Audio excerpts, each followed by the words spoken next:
Wszystko zaczęło się od króla Jagiełły.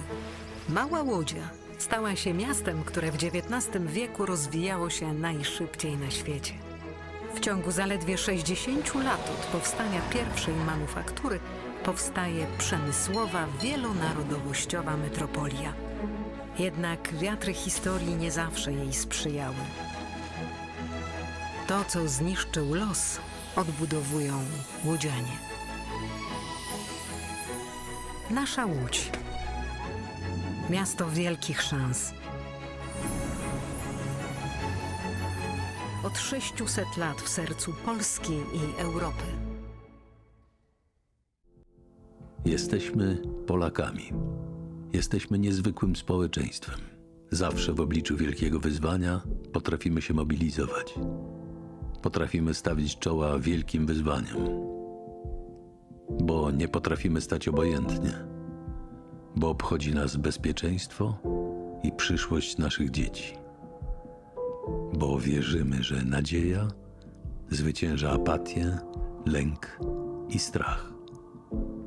Bo mimo wszelkich przeciwności nigdy się nie poddajemy.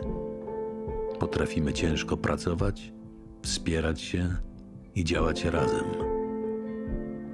Bo zależy nam na naszej ojczyźnie, naszym osiedlu, naszej ulicy. Bo chcemy naszych niezbywalnych praw i wolności. Bo nie oddamy naszych marzeń. Nadchodzi punkt zwrotny.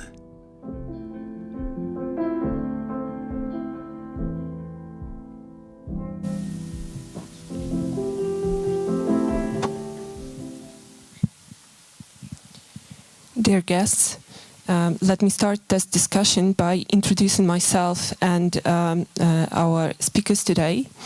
My name is Anna Igvazyan. I'm going to moderate this discussion. I'm a senior project manager working for Friedrich Naumann Foundation, Russia and Central Asia office in exile, currently based in Tbilisi.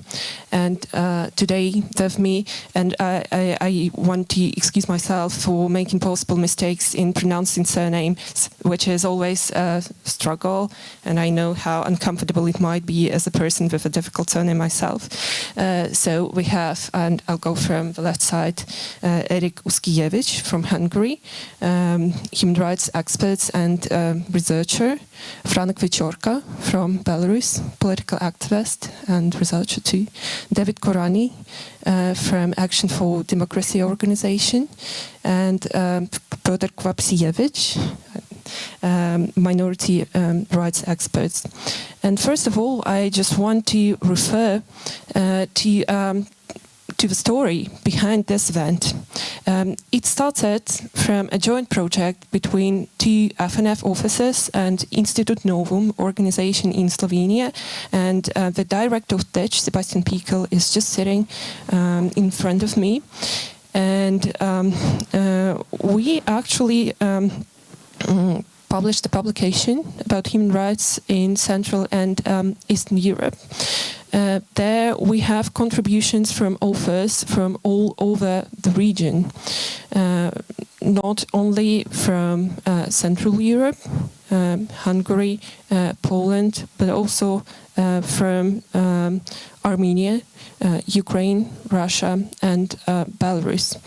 The point in bringing together people from all these countries was to try to reconsider the human rights discourse and actually see if the challenges we face are common, and if there is something that the international human rights community can come up to help each other in our work. Because no matter how pessimistic we might be about what is happening in our countries, human rights work is a day-to-day work connected to to everyday effort. Monitoring laws, law enforcement, because human rights activists and lawyers work in very adverse circumstances, but they still work in all the countries. As our mission, FNF sees the goal of promoting freedom not only within the European Union, but also across European borders. And we work in many countries that are not members of the EU. And as FNF, we see our goal also in connecting people who share liberal values, and providing platform for dialogue. And to start today's discussion, I would like to address Franek Wieczorka. And actually, I would ask all the participants to be rather pragmatic. Preparing for this discussion, I asked all the participants to answer the question what the human rights community might have overlooked in last decade. Because if you read contributions in our publication, in many other publications on human rights, you can actually observe that the downward trend was there many years ago. And it's what we observe nowadays is not something that happened in a day. It's something that was deteriorating in decades. And the question is, what might have been done differently? What the European community needs to pay more attention to? And I admire Belarusian people for their courage, because this is a country that you can face death penalty for your political position. And how do you fight for freedom in this situation? And is there any practical consideration you can give to the international community? What can be done? Good morning, and thank you so much for introduction. It's hard, you asked to be pragmatic, but usually human rights defense and freedom fight is done by romantics, not by pragmatics, because it's pragmatical to think about security and pragmatical to think about economical success, but people who are working in this sphere, our sphere, they need a lot of passion and energy, because you always are challenged not just by dictators, but also by rules and also by democratic politicians who don't prioritize the thing you are doing. I'm from Belarus. I work as a chief of staff for Svetlana Tikhanovskaya. Before I was a journalist, before I was an activist. I was in prisons many times. My freedom fight started when I was 13 years old, when I was first time detained. And what I feel that there is a normalization of repressions, normalization of human rights violations. When I was 13, when I was arrested for the first time, they kept me for 3 hours. And that was the maximum punishment I could get. Right now, for the same thing, for spreading leaflets or drawing a political sign on the wall in Belarus, I will get from 8 to 12 years. So basically, we see the normalization of repressions, and dictators, they see there is no strong response for violations of human rights, and they increase the stakes. It happens in Belarus, it happens in Iran, it happens in Azerbaijan, it happens all over the world. And of course, we see what Putin is doing in Ukraine, when hundreds and thousands of people are died and killed every day, and they become just statistics. So regarding your question, I think prioritization of human rights is number one task, because we see that when security issues become important, human rights are put somewhere in the back. And it happens with, for example, when Lukashenko started orchestrated migration crisis, the thing with human rights was immediately forgotten.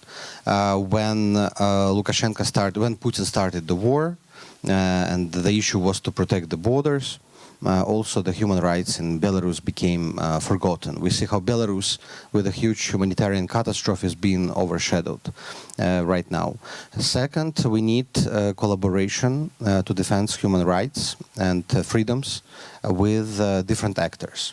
Only NGOs cannot do that. Only like Amnesty, Libereco, Naumann Foundations, and many others cannot do it alone. We need allies with governments, and also we need allies with tech companies, which are playing very important role right now, sometimes even bigger than governments. but they are not always on the side of human rights defenders and victims of repressions. We see that in Belarus, for example, tech companies are often too late in responding. Lukashenko is placing, when people are being detained and interrogated by KGB, later they record the videos, confessional videos of beaten people. They put this video on YouTube and advertise this video. And for us, we are thankful to Google because they started to block such videos. But many other platforms are not doing that. And TikTok is full of KGB recorded videos with beaten and tortured people. And by last point, I know I'm too long. The Belarus is a very good example how the neglection of human rights by international community could expand, could develop. It becomes not just domestic internal matter. It became the regional and global issue.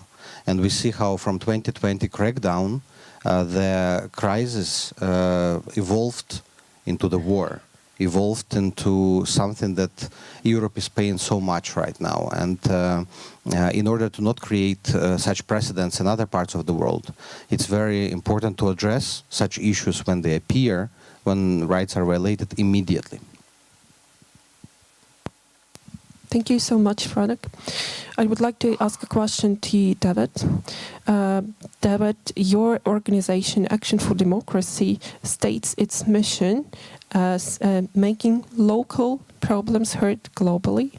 That's what I read. Could you speak a bit more what you do exactly and why you think it's important?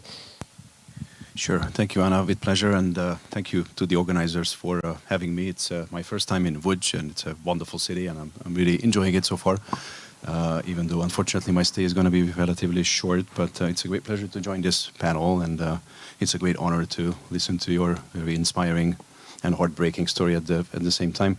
Let me just outline a couple of observations to your question at the beginning, like how did we get here? And let me actually broaden the lens a little bit and not just talk about human rights, but democracy and rule of law writ large, of course, encompassing human rights as well. We are approaching next year the 20th anniversary of the Big Bang accession. The Central and Eastern European countries joining the European Union in 2004. And I think it's a great time to do a stock taking. It's a great time to look at what went right, but also what went wrong. And as I was preparing for this panel, as I was thinking about these questions, of course, the reasons are incredibly complex why we are talking about democratic backsliding throughout the region pretty much, and particularly in Poland and Hungary and to some extent Slovakia potentially as well. I outlined 4 reasons. There are many more, but I think it's helpful to just start the discussion around these 4. One, we clearly underestimated what I call the shallowness of the roots of democratic traditions and institutions, that amidst the turbulence of the 19th and the 20th century, democratic traditions and institutions never really had the time or the space to take hold or take deep roots in these countries. So that's one. 2, we clearly were wrong assuming that once these countries joined the European Union, there will be no turning back. And once the conditionality, the Copenhagen criteria conditionality went away, it was clear that the democratic backsliding already started because these external conditions were not there. 3, after the EU and NATO accession, I would argue that we underestimated how geopolitically contested this region will remain. So we kind of felt that we are in safe waters now, we are within the community, our security and our safety and our freedoms and democracy are guaranteed by these international institutions and our membership in them. And we underestimated the ambition of outside actors like Russia, like China, to play in Central and Eastern Europe in a big way. And last but not least, and this is probably the most controversial, and I mean this as self-criticism as well, is that I've seen this movie too many times in Hungary, in Poland as well, that these authoritarian leaders very often take a page out of the János Kádár playbook, live and let live. So as long as you don't overtly become political and antagonistic to the very system, then your cosmopolitan bubble life will remain untouched, at least for the time being. So they created a situation whereby there is a level of laziness is probably a little too strong, but the sense of danger is not prevalent enough so that enough people push back because you don't feel that you are on your individual day-to-day level, at least in EU member states, are affected by this. But it's coming, and it's like the frog being boiled in gradually heating water. So that's the force. So more importantly, I guess, what can we do about it? And I outlined just 3 broad areas of action. The first directly pertaining to what Action for Democracy does, which is a relatively new organization based in the US. Essentially, the theory of change behind Action for Democracy is how do we create grassroots solidarity to push back against authoritarianism? And how do we tap into the untapped potential of the masses? How do we tap into the untapped potential of ordinary citizens who are concerned about not just democratic backsliding in Poland or Hungary, but they are also understanding that this is part of a big picture, and if someone from Hungary or someone from the United States can help a civil society organization in Poland or in one of the other what we call battleground states, then they will help their cause ultimately in their home country as well. So what we are trying to do is to tap into that potential and portray this struggle as a global struggle, and create a global network of what we call freedom funders on the grassroots level, thousands or tens of thousands, ideally hundreds of thousands of people eventually, who would like to chip in to this fight and who would like to support frontline organizations in Hungary, in Poland, in Venezuela, in Cambodia, in many other places around the world. So we are global in that sense. And then there is one particular segment that we are focusing on is diasporas, and how we activate diasporas like the Polish diaspora in the US or in Western Europe or the Hungarian diaspora. Many other diasporas are observing what's happening in their home country with increasing alarm, but they don't really have frictionless means to help or to support frontline organizations. Very often they don't really have the knowledge to know which organizations are worth supporting. They don't have the opportunity to donate easily. We are creating that bridge between those communities and their home countries and the frontline organizations. So that's one. 2, EU and the US. As I mentioned, the EU has been waking up finally to this challenge, and the introduction of the rule of law mechanism and new mechanisms within the European Union to be able to clamp down on these egregious democracy and human rights and rule of law violations are helpful. I think we should proceed more expeditiously into that direction and create these criteria and conditionality once you become a member that should apply, and that should be harsh and that should be stringent from that perspective. And I would argue, ironically, because I'm being accused in Hungary as being a CIA agent trying to foment dissent and topple the government, ironically, part of the reason why we established Action for Democracy is that we have seen that the US government is actually not doing enough in the region. They are not supporting enough civil society organizations. They are not as robust as they used to be in the 1990s. They, in many ways, believe that because these countries belong to the EU now, they could move on to other areas of the world.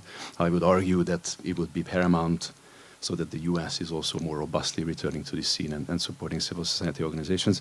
And last but not least, and to close it off, I fundamentally believe, and this is what Freedom Games and Turning Point very much is about, and we are very proud to support them for that. I think, how do we redefine democracy so that it resonates with and delivers for the younger generations? And that's going to be the absolutely critical struggle in the next decades. Thank you. Thank you so much, David. My next question I would like to address to Piotr. Piotr is going to speak in Polish, so if you need translation, do you take a translation kit? Piotr is an expert in minority rights. And could you describe what has been happening in terms of minority rights protection? And before the event, we had a discussion that the very narrative, human rights narrative, should change. What exactly do you mean? Could you please reflect upon this? Kiedy obserwujemy when we look at how human rights are presented, the concept of human rights today, it's focused on a form of threat to national values, a threat to independence, sovereignty of the country. Very often by us as activists, human rights are presented only in one context, as ethnic minorities, national minorities, LGBT. Also, the issue of the fight for climate and ecology, the environment. We are often in bubbles. We often present human rights ourselves in the context of certain obligations arising from international treaties. Because the European Union obligates Poland and Hungary to do something. So all the time, this concept appears as being external. And indeed, we need a grassroots level action, as David mentioned. Indeed, we need to change our approach. We need to understand it's our the need arising from all of us, a grassroots thing. It's associated with the needs of all residents of our region. This is crucial, very important. When we look at certain mechanisms related to minorities, for example, anti-Semitism in the Visegrad region, indeed, right now, it is not a tool to attack the Jewish community. It's a tool for polarization. It's a tool used by politicians to attack liberal politicians or by third parties. So again, it's difficult to counteract this because we're not really talking about protecting minorities. Indeed, counteracting discrimination is, phobia. We can say, okay, this is not targeted at a given minority directly, and so we do not undertake action. So again, we talk about some ideas, a concept of human rights developed in the West and has come here. So what is important, what we are promoting in terms of minority rights is events such as Freedom Games, where different groups from different bubbles can meet one another, can talk at a meta level about human rights. We are promoting this in the European Union as well. Projects in which within one project, we can talk about remembrance, xenophobia, climate, Shoah. So we combine all of that, and that's how we can rise to a higher level, to this meta level. It's a completely different story. Rather than talking about human rights within a one bubble, one group, in excluding other groups. Okay, we say, okay, human rights concern only this group, not myself. I think it's one of the major challenges, educational challenges.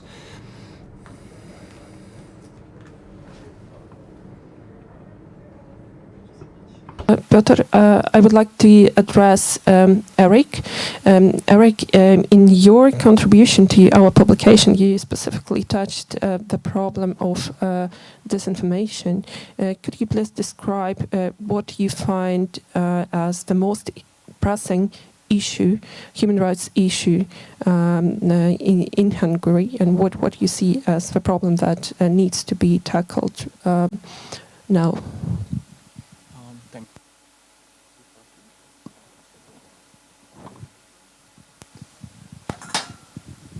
Thank you. So actually my approach, I think it's very similar than David approach, maybe because we are coming from the same country. And in connection with Hungary, I would say three points which are very similar to yours. The first one is that this democratic development is not a one-way road. And actually I think that was a kind of common misunderstanding after the 2004 EU enlargement, that once a member state is part of the club, then that member state will always respect the rules. And it just came out that this is not the case, this is not the situation.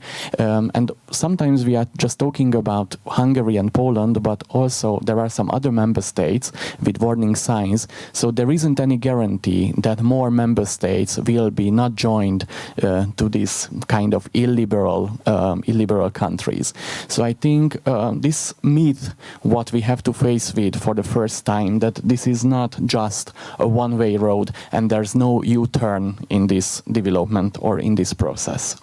The second thing, what I wanted to say, that these autocrats can learn from each other.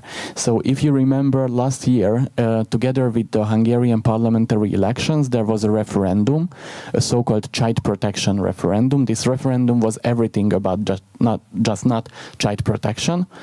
And here in Poland, in 1 month, there will be a parliamentary elections with a referendum, also with manipulated questions, just in order to use as a mobilization tool in favor of the ruling party. And the third thing, what I wanted to say, that Rome wasn't built in a day, and this Orban's or Kaczynski's illiberal state wasn't built in a day either. So Orban returned to the power in 2010, and I finished my university studies just 1 year later. So I've spent all of my legal career under the Orban regime. So it was quite visible, or it was possible to see this process in Hungary, how this illiberal regime was built. And actually, I think here we should also emphasize the role of the international community, the EU institutions, also the role of the United States, the NGOs, the political parties, and everything. And I have this kind of metaphor that for a very long time Orban was seen as that uncle who is eating at the table with a bit loud, but we accept his role because he is our uncle, he is also part of the family. Okay, maybe it's a bit disgusting the way how he is eating, but he's still at the table. And actually just a few years ago, when for example, the EU institutions realized that it's not possible to finance, for example, this illiberal regime in Hungary, and in this publication, taking into consideration the limits of the length, I've tried to summarize the recent developments. Obviously, it's quite impossible to summarize everything in 10 pages, and one of the things what I wanted to highlight is the disinformation and how the Hungarian state media, we cannot call it anymore, it's a public broadcaster because this is a partly driven and state-controlled media, how this media is used as the Kremlin's horse and just echoing the Kremlin's narrative and propaganda related to Ukraine, the Baltics, the EU, Brussels, and so on and so forth. So I think it's quite a unique phenomena in Hungary that the state media is used as a propaganda channel, a propaganda tool, in order to echoing the Kremlin's messages. I didn't mention Russia intentionally, even though I work for Russia in Exile office, and it would appear somehow in the conversation. My question would be, so you all have identified EU member countries that have problems in human rights situation and that need to be addressed. And you have identified human rights problems that exist in countries like Belarus or, for example, Russia. Belarus is not part of any European structure. So if you and Russia actually left all the European structures, and this is a problem. So there are still people to be protected in these countries. And it's not that there is nobody living there and nobody struggling. People continue their struggle and they need support. But how do you support them if they cannot address European institutions? So this is a question for all of you, not only Franek. Maybe Franek could relate to Belarus as a Belarusian, but who would like to start? I can start with Belarus. So yes, we as Belarus are not part of international institutions because Lukashenko was seeing the threat in being part of them. But we are still part of OSCE, which basically is paralyzed right now because Russia is blocking Estonian presidency on OSCE, and OSCE cannot take any decision because it needs consensus. And second is UN, and United Nations could play a much bigger role. And here I speak not just about UN Human Rights Council, but also UN Security Council. Human rights is also today part of the security issues. Very often they are interconnected. There will be UNGA next week starting, and we will see how many leaders will address human rights. And that will be a very important sign for us. Are we on a good track? Because last year it was almost forgotten. It was not on the agenda at all in New York. In Lukashenko, when he came to power 30 years ago, he destroyed all the institutions, and he stopped any efforts for Belarus to join Rome Statute and ICC, which basically prevented him from being dragged to tribunal, dragged to accountability for his crimes. And now recently he denied or cancelled Belarus signature under optional protocol on defense of human rights, which basically allows Belarusians to address European human rights courts. And now when you are in Belarus, when you're in jail for 20-25 years, I have so many friends who are 20 plus years old, 20 plus years sentenced, who cannot appeal anywhere. So the Lukashenko's trial is a final destination for them. There is no any way. And I think what can be done here, for example, European human rights courts, they can still accept complaints from Belarusians. Lukashenko withdrawn Belarus from Eastern Partnership, which also has human rights component. But the European Partnership can still accept Belarusians for the program. We have legitimate leaders, Svetlana Tikhanovskaya, who won elections. Of course, she is treated as a president by most of European countries, but formalization of this relationship is not yet there. So we tried right now, for example, a very ambitious project. Lukashenko last week, he signed a decree basically prohibiting Belarusians from getting passports abroad or any legal documents, which make potentially 500,000 Belarusians stateless persons. Now kids are born on the EU territory and they're stateless. They cannot receive either Belarusian passport or the passports of the country they were born. And we plan to issue our own passports. It's ambitious, but that will be also test how international community can act in such non-conventional situations. So these passports will confirm the citizenship of Belarus for these people and will give them some legal status in the country they're now. Would you like to relate to this? So when it comes to the toolkit, maybe just one issue, which is sanctions. And the US in particular, but also the EU to some limited extent, has the weaponry to sanction human rights violators in a much more robust fashion. I think the US has started doing that based on the Magnitsky Act. I think there is still space to grow and room to ramp that up.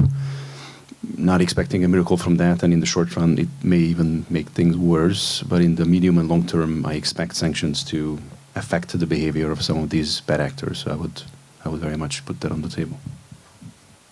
And then you mentioned working with diasporas. Do you think there is any potential in supporting, for example, Belarusian diaspora abroad? Yes, and actually we need to have a conversation about that. By all means, and again, coming back to this point, so there are huge diasporas, including Belarusians. It's very hard to organize them because very often we don't know where they are, especially when it comes to recent diasporas, first-generation diasporas, people who moved after the EU accession, for example, from Poland and Hungary. It's difficult, although not impossible, through digital means to find these people and organize them. In the US, it's slightly different because some of those diasporas tend to be politically more conservative or less attuned to the home country issues, but there is a significant chunk there as well to build upon. So what we are really trying to do is to put it together in a way that we can find individual diaspora members from Poland, from Belarus, from Hungary, etc. But also, once we build the community around support for the home country, also to activate them so that it's not just Poles supporting Polish organizations, but also Hungarian supporting or Hungarian Americans supporting Polish organizations, because again, coming back to the point, we are all in this together, and these are all big pieces of the domino, and once one falls, then the rest will follow. Okay. You have all mentioned human rights education and the importance of education. What do you think we need to educate about? What should be in the focus? Well, before answering this question, I just wanted to add one thing, because here in this panel we are also representing at least 3 different countries, and what I've experienced, for example, when I was with my colleagues with talking donor organizations or other institutions, that we have to understand the situation in a country in its context. So what I've experienced during the last decade is that we will, and with all due respect, obviously we will always find a country which is in a worse situation. So if we compare Poland, Hungary and Belarus, then obviously Belarus is in a worse situation. But if we compare Belarus and another country, then this other country will be. So we will always find a country which is in a worse situation in terms of human rights and so on and so forth. But it doesn't mean that the situation in a specific country is not that serious. So for example, when just after Orban returned to the power and the 2 new media acts were accepted and acted in Hungary, then there was this general understanding, but the journalists are not killed on the streets of Hungary. Yeah, that's true, but it doesn't necessarily mean that the freedom of speech and expression and freedom of media is a lively thing in the country. So we have to understand the context of each country in its context, and obviously in a broader European or in international context. And I think that was also a kind of misunderstanding of the donor organizations when they tend to support other organizations in other countries, and they just forget, for example, Central Europe. And back to the question related to the education, I'm not an education expert, so what I can say is just that obviously it has a long-term effect. So, for example, I strongly believe in media literacy, which is very close to my heart. But obviously the problem is hic nunc, so we have to address these challenges right now, because media literacy is definitely a very important thing, but it has an effect in 10 years' time. So I don't want to challenge the role of the education, which is super important, but it's rather a medium or a long-term aim, and we have to address the human rights issues, for example, right now. So I think it should be part of the longer-term thinking, but it has effect just in a longer term. Franek, David, Piotr, would you like to relate to this? What should we educate about? So sądzę, że powinniśmy.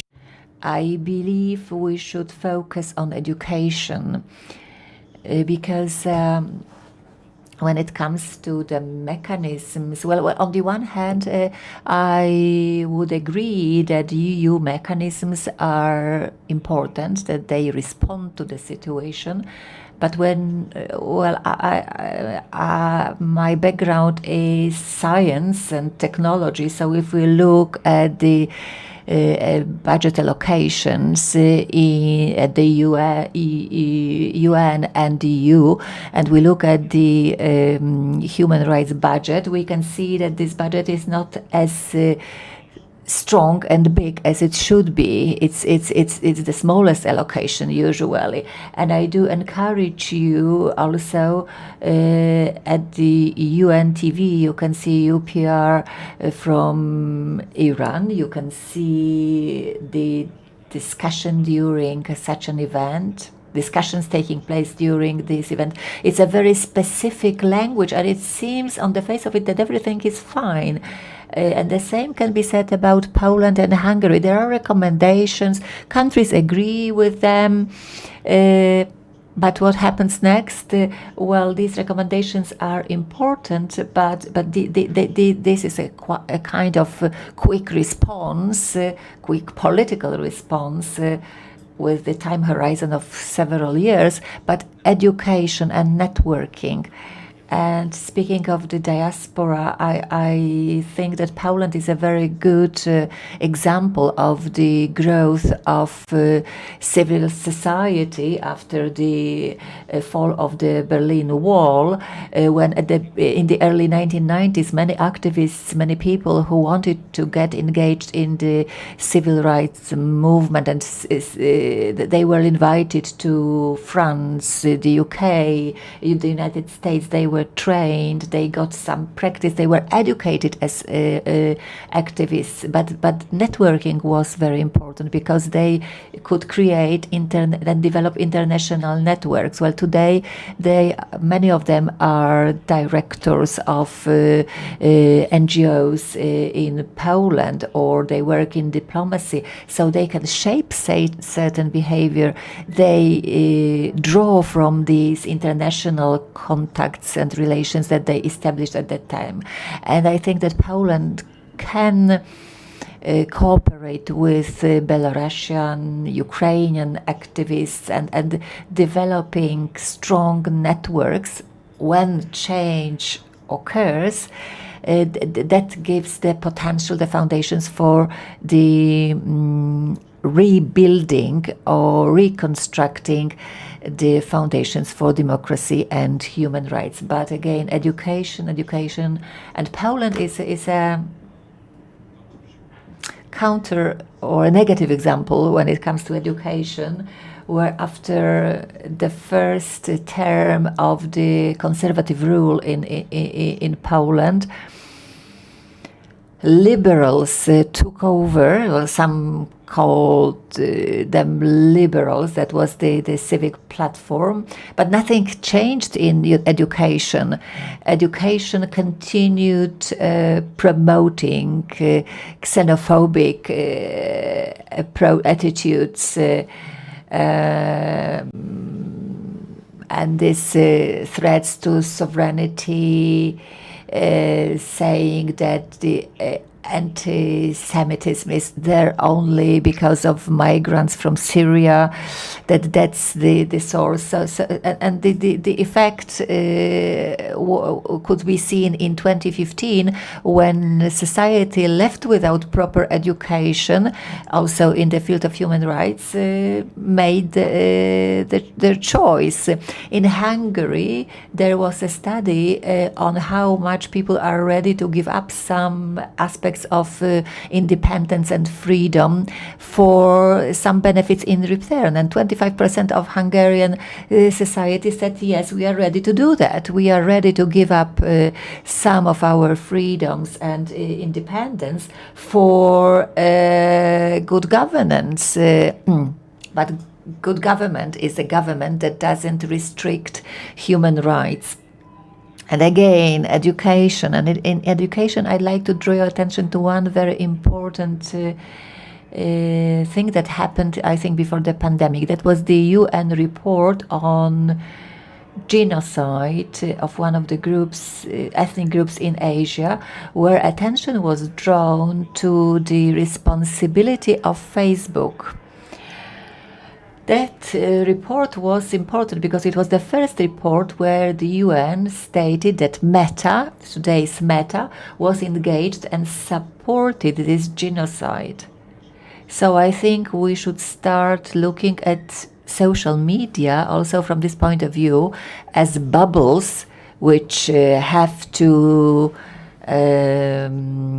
decide whether we work for the democratic society and we shape it, or do we go for a business model. There is an organization in the UK which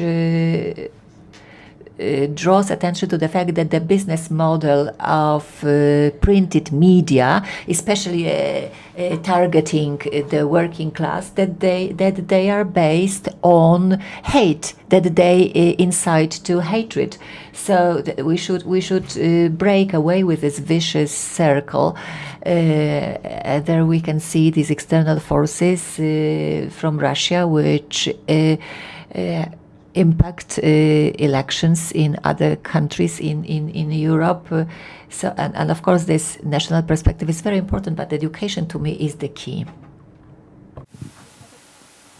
Can I just add one quick thing to the education piece? So what I also believe, coming back to that point about how do we engage younger generations, but not only younger generations, is the choice of format and the choice of medium. And very often we tend to go back to try it and test it, but not very impactful, still old formats. And I would encourage us to look at interactive storytelling, powerful multimedia narratives. Games in particular have been incredibly effective and wide-reaching and impactful. Social impact gaming is a rising field, so that's something that I would definitely look into it has huge potential in education, human rights, and democracy. Also wanted to say about games, but also films, movies, documentaries. Netflix is a powerful tool when people can watch international documentaries about human rights situation in other countries. Suddenly Belarusians found out that where there was like Rwanda's genocide, there was Cambodians, Red Khmers, and people were writing comments, wow, it's about Belarus. And they found parallels, and they start to think that something wrong is their country. Yesterday I watched the interview of a Belarusian influencer, a very popular blogger, and he said, I was always for Lukashenko until I read the book, just a mass popular book about death squads of Lukashenko. It was very written in simple, popular manner, how Lukashenko was killing his opponents in 1999. Just gave him weapons and said, take these people to forest, kill them and put them, bury them. And he said, after that, I spoke to each of my friends and convinced them that something is going on. And that's also part of this human rights, if I may, education. Yeah, just one very short thing, which is, I think, one of the biggest challenges in Hungary, at least, that the democracy won't be operating and won't be working without Democrats. So I think that was also a kind of misunderstanding for a long time, that the democracy was built, and okay, it was not a perfect building, but it was possible to move in, it was possible to live in, and then after 2010 we just seen that this building could collapse very, very quickly without any significant obstacle, and this is the answer back to the question, that this is the role, or this is the sense of the education, that how this future generation with the democratic and from my perspective liberal attitudes will be educated, will be learned. I would like to mention one thing. I think it's that example in the V4 country. We have some new collaboration on the level of the local authority. So between the cities and capitals, like this is the agreement between the Budapest, Warsaw, Prague, and Bratislava, according to democracy rules and human rights issues. So I think it's because we always on some national level, we focus on the national authority, but we have a local authority, and even EU recognizes now local authority like one of the pillar for the cooperation, and they would like to support them directly, not by the government. And this is some kind of trick when they start they would like to start cooperation with the different cooperation between Poland and Hungary. They use the local authority. So I think but it's Franka mentioned about the different stakeholders. It's not only the national, but the local authority, and so we need to think broadly and think strategically, like a long and short-term tactic. Thank you so much. We have just 8 minutes left, and the organizers are very strict about time. So let's sum up so that the audience leaves this discussion with a clear message. And I would like to come back to the question, what should be done? So could you conclude with 2 or 3 sentences? What should be done right now to improve the human rights situation in your country and globally? Well, it's a very easy question to answer in a minute. So I would rather say something from the perspective of a Hungarian NGO, what I think could be useful. And for example, when we have a meeting with a donor organization, with the Friedrich Naumann Foundation, or with someone else, I always emphasize that it's not just everything about grants and money, but also about network, connections, relationships, and contacts. So I think these organizations can help for a Hungarian NGO also with this. So for example, to find a partner for a Horizon project, which is sometimes more challenging than we originally think. And the other thing, I think this is also important from our perspective, to learn and to be ready for innovative solutions, new ideas, new solutions, and not just repeating those patterns what we inherited from the past. So, for example, what David mentioned is gaming. It's just a new initiative. It's just a new idea. What we have to learn, for example. Thank you. We have to fight fatigue. Not only among ourselves, but among societies and populations. Fatigue about Ukraine, fatigue about Belarus, fatigue about human rights. Because when we repeat all the time about political prisoner, today I wear a T-shirt with Ales Beliatsky portrait. It's his second sentence in his life. He's a Nobel Peace Prize laureate. He's a good friend of us who saved thousands of people from prison. Now he is tortured. He is in communicado mode. His family didn't receive any messages from him for months.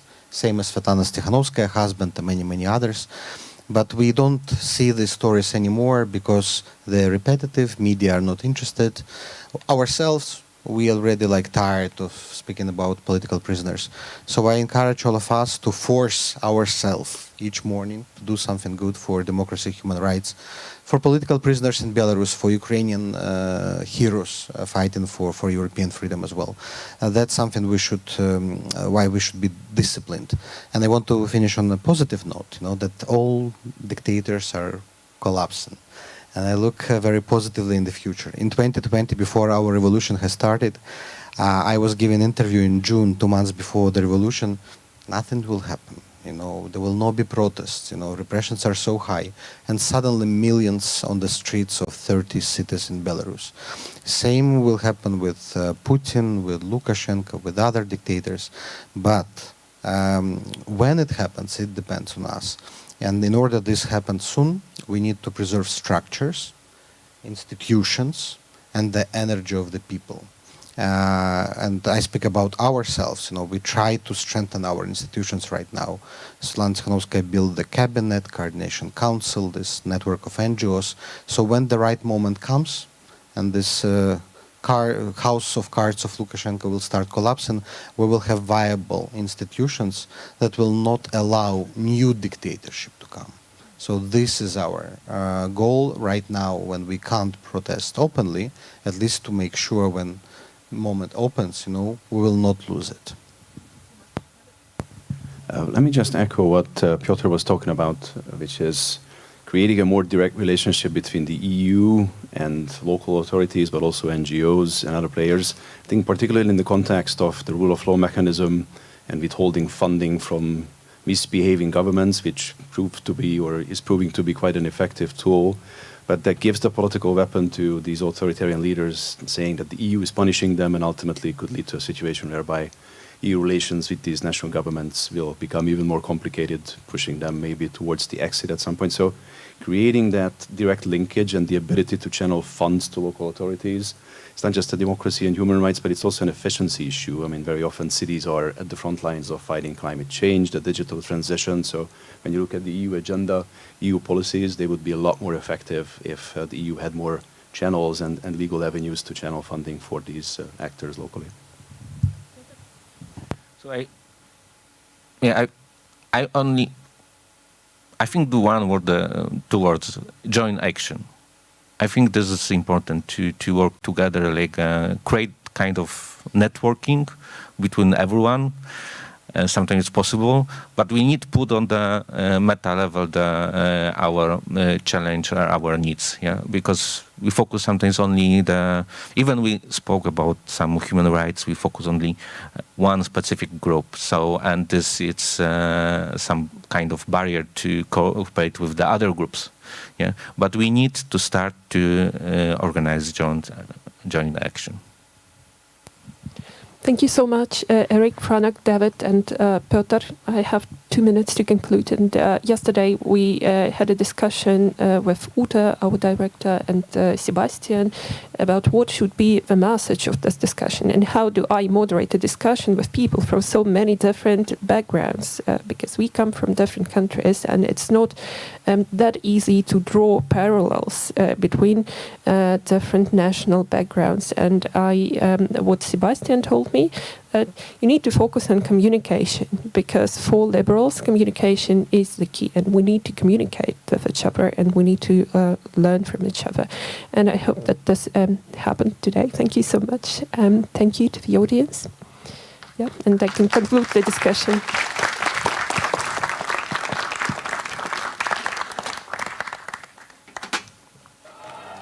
It's not always easy to recognize. It may look like this, or like this. It may be a burden, but it is a responsibility that we embrace nonetheless. But if it means this for one person and this for someone else, maybe it ultimately means being there for one another. It isn't handed to us, but we know where to find it and how it feels, how it tastes, and what it sounds like when we finally have it. It means different things to different people, but for many, it means everything. And if we all fight for it, it will eventually bring us together. Ihrer Ausreise.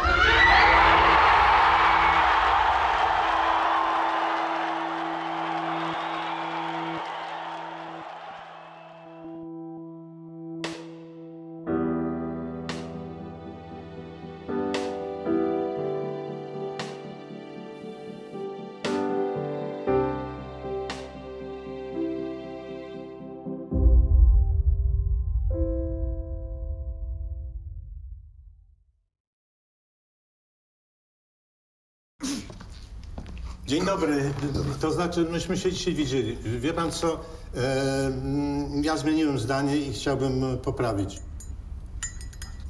Karty w urnie. Dobrze? To ja sobie poszukam. Serio? Pan sobie poszuka? Nadchodzące wybory są zbyt ważne, by zostawić je bez kontroli. Dołącz do obywatelskiej kontroli wyborów. Zróbmy wybory bez piecu.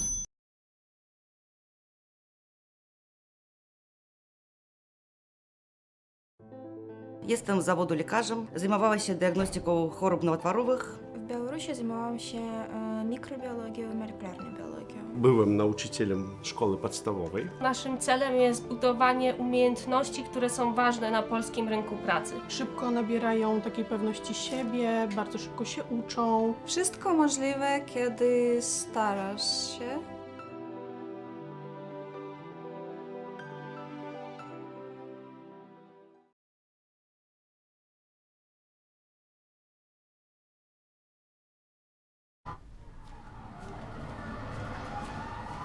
Każdy wybór ma swoje konsekwencje. Dziś na kazaniu o takich jak ty mówili, że to morderczynie. A wiesz, że ta, która ci pomogła, trafi za kraty? Trzeba mieć sumienie. Jak mogłaś to zrobić własnej matce?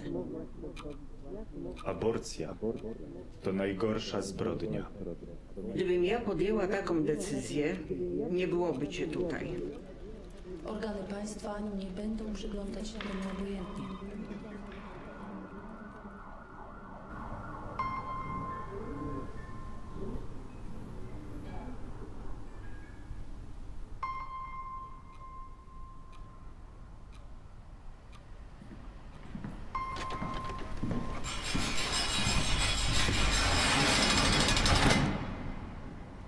Życie i zdrowie kobiety jest najważniejsze. Stop kryminalizacji aborcji. Kobieta decyduje.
Wszystko zaczęło się od króla Jagiełły.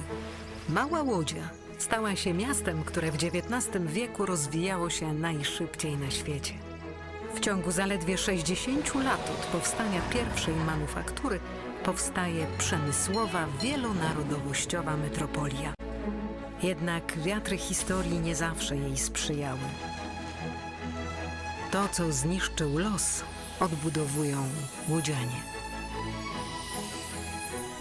Nasza Łódź. Miasto wielkich szans.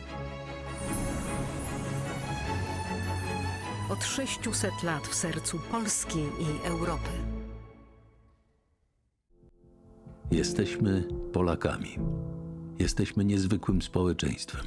Zawsze w obliczu wielkiego wyzwania potrafimy się mobilizować.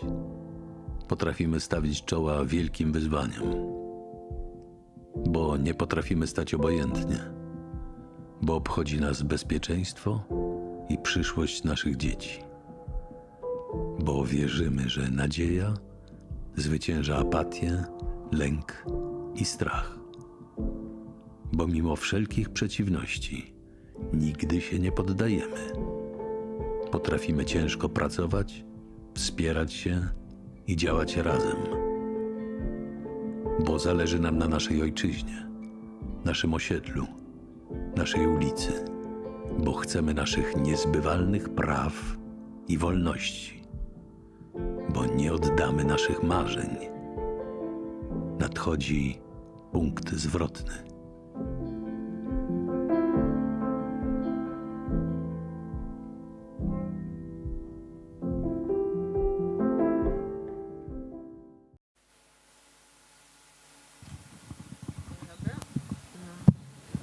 Dzień dobry.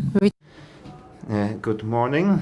I'd like to welcome you to the second day of the 10th edition of Freedom Games. My name is Nachihon. I'm going to moderate a panel on responsible business and unpredictable crises. I'm an analyst in Politica Insight. Now with me are Maciej Nowicki, president of the Helsinki Foundation for Human Rights, Agata Czachurska, director for Sustainable Development, IKEA, Monika Kulik, a member of the board of the Responsible Business Forum, Marek Tatawa, the vice president of the board of the Foundation for Economic Freedom. I'd like to start with what we've seen over the past several years. We can mobilize very well in the face of cataclysm, and I think that all of you have personal experiences like that in providing help to the needy. Perhaps you have received some help from your close ones during the pandemic. And we also saw this huge aid provided to the Ukrainians after the Russian aggression. So I think that a lot of people individually think in these terms, what they can do, how they can help. But it's much more difficult to mobilize against creeping crises, long-term crises. It's difficult to identify the beginning of, like a climate crisis, a humanitarian crisis, a human rights crisis, a democracy crisis.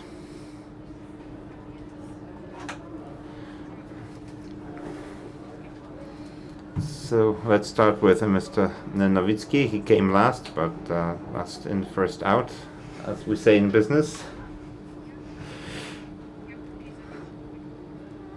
How can we mobilize ourselves in the face of long-lasting, slow-moving crisis?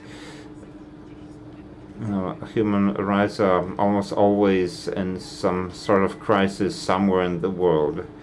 How can we maintain our involvement?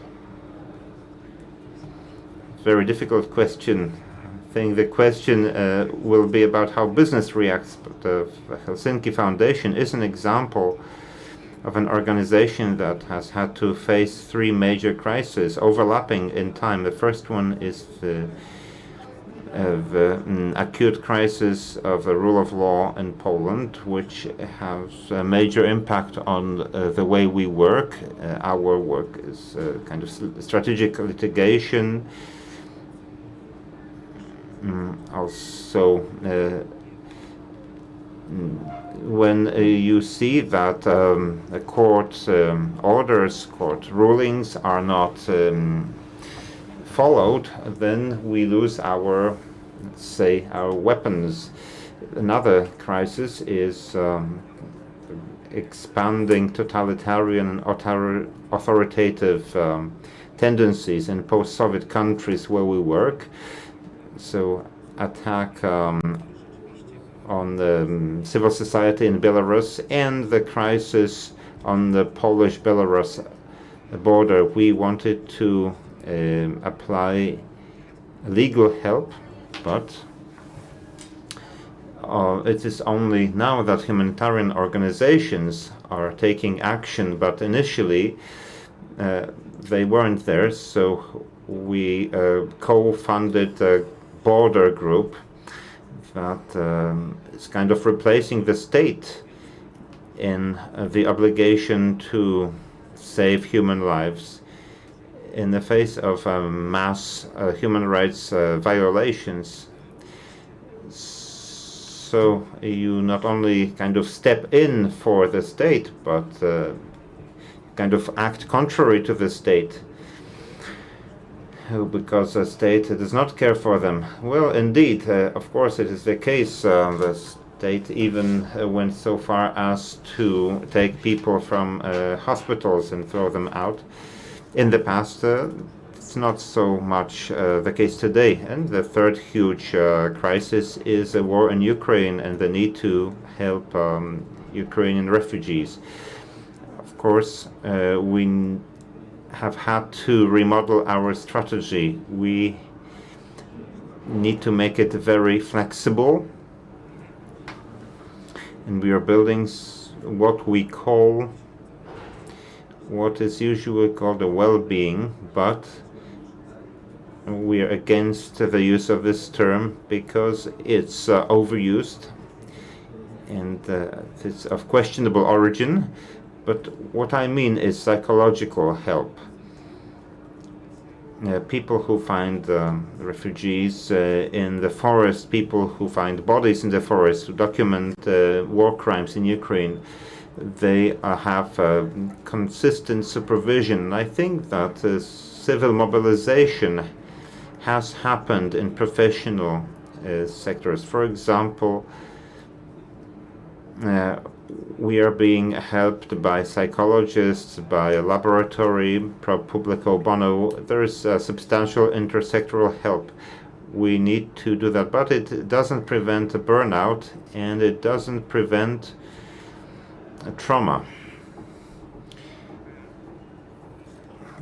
All we can do is decrease the consequences of trauma, but we cannot eliminate them.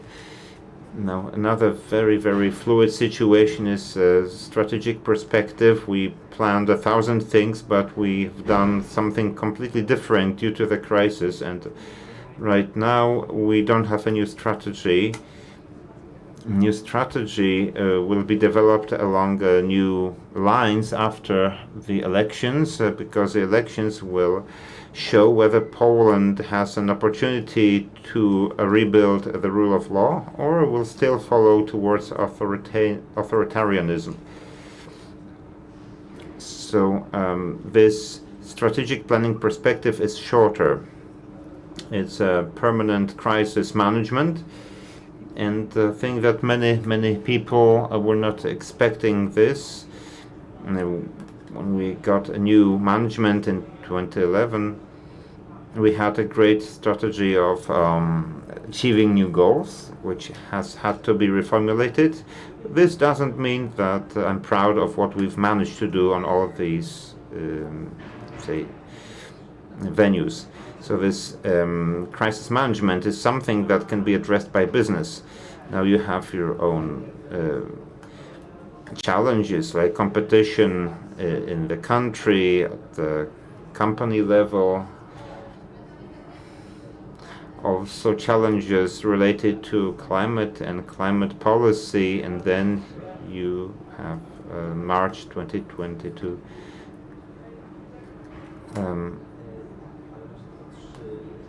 Now, what does a responsible business prioritize challenges? I think the previous speaker has already mentioned this. What is crucial for us is to follow the core, the anchor basis. This anchor is a vision for providing better living conditions for people, and we will never give up on that, irrespective of what's going on outside of our organization. And another thing that we are guided by on an everyday basis in crisis situations is our values. Our values dictate what we should do and what responsibility means for us. Now, one of our values is taking care of the planet and of the people. This is our backbone, so to speak, and our decisions are based on it. Of course, we add strategies on top of that, like sustainable development strategy that provides long-term goals, including those on reducing greenhouse emissions and positive influence on society along the value chain. So the circular economy, organizing well-being at home. These are strategic long-term goals, irrespective of the crises affecting our organization. We are obligated to accomplish those goals, and that is always the basis for decision making, in both economic decisions and business decisions. And I need to emphasize that in these business and economic decisions, we always take into account people, workers, employees, local communities, just as it happened after February 24, 2022. I'll give you an example. The first decisions and actions that IKEA decided to implement is to provide some security to our workers who were in Ukraine, enable their return to Poland, provide some financial assistance to them, and provide security to their families. And soon afterwards, we started to provide aid to refugees. On the 26th of February, our store in Katowice conducted the first activity, equipping an old porcelain factory to provide room for refugees who escaped over the first 48 hours. And what if these goals are mutually contradictory? Because this humanitarian aid in times of humanitarian crisis is obvious, and the decision that we have to help comes quite easily, but there are more difficult decisions that we have to stop buying oil from Russia, and these decisions often go against the business rationale of a company, at least in the short run. So how do you prioritize these challenges? I will repeat myself. Well, these are very difficult decisions, but our values are our anchor. So whenever we face a dilemma, we always listen to our values, and they tell us what decision we should take. And I can only recommend it to other businesses, to other companies, to be consistent and to stick to the backbone of your organization, to your organizational culture and organizational values. But also we should listen to our customers, but also to our staff. And I believe that our customers expect us to act responsibly at the climate level. Every second year we have climate action research, and the majority of people living in Poland tell us, business, you are responsible for acting, and it's also the responsibility of the governments. These are the two main actors on the social stage, of which the consumers expect some activity, and we take it seriously. We listen to these voices and we take action. I'm not saying that it's easy, but there is no other way out. We have our values, we have our goals. People with who we work, who work for us, they tell us clearly what they expect of us.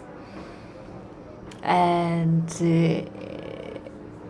does the Forum of Responsible Business have similar experiences? When you started, you mapped the challenges, but then the waters got more stormy, and new challenges starting popping up from everywhere. I think that we can speak of two directions. On the one hand, we have strategic management with this crawling crises like climate change. But on the other hand, responsible business is a business that responds to social needs and responds to crisis situations such as the pandemic, for example. And these crises cannot be foreseen easily. They are often not very much likely, but when they come, when they materialize, we have to act through crisis management. But from the social responsibility of business, we need to prepare our company to be able to respond to crisis situations that may materialize within the several years or over a 10 years horizon.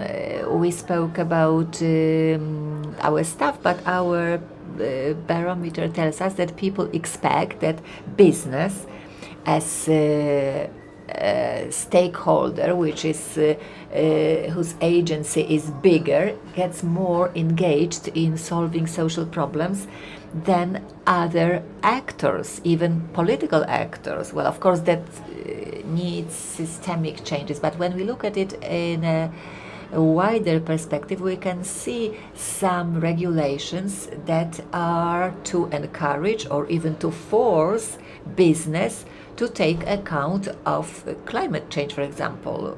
We are on the eve of the climate directive and sustainable growth directive or due diligence directive. They will be adopted soon and they will be binding. They all tell business that they have to get prepared to these different situations and to draft scenarios, has to respond to these risks, physical risks, but also demographic risks, which also are induced by climate changes. Also in the Green Deal and in other regulations related to climate, we can find the same regulations, and that may happen at the cost of human rights or social rights. So business must start thinking more broadly. We must think about also about our supply chains, educate our suppliers, business partners, so that this responsible response to different situations gets as broad as possible.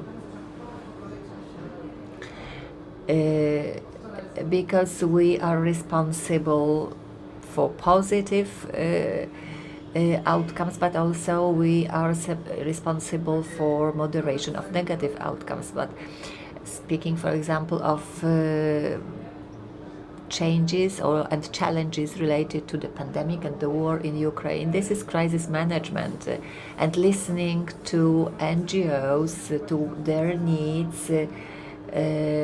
We could see that very well during the pandemic. At the very start of the pandemic, we carried out a study, and we learned from it that our employees expected the employer to ensure safety to them, to provide them with information how they should behave in a given situation. So social expectations and following the expectations of our staff and other stakeholders, I think this is the most important. Do you want to add something on that? Yes. Yes. We heard of risk management scenarios. That's very important, but when preparing to this panel, I reflected on the importance of noticing certain symptoms of unexpected situations and developing these management scenarios or business scenarios that are linked to crisis. And what's important is the diversity in the teams, because these diverse perspectives provided by different people can help us notice more symptoms than when we all think in a similar way. I think this is very important, especially in crisis situations. This is a very important aspect, and this is a value added of investing in diversity in companies. To responsibility and building and resilience building will come back for sure, but I'd like to come back to what is predictable and what is unpredictable. Well, in economics, we know that economic crisis is something that has been researched quite well. We have different indicators, early warning indicators. They work better or worse. Sometimes we disregard them, but we don't have anything like that in the area of the rule of law. So, Marek, what about your community, the people who you work with? Do you work on scenarios, what will happen with the rule of law crisis, free media, human rights crisis in Poland? If our hopes are not met? Thank you for this question. I'm not sure whether my answer will be precise enough, because the reality around us is unpredictable, so it's hard to draft such scenarios. But speaking of the financial aspect or financial side, it's easier. There is not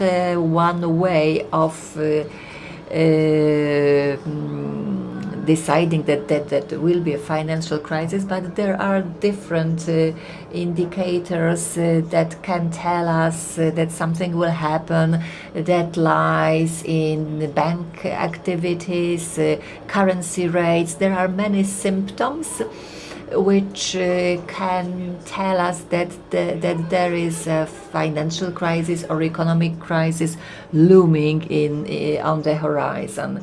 And also many of these have covered public finances, and we know the policies which lead to that. So, for example, loan stimulating policy, like as it happened in the United States. So we know what kind of public policy may potentially lead to crisis, and the question is how can we prevent it?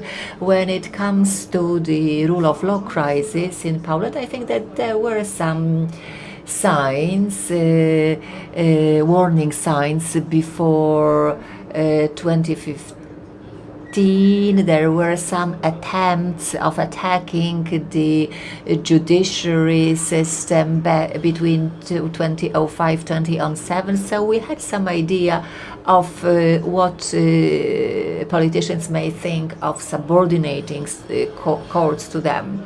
But if you allow me, I'd like to speak about this aid initiative, which shows the role of an individual and private businesses in this aid. So the first the first wave came with the pandemic. We could see press conferences or with big planes bringing face masks from China that was available on the public TV channel, while on other TV channels we could see small businesses, women sewing these masks. Public TV didn't disseminate this information, but they were boasting of what the state-owned companies are doing for them. For example, alcohol making companies, they switched to making disinfecting agents, disinfecting liquids, the change into remote work system. We all use these platforms. I think we have already forgotten about it. We can still remember the role of the state, which on the one hand prohibited a lot, while on the other hand it of course it produced some of the needed equipment, although not a single business initiated by the state started making masks for people. But we must remember that the private sector was very much engaged in the pandemic and they were engaged in it not only to make money. Okay, sometimes maybe that was the reason, but they were doing it to maintain jobs for their people. A meal for a doctor. There was also a campaign of Open Dialogue Foundations for Foundation. They were collecting money to buy food for physicians who were occupied with saving people's lives, and they were at the same time they were using this money to pay to restaurants which were closed down in the times of the pandemic. So they were in this way the restaurants were getting some money, and the doctors were not hungry. So at the same happen we could see with Ukraine, and that fits very well a statement by Friedrich Hayek, Nobel laureate in economics, of spontaneous order. So on the one hand this was the grassroots movement, but on the other hand it was a very orderly movement. These people from the refugees from Ukraine, they were not ending up anywhere. They were brought to homes of private individuals or to collective accommodation centers. But many people were doing it very spontaneously. At the beginning of the war, I was approached by my friends from Canada in the IT business. They said that they had software developers, so maybe we could develop software linking the refugees with potential jobs. In the first days we thought it would be necessary, but that was a process where we had a team, something had to be planned, IT people had to start working on it, and after 2 weeks of work we decided, well, stop doing it, it doesn't make sense. People have got organized, there are local community groups, people are going to the border to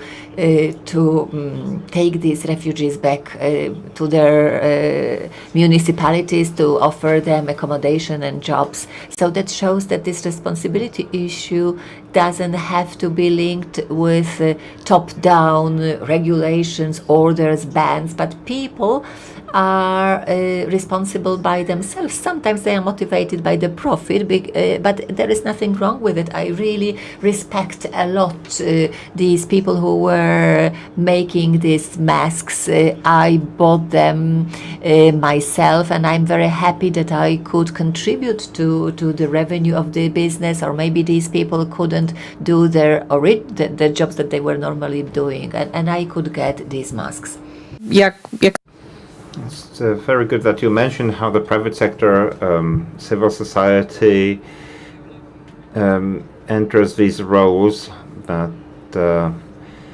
are often ascribed to the state. I also remember in the weeks preceding the Russian aggression on Ukraine, it was kind of predictable to some extent. There are a lot of Russian soldiers on the border, and a lot of people were thinking about what would happen. And I was going through a crisis management strategy document prepared by the Polish state. And there were some procedures what to do when, in the case of a huge influx of refugees, building centers for refugees, involvement of local businesses, forcing them to provide spaces for refugees,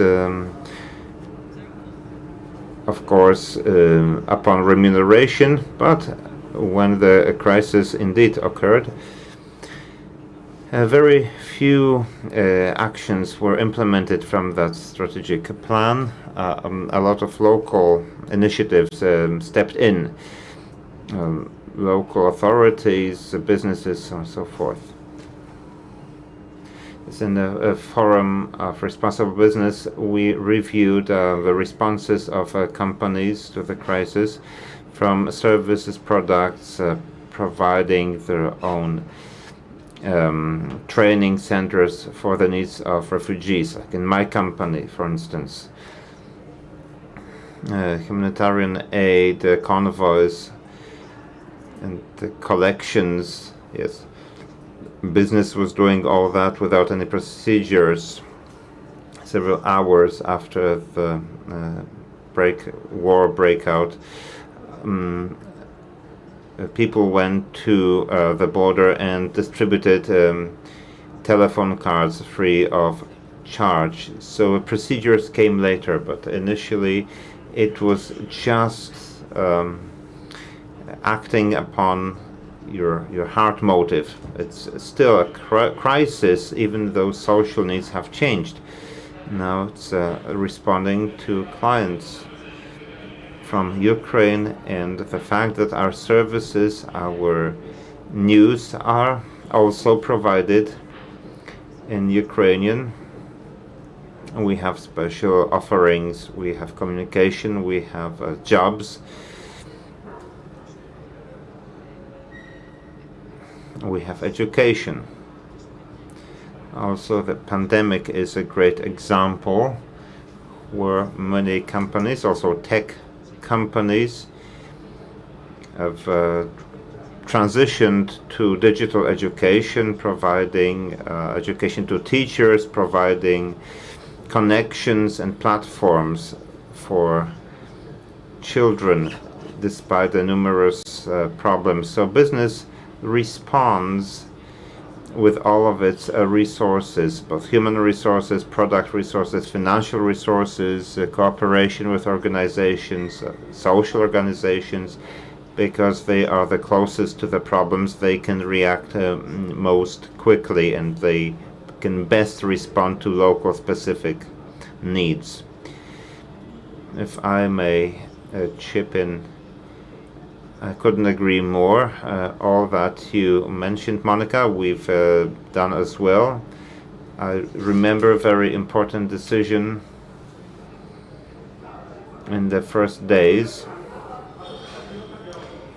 after the aggression of February 24th, 2022, when we got this information that there's a global decision that IKEA Foundation, an Inca Group and Inter-ICA Group would transfer a huge amount of money to crisis response, humanitarian aid.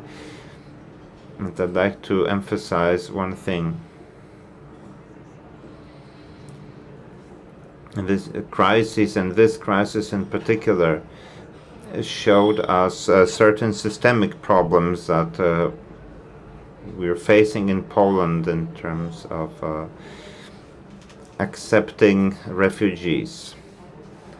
It's a wonderful, when you look at this heartfelt inspiration for business and individuals, but what is even important is to continue this support, continue cooperation with NGOs and providing systemic programs for people with refugee experience. I'd like to mention other programs that we are very proud of, and we'd like to inspire other businesses with this example. Even before the invasion of February 24th, we started program Skills Count with the Foundation Ocalenie.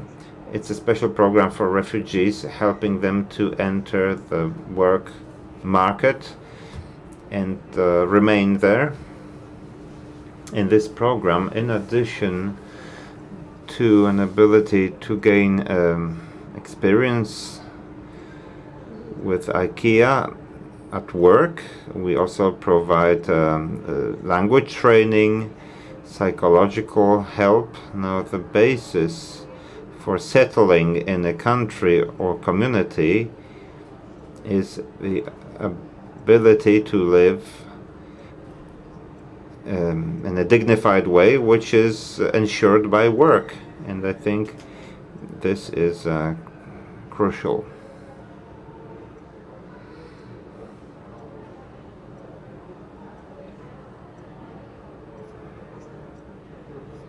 So Marek mentioned Hayek and the Austrian school, and we're generally talking about positive examples of how business reacts to crisis. Of course, I'm very happy to hear that. I could provide more examples, but I'd like to observe that in light of international standards like UN guidelines for human rights in business, and also EU directives that have been mentioned here. Business is responsible for respecting human rights in a different way than the state, but also business is co-responsible for that. And responsible business is not a business that promotes philanthropy, but business that does not detract from human rights and that reacts to and counteracts human rights violations. And the complete deregulation promoted by the Austrian school seems to be criticized even by very hard defenders of liberalism, such as Francis Fukuyama, who observed that the deregulation of business institutions, financial institutions, caused a terrible damage to the environment and society. I'm not a supporter of statism, but the responsibility for business in terms of greenhouse gas emissions, the air pollution, and workers' rights. These are the basic subjects that we should address when we talk about responsible business. Yes, I couldn't agree more. And speaking to the previous statements here, I believe that human rights should be about business respecting them, of course, and managing situations of violations, but a good practice with respect to human rights should contain an idea what you should do when the rights, the laws where a business operates are contradictory to human rights. Yes, also when you have guidelines for a war in Ukraine, it's not about conflict. The neighboring countries have great responsibility about how they cooperate with their partners operating in areas covered by a conflict. Ukraine, for example, cannot protect its people in some areas. Then we should cooperate with local businesses and warn them that they could be responsible for violations of human rights, and the state should stop, for example, loan guarantees to such businesses that violate human rights or cooperate with authorities violating human rights. Is every business responsible, small or large? Of course, a large business somewhat to a greater extent due to proportionality, but especially state-run businesses. According to the binding law, a particular responsibility for respecting human rights and civil rights that should be on state-run companies or companies with a substantial shareholding of the state. Yes, I'd like to indeed mention that the developers of the Austrian School of Economics were not for complete regulations. Hayek wrote a lot about business functioning within the rule of law and functioning within a good order. It's not the case that they opted for anarchy. They indeed emphasize that the business should work or operate within a certain legal framework, a minimum legal framework ensuring rule of law. In terms of environment, I think that the valuation of externalities is still faulty, and we should develop mechanisms to solve environmental problems, which was not done before. And I can see a lot of room for market regulation to include certain things in the price, and some things will be more expensive. They will not be covered by owners of companies and shareholders. We are going to pay more for certain products if we want to care for our environment.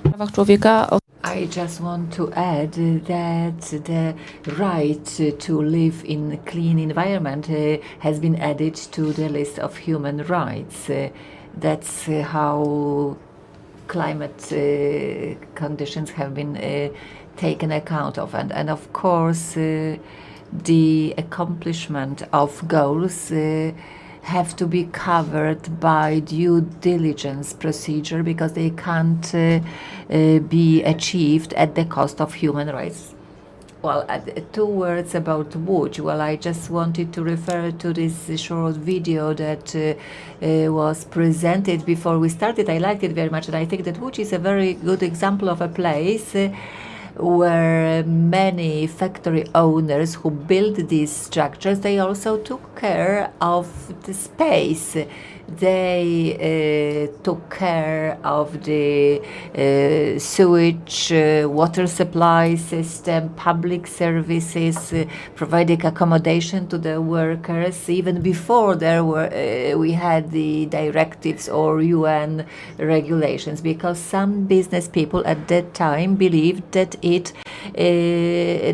pays off when you have a healthy worker who drinks clean water and has a decent conditions to live. Remember that when ban on children work was introduced, and often capitalists are shown as those who used child labor, they were introduced and put in place already when business people decided that this child work doesn't pay off, that this is the time for children to learn, and that parents should work. And it was also at the time when the British society was becoming more and more affluent. And of course, we can't speak of we can speak of banning child work in Africa, but it will still be there.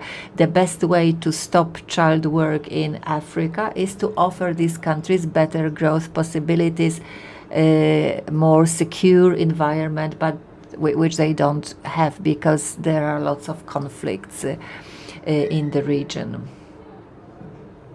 I don't want to give you a lecture on the history of economy.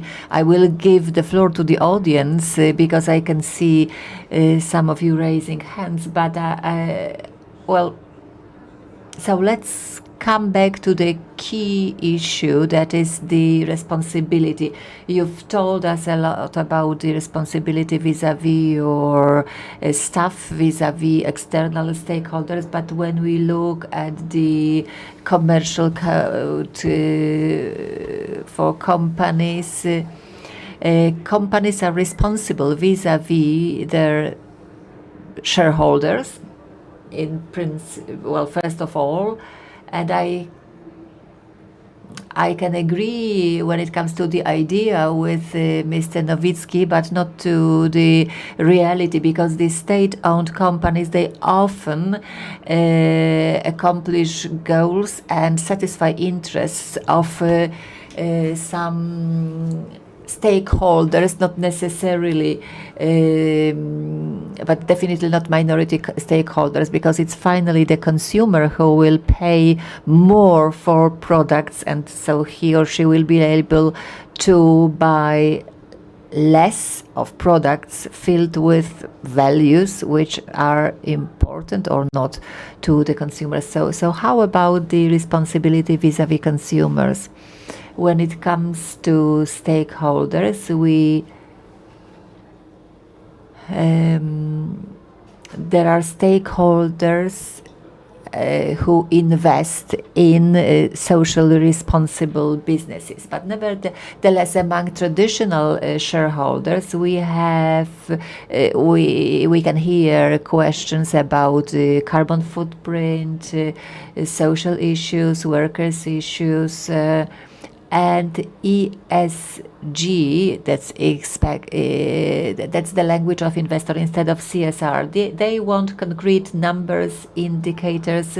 They want to see how the company moderates climate-related risks or other social risks to carry out its business and make money not only for the 6 months to come, but in a longer time perspective, or how to prevent crisis situations linked to human rights, which may reduce the value of shares. So we can see that the shareholders are increasingly more interested, and the fact that non-financial reporting is becoming more and more financial, that we will be speaking of carbon footprint impact upon local communities.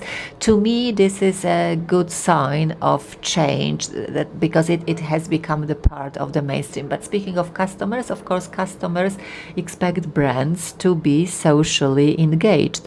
So there are more and more indicators telling us now these are declarations, but people declare that they want to buy products that are not harmful to the environment, which support social engagement. The transparency of the company is important. People want to know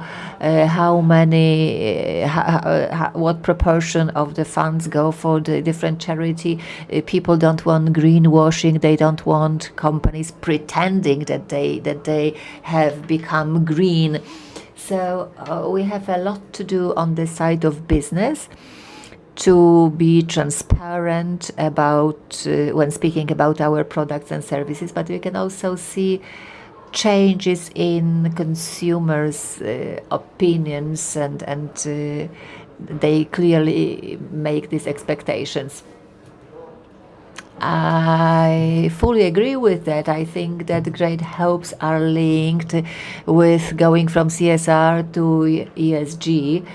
So to show it financially in a longer time perspective, if that impacts the value of shares and profit and dividend, then this financial dimension of human rights and environmental impact may be reflected in the value of the company. So if the economic framework is to be sustainable, then this is where we should hope for business responsibility.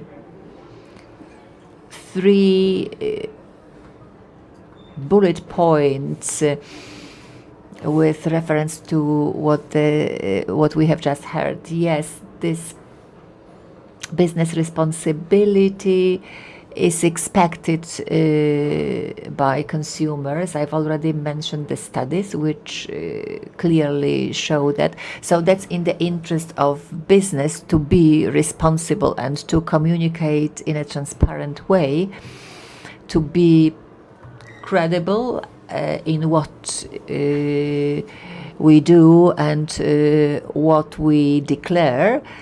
And here, by that I mean social washing or greenwashing, and the shifting of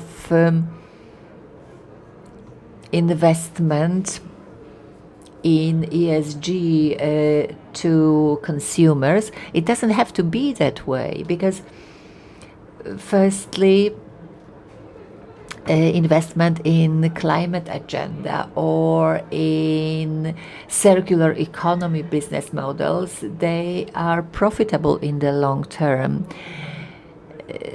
Energy use optimization, waste optimization, or design to avoid waste, they bring short-term financial benefits to businesses. And that doesn't mean that the costs will be increasing and that they will have to be shifted to consumers. I will tell you a short story from, make it a short story, because we are running out of time. So where has sustainable growth and development come from in IKEA? It has come from the wish to reduce prices at the very beginning. Well, and we still do it through the less is more philosophy. So we optimize the use of materials on the one hand.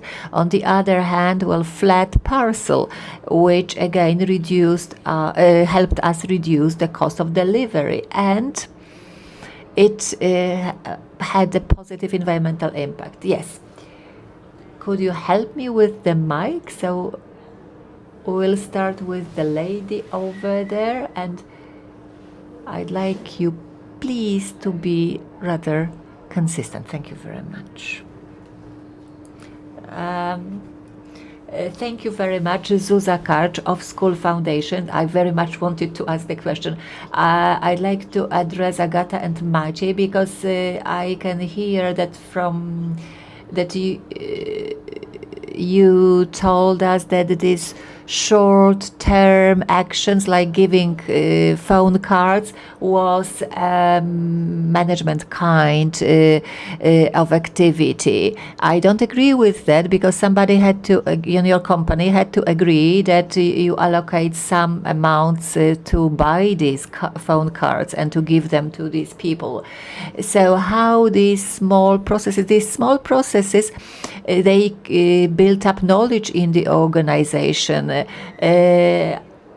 You know how many people have received these cards. What's your perspective of transferring these processes to other stakeholders, for example, to the state, for the state to work in line with the business? Because business has developed its private model, but this model can be translated into the state model. So how do these values, how are these values transferred into working processes? How can you translate them also to state-citizen relationships? Odpowiedzi. Maciek tries to avoid the answer. No, I'm joking. This is not an easy task because of what you have just said. This is a dialogue, and to have a dialogue we need to have openness on both sides for sharing our practices, good practices, processes. We use different associations that we are members of. For example, Leviathan Association.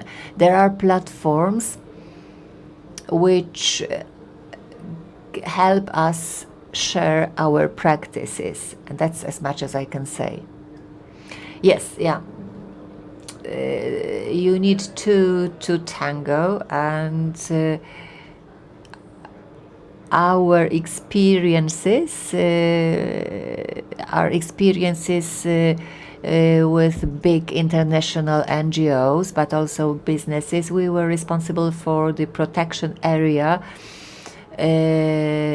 managed by UNHCR. We have withdrawn from this role because the state didn't take part in this in these discussions, and that was supposed to be a trialogue, and that's especially they are unwilling to do that, especially at the Belarusian border. We know now. Well, the next comment or question.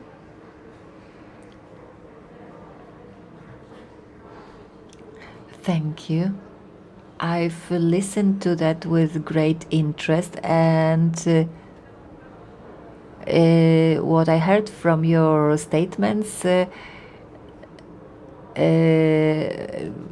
heard the emphasis put on COVID, that is pandemic, and our response to the war in Ukraine. I'd like to come back to the question asked by Hanna Cichy about this crawling crisis and to what you said, Maciej said about the rule of law crisis. I know that in Ukraine, around Ukraine, we had a lot of the need for a lot of social approval and a safe space for acting. So rule of law and going beyond the business strategy to go to places like to enter areas like media, rule of law. Can business get engaged into it? What are your possibilities in this field? What are the limitations and ramifications? And have you got any practices? I'd like to ask this question to Monica. Well, I'm very happy that you have asked about it, because you asked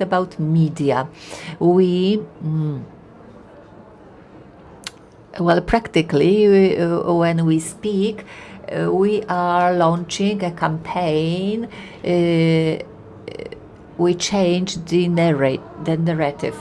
So it addresses, it targets representatives of the media and politicians, and its aim is to change the language when we speak about people, about refugees, about migrants, to change the language that we use to describe them.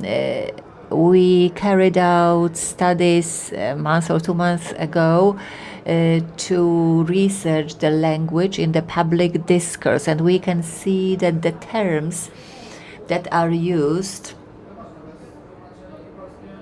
can be very harmful to these people on the one hand, and on the other hand we know and we believe that the language that we use, the terms that we use, the words that we use shape our perception of a specific group or situation, and we decided that it's time for IKEA to speak up and to say, well, hold on, we should change this language of public discourse. So, and our partner, well, of course, we need a partner who is an expert in this field. So the Ocalenie Foundation, they are our partner. We have our stand in front of this room, and there is a QR code from which you can learn about this campaign, and there is this. The terms that should be used. Well, very briefly, I mentioned due diligence not by accident, because the company in risk management should take account of various aspects of human rights in infringement. For example, the freedom of speech, the impact of telecommunication services on the freedom of speech. But we have also workers' rights, children rights. So the companies should also offer activities to mitigate various risks. And currently we are carrying out a big study on the diversity in the creative industry. We want to see how the message is created by different creative agencies, how diversity is approached. During the previous panel, we spoke about it also, speaking about the rights, about human rights. So what kind of language is used, how we can approach these issues. So it's very difficult to encapsulate the subject of corporate responsibility and keep and limit it to 1 hour. I can see those of you who are disappointed because you haven't managed to ask a question, but we are with you. So please approach us and ask.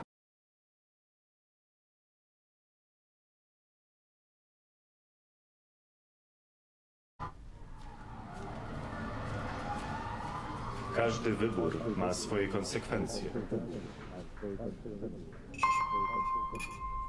Dziś na kazaniu o takich jak ty mówili, że to morderczynie.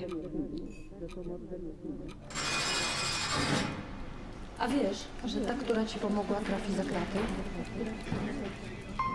Trzeba mieć sumienie. Jak mogłaś to zrobić własnej matce? Aborcja to najgorsza zbrodnia. Gdybym ja podjęła taką decyzję, nie byłoby cię tutaj. Organy państwa nie będą przyglądać się temu obojętnie.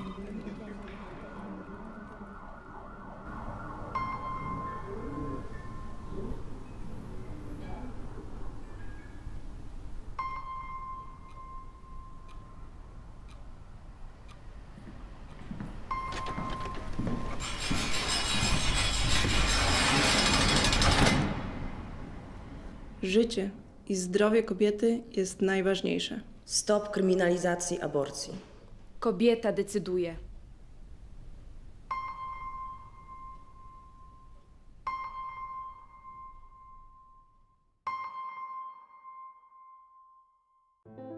Jestem z zawodu lekarzem. Zajmowała się diagnostyką chorób nowotworowych. W Białorusi zajmowałam się mikrobiologią i molekularną biologią. Byłem nauczycielem szkoły podstawowej. Naszym celem jest budowanie umiejętności, które są ważne na polskim rynku pracy. Szybko nabierają takiej pewności siebie, bardzo szybko się uczą. Wszystko możliwe, kiedy starasz się.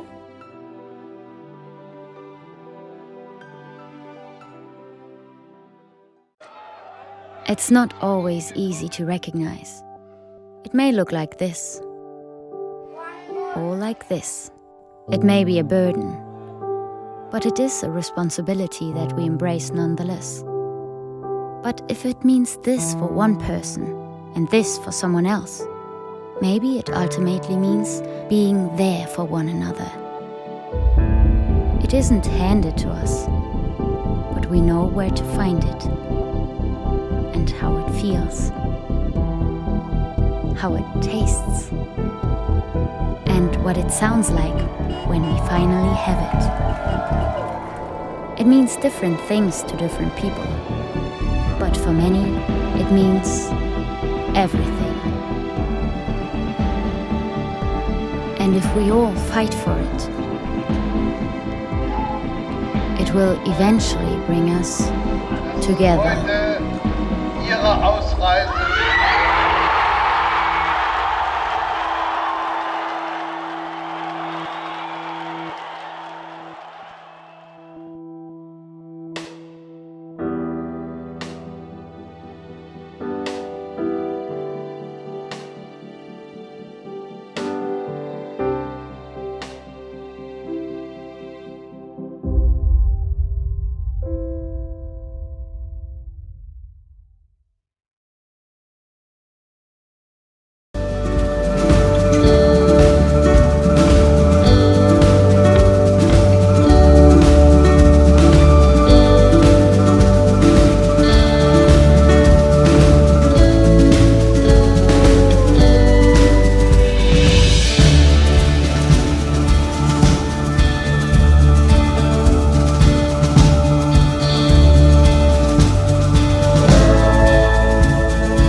Dzień dobry.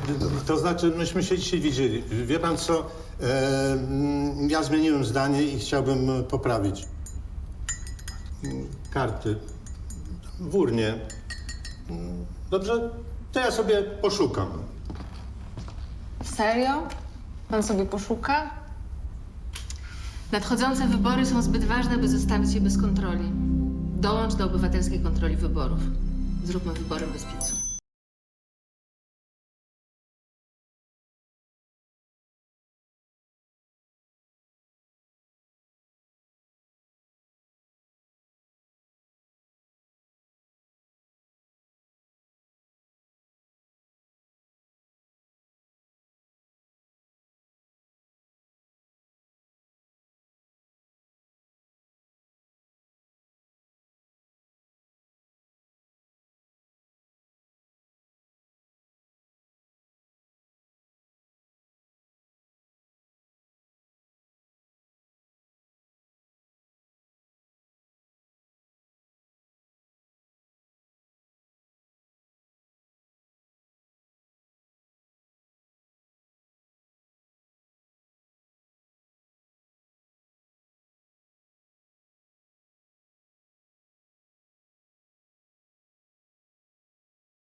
Wszystko zaczęło się od króla Jagiełły. Mała Łodzia stała się miastem, które w XIX wieku rozwijało się najszybciej na świecie. W ciągu zaledwie 60 lat od powstania pierwszej manufaktury powstaje przemysłowa, wielonarodowościowa metropolia. Jednak wiatry historii nie zawsze jej sprzyjały. To, co zniszczył los, odbudowują łodzianie. Nasza Łódź. Miasto wielkich szans. Od 600 lat w sercu Polski i Europy. Jesteśmy Polakami. Jesteśmy niezwykłym społeczeństwem. Zawsze w obliczu wielkiego wyzwania potrafimy się mobilizować. Potrafimy stawić czoła wielkim wyzwaniom. Bo nie potrafimy stać obojętnie. Bo obchodzi nas bezpieczeństwo i przyszłość naszych dzieci. Bo wierzymy, że nadzieja zwycięża apatię, lęk i strach. Bo mimo wszelkich przeciwności nigdy się nie poddajemy. Potrafimy ciężko pracować, wspierać się i działać razem. Bo zależy nam na naszej ojczyźnie, naszym osiedlu, naszej ulicy. Bo chcemy naszych niezbywalnych praw i wolności. Bo nie oddamy naszych marzeń. Nadchodzi punkt zwrotny.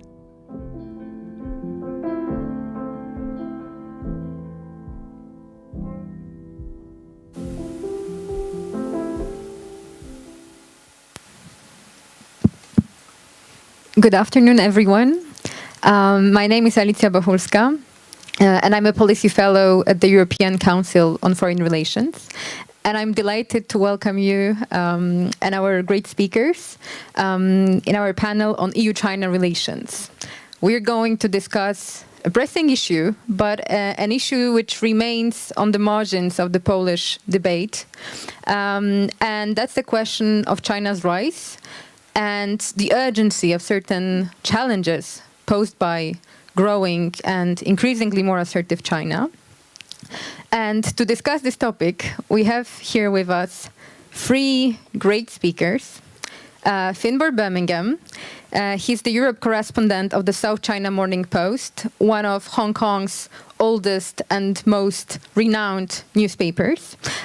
He's based in Brussels, but he's covering EU-China relations and many other interesting topics. We have Marijke Olbeck. She's a senior fellow in the Indo-Pacific program of the German Marshall Fund, based in Berlin. And she's also the co-author of a very interesting and I would say quite, I wouldn't say scandalous, but a great book that I advise you to read called Hidden Hand, Exposing the Chinese Communist Party, How the Chinese Communist Party is Reshaping the World. I do recommend you have a look at this book.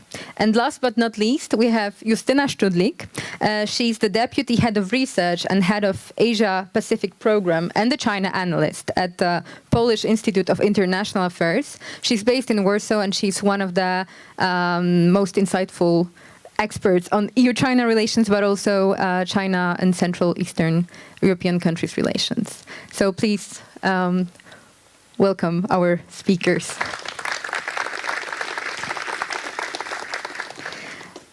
I will start with Finbar, with a little bit of a provocative question.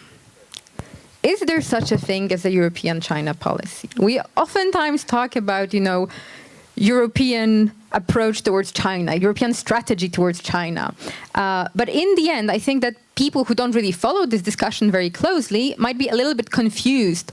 What are we actually talking about when we talk about European China policy? Is there such a thing? And what actors, what kind of themes we're discussing these days? Yeah, it's a good question. And depending on who you ask, there are either too many China policies, or basically there are no China policies.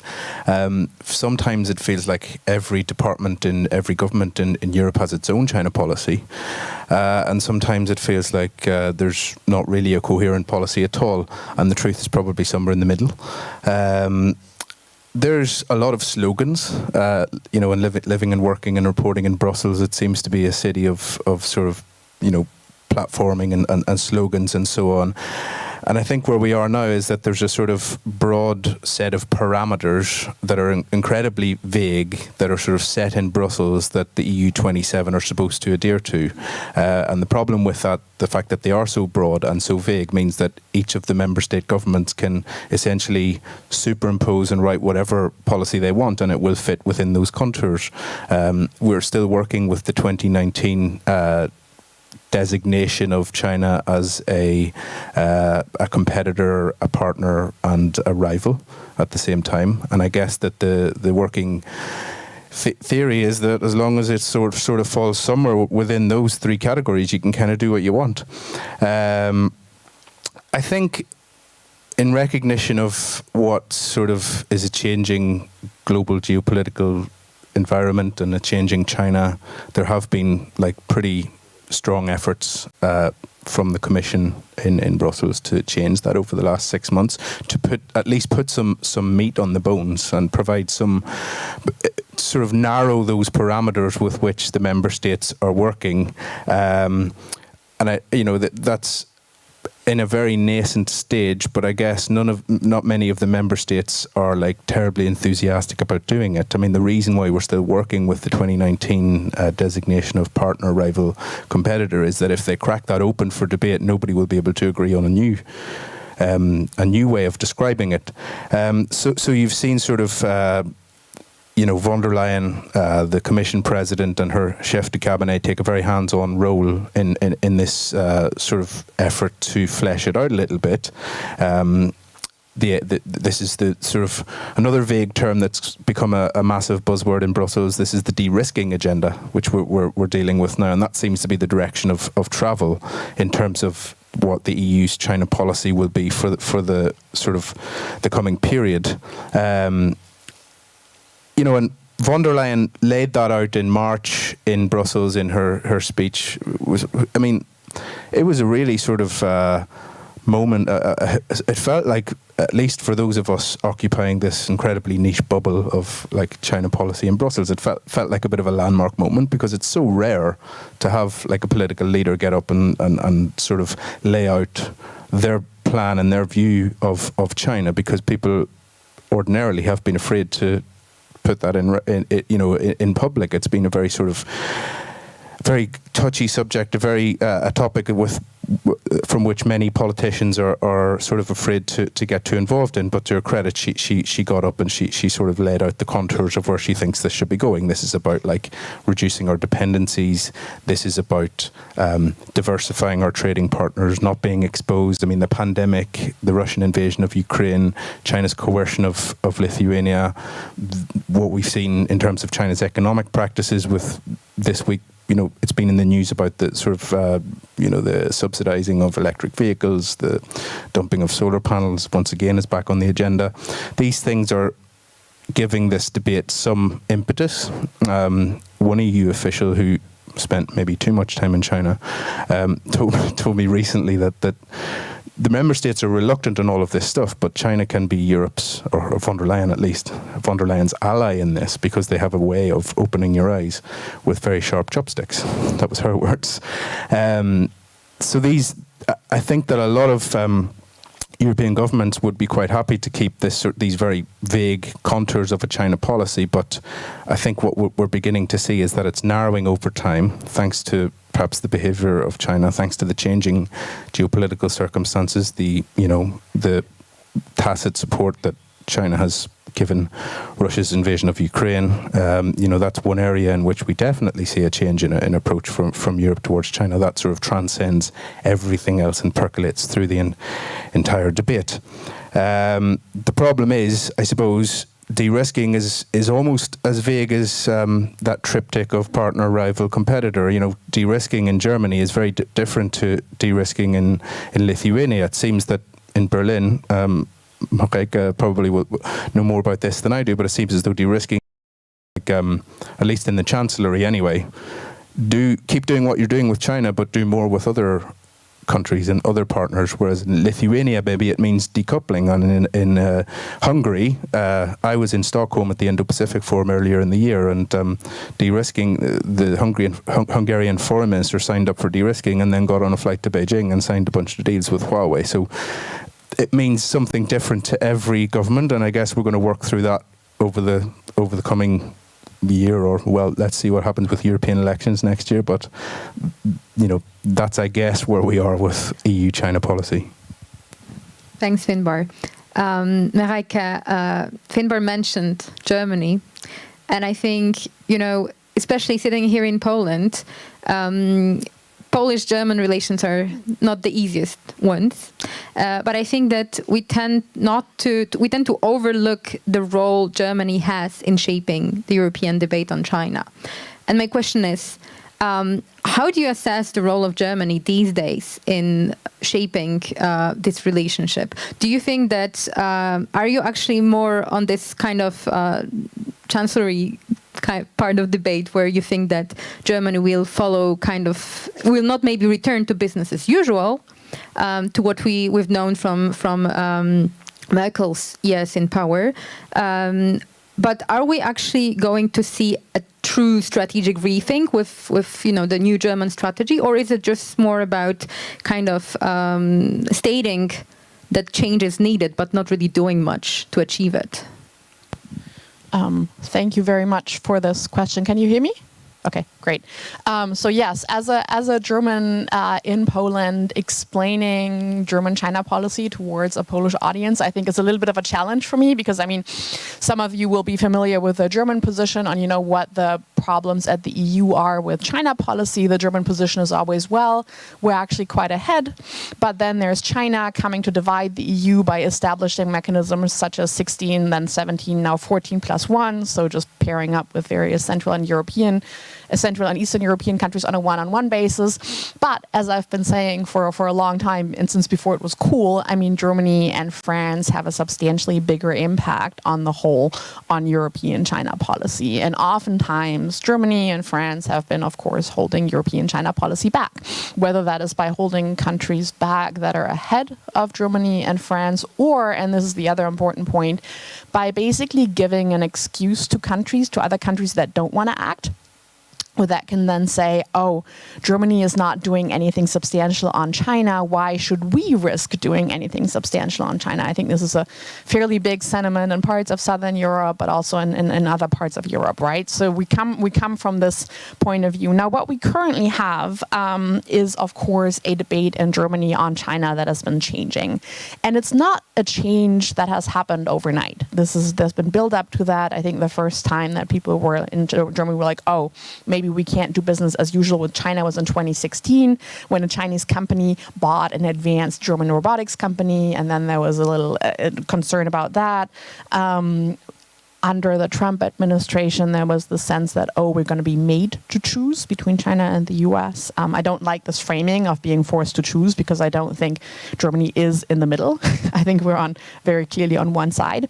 But then with the pandemic and seeing a more aggressive face of China, and especially since the Russian invasion of Ukraine and China's position on that, things have really changed. Now, is this going to be an actual change that's going to last, and is it going to have an impact on the EU debate? I'm really not sure, because, and you will know this, but just to explain for everybody, there is a difference in positions in Germany right now. You do have a lot of ministries, I think, inside the current German government that are very, very clear about the challenges that China poses for Germany and for Europe, and they have been taking certain measures that are within their area of expertise, what they can do, their competencies, right? For instance, they might say, oh, we're not going to give you investment insurance for your investment in China because you're taking a risk here. So there are those smaller measures that are happening at the ministerial level, but then there is also debate driven by a part of industry that is we can't afford to not have good relations with China, which is a position that is exemplified by the Chancellery. And ultimately, the problem that there is no unity on these topics is going to be a problem in terms of the steps that Germany can take. One thing I want to point towards here to close up my input is the China strategy that was recently released by the German government, and this both exemplifies the potential that we have, but also some of the problems we have. So this is a China strategy that the German government had been wanting to publish for months. It kept getting delayed, in part, I think, because the German Chancellery maybe wanted to have its consultations with the Chinese government first before releasing this kind of document. It was then rolled out in July in a way that signaled that it was mainly by the German Foreign Office. So the Chancellor wasn't there, the other ministries weren't there. Our foreign minister basically rolled it out herself. Nonetheless, I think there are a lot of good things in the China strategy that got rolled out. It was watered down from previous versions which leaked, but ultimately it gave a very realistic, very harsh, you could say, descriptions of the changes that China has undergone. And those things are now out there. And you can't really roll them back. You have put them out there, and you have basically given this as a blueprint to act.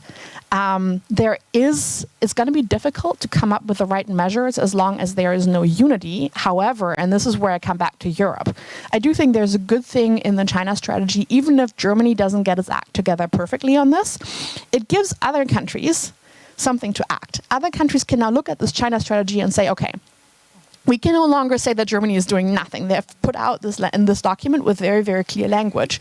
So other countries that also want to use this can actually use it to come up with their own measures, with their own policy in the absence of a unified EU policy. And this is why I'm actually quite happy about this document and think on the whole it is a good thing.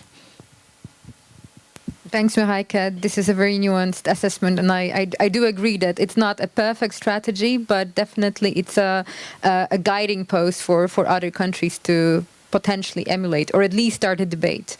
Turning to you, Justina, Mareike also mentioned the infamous 16, 17, 14 plus 1, any number plus 1 platform for cooperation that for many years was seen in Europe, especially in Western European countries, as this quote-unquote Trojan horse of the European unity. But now, since both the pandemic and the war in Ukraine, it seems that this region, Central and Eastern Europe, is more at the forefront of a much more assertive debate and approach towards China. Do you think that the war in Ukraine was actually the turning point, or were there any other factors at play? So do you hear me? Oh, wonderful. Good afternoon. Well, to be honest, I would like to answer your question, but afterwards, if you don't mind, just to refer to Finnboga's and Mareike inputs. Well, when it comes to your question, if there's a turning point, so yes and no. Maybe I say with yes, because Russia's invasion of Ukraine and the fact that China endorses Russia was like a additional alarm bell when it comes to the Central Eastern European perception of China. So in that sense, it was to some extent a turning point. I said yes and no. And no, why no? Because the fact that that a few years ago we started to rethink as a region, we started to rethink our perception and our approach towards China. And the reason for that, there are many reasons, because, well, maybe I start very, very shortly to explain why we decided to reinvigorate our relations with China, why we decided to be the participants of the so-called famous 16, 17, 16, now 14 plus 1 formula. There were 3 main reasons: political, economic, and security related. Political, because China is right at that time, in 2000, the format was established 2012 in April in Warsaw. At the time, we perceived China as a rising power, a global power. So for us, it was very important to have a pretty close political cooperation with a global power in order to also enhance our international standing. So it was important. So not having close relations, intensive relations with China means that we'll be marginalized. So it is the first reason. The second one, economic. Of course, huge market, perception of China as an opportunity, rising middle class in China. So this kind of our perception that we could also have Chinese investment, high level, greenfield, not M&A and not loans, credit related investment. And the second one, it was also kind of a channel, having channels with China to explain to China why we are afraid of, we are concerned of closer China-Russia relations, because for us it was obvious that China is our huge challenge and a threat. Russia is our huge challenge and a threat. And after years of enhancing this cooperation within this framework and also bilaterally, we started to see that there is no any tangible benefit, tangible results, positive results for us. Politically, China has become, under Xi Jinping, it's obvious, more authoritarian. It's not an asset to have close relations. It's not an asset when it comes to improving our international standing. Economically, trade deficit expanding, no specific Chinese investment, mostly the same mode like in Africa and also global south, loans, credits, no greenfield, no high level investments, and security related issues. So I think that the kind of a turning point we could be 2017 when China and Russia jointly conducted its naval drills in the Baltic Sea. So something completely new. So it was the reason why we decided, when we started to think and started to rethink our perception of China. And of course, in the last 2-3 years, 2 red lines I think that China already crossed. The first one was coercion against Lithuania. It was completely new kind of a coercion. It was not like a coercion against Japan, even not like a coercion against Australia, that China stopped to import some products and some from those countries, but it was process of weaponization, supply chains. So we realized that even having very shallow economic relations, we could be exposed to Chinese coercion via, let's say, other countries, Germany, even United States, if China would like to exert pressure on those countries.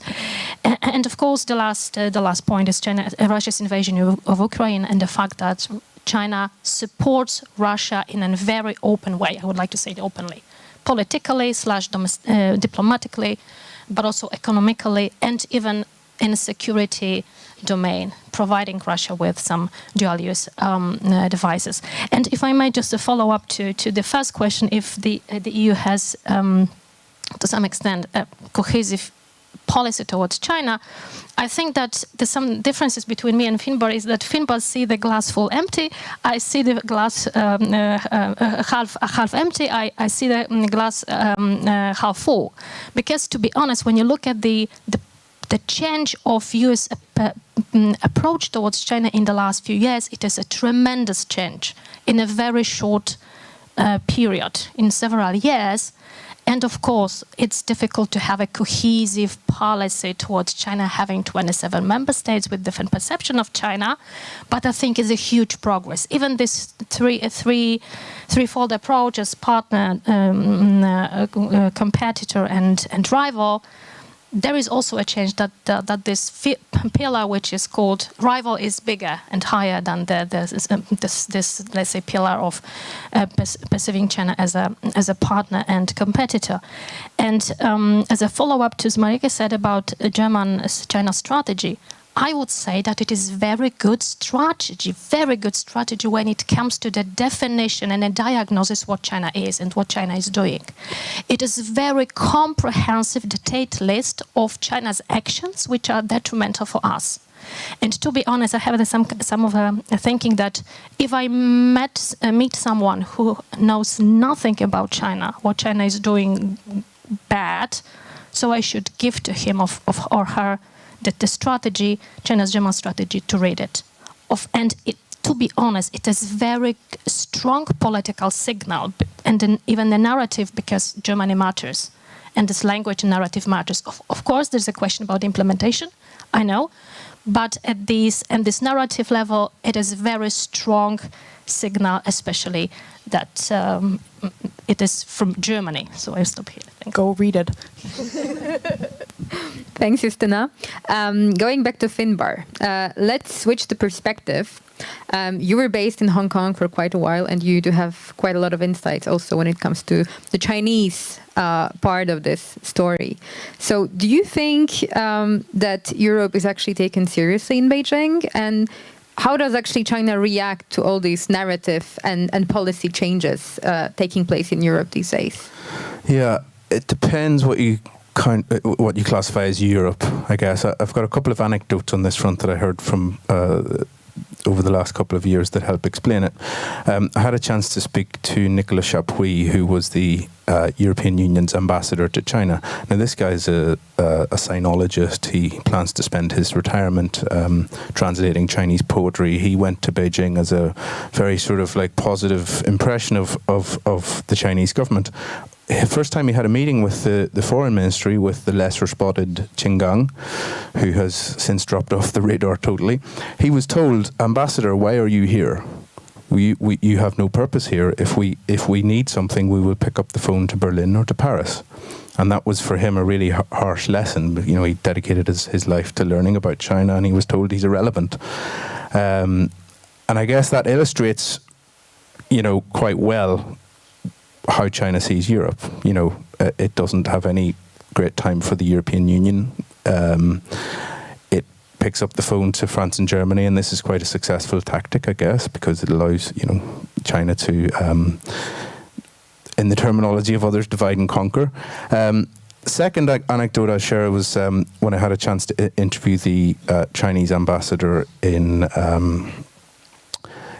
Brussels to the European Union, Fu Tong, when he first arrived at the end of last year.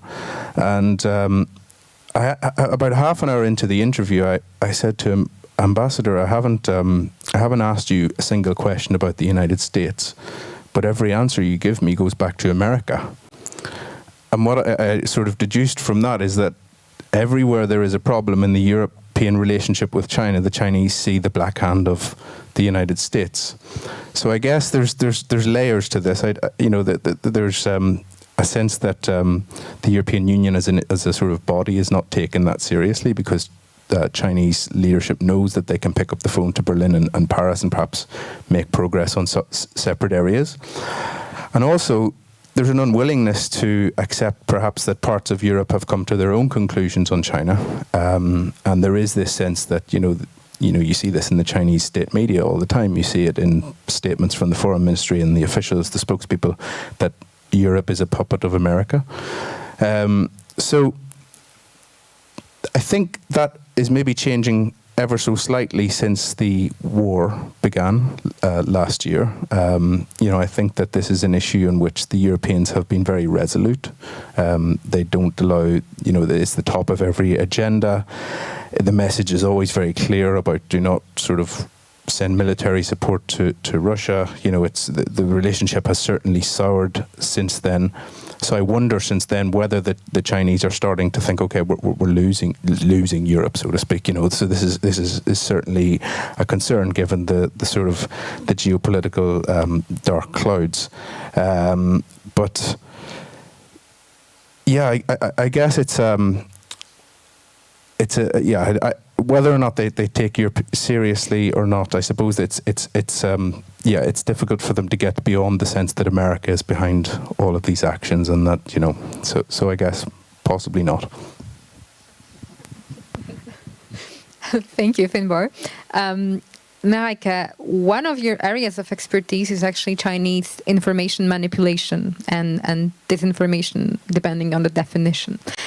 And I think it's quite important to talk about it here in Poland and in Central and Eastern Europe, because I do have a feeling that there is a tendency here to look only at Russia, and for quite, good reasons. Russia is much better understood as an actor actively shaping or trying to kind of, frame the debate for its own interests. But I think that for so many years, China has been associated only with this quote unquote pragmatic debate. So how do you see the role of China in shaping the European debate? Should we talk about disinformation from Beijing, or is it actually something else? And how seriously should we take it? Yeah, thank you for this question. I do think it's really important to address this because, as you said, the Russian model to disinformation and information manipulation has really shaped how Europe looks at information spaces and what is done there. And I mean, the classic thing to say would be that, oh, Russia wants to destroy and China wants to build up positive narratives. And I think it's actually a little more complicated than that. And what I want to do here is explain a little bit the Chinese official approach to disinformation. Now, I will preface this by saying that there has been a lot of experimentation in recent years with so-called Russian-style disinformation by China as well, which is like, we're going to throw out various competing conspiracy theories, basically throw mud at the wall, see what sticks. So China has started to experiment with that, but as of now, it's a little unclear how much of this is going to be the mainstay of the strategy in Europe. But it is important to understand that, yes, China has also started doing this. But what I think is really important for us to understand to how China approaches information spaces is what I like to call the United Front approach or United Front model to information spaces. And that is basically the desire to create a chorus of positive affirmative voices. So the PRC, the People's Republic of China, will approach any kind of group, anybody, any medium to try to create this chorus of positive voices of people reaffirming official talking points, of praising PRC policy, of praising what China is doing in order to kind of create this positive echo chamber. And for that is not only limited to the information space, but that involves approaching a lot of people and asking them to put out statements in support of the PRC. And oftentimes people will get letters and will get explicit requests to say certain things.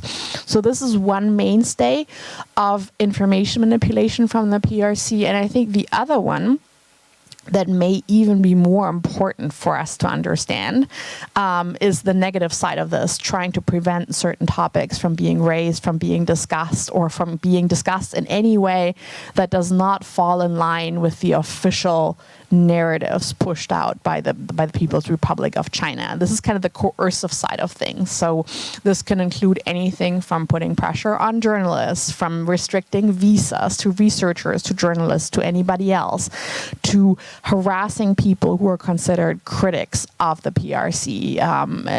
A lot of stuff has been covered under the topic of transnational repression, where the PRC actively goes after critics of itself. Over here, I think the most recent tactic that officials have employed is basically sending bomb threats on behalf of critics. So if a person travels somewhere, somebody will send a bomb threat to, I don't know, the hotel where they're staying. And then, of course, the person traveling there then has to explain that they didn't actually send this, and that, no, the police should not arrest them. And that this is, so basically these various harassment tactics in order to shut people up.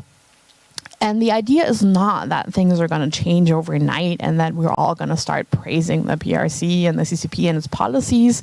But the idea is to gradually chip away at where the debate is at, and to make sure that there is much more space for the positive voices. And ultimately, in the end, and I do think this is the goal, zero space for negative voices. We're far away from that. I don't think in Europe we're anywhere where we're not going to see any criticism, but there's a lot of drive behind shutting down critical debates. And people can use coercion, can use money and access as a tool, and then where that fails, very active, very prolonged, sustained harassment of individuals. And this United Front approach to information manipulation. It's not perfect, but as a package, it works quite well. And I think it's important that we see it and understand it as a package. And that really is the main point that I want to make here, to look at it in these terms as the Chinese party state looks at it. So going back to the topic of the war in Ukraine, I do have a question to you, Justyna, which I think is, in the end, it's crucial when it comes to our assessment. And by our, I mean Poland, but also other countries on NATO's eastern flank. How do you see the current shape of China-Russia relations? We still, on the one hand, there's the whole narrative of China trying to remain neutral in the face of the Russian aggression of Ukraine. But also there are many people who believe that there is still some room to maybe influence China to distance itself from Russia, and they tend to look for some confirmation of this kind of ideas in the public space. But how do you see that? Do you think that this is a realistic approach, or what is the core of China-Russia relations? So when we look at China-Russia relations, especially since Russia's invasion of Ukraine, I would say that we see a pretty constant alignment between those two countries, and I do not see any specific changes in those two countries' relations. Of course, there's some kind of discussion that this kind of China-Russia friendship is not like 100% full friendship, that there is some kind of differences. There are, but there's some kind of strategic goal of China-Russia cooperation is the most important, which is anti-US, anti-Western approach, and also the most important, the survival of the regime in those two countries. And to be honest, what we are observing in the last few weeks and even months, it is a kind of a game that China plays with us, that Russia plays is with us, and China and Russia play with them with each other. So it was said that there's some kind of a discussion that in the last few months we can see a kind of a process of distancing. That China is distancing from Russia, and there are some examples of it. Let's say the summit of Shanghai Cooperation Organization in September last year, and I think it is a very good example of this game that China and Russia play with us, because it was after this summit, Russia published a readout in which Chinese side admitted that China has a little bit different perception of what is going on in Ukraine than Russia has. So, it was a kind of a game that China and Russia play with us to show that China is a little bit different, that China's perception is different. Then, what China did, and many experts, also decision makers, are pretty happy with that. China started to talk that is against the using nuclear weapons. It was after Chancellor Scholz's visit to China in November last year, and it was a kind of a narrative that China said openly that is against the using nuclear weapons by Russia. But if you read exactly what Xi Jinping has said or other Chinese officials, there's no any Russia word. So China is against the using nuclear weapons, full stop. But if you read exactly, or between the lines, between the characters, we can see that there is a kind of hints that the West is preparing for using nuclear weapons. So we should not take it as a, let's say, condemnation of Russia's threatening of using nuclear weapons.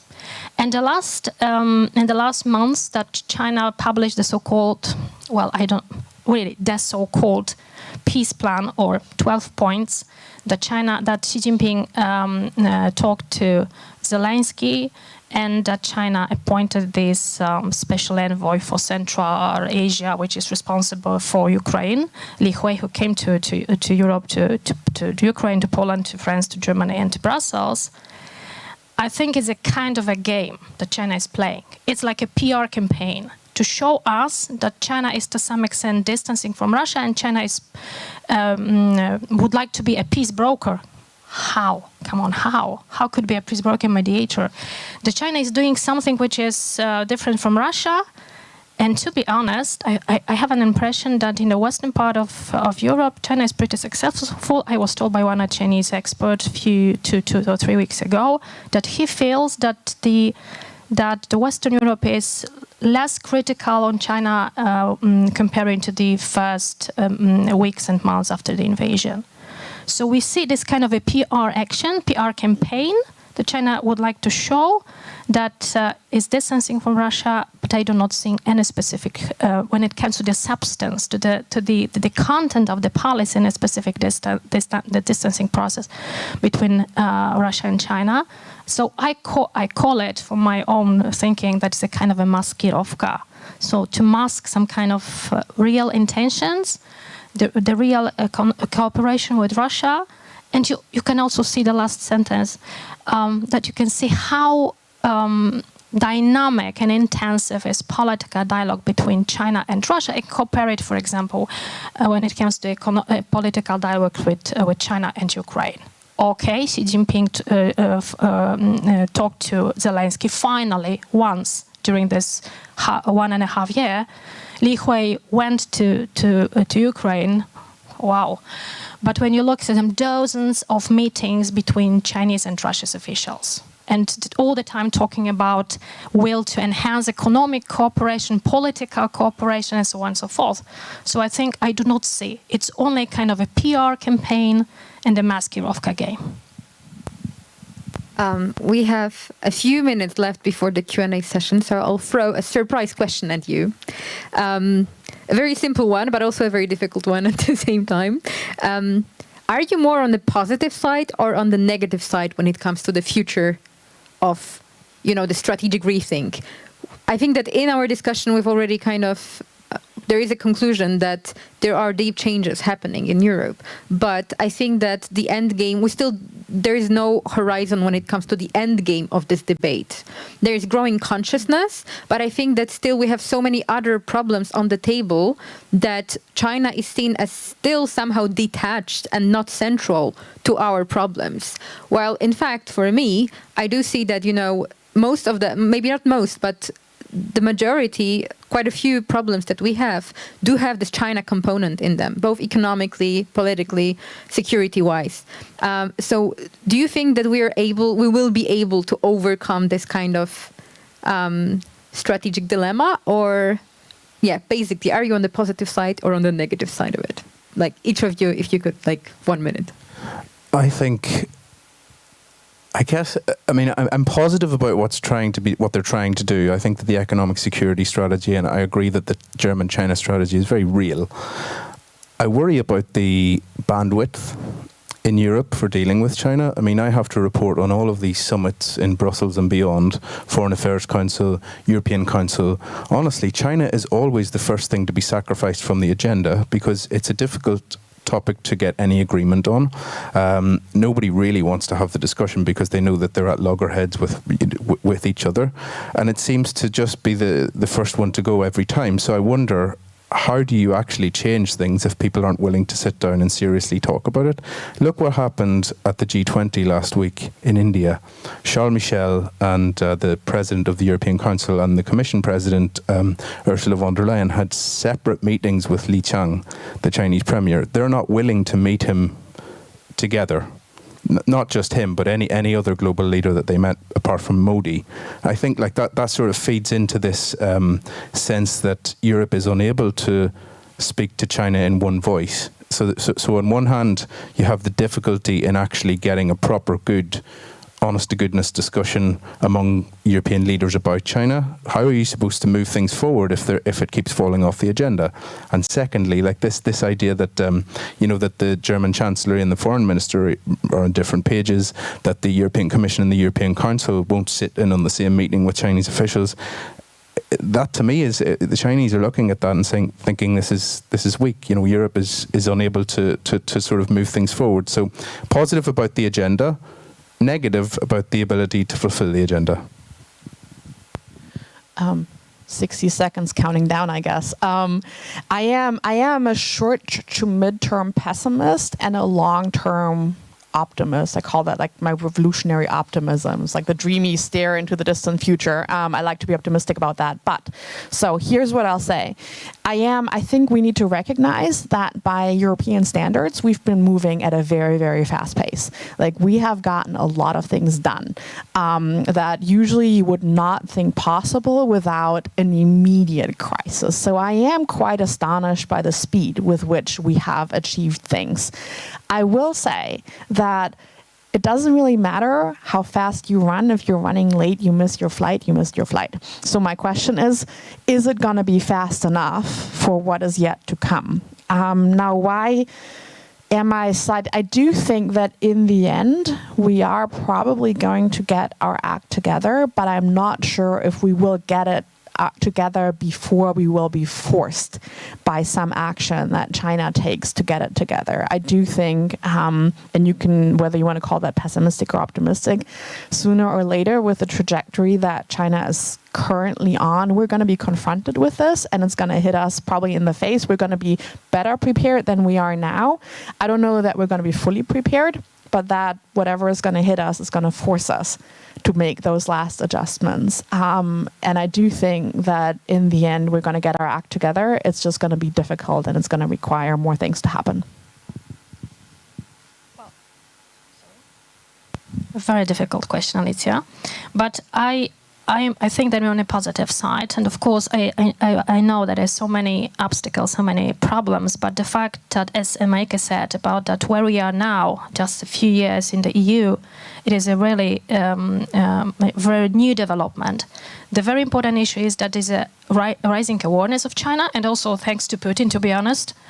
So we should, well, it's because of him mostly, and we are aware. And what is also very important that we, and this topic was absent during this our conversation, is in the last few months, I think it is very visible the rising convergence in transatlantic relations when it comes to China.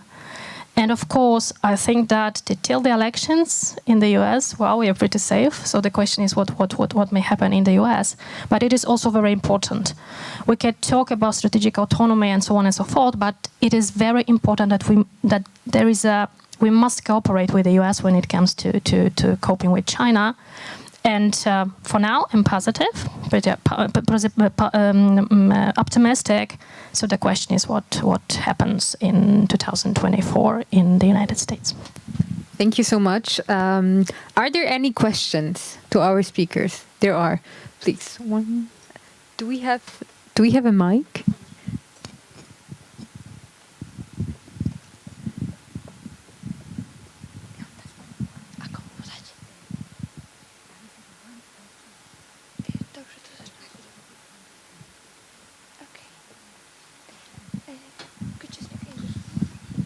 Yes.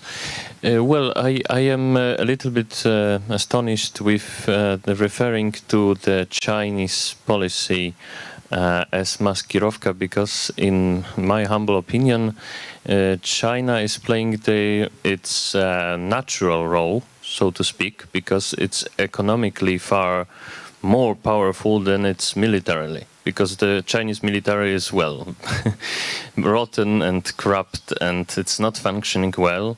They are, in the last decade, they started to make jet engines properly. That's something that it's not very often mentioned, but it's true. So they are depending militarily, to some extent, on Russians sometimes. So it's, in my opinion, it's a natural role for China to, just be scared of using atomic weapons by anyone, because they have a smaller amount of them than the French, not to mention the US, right? So, yeah, that's my question. So if I may, just to refer to your question, I do agree that China is afraid of using nuclear weapons by other countries. It's absolutely true, and I agree with you. My point was that China prepared a trap for us, saying during Scholz's visit and then after, and saying about these nuclear weapons later on, because we understood this kind of remark from Xi Jinping that is a kind of a condemnation of Russia, that Russia is threatening us to use the nuclear weapons. So it was kind of a political signal that we understood that, okay, Xi Jinping is criticizing Russia, which is not true, because when you read exactly what China is talking about, nuclear weapons, I remember even the article in the Zhenmin Zhipao People's Daily party's press organ, that it was a translation from the Russians, some kind of, that it was, if you read it, you can see that it was a kind of a message that not only Russia is threatening using nuclear weapons, but also the Western countries. Because who is responsible for the war? NATO, of course.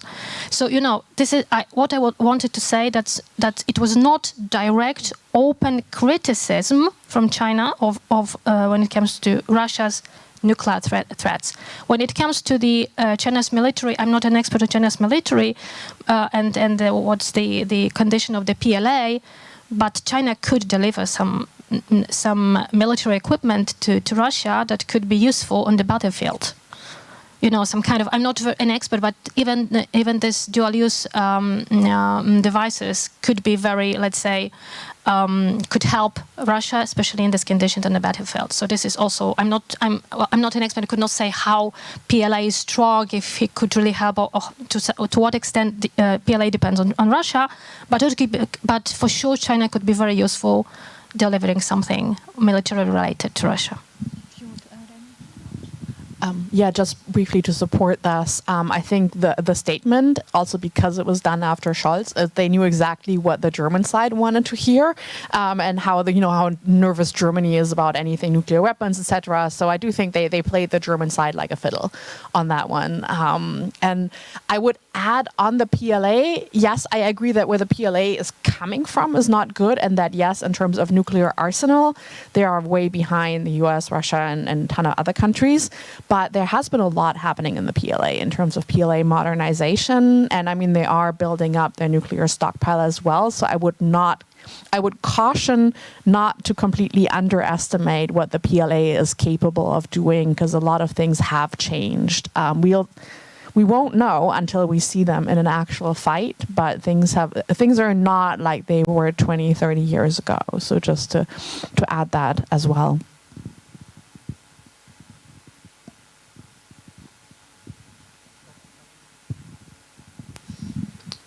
Tomasz Kamiński, University of Łódź.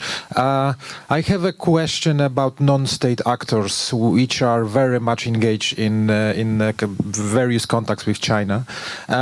To what extent this strategic turn, talking about this strategic turn, they are ready for this, right?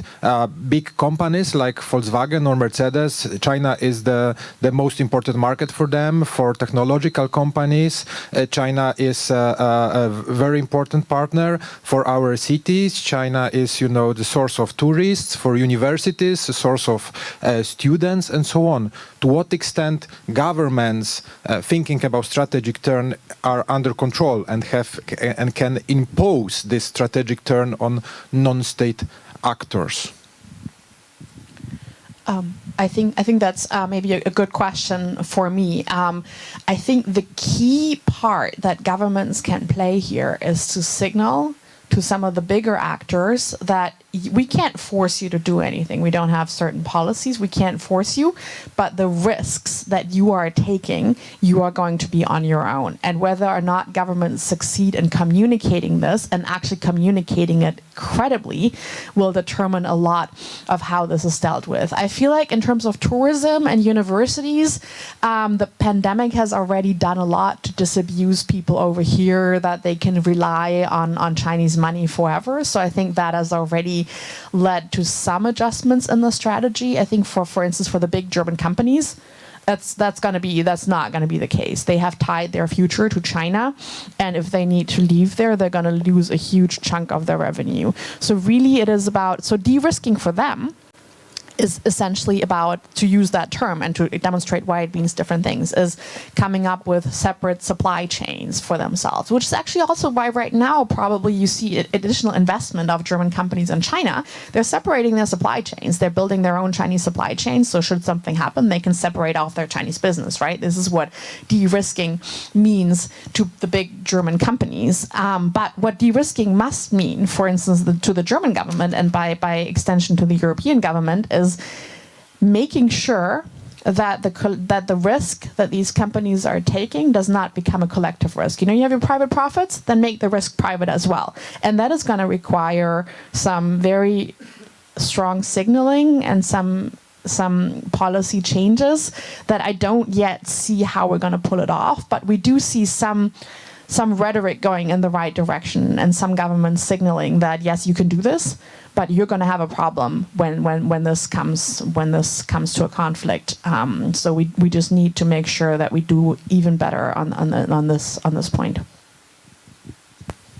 Yeah, just briefly, I mean, this week I was writing a lot about electric vehicles in Europe. The European Commission did this ex officio investigation that they've launched it into the subsidies of the Chinese sector. So European car makers think that the Chinese models are 20% cheaper in Europe than their counterparts from the EU.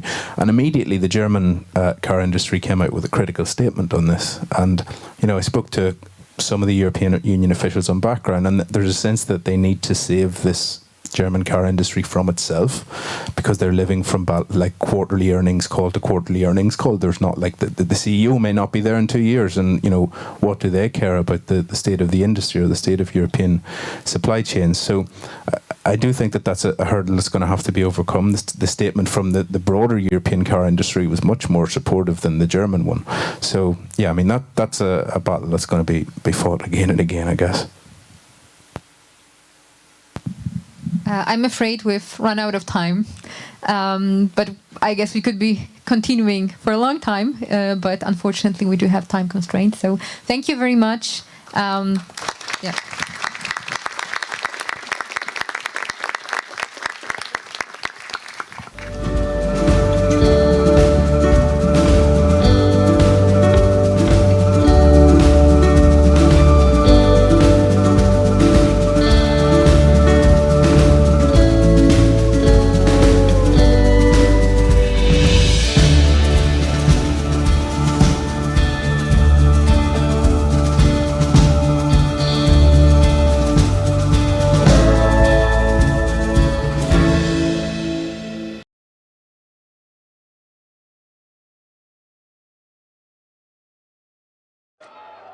It's not always easy to recognize. It may look like this, or like this. It may be a burden, but it is a responsibility that we embrace nonetheless. But if it means this for one person and this for someone else, maybe it ultimately means being there for one another. It isn't handed to us, but we know where to find it. And how it feels, how it tastes, and what it sounds like when we finally have it. It means different things to different people, but for many, it means everything. And if we all fight for it, it will eventually bring us together. Ihre Ausreise.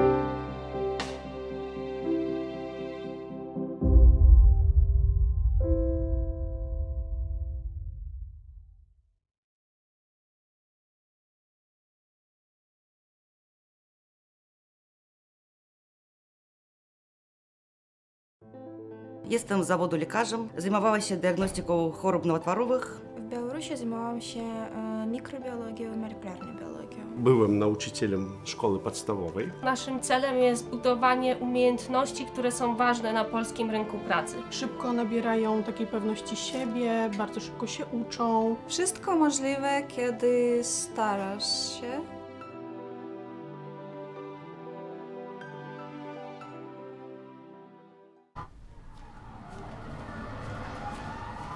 Każdy wybór ma swoje konsekwencje. Dziś na kazaniu o takich jak ty mówili, że to morderczynie. A wiesz, że ta, która ci pomogła, trafi za kraty? Trzeba mieć sumienie. Jak mogłaś to zrobić własnej matce? Aborcja to najgorsza zbrodnia. Gdybym ja podjęła taką decyzję, nie byłoby cię tutaj. Organy państwa nie będą przyglądać się temu obojętnie.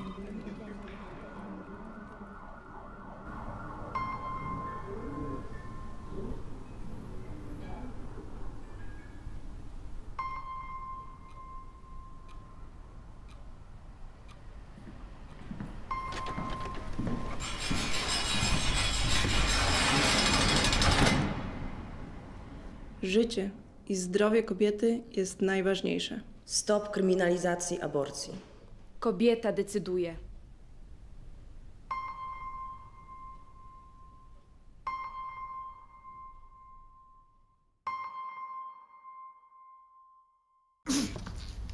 Dzień dobry. To znaczy, myśmy się dzisiaj widzieli. Wie pan co?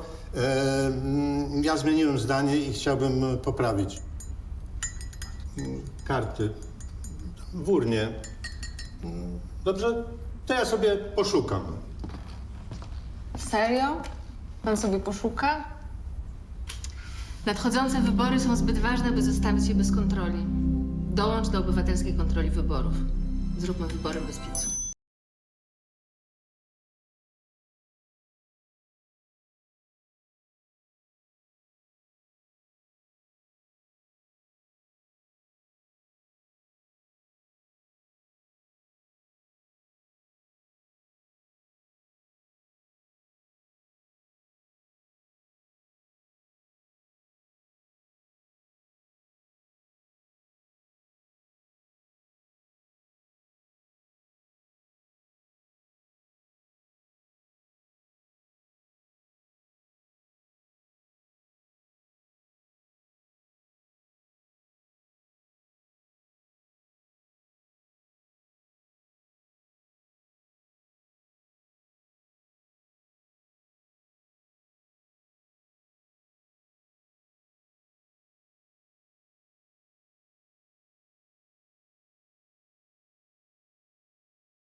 Wszystko zaczęło się od króla Jagiełły. Mała Łodzia stała się miastem, które w XIX wieku rozwijało się najszybciej na świecie. W ciągu zaledwie 60 lat od powstania pierwszej manufaktury powstaje przemysłowa, wielonarodowościowa metropolia. Jednak wiatry historii nie zawsze jej sprzyjały. To, co zniszczył los, odbudowują łodzianie. Nasza Łódź. Miasto wielkich szans. Od 600 lat w sercu Polski i Europy. Jesteśmy Polakami. Jesteśmy niezwykłym społeczeństwem. Zawsze w obliczu wielkiego wyzwania potrafimy się mobilizować. Potrafimy stawić czoła wielkim wyzwaniom. Bo nie potrafimy stać obojętnie. Bo obchodzi nas bezpieczeństwo i przyszłość naszych dzieci. Bo wierzymy, że nadzieja zwycięża apatię, lęk i strach. Bo mimo wszelkich przeciwności nigdy się nie poddajemy. Potrafimy ciężko pracować, wspierać się i działać razem. Bo zależy nam na naszej ojczyźnie, naszym osiedlu, naszej ulicy. Bo chcemy naszych niezbywalnych praw i wolności. Bo nie oddamy naszych marzeń. Nadchodzi punkt zwrotny.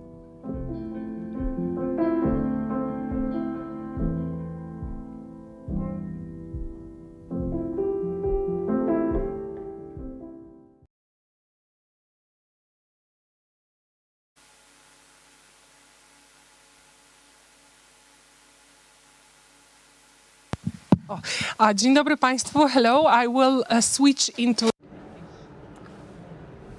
perfect, but if you need translation, please do use the instruments for that. And my name is Agnieszka Lichnerowicz. I'm a journalist, and it's an honor to be here with you and the honorable panelists. We will be talking about the famous Zeitenwende. How much has Germany achieved as far as Zeitenwende is concerned? How much is it changing? How much has it not changed? Or how can we predict it will be changing? And with Germany, us, Europe, and actually the whole world. That is a very important part of the discussion.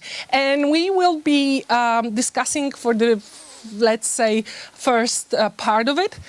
And then if you would have any questions, just please do let me know. We will be keeping some time for your questions as well. So please, prepare them in your minds. And I should introduce, although I will not be wasting too much time, we only have an hour on details that can be skipped. So one of the participants is Thorsten Benner, who is a director of Global Public Policy Institute in Berlin. Hello. And here with us is Judy Dempsey, a senior fellow in Carnegie Europe and also chief editor of Strategic Europe, which is a blog for anybody that is interested in international relations, and probably maybe a little bit known here in our own Poland. Piotr Buras, who is a head of Warsaw office of European Council for Foreign Relations, which in Polish is Europejska Rada Spraw Zagranicznych. So I don't think I need to do a long introduction. Probably everybody has more or less understanding what is the Zeitenwende that has been announced by the German Chancellor like 3 days after Russian full-scale aggression in 2022. So if you don't mind, I would start with a question to you, Piotr. Kind of first, today, how do you understand what is Zeitenwende after so many months? But just briefly, please, to sum up, what is this idea? And then, I will ask you a little bit more. Yeah, thank you very much, Agnieszka. And you know, I think Zeitenwende is, of course, as a term, as a notion, is very much related to this speech by Olaf Scholz delivered shortly after the Russian aggression against Ukraine. And in this quite a narrow sense, it refers to the security policy and perhaps energy policy, and the changes which would happen under the impression of this aggression and a certain reevaluation of Germany's strategies and policy goals. But I think what is actually important to underline is that I think Germany is at a turning point in its history in a way which goes far beyond the Zeitenwende as we define it. So, because we focus in this discussion on the level of the military spending, we focus on energy and Russia policy. But I think what is happening in Germany today is a process in which or by which some certain very important, I would even say, founding principles of the German model at large are put in question, and they are related basically to three areas. The one is, of course, the question of security policy and the role of military, but the other is globalization, and the third one is the role of the state. And this is something. I deliberately stress that because it goes far beyond the Zeitenwende as we discuss it here in Poland and also in Europe. I think just to put some flesh to the bones, be more precise. I think when it comes to the question of security policy, military policy, I think this is quite obvious that, this is an end of a period in which German political elites believed that, military power is no longer important, and that basically Europe and Germany could rely on the US completely. So there is a certain, rethinking of that, and there is a we can talk about concrete results when it comes to military spending and delivery of weapons to Ukraine and so on and so forth. But I think what is also not less important is the question of the globalization. I mean, Germany has been the main beneficiary of the globalized world. I think among the developed countries, and the idea of interdependence as something which is liberal trade, something, the openness of markets, not just only as a means to pursue some economic goals, but also as an instrument to ensure security. I think that was something very, very important. I think it's gone. I mean, this kind of thinking is gone, and in general, I think probably Torsten will talk more about it, and we had this discussion in the previous panel about the relationship with China. That basically the understanding that there is the other side of globalization, and that one needs to protect itself against it is something which is now being discussed in Germany, and it's reshaping basically the Germany's approach to the world. And this is also related to the third dimension, which I mentioned, is the role of the state. That we have in the energy sector, for example, the Germany's energy policy or the energy security policy relied on the assumption that private companies are and should be responsible for the country's security, even by law. Basically, the big players on the energy market were obliged to provide energy security for the country. Now we have a massive return of state. It's redefining, and it's not the only area. I want to be short, so I don't want to go into details. But I think this is not the only area in which the state is back, and it's redefining the Germany's economic model. So I think what I want to say by that is that this is a major change happening in Germany, far beyond the Zeitenwende in a narrow sense.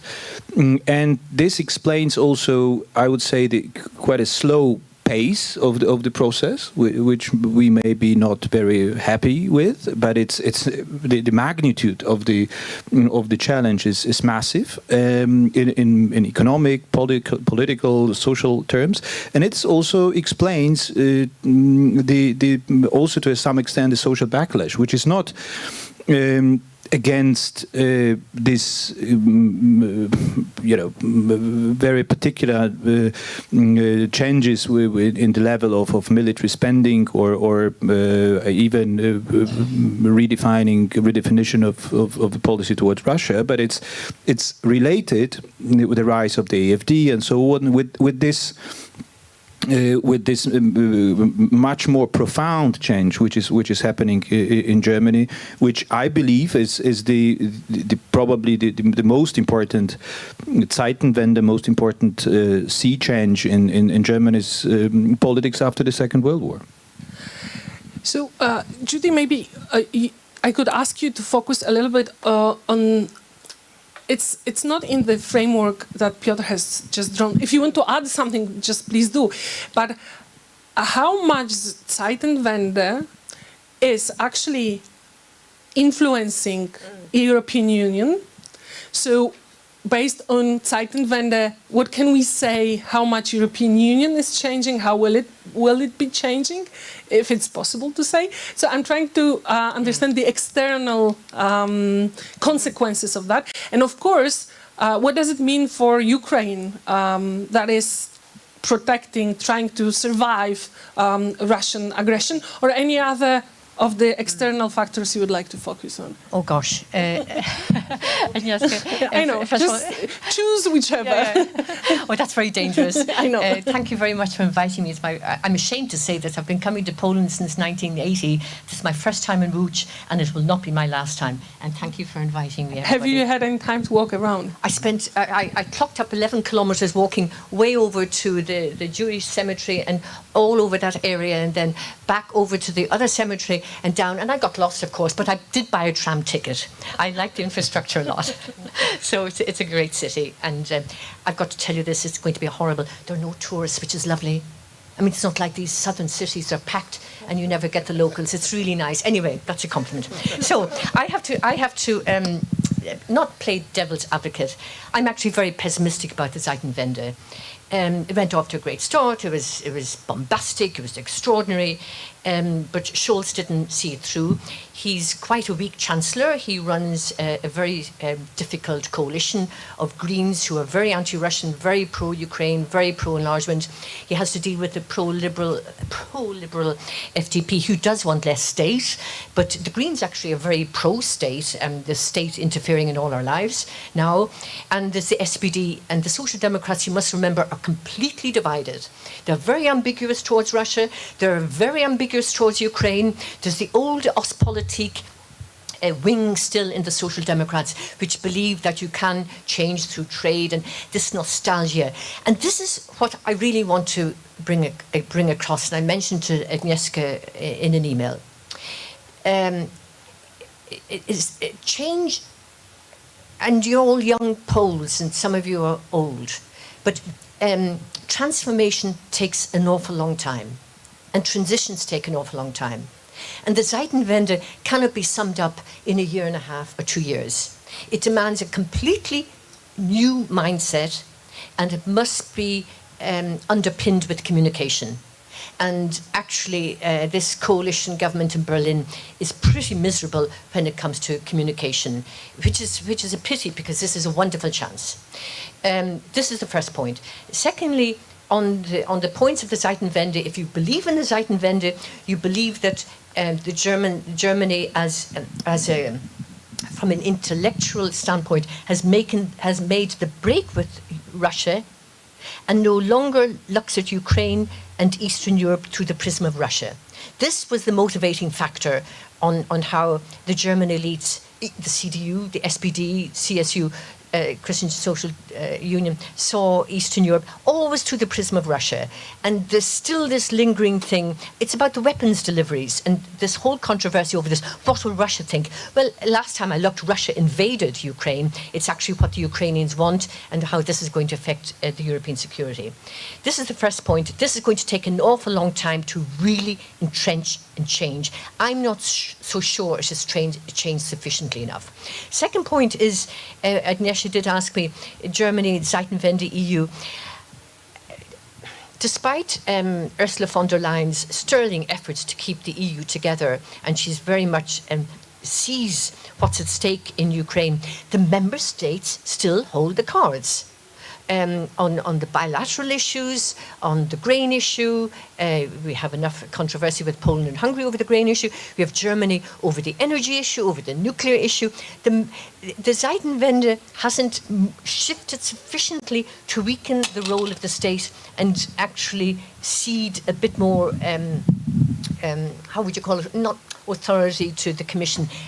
In a nutshell, actually, when it comes to the relationship between Germany and the EU, the future of the EU is about integration, but integration will actually only depend on treaty change. And I just wonder, is Germany behind this? And the last point I would like to make about Germany is that it really must make the leap towards stop believing that development aid and soft power are enough in themselves. The Russian war against Ukraine has changed the rules of the game and changed the whole structure of the tables. Soft power and diplomacy are not sufficient tools if they're not.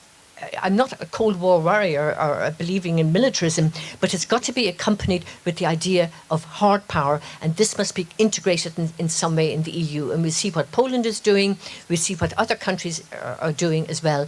But at the end of the day, if Germany wants to make the Zeitenwende work, they have to make defence work. And at the moment, the defence apparatus is still absolutely underfunded, not enough resources and not enough political willpower to see it through. So this isn't even half full, the Zeitenwende. I'm a little bit sceptical about it. Thank you. So maybe, Thorsten, if I could ask you first, maybe you'd like to comment, like seeing it from inside from Berlin. So to what how first Piotr defined Zeitenwende and then Judy's pessimism. Thank you very much for the invitation. This is a wonderful event, and I wholeheartedly agree with Judy about Łódź and what a great city this is, and what a pleasure it has been to walk around. In terms of, I can tell you the glass half full and the glass half empty story. I guess my role is now to tell you the glass half full story after we've heard the glass is less than empty or there's nothing in the glass to begin with, a story from Judy. Now, I agree with some of you on this, but fundamentally on Ukraine, I would disagree with your analysis that Russia nostalgia drives German-Ukraine policy. Nobody in government in Germany has any nostalgia about what Russia is doing, what the Kremlin is doing, and the actions are pretty clear. You can say it's not enough for Ukraine, but I think that's driven much more of a restraint about escalation and fears of getting directly involved. And you can disagree on all these things and so on, but it's not nostalgia of a coming back to a relationship with the Kremlin that's driving this. And I do think German support for Ukraine is probably not as fast as it should have been, is probably still not as much as it should have been, but it's significant and it matters. And it's not the only ones with a uniformly pro-Kremlin stance are on the extreme right with the Alternative for Germany and the extreme left with parts of the left party. You see some within the Social Democrats, of course, but they don't shape and within other parties, but they don't shape policy. Now, I do agree. We're not running quite as fast as reality might actually dictate, and that's less Russia, I would say, per se, in terms of our defense rethink. I think we lost a year after Scholz gave that speech because there wasn't a sense of urgency. And the funny thing is that, ironically, I do think that the fact that Ukraine was much more successful than most of us, including myself, assumed when Scholz gave that speech, made the German public at large, pretty complacent about the need to reinvest into our military. The German domestic debate right now is driven by lots of other issues, but it's not driven by a fear that war may come to our doorsteps next. That was only for about 4 weeks, but I do think we should have much more of a sense of urgency, and not because Russia will come at us necessarily tomorrow, but because there might be a turning point in the US, and we might, as Europeans, be forced to take care much more of our security very, very fast. The irony is that we've come, the war shows the dependency in security terms of Europe on the US in very stark terms, and we've been, we should be grateful every day that it's Biden who sits in the White House, but we should, be, sweating with fear what, if that changes, and to get prepared for that. And I think that should very much motivate us to kind of do this defense rethink faster, and for that we also need to do a fiscal rethink because right now we can only reinvest into our military because we bypassed our debt brake with a special fund. That special fund will be, run out of money pretty soon in the coming years, and then it will be a domestic debate between social spending and defense spending that I'm not sure defense spending will win if we operate within our current fiscal framework dictated by the debt brake. If I can stay with you, Torsten, and add China to the picture, which is waiting to be added. We know that there has been a strategy. We know that there's this idea or concept of de-risking, not decoupling.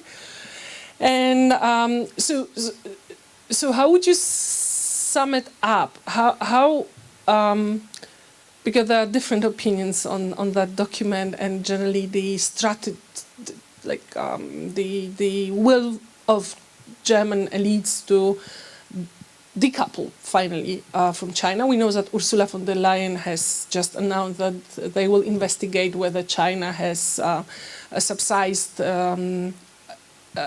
electric cars and was doing unequal competition in the market. So how would you sum it up?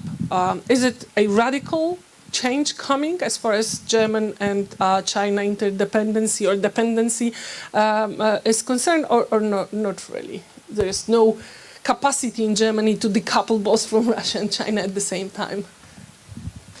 I think nobody in the Western world wants to totally decouple from China. I haven't met anybody in the White House, at least. I haven't met anybody in government in any European state that wants to totally decouple from China. The question is where we kind of partially decrease our dependencies because we need to rethink dependencies and interdependence. And I think that has started in Germany. I mean, the fundamental lesson for me of Putin's or Russia's war is that if you have an authoritarian power holder on the other side, you cannot count on his or her rationality to behave the way you think would be rational. It was crazy for Putin to start this this war in a kind of rational mindset, but not from his imperialist logic. And it may at some point not be crazy for Xi Jinping to start a conflict from his own rationality. So the question is, we need to decrease our dependencies, because the same way Putin tried to exploit those, the Chinese government demonstrated with Lithuania, with Australia, and so on. We need to do that. And I think the lesson is slowly sinking in. But in Germany, the China strategy is a very serious document. I think it's more ambitious than I would have thought as a consensus document in the government. But there's still two schools of thought. I think the Chancellery wants to decrease our dependencies in terms of supply chains and critical resources, but it wants to enjoy the party as long as it lasts in terms of China business. And because also German model is in problems, and it's not a totally crazy position to say, let's reduce our biggest vulnerabilities, but let's not tell our companies to withdraw from China. And those companies that are way too dependent, yes, we tell them not to be too dependent. Our car companies, I think the Chinese consumers taken care of reducing the risks already, because they're no longer buying German cars the way they used to. But it would be crazy for us to totally withdraw from the Chinese market. The Americans are not doing this, and so why should we? And there's others who say we need to tell our companies much more forcefully to reduce their exposure and so on. So there's different schools of thought in the German government on this, but we've seen the beginning of a China rethink. Judy, would you like to add? Can I just jump? Can I just jump in here? After the whole catastrophe mess over Nord Stream, Germany has radically decreased its energy dependence on Russia. I mean, this is a great thing. And it's very important. And the fact that it took 10 years of doing nothing about building LNG terminals because of bureaucracy and the whole gas lobbies, overnight Robert Habeck, who's responsible for the economy and climate, got the LNG terminals, excuse the pun, off the ground or into the ground, up in the north of Germany. Now, I'm interested in this idea. Is Germany actually going to compensate for its dependence or its ending dependence on Russian energy by increasing its dependence on China? And what we are dealing with actually is Germany putting off the evil day. And the evil day is the economic model, and coming to terms that it is over. The digit day. Yeah. We're putting away what, the evil day? The necessary day when we when we have to deal with when we have to deal with the huge problem of the German economic model. Complete lack of digitization. Not enough diversification, not an awareness that you have to move away from the manufacturing and not depend on China. I agree with Torsten, you can't decouple. Nobody wants to decouple. It's not in anybody's interest. But you cannot actually just wait till it hits you and Germany's not ready for the digitization. There's an extraordinary statistic by one of the consultants. I wonder what it's like in Poland for the small and medium-sized companies, and they're very worried about just not losing the Russia trade, but what's going to happen in China, and von der Leyen's problem, the whole US-China relationship. 18 or 19% of invoices of the small and medium-sized enterprises are digitized. The rest are in hand or typing it out. I mean, we're talking about a supposedly highly sophisticated economy. And I think this is slowly sinking through, that being a competitive, modern economy has to actually move away from this very old-fashioned structure of the economy, which was totally reliant on exports and not looking at the inner problems of digitization and AI. I think if I may jump in on that, I think what Judy has just said. It validates the point I made in the very beginning. I think it's exactly what I meant. I mean, the challenge for Germany is not the challenge at large today is not to raise the military spending only.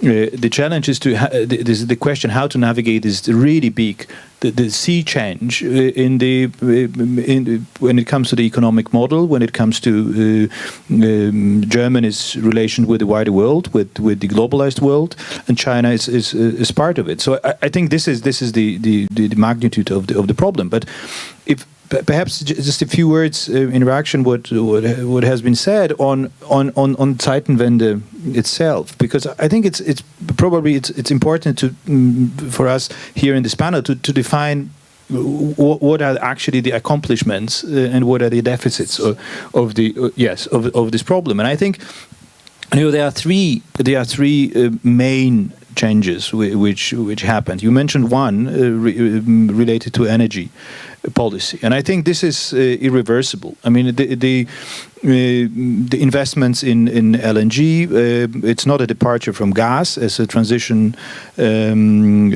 energy.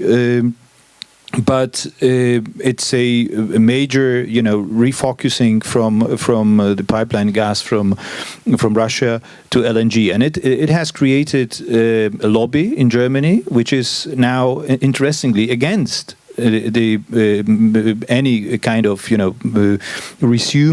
resumption of cooperation with Russia, because there are long-term contracts with Qatar, with the US, with Norway, with other partners. So it's an important. I think it's a very important change, and I think it's irreversible.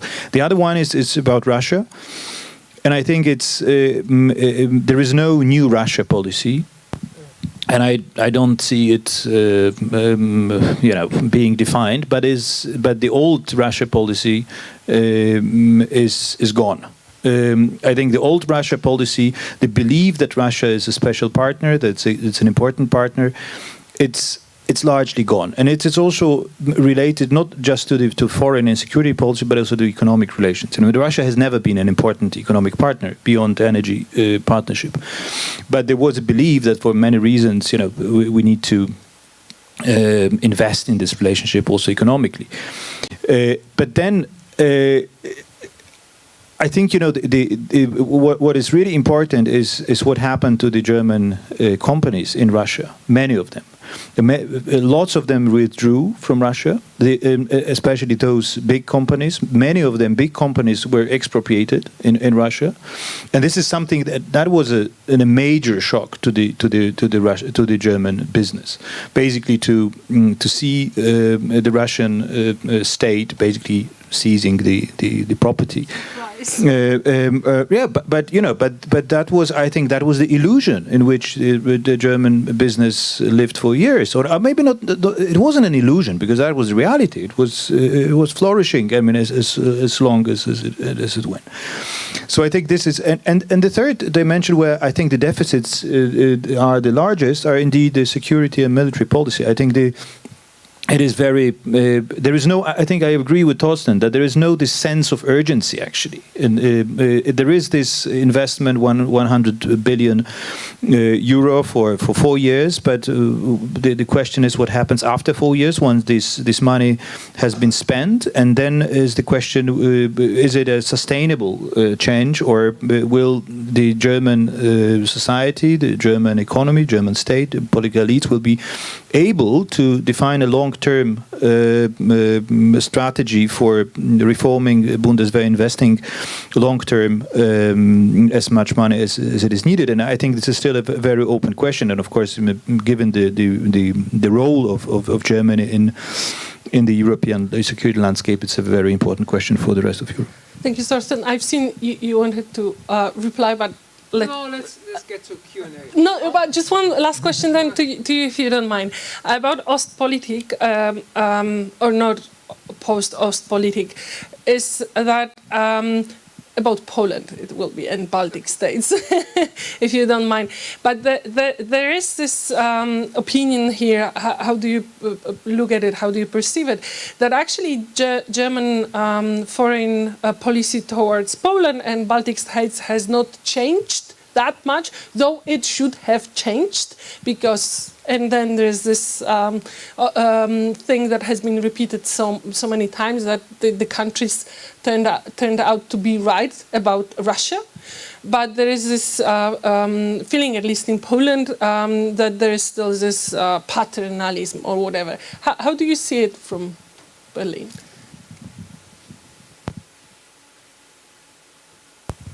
It's a difficult question. I want to say first one line on, I think there's no new German-Russia policy, that's true. But there's a consensus within the governing coalition that security has to be, achieved against Russia and not with Russia for now. And that's not nothing. Yeah. And that's something that even somebody like the SPD parliamentary leader, Rolf Mützenich, who's always kind of showcased as this is what I meant by saying that, which the old Russia policy is over. Exactly. Basically. So that, but that's not nothing, I would say. And in terms of our policies with Poland and Baltic states, yes, I think the feeling of paternalism I can understand, I can empathize with. I think Germany doesn't, Germany doesn't have an easy partner in this government. Let's put it like that. And I think it's not for lack of trying by the German government in terms of making advances for joint initiatives with this present government. I can understand some of the criticism, but I don't think it has been exceedingly easy with this government. With this government either, because Germany is clearly something that sells in the election campaign right now, and you can see it front, left, and center. So maybe let me just reframe it. So is it a part of Zeitenwende to rethink regional policy towards Poland and Baltic states? To a degree, yes, because it's clear that we, this deploying German troops in the Baltics, not in the eyes, but that's still it's quite a change, and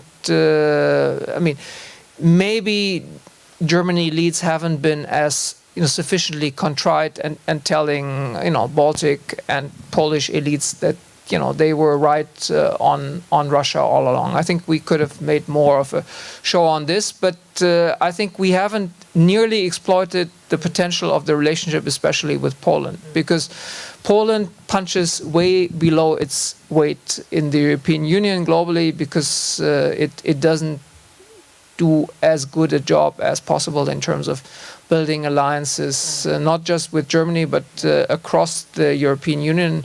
It's a significant player, but using its power, it hasn't kind of fully made use of this. And I think as different as the current German and the Polish government are, I hope whoever gets into power after this election, it will get on a more constructive footing, and I don't think Berlin will be an obstacle to this. There's a lot of willingness to work with the Polish government, but I think most realize before the election there's not that much happening on that. Thank you. But to just add to that for a minute or two, Piotr, how would you sum up Polish perspective on Zeitenwende in two or one? Yeah, I think we have a certain problem with analyzing Zeitenwende and our relationship with Germany, because I think the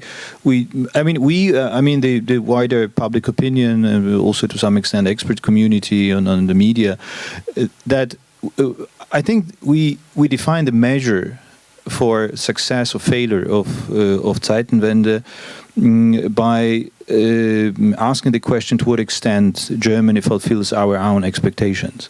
So basically we say Germany should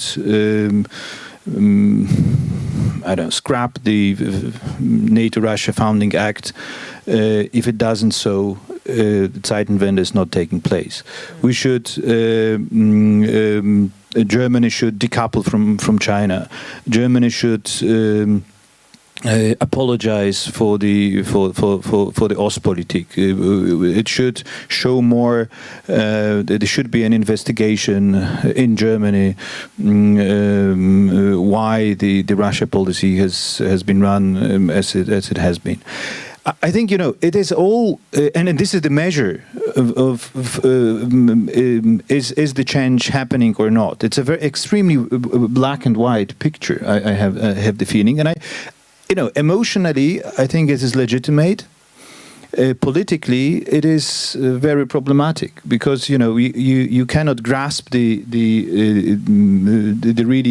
change happening in the country, and you cannot on that ground you cannot win it.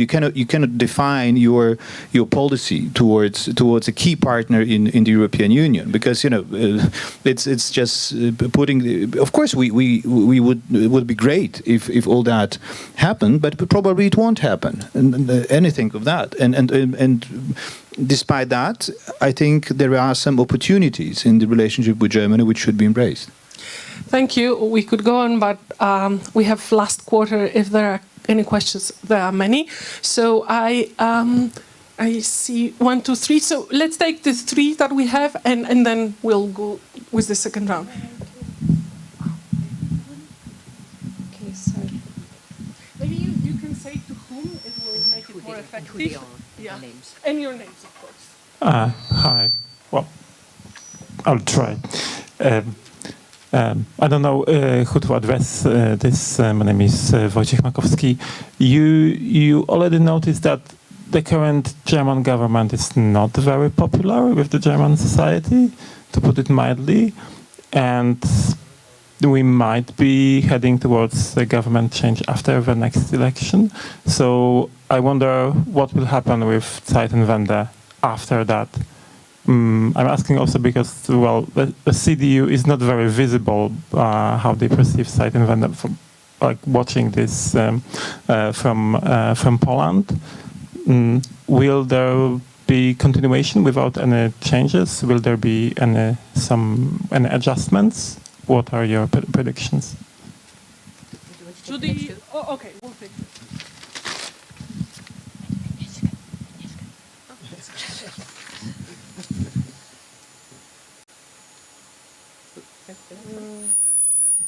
Over there, sorry. It's very hard to see with the lights. You go away from the...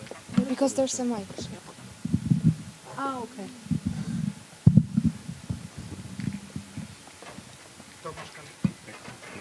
Because it's too close to you. Do góry. A, to jakiś inny typ. Yes? Oh. Tomasz Kamiński, just a follow-up question to this one. Which element of this great transformation or Zeitenwende is the most controversial in internal debates in Germany? Because there's indeed a very important question. What happens with Zeitenwende after the change of government in Germany, and to what extent this is only an Olaf Scholz idea, or to what extent is a German idea? Thank you. Yeah, behind you. Za panem. Hello, good afternoon. My name is Joanna Ciesielska. I would like to ask you, I think it's more a question to Torsten Benner. I would like to ask you about your insight and your perspective on the scenarios. What's the idea of Ukraine in the day after the war ends? I mean, if there are any scenarios that are drawn in German political circles or among the political parties, what should and what will happen next? Obviously, I'm thinking about the situation when the Ukraine wins. But what are the strategies after the rebuild of the country? What would happen next? Thank you. Okay, so Torsten, maybe. Torsten, maybe you could answer the after the election question as well, and what brings the most controversy. So we can start with this too. I think the most controversy will be the trade-off question, whether where should we cut if we have to increase defense spending. I think that will be the most controversial question, and we haven't answered that question yet, because we have only started with this kind of present budget, but the cuts are not as much as they will have to be without this special fund. And so the next election, the CDU-CSU, and I think the fiscal question will be the interesting one, because right now the opposition is full on supporting increasing defense spending. It's arguing that Scholz is not doing enough in terms of spending and the Bundeswehr. All the while, they sing odes to our debt brake, and they want to give additional tax breaks. So those things you can only do, that's magical thinking that you can only do in opposition. Once you're in government, you need to actually make this work fiscally, and that's what the debate ultimately will be about. And Ukraine after war? I mean, it's a long. I mean, in a minute. I mean, there's so many ifs, because you said obviously when Ukraine wins, what does Ukrainian victory look like, and how will we know that Ukraine has won? I think what I think is clear, and that's I think good, that whether it's inside NATO or outside, whatever the temporary or whatever borders of Ukraine will be, whether they reconquer all territory or not, it is clear that Germany and our Western partners need to equip Ukraine so they can deter future Russian aggression. So that's agreed, and that we need to massively invest in rebuilding Ukraine. I think that's agreed, and that we somehow need to rebuild the European Union in order to be able to accommodate Ukraine. And just today the Polish government announced, or at least Orban announced, that Poland, Hungary and Slovakia will unilaterally continue the ban on Russian grain. Shows you that when on Ukrainian grain, shows you that when it comes to core domestic interests, even in this country, it's not an easy question in terms of how to refit the European Union in order to accommodate Ukraine. And but I think it's clear now that there needs to be some sort of European Union enlargement, and we need to make it work. Judy, would you like to? Thank you. Thanks. On the Zeitenwende, what will happen regardless of who wins? I'm beginning, just listening to your question, I'm beginning to think that the future of the Zeitenwende will depend on the outcome of the war in Ukraine. I think this is very, very important. Zeitenwende grew out of the war, and it will continue. And despite my pessimism, it's going to be very incremental. It won't be turned back because of the continuing war and what happens, and it won't be turned back because we're going to have a big fat crisis in NATO and the transatlantic relationship. No matter who wins the elections in DC, Europe has to get its defence together. This is the first thing. Secondly, I think there's a real gap in the Zeitenwende and in the German political discourse. If we say that the whole Russia policy has changed, this must mean that Germany particularly, and France, and Poland, if it does start really pushing its presence much more creatively in the EU, we have to think about a new security architecture. This hasn't been discussed. In the beginning of the Zeitenwende, well, we need Russia as part of this security architecture. It failed. And Berlin and Paris and other countries and London have to really think very, very hard about what kind of new security structures we are going to have. And this must be dovetailed also with disarmament, which will have to bring in the US and indeed China at some stage, but this is a very different argument. So in a nutshell, the Zeitenwende depends on the outcome of the war in Ukraine, it depends on the transatlantic relationship, and it depends on how we are actually going to use a Russian attack on Ukraine to redesign our security architecture, because this is what is at stake. I would like to look around to see how many questions. One, are there any more? I don't see very well. Okay, so we'll take one, and then Piotr, you.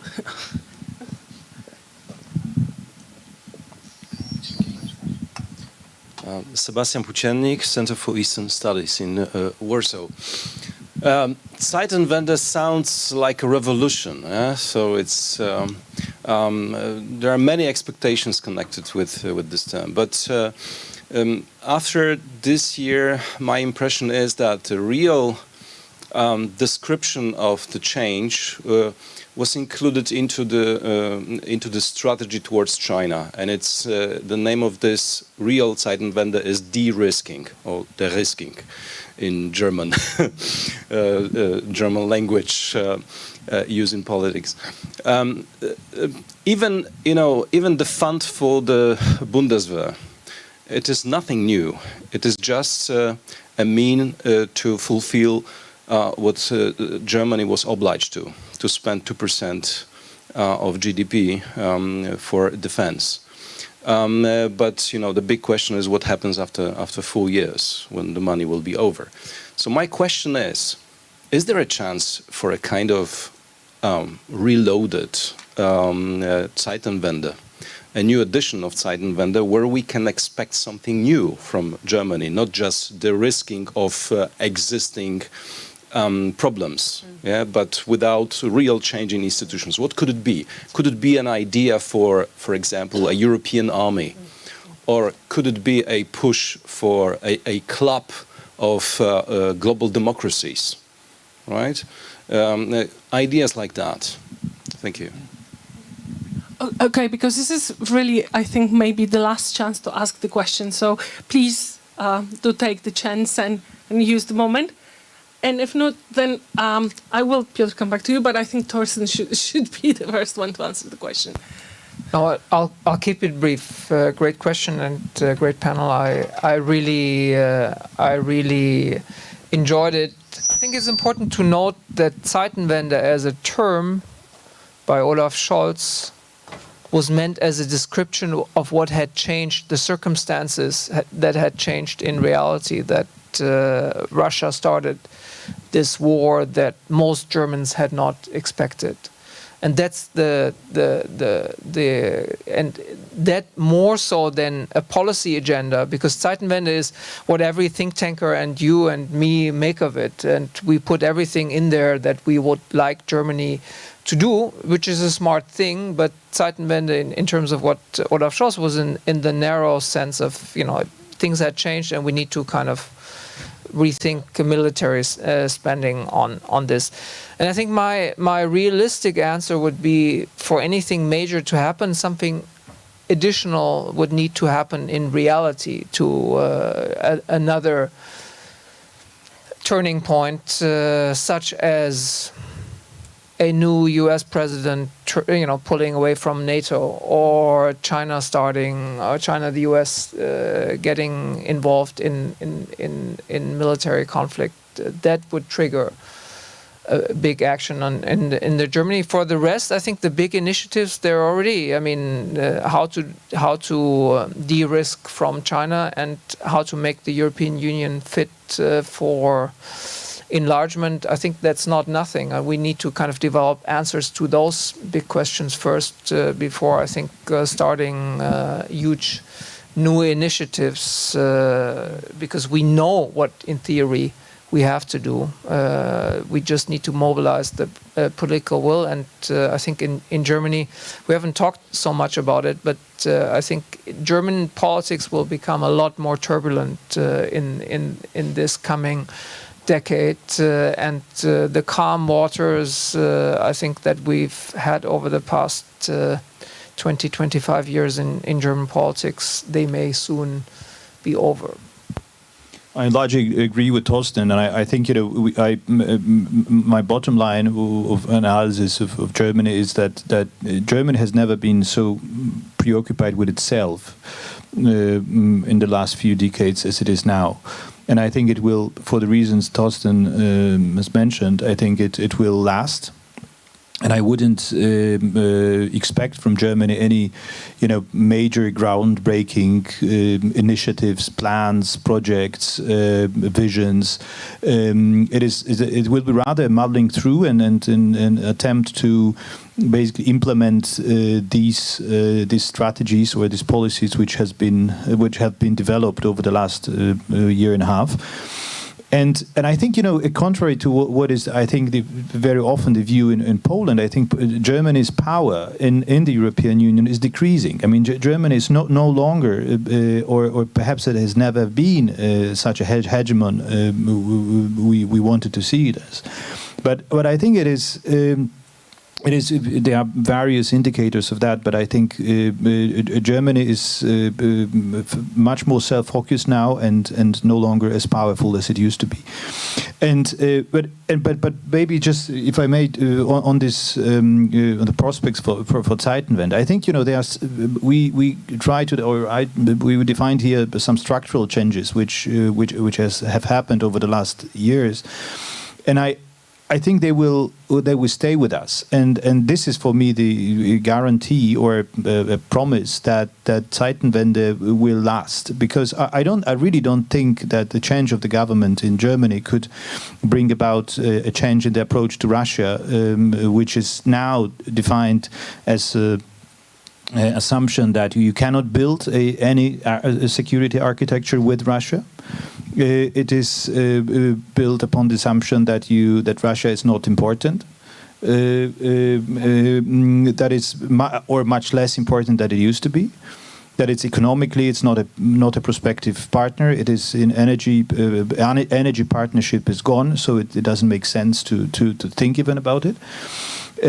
So I think it will stay with us. The risking with Russia, with China, is a very difficult undertaking, and this is, I think, what will remain controversial in Germany, but not the goal of de-risking, but how to do it, how to go about this, how to make it happen. What are the concrete measures? I think that there will be a controversy about that, but I think in general there is quite a broad consensus in the mainstream of the German public opinion, or especially political class, that all these changes should basically be continued.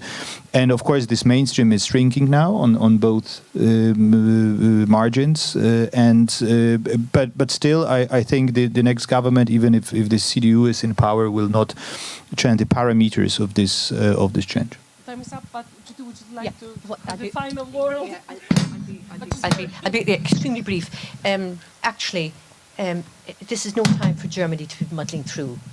The EU actually needs a Germany that matches the Zeitenwende with the future direction of the EU, firstly. Secondly, this means how Germany particularly is going to deal with enlargement and the future of Ukraine, which some of you raised. And the third thing is EU defence. I don't see an EU army coming. The member states distrust each other fundamentally. What we will have to do is some kind of coalitions of the willing and see how procurement will work, but there's so much duplication and lack of interoperability. These things have to come first. But the idea of a European army, it's not going to happen way down the line. This is all about trust and all about the competences of the member states and the defence industry and other issues. But essentially, muddling through is not an option. Thank you so much. This is a normative assumption. Normative assumption. Thank you so much, and thank you so much for this meeting and for this conversation, and have as good ones.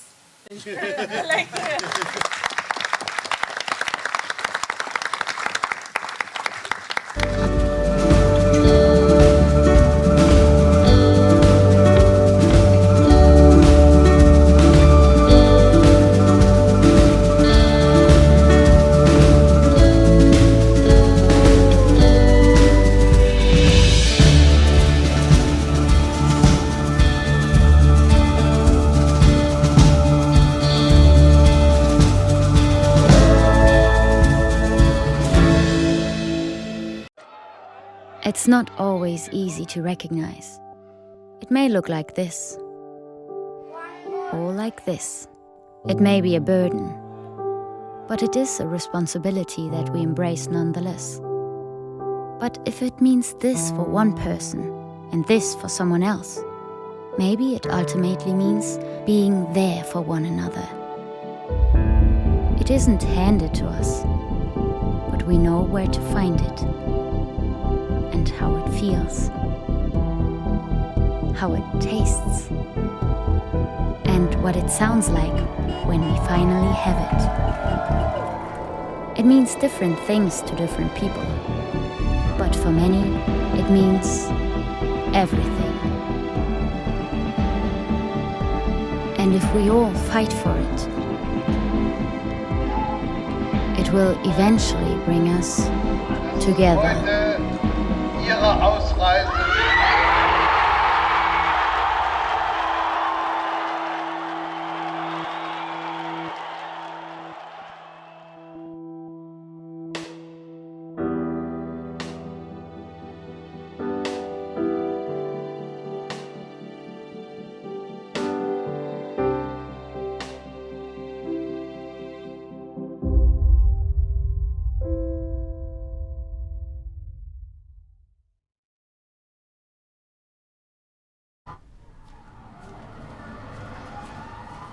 Każdy wybór ma swoje konsekwencje.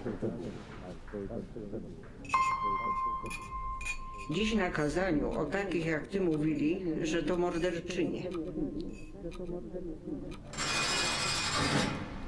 A wiesz, że ta, która ci pomogła, trafi za kraty?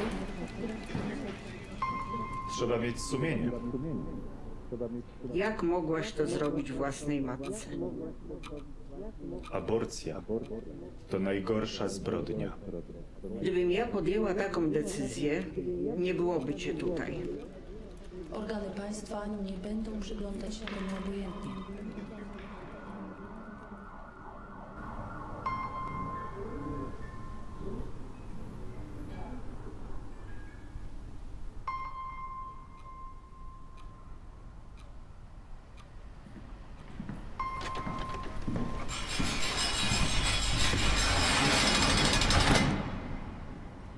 Życie i zdrowie kobiety jest najważniejsze. Stop kryminalizacji aborcji. Kobieta decyduje.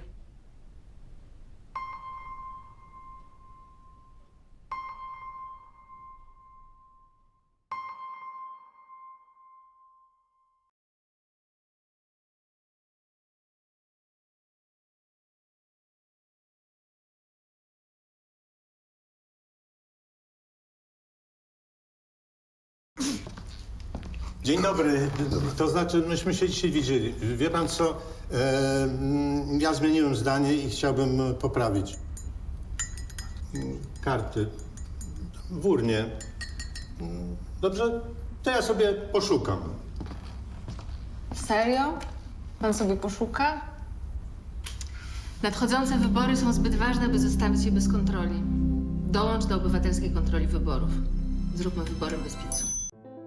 Jestem z zawodu lekarzem. Zajmowała się diagnostyką chorób nowotworowych. W Białorusi zajmowałam się mikrobiologią i molekularną biologią. Byłem nauczycielem szkoły podstawowej. Naszym celem jest budowanie umiejętności, które są ważne na polskim rynku pracy. Szybko nabierają takiej pewności siebie, bardzo szybko się uczą. Wszystko możliwe, kiedy starasz się.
Wszystko zaczęło się od króla Jagiełły. Mała Łodzia stała się miastem, które w XIX wieku rozwijało się najszybciej na świecie. W ciągu zaledwie 60 lat od powstania pierwszej manufaktury powstaje przemysłowa, wielonarodowościowa metropolia. Jednak wiatry historii nie zawsze jej sprzyjały. To, co zniszczył los, odbudowują łodzianie. Nasza Łódź. Miasto wielkich szans. Od 600 lat w sercu Polski i Europy. Jesteśmy Polakami. Jesteśmy niezwykłym społeczeństwem. Zawsze w obliczu wielkiego wyzwania potrafimy się mobilizować. Potrafimy stawić czoła wielkim wyzwaniom. Bo nie potrafimy stać obojętnie. Bo obchodzi nas bezpieczeństwo i przyszłość naszych dzieci. Bo wierzymy, że nadzieja zwycięża apatię, lęk i strach. Bo mimo wszelkich przeciwności nigdy się nie poddajemy. Potrafimy ciężko pracować, wspierać się i działać razem. Bo zależy nam na naszej ojczyźnie, naszym osiedlu, naszej ulicy. Bo chcemy naszych niezbywalnych praw i wolności. Bo nie oddamy naszych marzeń. Nadchodzi punkt zwrotny.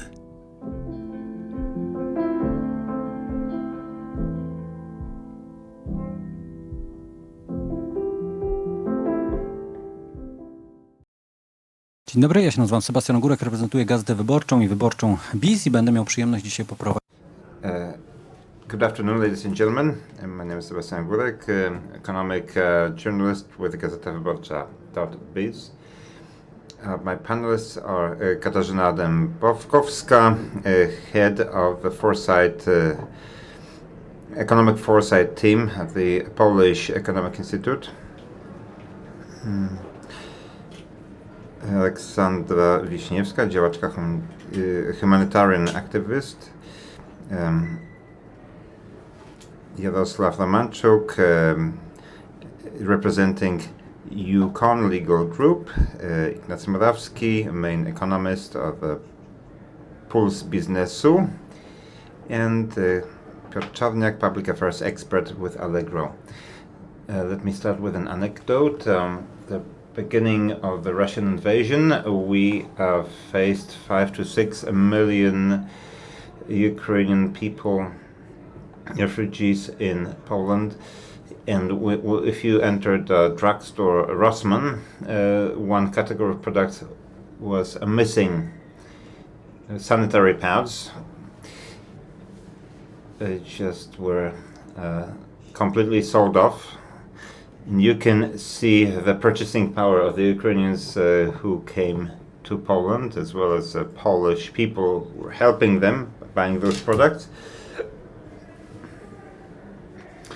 Now, the question is, what's next with the Ukrainians? What their purchasing power is, how they're doing in the Polish market. Let's start with the person who helps with trade. What's your perspective of e-commerce in terms of Ukrainian people?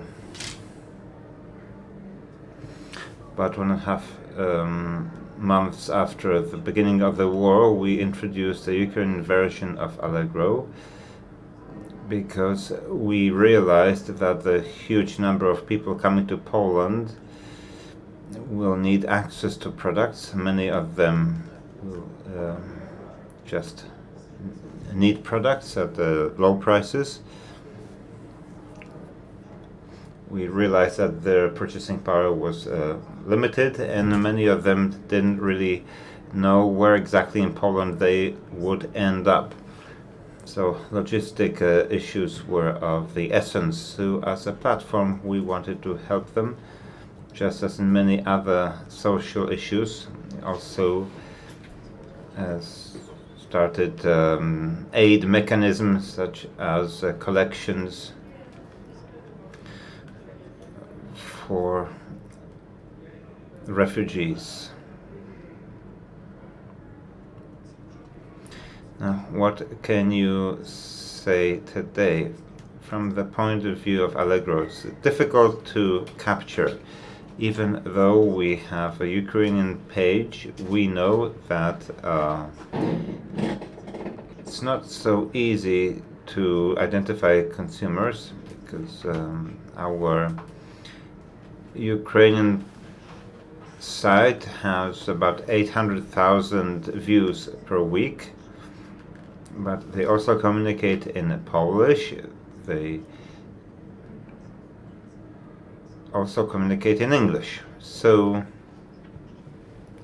it's impossible for us to easily determine how many Ukrainians using Allegro. We are not collecting data like that, like PESEL numbers, but we conduct market surveys with the Danae agency to find out about their purchasing patterns and habits.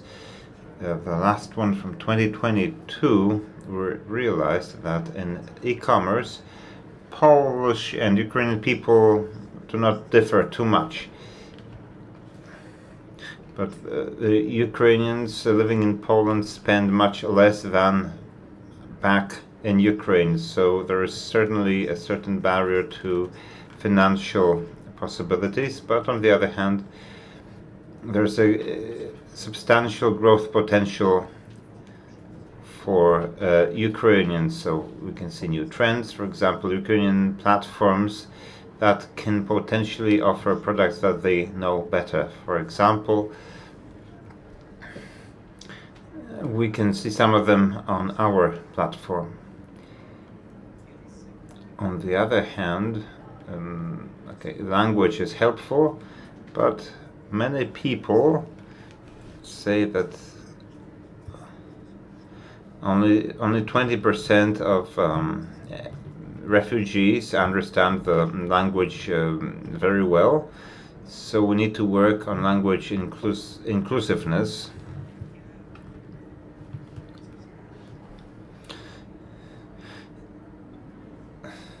So we're also researching which products are most online friendly.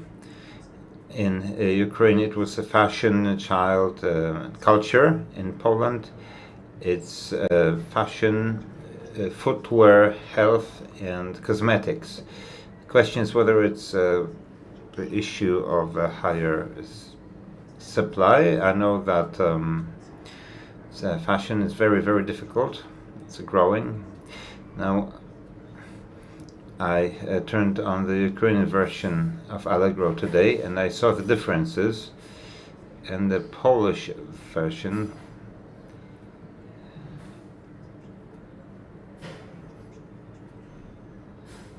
wants to sell me products for leisure, like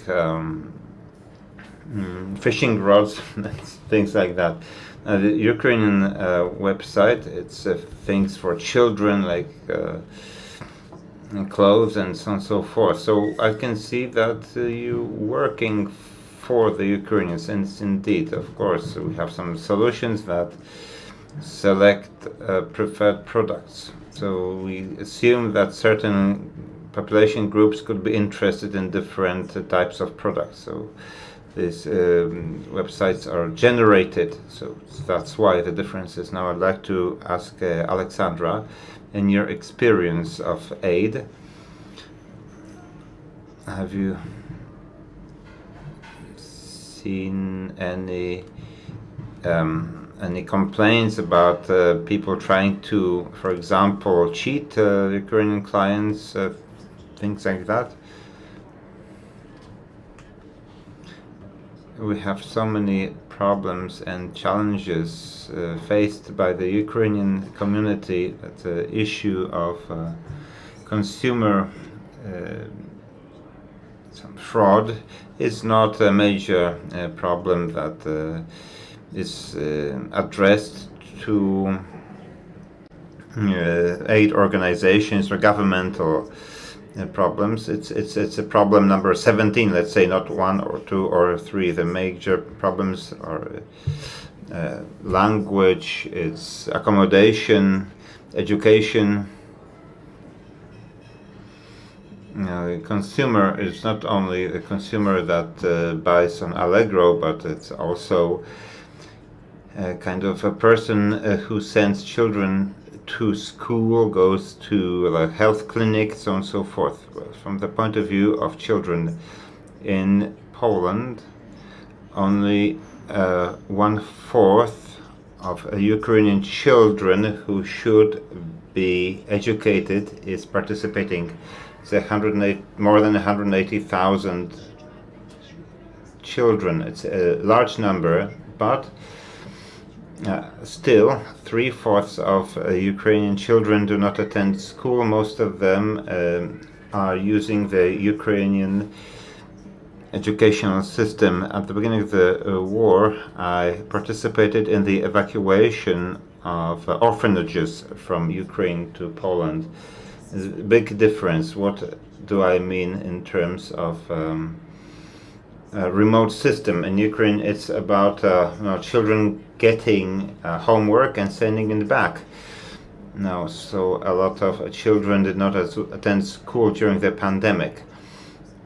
During the war, they first, many of them went to Western Ukraine, then to Poland. Now we have 8, 9-year-old children who've never been at school, and regular school. So in terms of assimilation, socialization, developing the basic socialization abilities that help you go through life, establish a family, build friendships, that's a tragedy. In education, another major problem is that in comparison to the German system, there is no introductory system for Ukrainian children. At the beginning of the war, it was said that it was said that the Polish language is very similar to Ukrainian. Well, yes, it is similar, but it's not that similar to Russian, and a very substantial number of people in Ukraine uses Russian. So a language. Children have the greatest potential for assimilation in Poland if we do not provide them with a good language education. They will turn into frustrated teenagers. I've seen places in Iraq where refugees created enclaves from neighboring countries, for example, Syrians in Iraq. And I'm not saying that the same will be true in Poland, because in Iraq there is a war and terrorism and so on and so forth, but nevertheless a lot of children were marginalized there, and they joined paramilitary organizations. So we need to make sure children are assimilated. And another problem is with the recognition of degrees. The majority of Ukrainians coming to Poland have higher education, but we have the greatest problems with recognition. We have doctors, engineers, lawyers, and all of them work below their educational attainment. Another thing is the problem with accommodation. A lot of women with children working in the gray zone or receiving minimum wages, they cannot cope with increases of accommodation rents, especially in Łódź and Krakow. It's more than 10%. Also, anti-Ukrainian sentiment is another problem. It happens in natural way. Every country that accepts a huge numbers of refugees. At the beginning, it was wonderful that so many people went to the border. But can you see kind of the end of this beautiful phenomenon, this wonderful soul? I can't see this.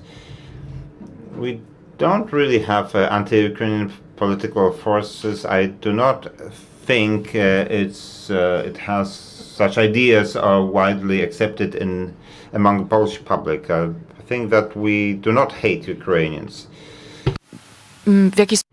Well, that's true, but what's moving and beautiful is that we were wise enough as society that the main political parties didn't instrumentalize these emotions vis-à-vis vis-à-vis Ukrainians, vis-à-vis these refugees, although they are vis-à-vis other.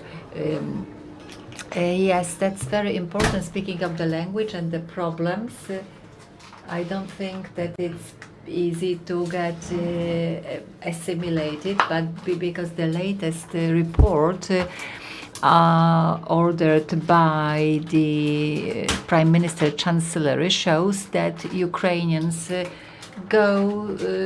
leave Poland and go to other countries, mainly those without children. That means that after the first wave and after the first impression and first enchanting, we are losing consumers. So, Katarzyna, could you tell us how big is this group of Ukrainian consumers? How do they contribute to our GDP? Well, this group is still continues to be really big.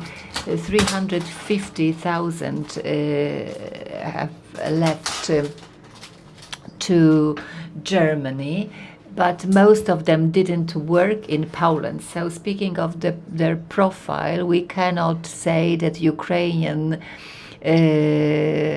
employees and workers are massively leaving for Germany. Well, the main reason was the fact that they had somebody waiting for them there, family members, friends.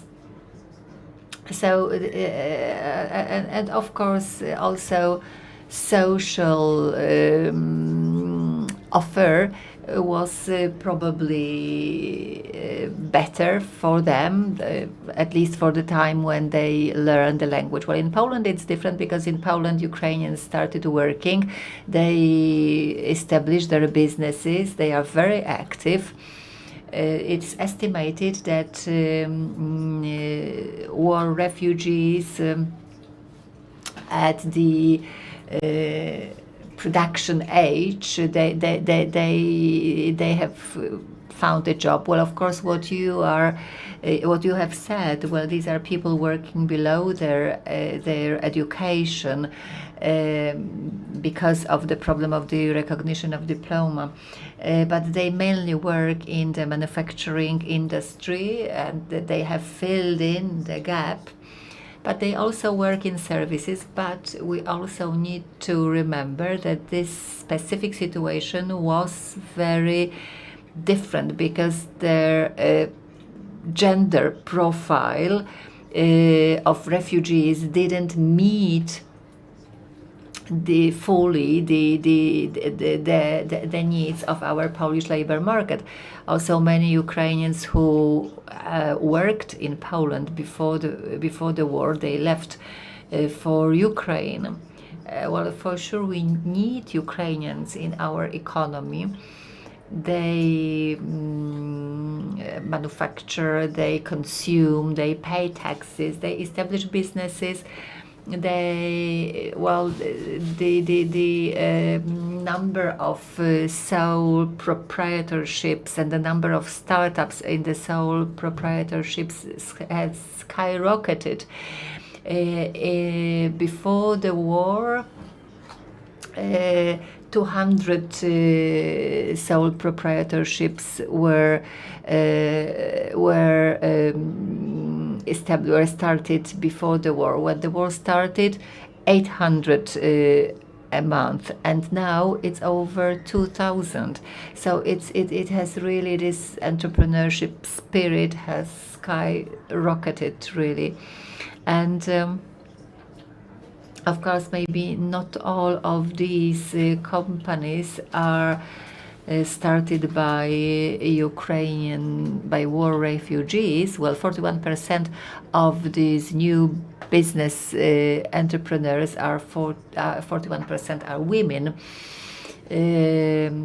So this structure probably doesn't match the structure of the refugee population. We observed around 2% out of, we observed these, we monitor what happens to these almost 30,000 single or one or sole proprietorships. 2% only of them have been closed down. Communication and education is the main sector. So these are IT people to be able to work for other companies or with other companies. Women are active in the beauty sector, men also in construction.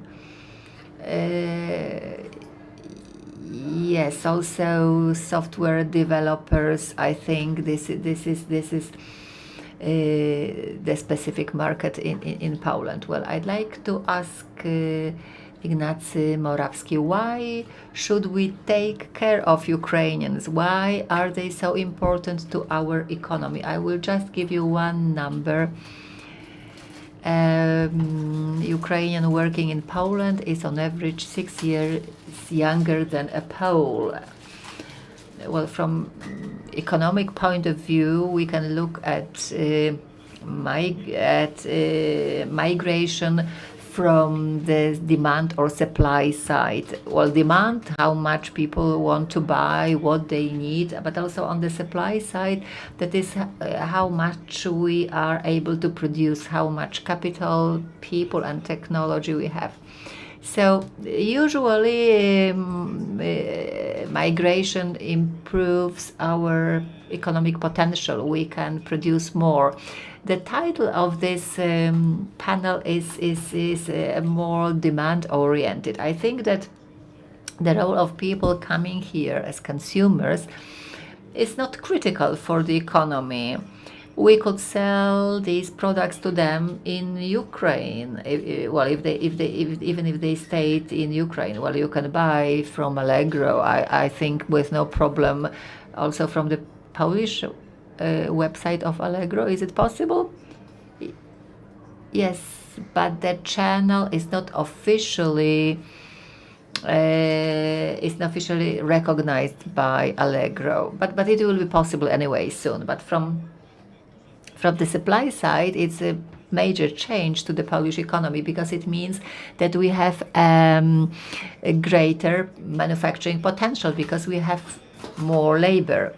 So in accordance with the demographic outlook of published by the UN, every year immigrants have moved away economic recession by 10 years in Poland. If you look at demographic forecasts for Poland, they showed that we should have 38 million people right now. So, and we were on the downwards trajectory.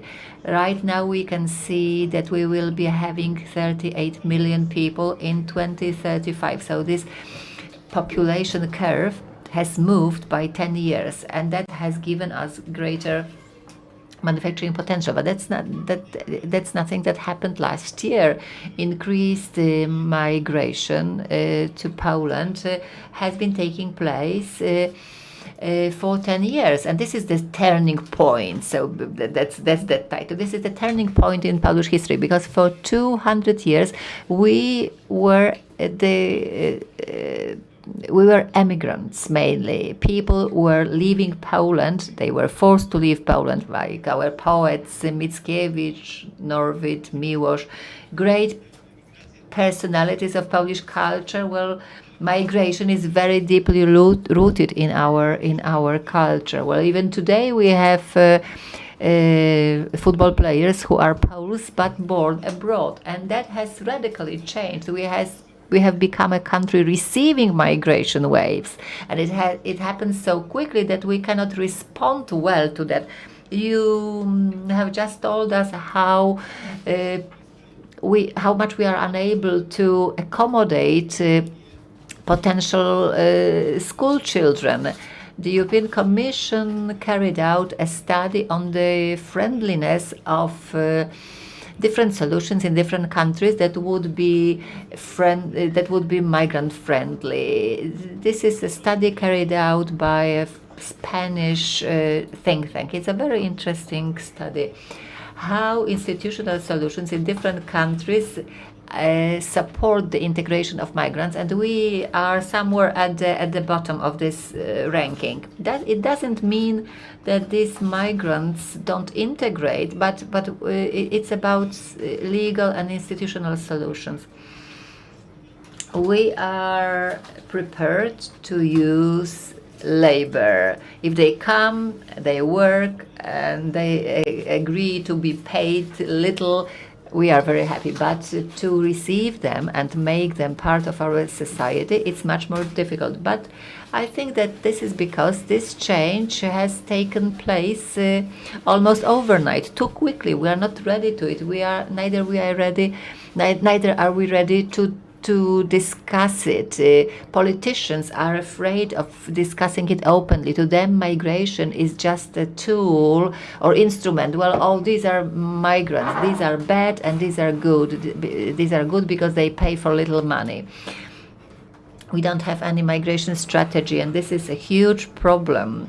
And a few more words about economic aspects. The National Bank of Poland has estimated the input of migration to Polish GDP for the years 2015-2019.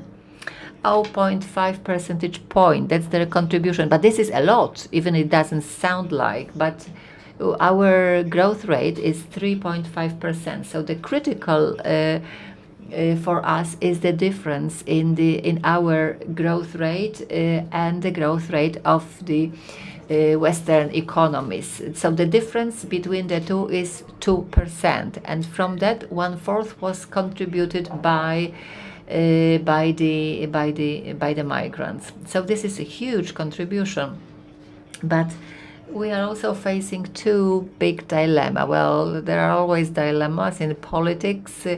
And of course, that's true also of migration. Well, we want to have migrants because they increase our economic potential, but we also want to integrate them, and we want them to be integrated. We don't want to follow the path of the Western economies of the 1950s. They were also receiving people, migrants, from being happy that they have cheap labor, but then it turned out that it was really difficult to turn them into the members of their society so that they could feel that they are citizens, and that has remained until today. There are integration problems. I'd like to add one thing. The spot that we saw some minutes ago, it was great, but it didn't show immigrants, people who have come to our country. So at this level, we do not see those people. Okay, just want to finish off with one dilemma. Economic growth versus integration. It's very difficult to integrate people when we accept them hundreds of thousands a year. And of course, we want to accept as many well-educated people. But if we create a brain drain on Ukraine or Belarus, then those countries will have very major problems. So I'd say that immigration is very important for the economy, but immigration should be responsible via integration. So, which means that we would turn those people into full-fledged citizens. Indeed, I'd like to add a few figures. Bloomberg checked the costs, immigration costs for 70% of refugees are females. Those who left the country may cause the Ukrainian GDP to be lower by 10% after the end of the war. A question for Jarosław. Is there a debate in Ukraine about how to draw those refugees back to the country after the war? So there seems to be some rivalry between our countries. Thank you very much. I'd like to address the question of Ukrainian consumers. Now, today we are talking about refugees from the standpoint of refugees, but I'd like you to look at Ukrainians as consumers from a different standpoint. Now, refugees, that's one category. Another category, very, very large one, is business. A third category, expats. And fourth category, students. Let's start with students. I think since 2013, every year, about 50,000 Ukrainian students get education in Poland.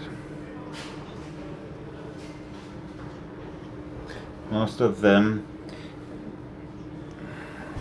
rent apartments. All of them pay for college. And a few people with grants. When we talk about expats, those Ukrainian citizens who were invited by Polish and international companies of very high positions, more than 30,000, as far as I know. When we talk about business,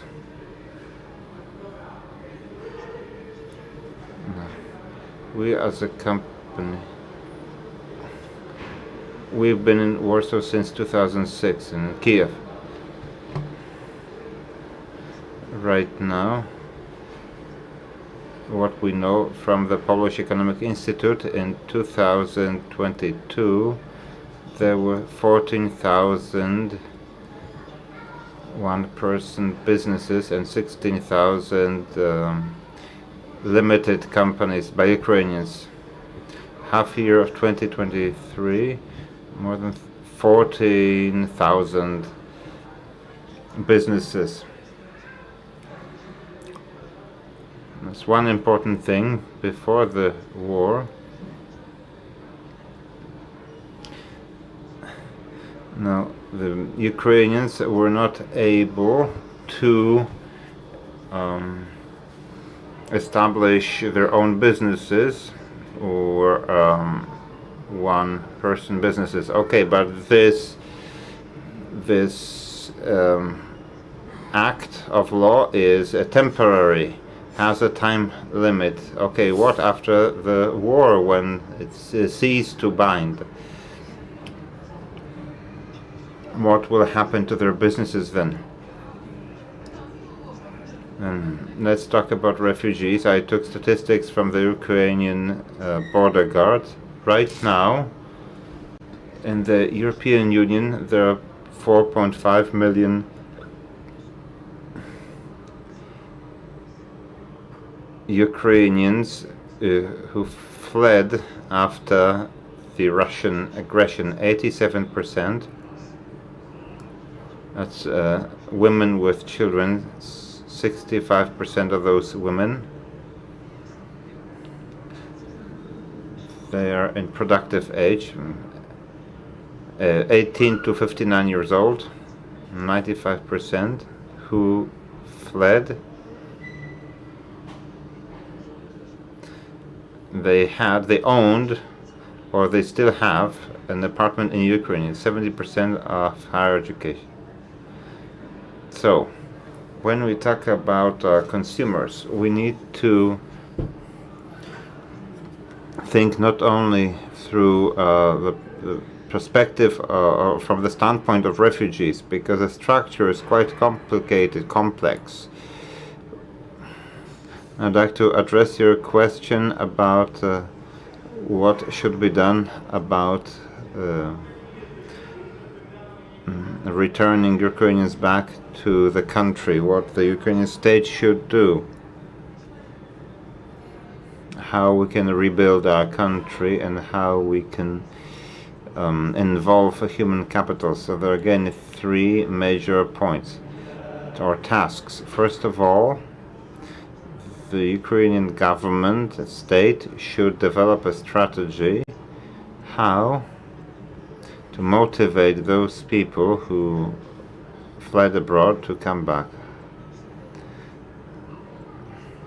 This is one very important question. Second question,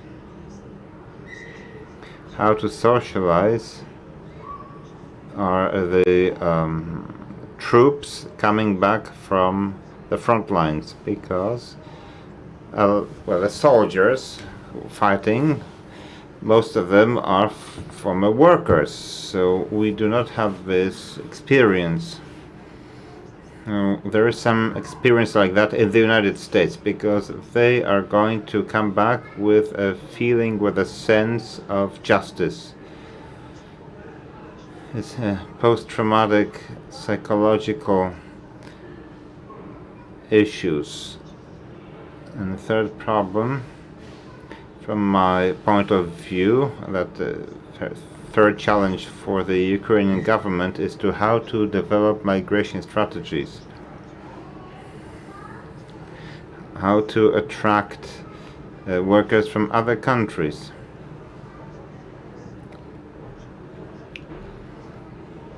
And this is related to different sectors. Now, after the war ends, the United States, wanting to keep Ukraine in their own sphere of influence, maybe they can give a huge amount of money to invest there, and that will naturally make the refugees come back, because they'll see opportunities. Or maybe there is no debate about this, and you're thinking about different debates. I cannot tell you that everything, I don't know everything. I can tell you only what I know. Transformation strategy has been developed with the involvement of Ukrainian society, as well as representatives of the United States and Poland. And one of the main tasks is to develop a strategy. A strategy has been developed. It really all depends on what kind of victory we're going to have and when. From the point of view of Ukrainian citizens, we must achieve victories. No other compromise is possible. Whoever fights at the front line, whether economic or diplomatic, we're all working for that victory. Therefore, to enable further development as a democratic country, the only way to go is help from the United States, the European Union, and we need transformation so that people do not perceive Ukraine as a country of cheap labor and corruption, but as a country that is developing, that wants to attract back Ukrainians.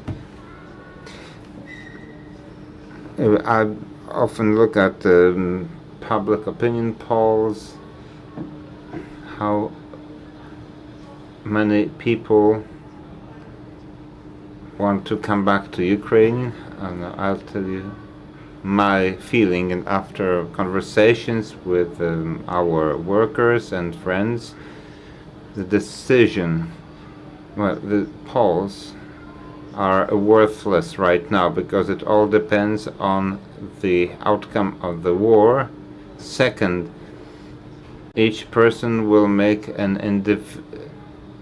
emotional decision on the day of victory. When I tell you right now, a lot of people went back to Ukraine before September 1st, so that the children could attend school. As you said, mentioned school problems for children. Yes.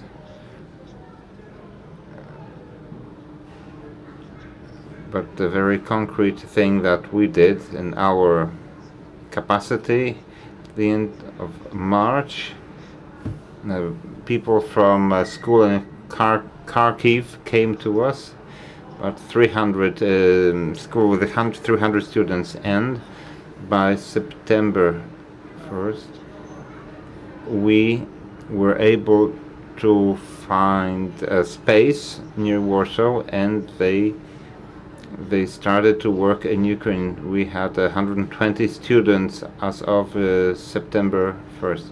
This year we have 320 students. We have music school as well. And there are a lot of projects like that. Of course, not all projects have been successful. Depends, but the last issue, I talked to my parents, to the parents of those children, and they are interested in the education of their children. I think there are few parents who would not think about it. Wrażenie, że One thing more, I have the impression that it also impacts the real estate market. Well, I double-checked data on transactions of the purchase of apartments or flats. So it was maybe we should change it, because we should, the Ukrainians, somehow participate more in our real estate market. We know that this safe loan is also available to Ukrainians. I heard that only 1% of applications has been submitted by foreigners. But maybe we should use it more widely. Maybe we should use this to give the possibility to Ukrainians also to construct houses here, not only to buy apartments. Katarzyna. Well, buying an apartment, this is a decision that you want to stay in a particular location for longer. I also follow such polls, and some of them say that 35% of Ukrainians want to come back to their country. There are some people who are not certain. They say they will come back, but a year after the war ends. So for sure, an apartment, a flat, is something that allows them to live normally here. To many Poles, it is an attainable dream. That's also true probably of Ukrainian refugees, but definitely the market of prices in the real estate market and the prices for rent, well, the rent increased very much. When they arrived, they would live with us, with our families, but now it's changing. So the consumer thing, well, they are currently present in our market, and the market adjusts to that. We can see also ads, commercials on TV which are in Ukrainian. Well, but we shouldn't perhaps link ourselves with them for longer. This Ukrainian entrepreneurship in Poland, we asked Ukrainian companies, Ukrainian businesses whether they want to come back to Ukraine after the war. 2/3 said they wouldn't. Well, one thing more, these companies, when the war ends, they could operate in Polish and Ukrainian market. 40% of Polish businesses that we investigated said that they were interested in the reconstruction of Ukraine. So I think that we will see that in the years to come. Well, I'd like to refer to Piotr Czarniak. Some people say that loans provide stronger bonds than between people than marriage. But are you thinking of short-term loans that would be available to Ukrainians? Well, the reconstruction of Ukraine has been mentioned. Well, this is a very interesting subject because when after Ukraine's victory, we can become beneficiaries of transport hub. Now it's happening in the construction sector. Windows they are all sold to Ukraine. When war ends, people come back, they invest in their apartments, their houses, and they are in need of many other products. So from our business perspective, it's a great opportunity, not just for Allegro, but for e-commerce in general, to sell products from here. They are often cheaper here in Poland to the consumers in Ukraine. Sometimes it can be done through Ukrainian businesses operating in the Polish market, but it's not simple because there are customs duties, and customs duties are decided by the EU.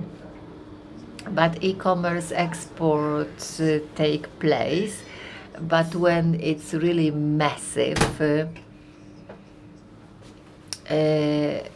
we have huge infrastructural problem with servicing that. If the customs policy changes, if there are some more favorable regulations, we would need all forms, terminals at the border, and that will change the way we see this trade. But this will be a great opportunity to Ukrainians working in Poland, Ukrainian businesses here, but also to Polish businesses and also to businesses from other countries. So to you, it doesn't matter whether the Ukrainians stay in Ukraine or in Poland. And what about loans? Well, we offer safe loans. Well, Allegro Pay, this is the so-called buy now, pay later solution. It's a very safe solution, but unfortunately, I'm not sure whether that's because of our rules, but I'm afraid that there are also some legal requirements because you need to be a Polish citizen to be able to benefit of this solution, buy now, pay later. Well, we have start packages for Ukrainian companies, which on the one hand, if they come to us and they say, well, I want to start a business, and then we can help them in going through this administrative path and all registrations, numbers, and so on, and access to platform. And There is some access to capital involved, I guess, but I would have to double check it. Jarosław suggested that banks have also accommodated, even in difficult subjects it works. Well, it's not about the Polish citizenship for being able to apply for a loan. Some banks want the person to have the permanent residence or something. And now I will ask you, as a candidate in the parliamentary elections, maybe after elections we will not be afraid of discussing the issue of refugees. So, in your opinion, what should be changed in the new parliament to transform refugees in people living permanently in Poland? Or maybe you think it's better for them to come back to Ukraine. Well, I think great benefit, demographic benefit, because there is a big gap in the Polish labor market. And we would have to face it anyway. Well, but this war is at the demographic level, is really a blessing to us. So I see a huge value in that, and I cannot hide the fact that I'm a Pole coming from a multinational policy. My father is a Pole, but my mom comes from a Thai and Chinese family. I was brought up in Łódź in the 1990s, but I also faced all these difficulties. So this developing of wise, long-term migration policy, this is the key to any government that will take office after the 15th of October. So this discussion currently is really very much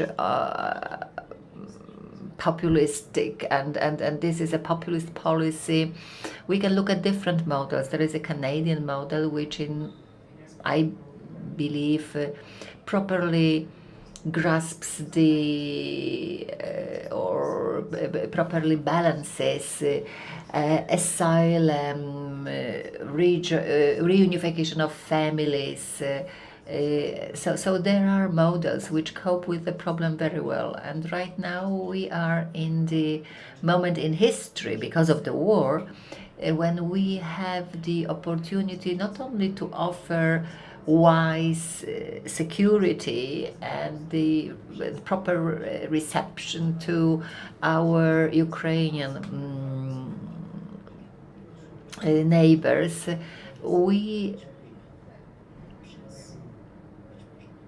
perhaps right now we have the greatest opportunity. We have 29 days to come to fight for reshifting the erosion of our institutions. I came back to Poland 4 months after spending a year in Ukraine. It is my second home. When I spoke to my friends in Ukraine, they would say to me, well, Alexandra, it's not that you can help us only at economic or military level. We should go through many pro-democratic reforms to have this dream of NATO, to have this dream of EU. So to us, the point of reference is Warsaw, not Berlin or Paris. We have still 3 minutes, and I promised 1 minute to Jarosław. I'm trying to combine the fact that we need Ukrainians in Poland and the fact that Ukraine will need people to reconstruct the country. So maybe people from Ukraine who work here in Poland, who do business here, maybe some of their taxes should go to the Ukrainian budget to support the reconstruction. Well, of course, they are sending, I think, 4.5 billion zloty every quarter back to their country, but yes, it's happening. It's happening already. It's not an institutional form of a tax, but huge money that is made here is sent automatically to people in need, and that's incredible how in the face of war what roles have been assumed by women. These women are helping their husbands, fathers, brothers fighting at Bakhmut or in Kherson or in still occupied territories. And ladies and gentlemen, today we are sort of far away from the war. We are discussing important economic and cultural issues, but today is the 571st day of the war. From our Polish perspective, we have different problems relating to economy, society, integration, but on the other side of the borders, they are bombed every day.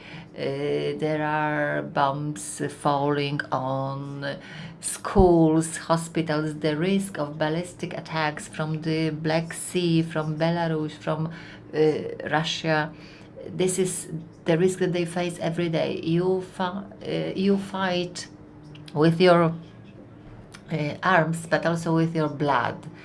And thank you very much, because you are fighting for us. And we were very lucky, we Europeans, that the Ukrainians managed to oppose the Russians, and that today the front line is in Donbas, not at our borders. I will give you 1 minute. Yes, we are coming back to the turning point, and there will be victory. There will be reconstruction. We will also offer other opportunities to the Polish business, and our very small contribution, the team of our lawyers wrote this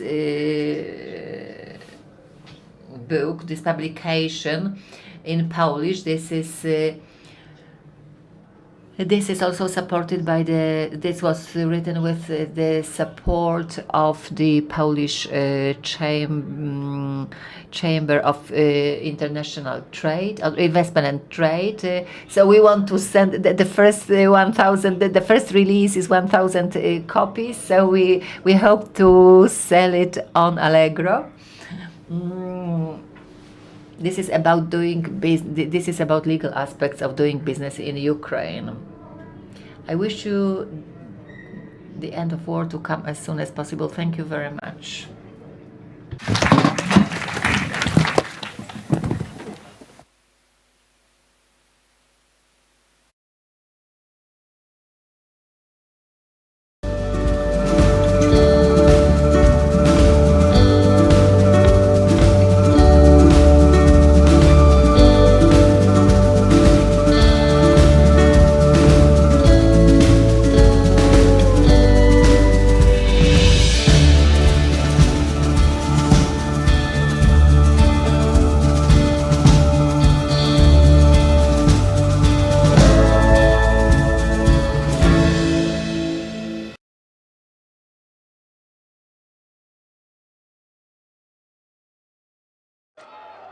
It's not always easy to recognize. It may look like this, or like this. It may be a burden, but it is a responsibility that we embrace nonetheless. But if it means this for one person and this for someone else, maybe it ultimately means being there for one another. It isn't handed to us, but we know where to find it and how it feels, how it tastes, and what it sounds like when we finally have it. It means different things to different people, but for many, it means everything. And if we all fight for it, it will eventually bring us together. Heute Ihre Ausreise.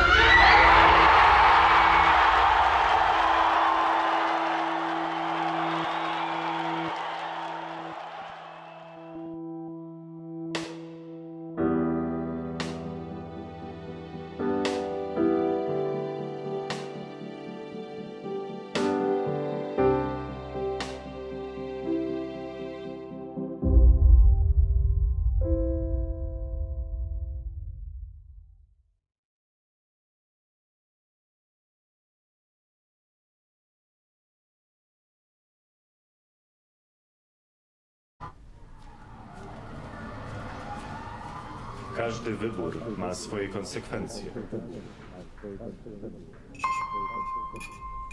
Dziś na kazaniu o takich jak ty mówili, że to morderczynie. A wiesz, że ta, która ci pomogła, trafi za kraty? Trzeba mieć sumienie. Jak mogłaś to zrobić własnej matce? Aborcja to najgorsza zbrodnia. Gdybym ja podjęła taką decyzję, nie byłoby cię tutaj. Organy państwa nie będą przyglądać się temu obojętnie.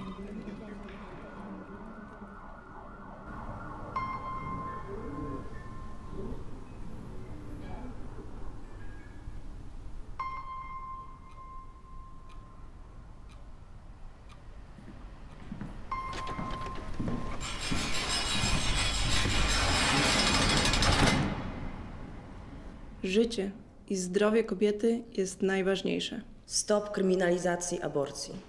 Kobieta decyduje.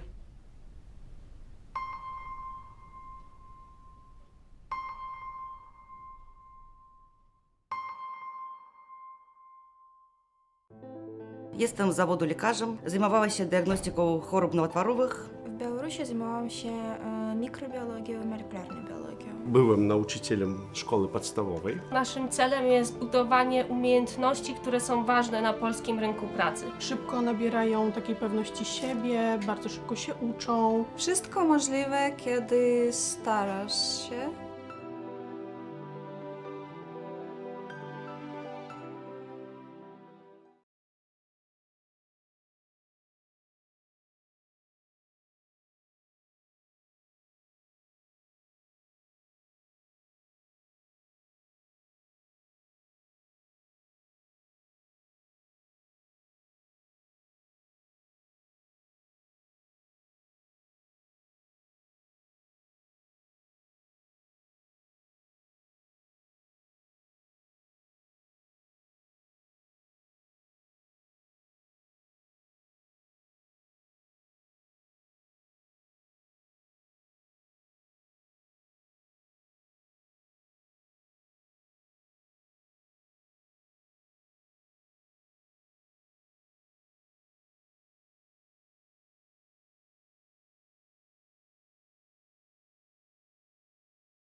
Wszystko zaczęło się od króla Jagiełły.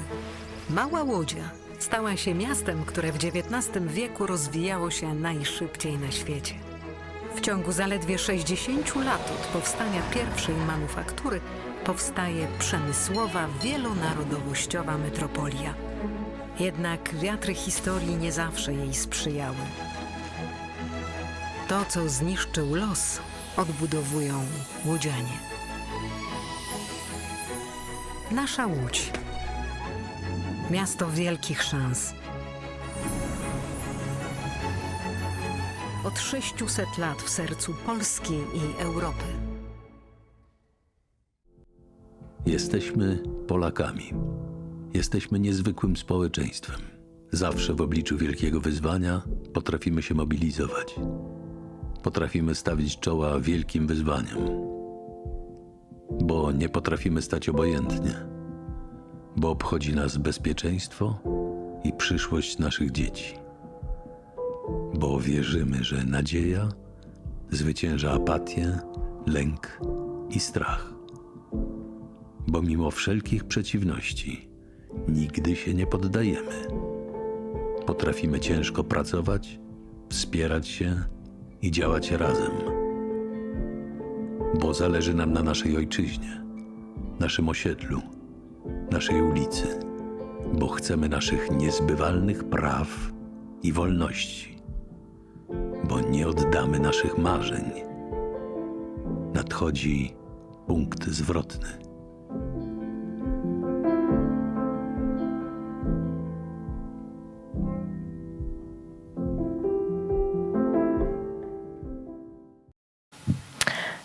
Dzień dobry, witamy serdecznie. Good afternoon. I'd like to welcome you heartily to the Freedom Games panel, How New Technologies and Support from Technology Companies have helped to maintain the continuity of the Ukrainian state and save Ukrainian heritage. My name is Maja Mazurkiewicz, an expert on disinformation and behavioral change, but for the past 1.5 years, I've been dealing with Ukrainian issues and with aid to Ukraine and Ukrainians. And I look carefully at what has happened today, what's going on right now. We've got great panelists.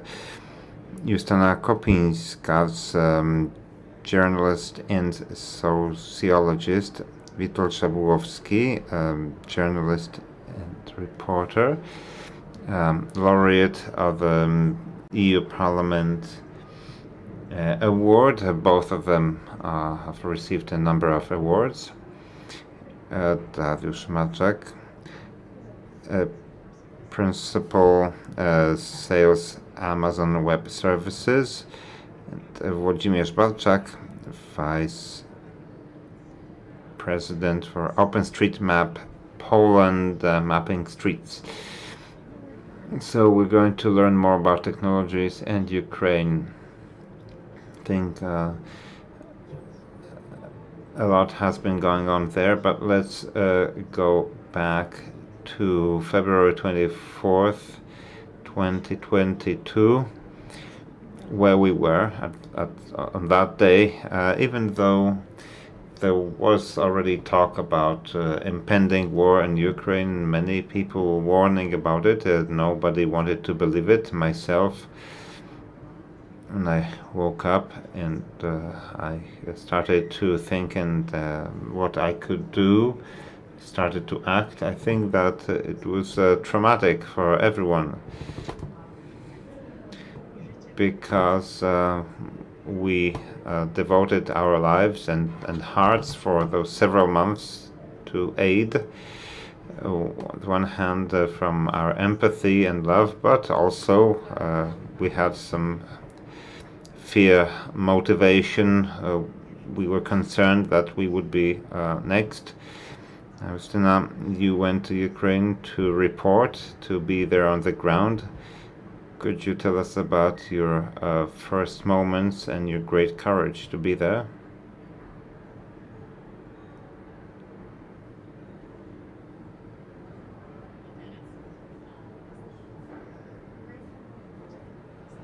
Good afternoon, ladies and gentlemen. I'd like to start with the research that I was fascinated by, a list of the happiest and least happy countries around the world. Among the happiest ones, Poland is missing, and Ukraine is not on the list of the most unhappy countries. Was studied with health, freedom, lack of corruption.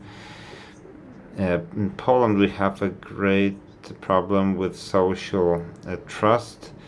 Next room we have Siedlakowski and Sadura discussing. They wrote a book, Society of Populists. We can only trust our own family, and I think that Ukraine is not on the list of the unhappy countries, mostly due to trust. And going to Ukraine during the first month of war, I had an impression that never in my life had I seen such a united nation with a great sense of dignity and working for their country. And supporting each other's strong points mutually. When I came back to Poland, there was this great discussion about consumptionism, egoism from American intellectuals that today people don't think about the good of others, and I thought, okay, I think differently, I live in a different world, and I realized that this had to do that I spent my time in Ukraine in the first months, and the people were ready to offer everything to the army, to the state. They didn't think about the good of their families or themselves. They were ready to sacrifice everything for their compatriots. At that time, Kiev looked like a city from a science fiction movie. It was all in tremors, and the city was being bombarded. People lived in fear, and you could see fear in their eyes. Everyone was turning their homes and offices into places of giving aid to people. And it was immediately obvious that psychological need was there. Reverend Eric Salomon said that he's also a therapist. And since early in the morning till late at night, he was trying to help soldiers to go through this psychological stage of being able to kill another, the enemy soldiers. So look at these terrible moral dilemmas. A Catholic priest was helping soldiers to be ready to kill other soldiers.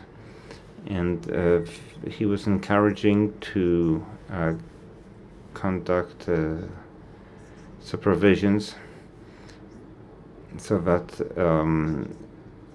psychologists from other countries in Europe would assist the Ukrainian colleagues. As I went in May to Ukraine, in Kharkiv, we met soldiers coming back home from the front line after 4 or 5 months of fighting. Their cognitive functions were completely altered, their memory altered, logical thinking altered. You could see it was very, very different. And as I talked to generals before,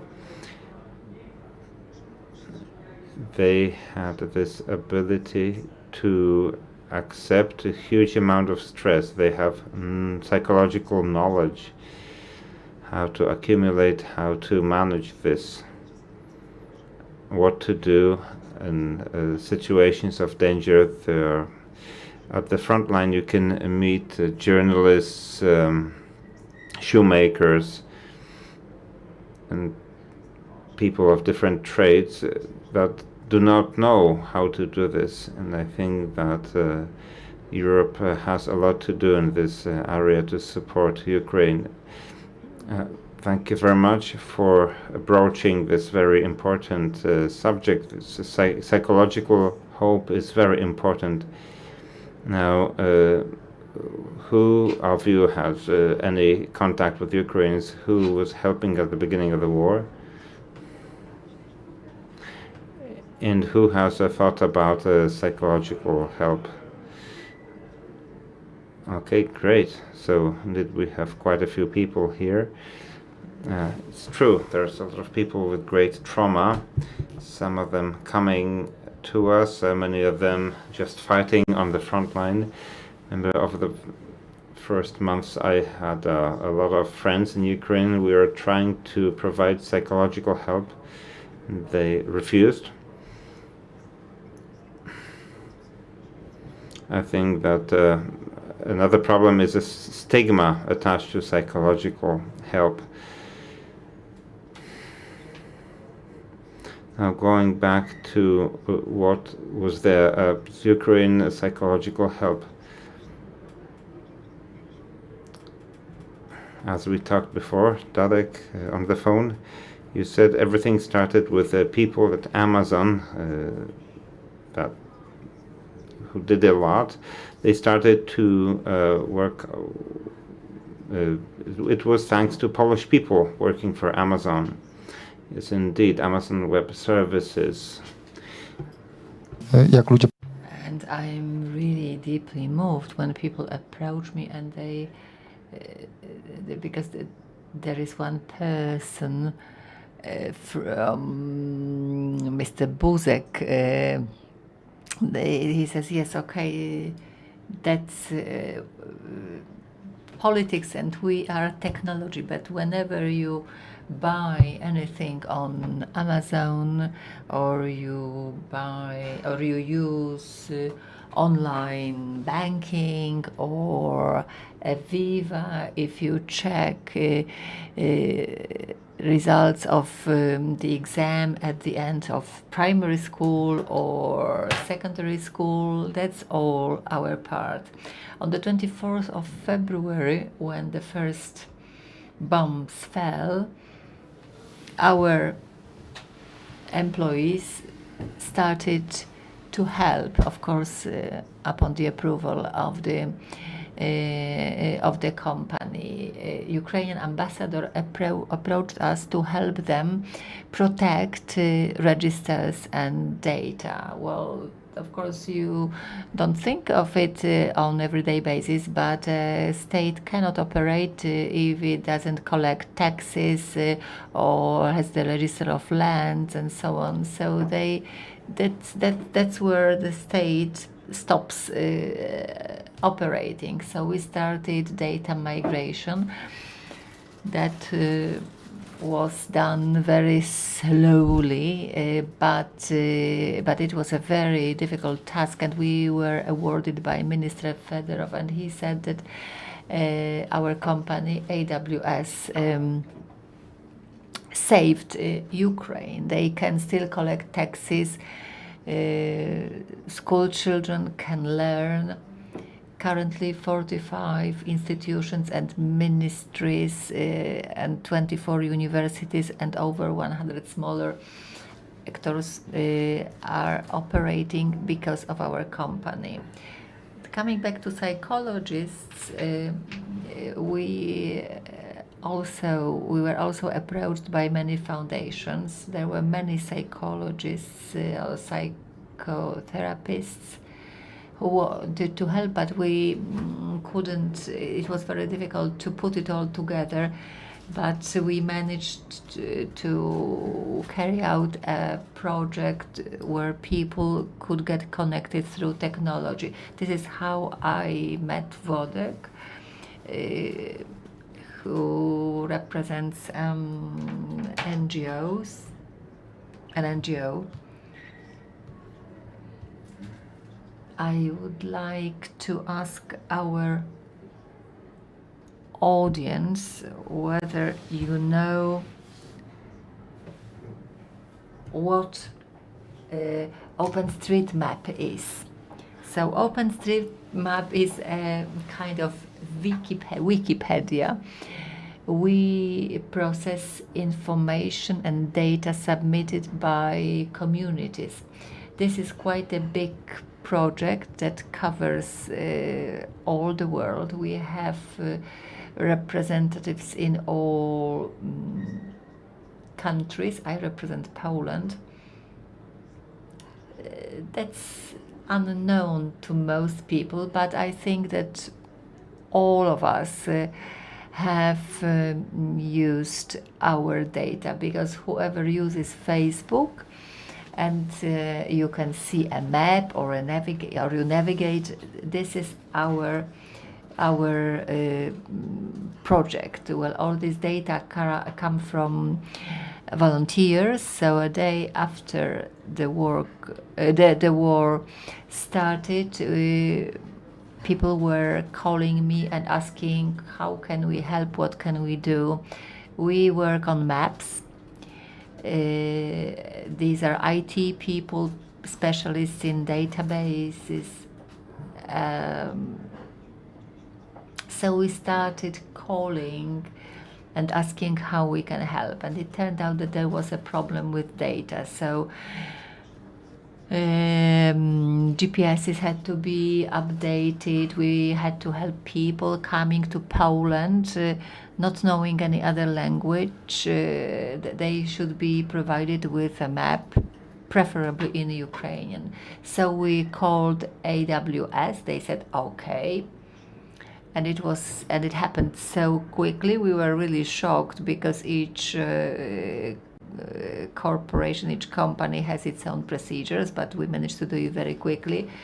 So we drew a map in Ukrainian with all points, which all centers and all places where people could get assistance. Also, a mapping point was established with the help of the Jagiellonian University, so they could learn where they can get legal assistance, but also psychological assistance. This map worked for 3 or 4 months. Then it was not necessary anymore, because people knew where to go. But at the very beginning, that was really very important, because our data from the map that you can use for the GPS, well, this data, the quality of this data was not very, very high at the eastern border.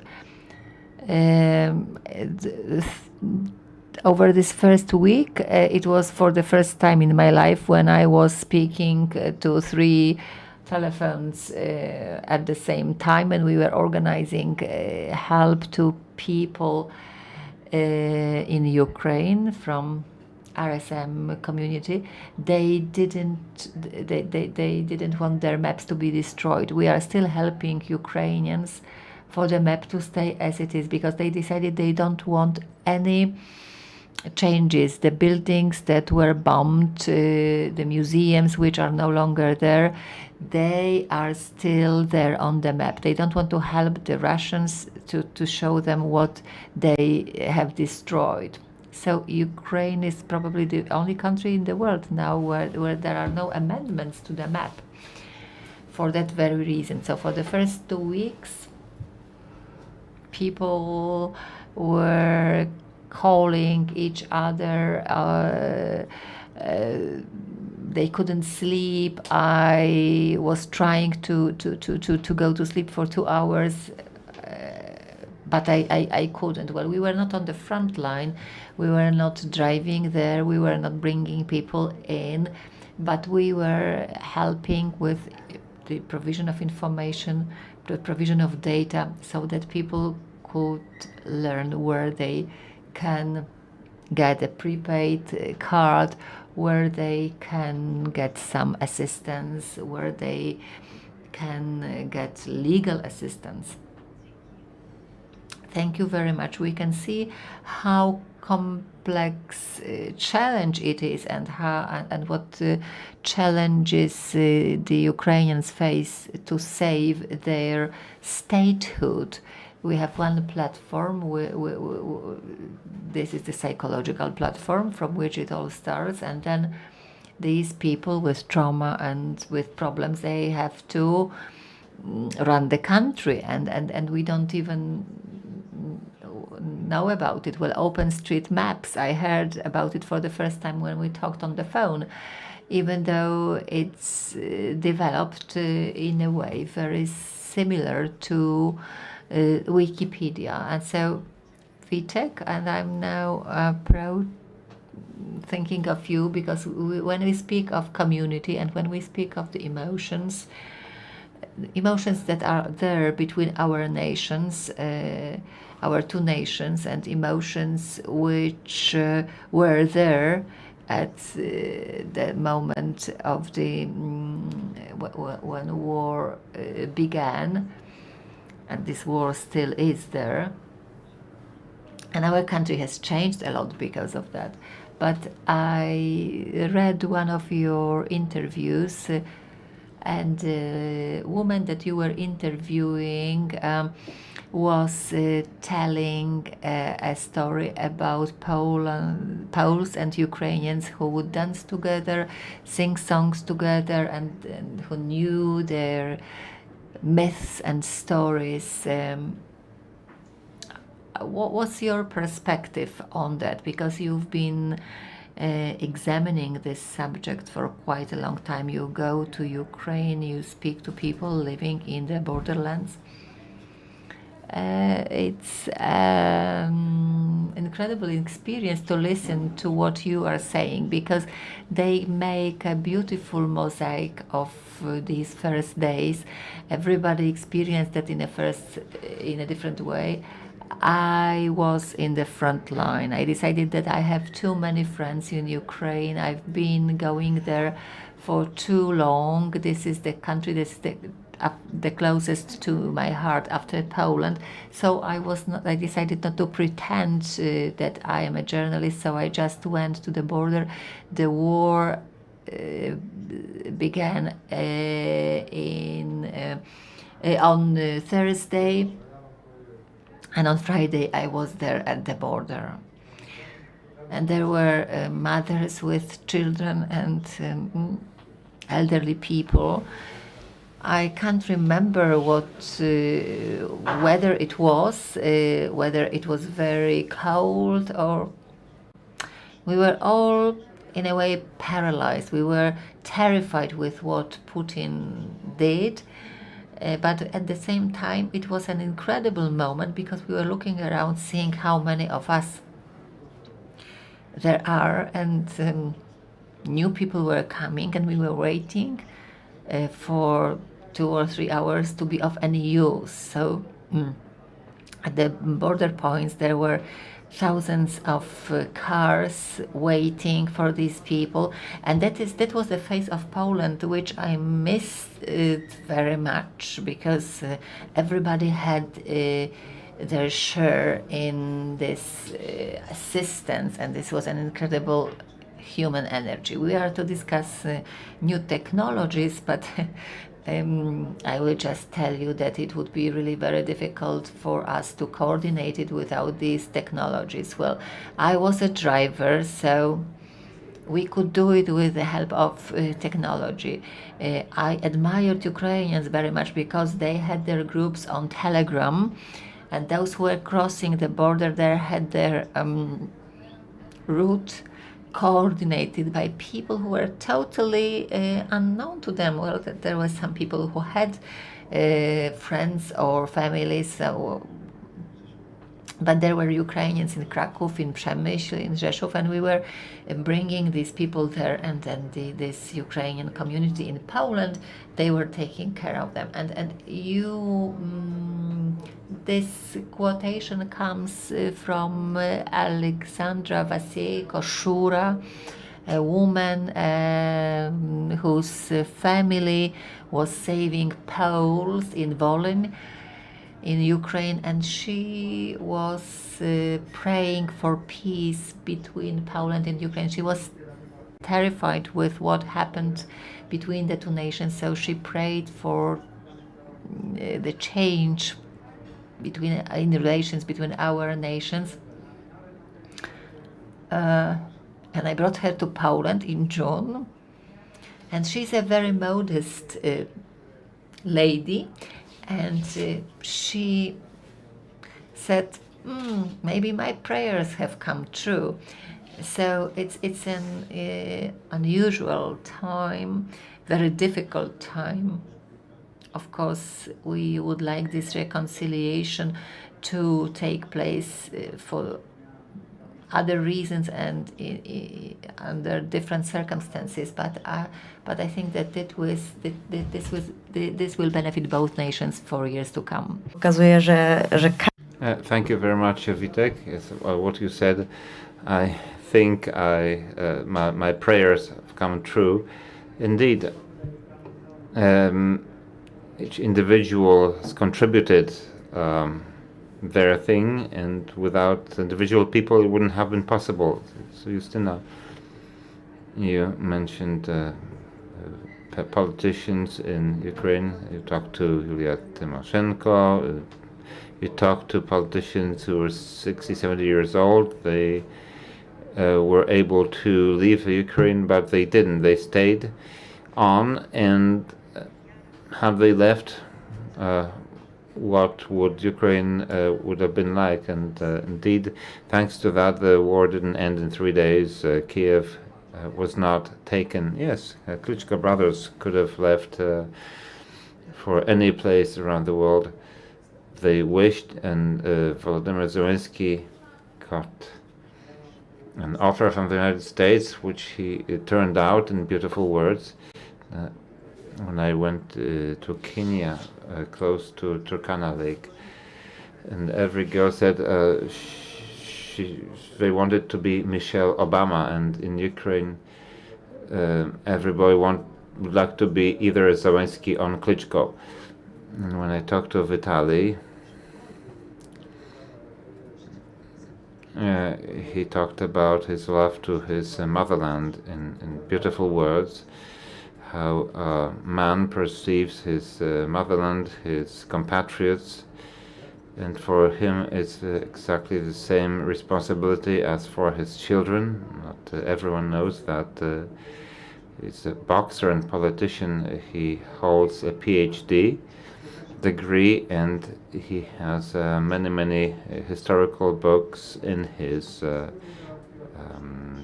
office and how to conduct political conversations. Similarly to Volodymyr Zelensky, he's really developing in that area. It's incredible for me how all those people, men and women, were able to withstand that pace of living. So many meetings, international meetings and political actions in their country. It's overwhelming for me. In the first months of war, what was incredible for me was the decisions of every person and let's say office workers and so on and so forth that said goodbye to their family members and went to the front lines. So the sacrifice for their own country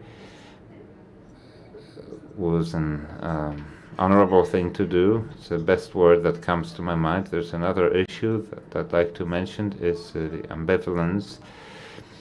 When I went to eastern Ukraine, I remember the house of an elderly man where everything was destroyed.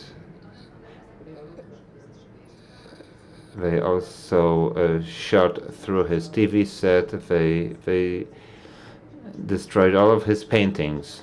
He was a collector of artworks, He just cut the electricity cord on his iron. In his house, animals lost limbs, like cows had only 3 legs. It was terrifying. He removed mines with a shovel. He said, "Oh, don't go behind the house because explosions all the time." And in his house, he had a book about Soviet heroes, and he said that before that he had a book stood on a shelf at the central place in his house. He always considered the Soviets as brothers, a very close nation, and he says he had very different feelings about them. And in Kharkov, for example, was a lady in the army, and they had she had very close relations in Russia. So some people don't know what to feel. Yes, indeed, so this statement is terrible. It sounds terrible. Some people don't know what to feel. In my case too, there are plenty of Russian-speaking people in Ukraine, especially elderly people, and some people just stopped speaking Russian even at home because of the trauma. This war is going on. Of course, the war had been going on from 2014, but the level of atrocities changed tremendously. When we talk about new technologies, and new technologies are connected to us, to our psyche, they support us as humans. What was noticeable for me myself when I went to Lviv in March, quite a lot. I spent nights there, also in bunkers. This application with bombing alarms. When I talked about what was going on, I got an application turned on. And indeed, many people panicked, and it was difficult for myself as well, but people got used to it. But the first months were unimaginable. Had it not been for new technologies, we would have had only the sirens, and there would have been many more casualties. Yes, well, you cannot see this, but when Ukraine started cooperation with us, so it was like transitioning from an old to a new car. It was difficult to begin, but the Ukrainians were able to adapt very, very fast. I can't remember the name of the Ukrainian application. It's GIA, which is an equivalent of M-Citizen. They developed their citizen application to the extent that they started to offer this as a product for other countries. And before the war, they didn't know anything about it. They were not able to export data outside of Ukraine, so they didn't have access to any cloud services. And I think now we have a decree stating that data may remain outside of Ukraine up to 2 years after the end of the war. But it is little said that the conflict has destroyed a lot of cultural objects, legacy, especially all those large museums were evacuated, but small institutions weren't, especially in Eastern Europe. And Save Ukrainian Heritage Online, that's a special initiative where several people got together and they obtained let's say information from those institutions. For example, they say transferred or information. They say stored information or saved information, uploaded to the cloud, and the next day the server didn't exist because let's say the local servers were destroyed or stolen. I think about 5,000 pages and images have been saved, and right now it's an work going on to prepare an online gallery from those artworks. It's an open project. It's an interesting initiative. Now, this is very important because new technologies can save cultural legacy. It's not anything new. Culture has always been one of the major victims during wars. Aggressors wanted to destroy even Second World War. Hitler stole thousands of artworks from Poland. Many of them have not been recovered yet. Włodek, you said that you cannot offer you mapping services in Ukraine, but can you see any possibilities of your organization supporting the restoration of cultural heritage in the future? You know that many artworks are already outside of Ukraine. Have you given this any thought? Talks are going on, but they are difficult because we cannot do anything until the war ends. And on the other hand, saying to our Ukrainian friends, well, we will help you, but when the war ends, doesn't sound good. Today, when I talked to them before this panel, I suggested that there is maybe something that I should say or draw attention to, but to them, to people living with data,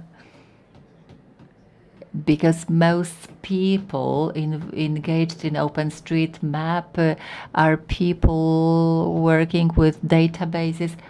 They say that to them, it's the most scary to realize how much of their cultural heritage they have already lost. Today, they just record them or store them on disks, and they can't do anything else with it, because any data that we place that we put on the map, it will immediately be on the Russian servers. We cannot physically block it, even though if you have a strictly Russian server, OSM cannot be read. I don't know why, but it's easy to circumvent it. You can buy a service if you have IP in Russia through a server in the United States or Bahamas. So today we are trying to act as policemen. There were attempts where certain locations were placed on the OpenStreetMap. That goes on happening all the time. But at the very beginning of war, what helped us was the fact that we knew each other already at that time. because the question of trust was there. People wanted to know who they talk to.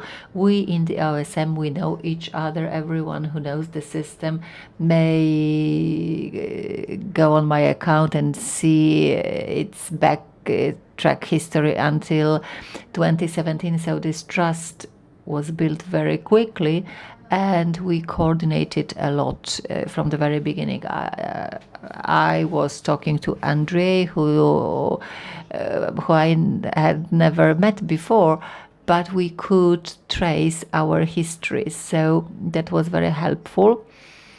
And we are trying to help them in not giving any strategic information on the map. So this trust, yes, but speaking of the future, many people are trained in new technologies. Most technological companies need people, and those who left Ukraine or stayed in Ukraine, they also need to be retrained. The several thousand people were trained. We had a project. They took part in a 12-week training. But the flexibility of this nation is incredible to me. It's also incredible, speaking of fighting disinformation. Russian disinformation was very visible in Ukraine. They want to destabilize and polarize the society. And currently there are many companies and organizations which counteract disinformation. They develop technologies in this area, and of course it's all based on trust. And Vitek, coming back to new technologies, because I wanted to give some time to the audience for questions. Vitek, you also told me about a very interesting new technology event that you witnessed.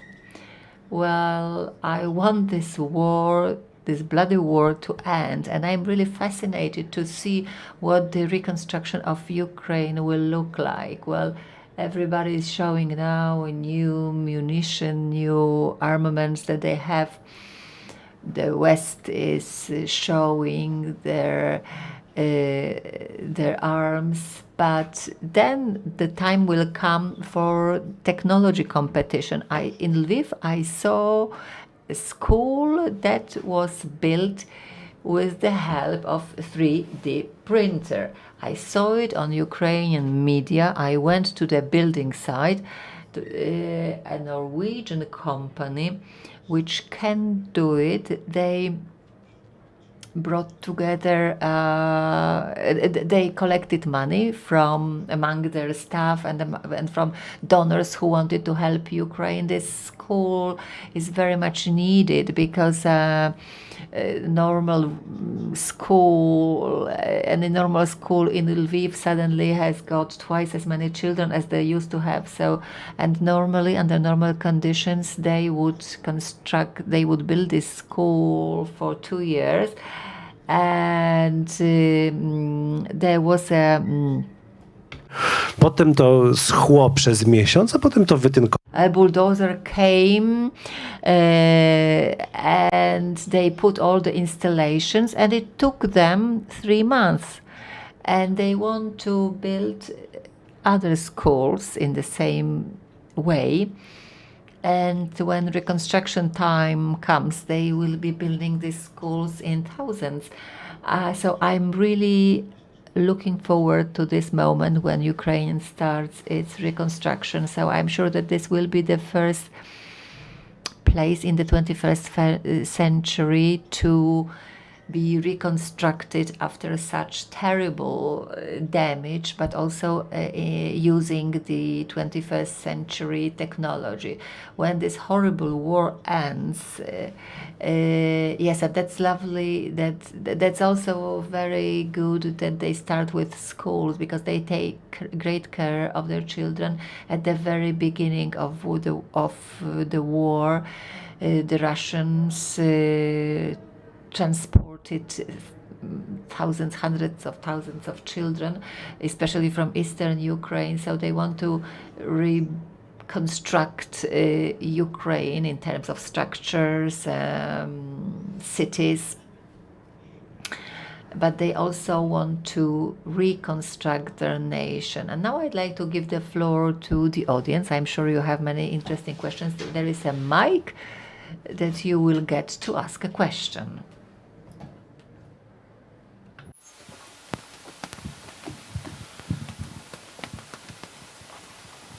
Bardzo dziękuję. Ja nazywam się Marcin Sulikowski. Yeah, thank you. Marcin Sulikowski. I have two questions. One of them more general to everyone, and the other one to the gentleman representing Amazon Web Services. Let me start with a general question. I agree with you that we are looking forward to new fascinating events in Ukraine. Let the war finish as soon as possible, but in every kind of business, especially digital business, there must be a coincidence of certain factors occurring together for success. There must be some compelling event and adoption.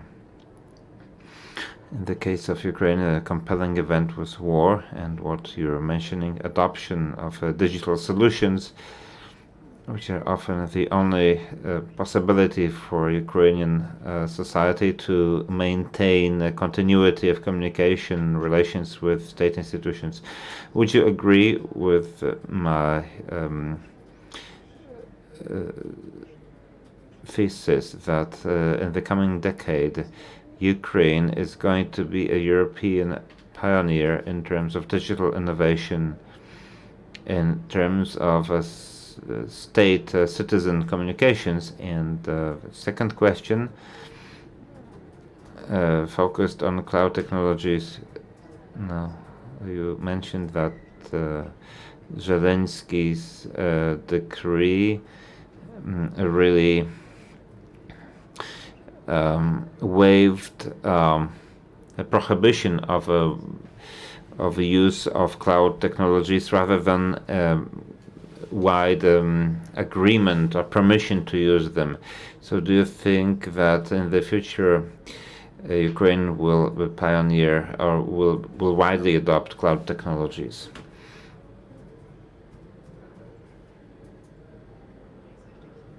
Any other questions? Okay, two more questions.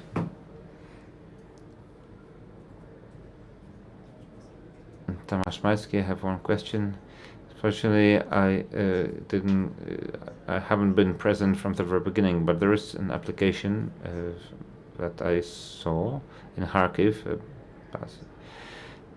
that helps soldiers with maintaining psychological, say, balance with self-diagnosis and support.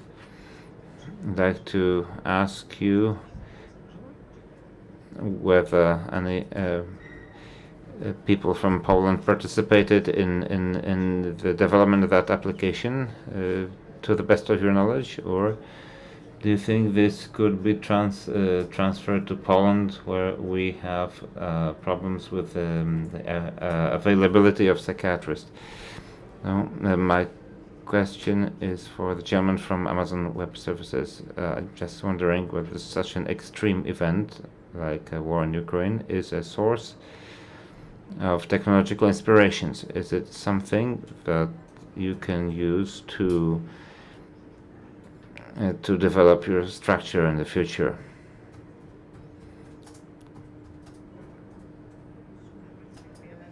Many thanks. We have several questions, so I would like to start addressing the questions.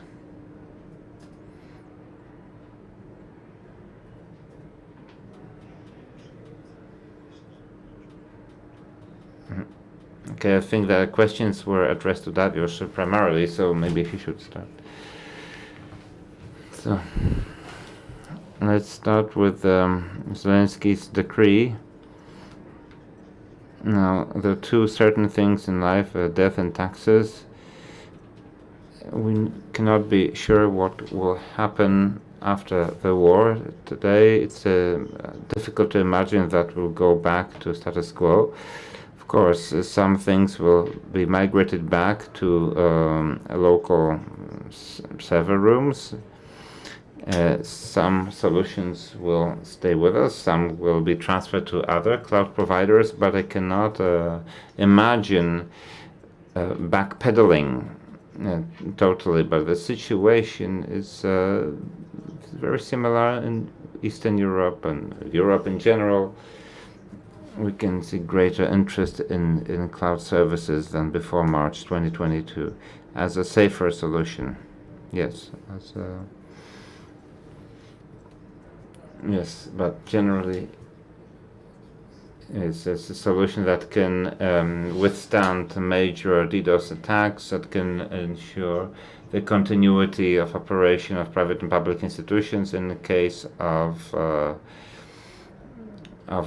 major defects or destruction of data centers, not only kinetic attacks but also natural disasters. So you can see what's going on around the world, storms and floods and the temperatures affecting the grid. So there are a lot of factors that increase the attractiveness of cloud services to public and private institutions and organizations.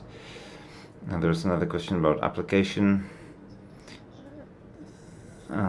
Fortunately, I do not know this application, but we're a little bit like a provider of bricks for a house. So it's possible that somebody has built that house from our bricks, but this is associated with the first question: to what extent institutions will be flexible in their approach to cloud solutions. As far as the last question goes, I don't think we haven't developed new solutions. We are following the same patterns to make sure natural disasters do not affect our services. I don't know. I'm not aware of any major change in the wake of the war. So the applications used by the government, it's exactly the same infrastructure used by all other institutions. So if you open an account on AWS, you'll get the same application, the same virtual machines, same technologies as a British postal service, Deutsche Bahn, or LOT in Poland. It shows the democratization of IT. When I opened the first small internet store 20 years ago, it was a huge amount of knowledge. Today, anyone can open an e-commerce store using cloud solutions. Okay, so last question for everyone. So what's going to be the impact of what's going on in Ukraine internationally? Now, war in Ukraine is going to push borders. Now, these technologies were available before the war in terms of the weather or earthquakes, as in Morocco. Well, solutions were there, but they were not used on a wide scale, such as pandemic has pushed borders in terms of what we can do remotely. Similarly, the war in Ukraine has pushed borders in terms of how technology is perceived. Technology itself has not changed, but something kind of caught on in our heads that, okay, we can help in this way, we can deliver products, we can provide aid in this way, we can communicate with people at the end of the world and so on. soon after the war broke out, I went to a meeting, 8 or 9 people, each in different countries, some on different continents, so we cannot suddenly stop this and say, okay, we cannot have teleconferences like that. So these are the boundaries that have been pushed, new technologies that have changed Ukraine and the world. Justyna Witek, a minute. I'm interested in technology in terms of journalism and law enforcement. I'm very much interested in how Ukraine can gather data about the number of rapes, for example, and the faces of the perpetrators. Or perhaps it would be like in the case of other wars where sexual offenders were not persecuted. We could immediately see pictures from Bucha of bodies of inhabitants, also what you mentioned in terms of the kidnapping of Ukrainian children and taking them to Russia. And I saw images from Russia, and they were able to show that in Russia thanks to technology. For me, it is amazing to see a post-Soviet country that was not able to get out of that circle. It's amazing to see how fast Ukraine adapted to 21st century. The transition from, say, a country of the past, which on the one hand was in the 21st century, but it was deeply rooted in a Soviet reality. But this technological leap, the pace of learning, the learning trajectory is amazing. Recently, my colleague who works with you, if you can say that you can get married via technology, so you cannot get a divorce, but you can get married. So you can see the huge development. Okay, every crisis leads to something new. Let's hope this terrible war ends as soon as possible, that we can draw some important lessons for Ukraine and the world. Thank you very much for this conversation. Dzień dobry. To znaczy, myśmy się dzisiaj widzieli. Wie pan co? Ja zmieniłem zdanie i chciałbym poprawić. Karty. W urnie. Dobrze? To ja sobie poszukam. Serio? Pan sobie poszuka? Nadchodzące wybory są zbyt ważne, by zostawić je bez kontroli. Dołącz do obywatelskiej kontroli wyborów. Zróbmy wybory bez PiS-u.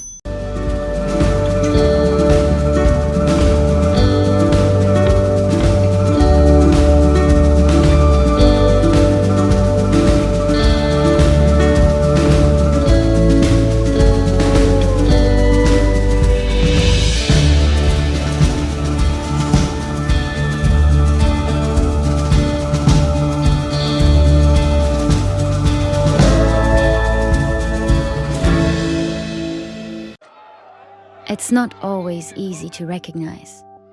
It may look like this, or like this. It may be a burden, but it is a responsibility that we embrace nonetheless. But if it means this for one person, and this for someone else, maybe it ultimately means being there for one another. It isn't handed to us, but we know where to find it. And how it feels, how it tastes, and what it sounds like when we finally have it. It means different things to different people, but for many, it means everything. And if we all fight for it, it will eventually bring us together. Ihre Ausreise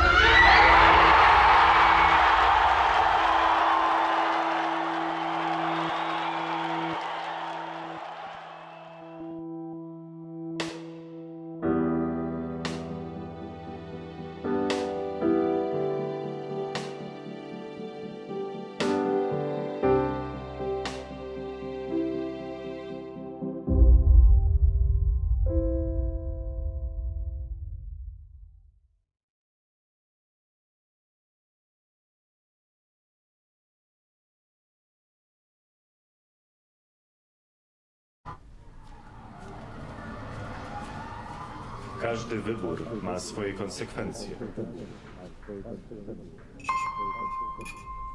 Dziś na kazaniu o takich jak ty mówili, że to morderczynie. A wiesz, że ta, która ci pomogła, trafi za kraty? Trzeba mieć sumienie. Jak mogłaś to zrobić własnej matce? Aborcja to najgorsza zbrodnia. Gdybym ja podjęła taką decyzję, nie byłoby cię tutaj. Organy państwa nie będą przyglądać się temu obojętnie.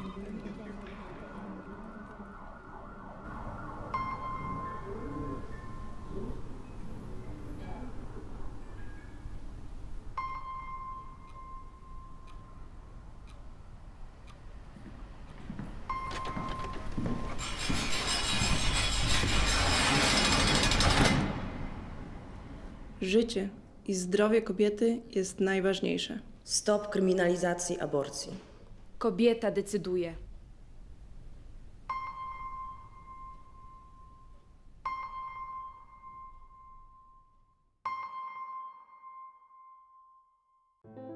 Jestem z zawodu lekarzem, zajmowała się diagnostyką chorób nowotworowych. W Białorusi zajmowałam się mikrobiologią i molekularną biologią. Byłem nauczycielem szkoły podstawowej. Naszym celem jest budowanie umiejętności, które są ważne na polskim rynku pracy. Szybko nabierają takiej pewności siebie, bardzo szybko się uczą. Wszystko możliwe, kiedy starasz się.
Wszystko zaczęło się od króla Jagiełły. Mała Łodzia stała się miastem, które w XIX wieku rozwijało się najszybciej na świecie. W ciągu zaledwie 60 lat od powstania pierwszej manufaktury powstaje przemysłowa, wielonarodowościowa metropolia. Jednak wiatry historii nie zawsze jej sprzyjały. To, co zniszczył los, odbudowują łodzianie. Nasza Łódź. Miasto wielkich szans. Od 600 lat w sercu Polski i Europy. Jesteśmy Polakami. Jesteśmy niezwykłym społeczeństwem. Zawsze w obliczu wielkiego wyzwania potrafimy się mobilizować. Potrafimy stawić czoła wielkim wyzwaniom. Bo nie potrafimy stać obojętnie. Bo obchodzi nas bezpieczeństwo i przyszłość naszych dzieci. Bo wierzymy, że nadzieja zwycięża apatię, lęk i strach. Bo mimo wszelkich przeciwności nigdy się nie poddajemy. Potrafimy ciężko pracować, wspierać się i działać razem. Bo zależy nam na naszej ojczyźnie, naszym osiedlu, naszej ulicy. Bo chcemy naszych niezbywalnych praw i wolności. Bo nie oddamy naszych marzeń. Nadchodzi punkt zwrotny.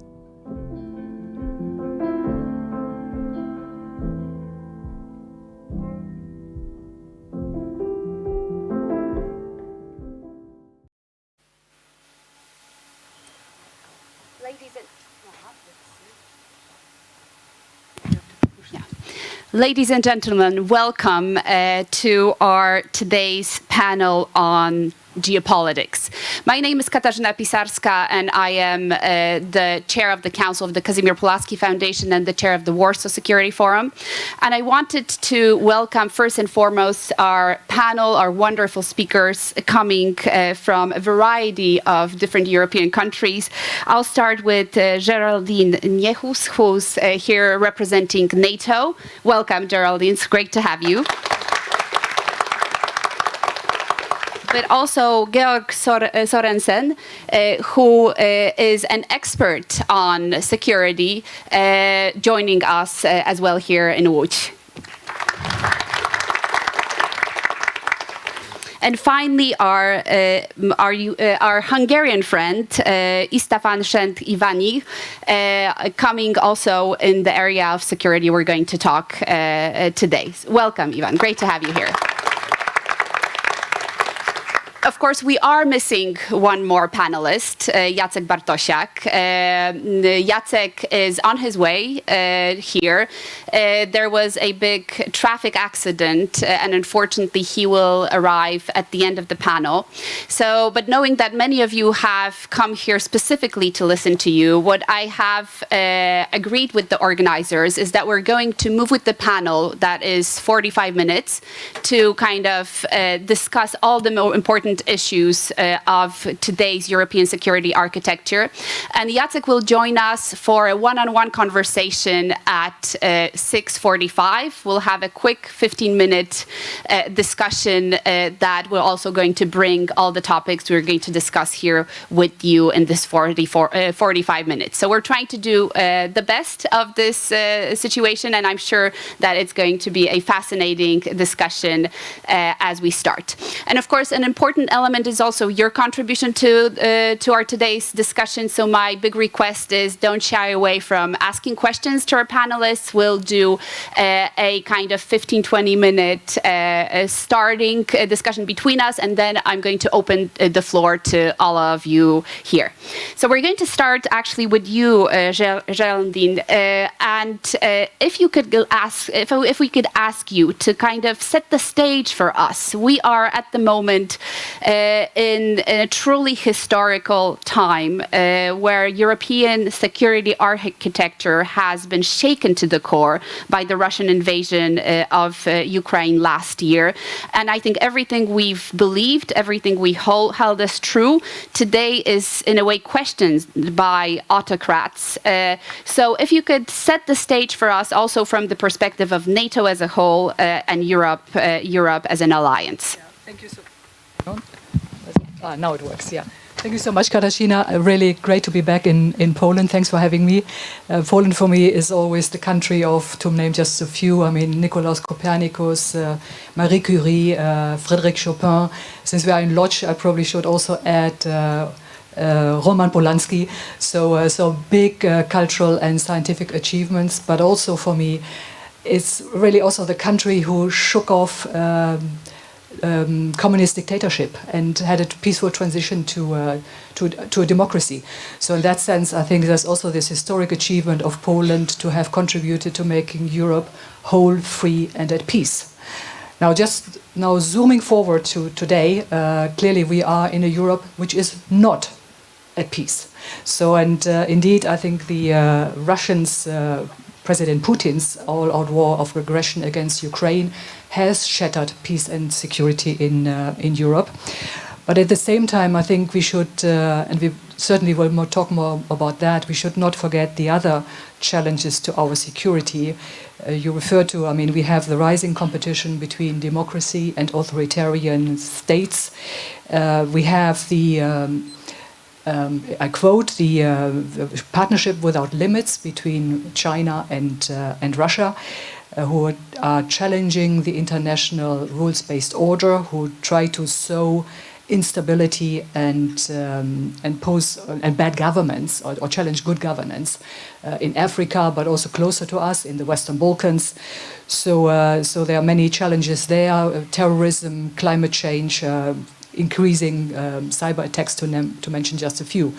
And then sort of also in perspective, and I guess the colleague here to my right, Professor Sørensen, will dwell more on that. I think there are also then broader trends such as increased fragmentation of our societies in spite of the ever more connected societies we have. Probably also more resource scarcity, which we will be facing as we move along. And then perhaps a bit more on the positive side of the spectrum, more power to non-state actors, which of course also for institutions such as NATO entails to think hard, what does it actually mean if we have many actors which are non-state actors gaining prevalence. So I think this is in very short terms the scenario as it unfolds. From the NATO side, I think we have made a big strategic shift in the last years. You can see this more in detail if you look into our strategic concept. The last one was adopted in the summit in Madrid last year. And just a snapshot, the comparison there. I mean, the last one was from 2010. We described the Euro-Atlantic area to be at peace. The now strategic concept, of course, has exactly the opposite. The Euro-Atlantic area is not at peace, and Russia is its biggest threat. So then Russia, again, the biggest threat. We used to look at Russia as a strategic partner. Yeah? And for China, just to give another example, in the strategic concept from 2010, there was not a single word about China. And now we have China there, where we say we are observing the ambitions and the coercive stance of China, which are a concern to us. So I think it's fair to say that NATO has dramatically changed its strategic outlook. But perhaps more important, or equally important, is that we have also changed the way we are working as an alliance. And again, only very briefly, three areas to mention. The most prevalent probably is the intensified defense and deterrence posture. That is something which already started with the illegal annexation of the Crimean Peninsula 2014, but clearly since February 2022, there has been a further uplift in defense and deterrence. And you see this very clearly when you look at the defense posture we have, because I mean there are planes in the air on the eastern side of the alliance on an hourly basis every day. Their ships at sea. We are doing intense monitoring of what goes on. But we are also, how should I put it? I mean, we have increased the number of battle groups in the east from 4 to 8. We are exercising to scale these up from battalion, which is up to 1,000 forces per group, to a brigade size, which is up to 5,000. So there's a lot of reinforcement in defense and deterrence, which has been going on and will continue. And that, of course, costs also more money. And for that, since the Vilnius summit, which was earlier this year, we have a binding commitment from all allies to invest at least 2% of GDP in defense. In parentheses, Poland here is a real role model because Poland is aiming at 4%. So, but for the alliance as a whole, I think we need to go to where we were actually at the end of the Cold War, where all allies were able to invest 2%. So I think that's where we need to go back to. And then also, when it comes to doing things concretely, I mean, enlargement. President Putin wanted to stop it. He got just the opposite. So we already have Finland in there as a new member, Sweden to join very, very soon. And with that, the entire calculus, the entire strategy for the Arctic and the Baltic will change significantly in the favor of NATO and to the detriment of President Putin. A few remarks on NATO-EU. In many ways, in this context, and I'm not going to go into the details at this stage, in many ways, in this context, the NATO-EU partnership is more important than ever. We, from the NATO side, we do want a strong European defense. We want Europe to invest more in defense. We also want Europe to gain and to develop a geostrategic posture, which we think it can, provided it invests more in its defense. You cannot have strategic responsibility without, let's say, putting the money where your mouth is. It doesn't. You don't get it for free. Yeah? So we see favorably a strengthened European defense and defense capability in complementarity with NATO. And probably we can touch upon that in the discussion if there's an interest. Last word, I already mentioned China. From the NATO perspective, we do not consider China to be an adversary. We do see that there is scope for cooperation, for example, in areas such as climate change or arms control. Incidentally, the Chinese are building up their military capabilities in a complete opaque fashion. Yeah? And I think there was in an earlier panel somebody saying the Chinese military is weak. Well, I wish it were that way. So it would be better. But in fact, they are modernizing, mobilizing with immense intensity. They're building their nuclear arsenal with immense intensity. So we should not be naive of what is going on there. And but we should also not jump the gun and consider China to be an adversary, because, as I said, for the time being, we are observing its coercive position. So a lot is going on, and but in many ways, just to sum up, I think the better we synchronize and the more we stick together as EU, as NATO, as the US, if you wish, if you may say so, as the good guys on this planet, yeah, the better we'll be off. Because I think at the end of the day, it's a question of the survival of our open societies and our democracies. Thank you very much. So moving on, I think we can all agree that the unity of the Transatlantic Alliance and the European Union around this crisis surprised even us. It surprised Putin, for sure. It surprised us even more. But what are the most important lessons learned, especially from a European point of view and from the European security point of view, that we draw from the Russian aggression against Ukraine? Professor. Thank you very much. I wish I could answer that. If I should give you a really brief answer, I would say that depends. That depends on who wins the next American election. If it's Mr. Trump, we will see a very different situation from the present one. It also depends on what will happen in the Ukrainian-Russian war. At the present time, it looks like Russia will lose. But how long time will that take? And how much destruction of Ukraine will be in the cards on that account. We don't know that yet. Are there other crises in the making, as you indicated, that have to do with economics, migration, climate? So, depending on these issues, we will find our answers. So, I think that today most of you will agree that the liberal democratic societies are on the defensive and under pressure. So let me briefly give you some good news. First, I don't think we are going to see a complete breakdown of trade and economic cooperation.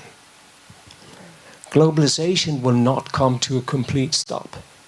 China can't sell all their electrical cars to North Korea and Russia. They need the Western markets. So does Russia in the medium, longer run. In that sense, some measure of substantial economic cooperation will continue. Second, we are forced to closer cooperation because of climate change. And I think that has already become quite clear this summer, and it will become increasingly clear in the coming years. Third, and that's my last piece of good news, so listen carefully. No one, not even the most autocratic dictator you can think of, and there are a few out there, is interested in comprehensive nuclear war. These weapons are for political pressure, not for actual use. So, some substantial cooperation is in the cards, and the absence of comprehensive nuclear war. That's the good news. Now for the bad news. Liberals and liberal countries have their own problems. Liberals are in some basic sense always potential imperialists. Why? Because we believe our values are better than others and should apply to all. That is true, of course.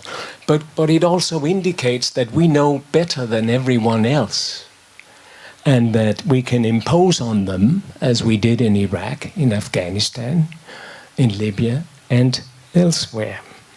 My view is that, yes, our values are universal, but we need to rein in our tendency to imposition and imperial behavior. Also because bad guys, including Mr. Putin, might be inspired by that. So liberalism always is in a dilemma between doing too much in terms of spreading our values and telling others what is the right type of having your societies and your lives, and at the same time being pluralists. As Roosevelt said in 1941, everyone should be able to decide their own religion and what they want to think. So we are pluralists, but we are also potential imperialists with our universal values. And that is a problem that will remain with us.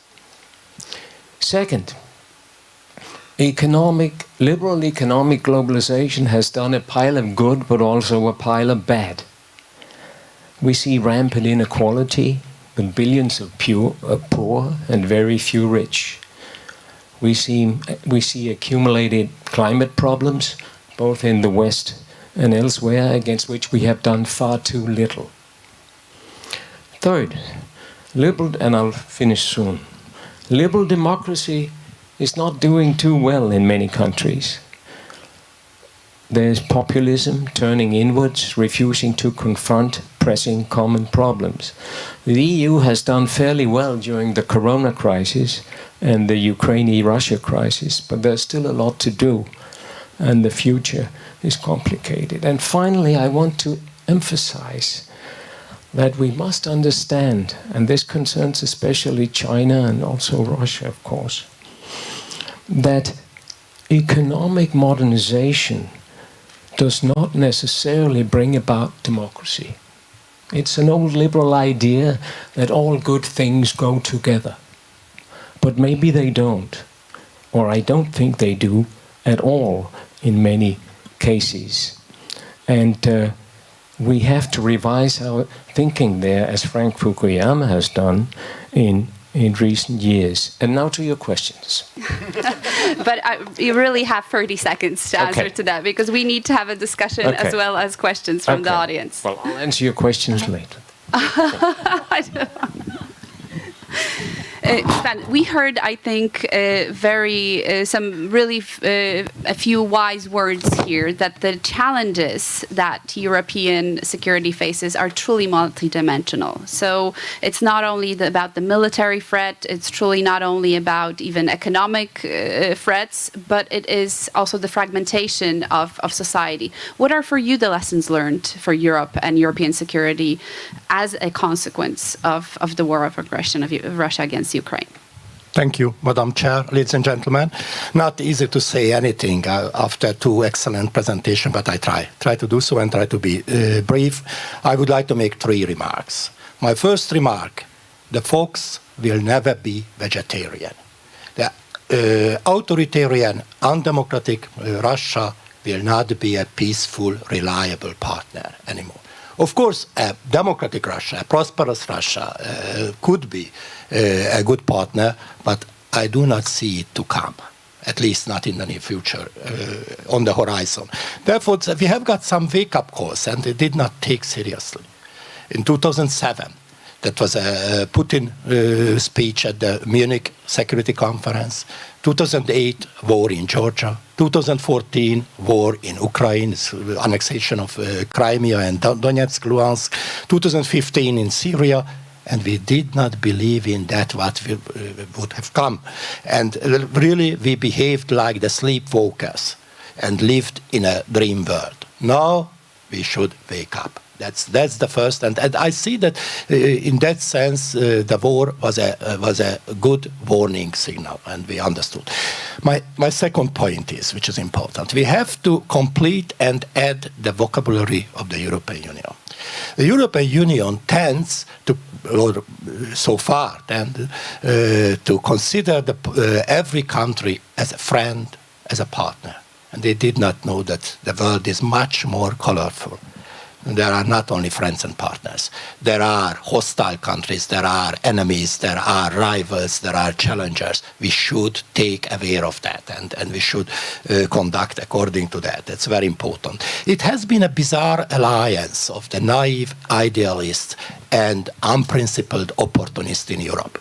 They have pretended to believe in that we can change those countries via or through economic engagement, through trade, commerce, investment. It did not happen. Russia disapproved this false hope and false illusion. Did not happen. Just the opposite has happened. We have become dependent and exposed to that, and they weaponized against us this dependency. The crude oil and gas, Russia, or CRM, the critical raw materials, China, and so on. We should learn from that lesson, and hope so that we will do that. But the task, I'm not against the trade with those countries, but I am against the false hope and false illusion to that, and we should de-risk the commerce and trade and concentrate to establish our economic autonomy as well. And my third and last point is that on the European strategic autonomy or sovereignty, as you wish and as you can call it. Of course, the best option for us is NATO. All security relies on NATO, and collective defense would provide NATO, that's no doubt on that. But, and Mr. Sørensen hinted on that and indicated, we should have hope for the best, but prepare for the worst. That the United States will have an election. We cannot anticipate the final result, the winner of the election, but we cannot preclude that someone will take over the most important position of the free world, the presidency of the United States, who can consider again, as someone did it, the security as an interchangeable commodity and to put on sale or security, as he did it in the case with Kurds. Maybe you remember a few years ago, he betrayed the closest allied in Middle East, and so on. Therefore, we have to prepare for that and to strengthen our security and defense and everything in the worst case. Hopefully, it won't come. But as you know, there's a Latin proverb, si vis pacem para bellum. If you wish or want peace, you should prepare for the war. And that's my final. Thank you very much. And I think this is where we should start our discussion. Is Europe prepared to fight a war of attrition against anyone, against Russia, against any adversary?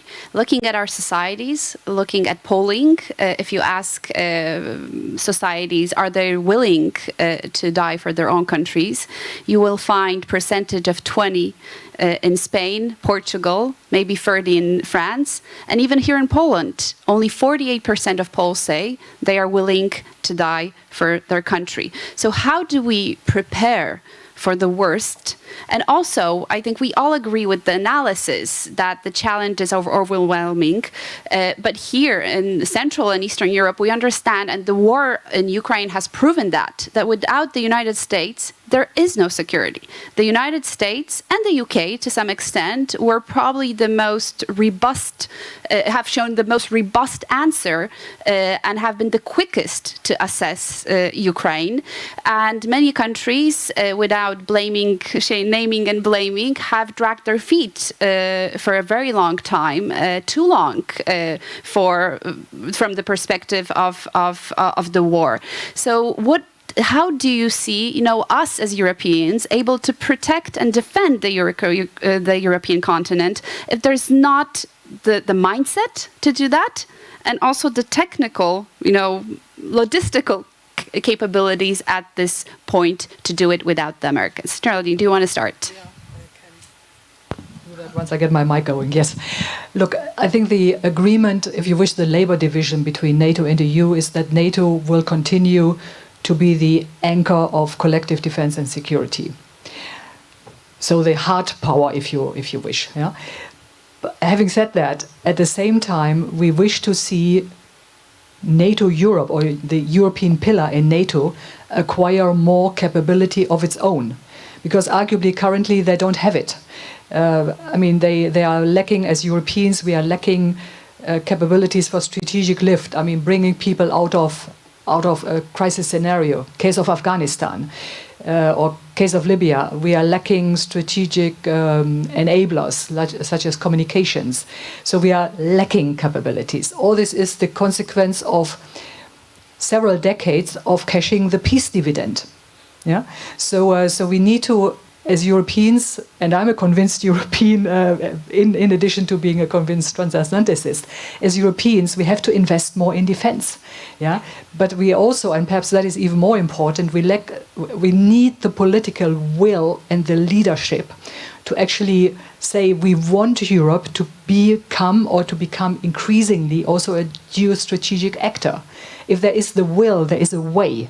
But we have to muster this will amongst our populations, amongst the people we are electing, amongst the people we are then having in Europe representing ourselves. So currently, Europe could not defend itself. 80% of defense investment comes from non-EU allies. 80%. So, you can do something with 20%, but not that much. Thank you. Professor, using your analogy, if we have an imperialistic mindset, are we willing and able to fight for the ideas of the empire? Well, I don't think we are going to war in the immediate future. Russia, which you all see as a major opponent, is losing a war against Ukraine, for God's sake. It's a weak state with a much weaker military than we thought. And it is true, we must have closer European cooperation. NATO must as far as I can see, be expanded in the longer run, and we must stand together. But I must also ask you, how much superiority is enough? Because we already have it. We already have superiority in the West. Russia is not an impressive opponent for the time being. China might be, but this then leads to the thinking that if we can keep drawing in China in the economic circuits, because they need that, then we will have an easier game. And I'm not sure I agree that we should spend all that extra money on the military right now. Here we have the first disagreement, that's clear. I think we disagree here. István, should we invest in military? I think you made that point that we should. Exactly. I challenge Mr. Professor position. I think we should. And we are not really safe. Europe, we don't have any shield against the missiles. Neither here nor in Hungary, nor at least in the Central and Eastern Europe. We are very vulnerable, and we should strengthen our military capabilities. And now the war in Ukraine is a good laboratory. We know where we are strong and where we are weak. We know exactly that our drones and our HIMARS and GDAMs and so on can be jammed. The Russian is able to jam it. Therefore, we have to update our military technology, because we would like the war, not. But the deterrence is the major guarantee against the war. If we are so strong that we have a strong deterrence, then won't be any war. If we cannot really deter, and they suppose that they can hit us and they can hurt us, then they will do that. And I would like to warn you, for everyone or us, to think that's the rationality and the criteria, the rationality that we use, it's applicable and applied on Russian. They have very different criteria for rationality. They are rational, but for a very different criteria. That means that for them, the losses, the human losses and so on, doesn't matter so much as in Europe.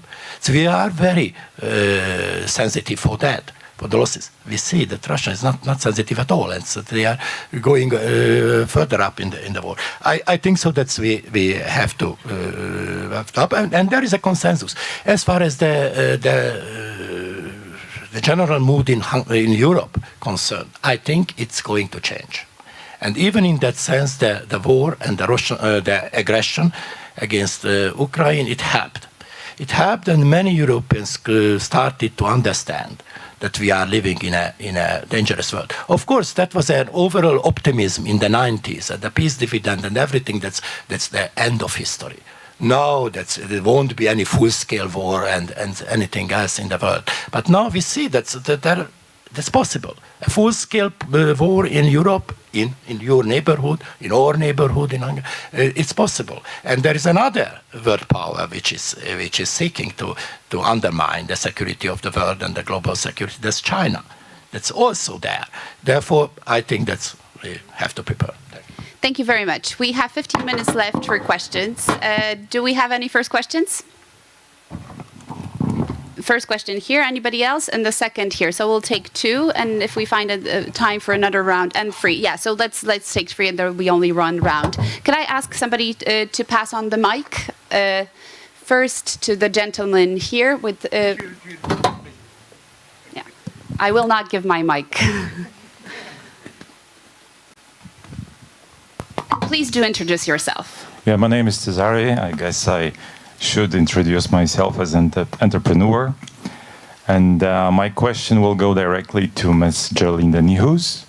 So I came across data which says that in terms of the budget for military expenditures, some years ago, USA was actually more powerful or spent more money than next 14 countries that follow. And as for now, it turns out that actually it is just larger or more than the second in line, which is China. So my question will be, what will be the long-term roadmap for NATO to make sure that US and its allies will become still the most important power, not China? Thank you very much. Then the gentleman here, if you can pass on the mic, 5 individuals further. Hi, I'm Pavel. I'm generally a liberal activist, I would say. My question is, in the context of what you have all said, is the European army, is the European federalism an optimal solution somehow to the issues you have mentioned? That's all. Interesting, the question of European army. Thanks. And one more, if you can pass it to the back. Just to add, in the context, of course, also of what President Macron also is proposing. That's all. So the European strategic autonomy, in sense, going alone without Americans. Yes, please. Yes, good evening, Marcin Olender. This is just a follow-up to this one, but a lot of the things you mentioned, I've heard also in the previous panel today with Ms. Applebaum, the specter of President Trump returning and pulling out of Europe or even pulling out of NATO, which, you know, is arguably possible. But are we doing, and I think this has kind of been answered, but I'd like to hear your thoughts on how can we maybe avoid this acting in a more responsible way in Europe? Because if I remember correctly, the biggest gripe President Trump had with the European allies is that they were not spending enough and they were free riding. And to be honest, I think that he's got a pretty good argument there. I mean, why should a rich economy like Germany be spending so little on defense and basically, as you said, free, as the gentleman just mentioned, free riding basically on American taxpayers? I think that is a very valid argument. And the question is, like, can we be more loyal allies and hence sort of preempt this move potentially that we're, I think, all afraid of? Thank you. Thank you very much. So maybe to structure the questions a bit, I think we need to answer the question, the most important question. And do you think it's realistic that actually under Donald Trump, the United States would move out of NATO, retreat of NATO, and only then could we start thinking about a European army? If we can frame it, you know, to really, for the audience to understand, do you consider this a realistic scenario? And does that mean the end of NATO? Look, I don't have a crystal ball here, so I don't know whether Mr. Trump will win the next election. I don't even know whether he will be the candidate running for it. So all this is a bit in the realm of speculation. What I can say is this: it's not only since Trump. It goes back to many earlier presidents that the U.S. has consistently made the point. Sometimes in more stronger terms, sometimes in more diplomatic terms, but the bottom line was always they wanted NATO Europe to invest more in defense. So, and that is what we need to do, yeah? And talking about strategic autonomy or strategic responsibility is fine, but as long as it doesn't translate into concrete actions, it is just lip service. So you need to, as I said before, you need to put the money where your mouth is, yeah? And incidentally, there is, at least according to our opinion polls, which we are conducting across NATO nations, there are some roughly 70% of our populations, 70, who agree to either maintaining or even increasing investment in defense. So it's not as if we would be working against the public opinion there. Yeah, but then in perspective, we also, and one of the reasons why the Americans are also so much pushing and underscoring the need for more Europe in defense is that they themselves, you have to bear in mind, they are an Atlantic country, power, but they're also equally a Pacific power. So they have interest on both sides of their country, and they don't have the luxury to choose. So they see that the rising China, and a China which has the strategic ambition to become a competitor on the level of the US and NATO together. So that is the goal they are working towards strategically, patiently, but that is what they are doing. So from here 20 years, that's probably where they're going to be. So we need to get ready for that China, not today's China, the China we're going to see in 20 years, which will be a peer competitor to the US and NATO together. So So, and also against this context, the US is saying Europe needs to do more. You need to develop more of your capabilities. You need to have more of your own assets so that you can look more after your security. Ideally, also be more in the forefront of containing Russia, because currently, again, we are depending to a large degree on Russia when it comes to containing Russia. Yeah. So then just one large word on the European army. I know this is a kind of fancy term. Honestly, I don't know what a European army is. I don't see any clear definition of this concept. Would this entail that nations would delegate the decision about where to send the army, probably into harm's way, because in a war, people die, as we can see these days? Would nations delegate that responsibility to a supranational body such as the EU? I don't see this happening. I mean, I would always think that nations want to retain the responsibility of sending their people in harm's way to themselves. So what is a European army then any different from the armies we already have? And by the by, nations only have one set of forces, and they can choose to use them under NATO or under the EU. So in that sense, it doesn't change anything. So I think, in many ways, this is a concept which doesn't help us that much. Thank you very much. Professor, please, the question of European army and the question of, us delivering. I'm not sure I can add too much to that. I think that I would agree on the issue that, we have to have deterrence, we have to have stand up, we have to some extent been free riders. But I think I'm worried about the whole framework for this discussion, because I don't think that Mr. Putin and his comrades are spending the nights thinking about how they can attack NATO. I think they have their hands full already. I think you simply overestimate the Russian threat against us. And I think to some extent the same with China, I'm sorry to add. Until recently, at least, China spent more on domestic security than international security. They spent more on controlling their own population than they did on creating a strong army. I think that what Europe needs to think about is as much creating strong societies than as creating strong armies. And that includes facing climate issues and migration issues and economic inequality issues and a host of other things. And we cannot forget that in the discussion of the military. Thank you. Thank you, Professor. I think this is a very good moment to bring in Dr. Jacek Bartosiak. There were some really broken hearts out there where they didn't see you at the beginning, Jacek, so I'm happy you've made it. Welcome to Łódź. Let me maybe start with exactly where we finished here. Do you think we're overestimating the Chinese and Russian threat? My apologies for being late. Major traffic issues. And thank you for inviting me over to this panel. Actually, it depends who says what, because some people overestimate, some people underestimate. I think that we are on the path to the major showdown in the Western Pacific if nothing changes in the United States and China. Things may change either in China or in the United States in terms of the structural forces that trigger events, trigger political decisions. I mean, the technology war, trade war, domestic situation in China.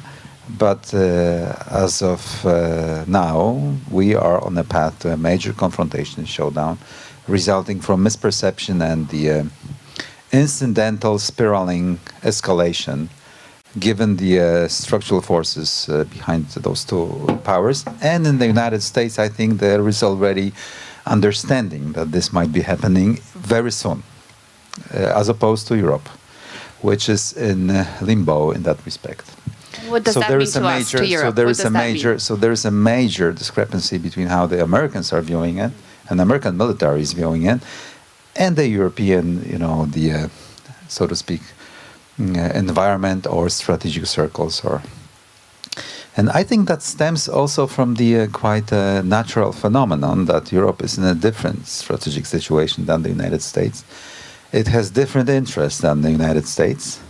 So the underpinning question that we need to ask ourselves as Europeans, who we are and who we want to be in, let's say, 25, 30 years. Whether we are part of the North Atlantic community of nations. That is quite a new concept after 1945, by the way.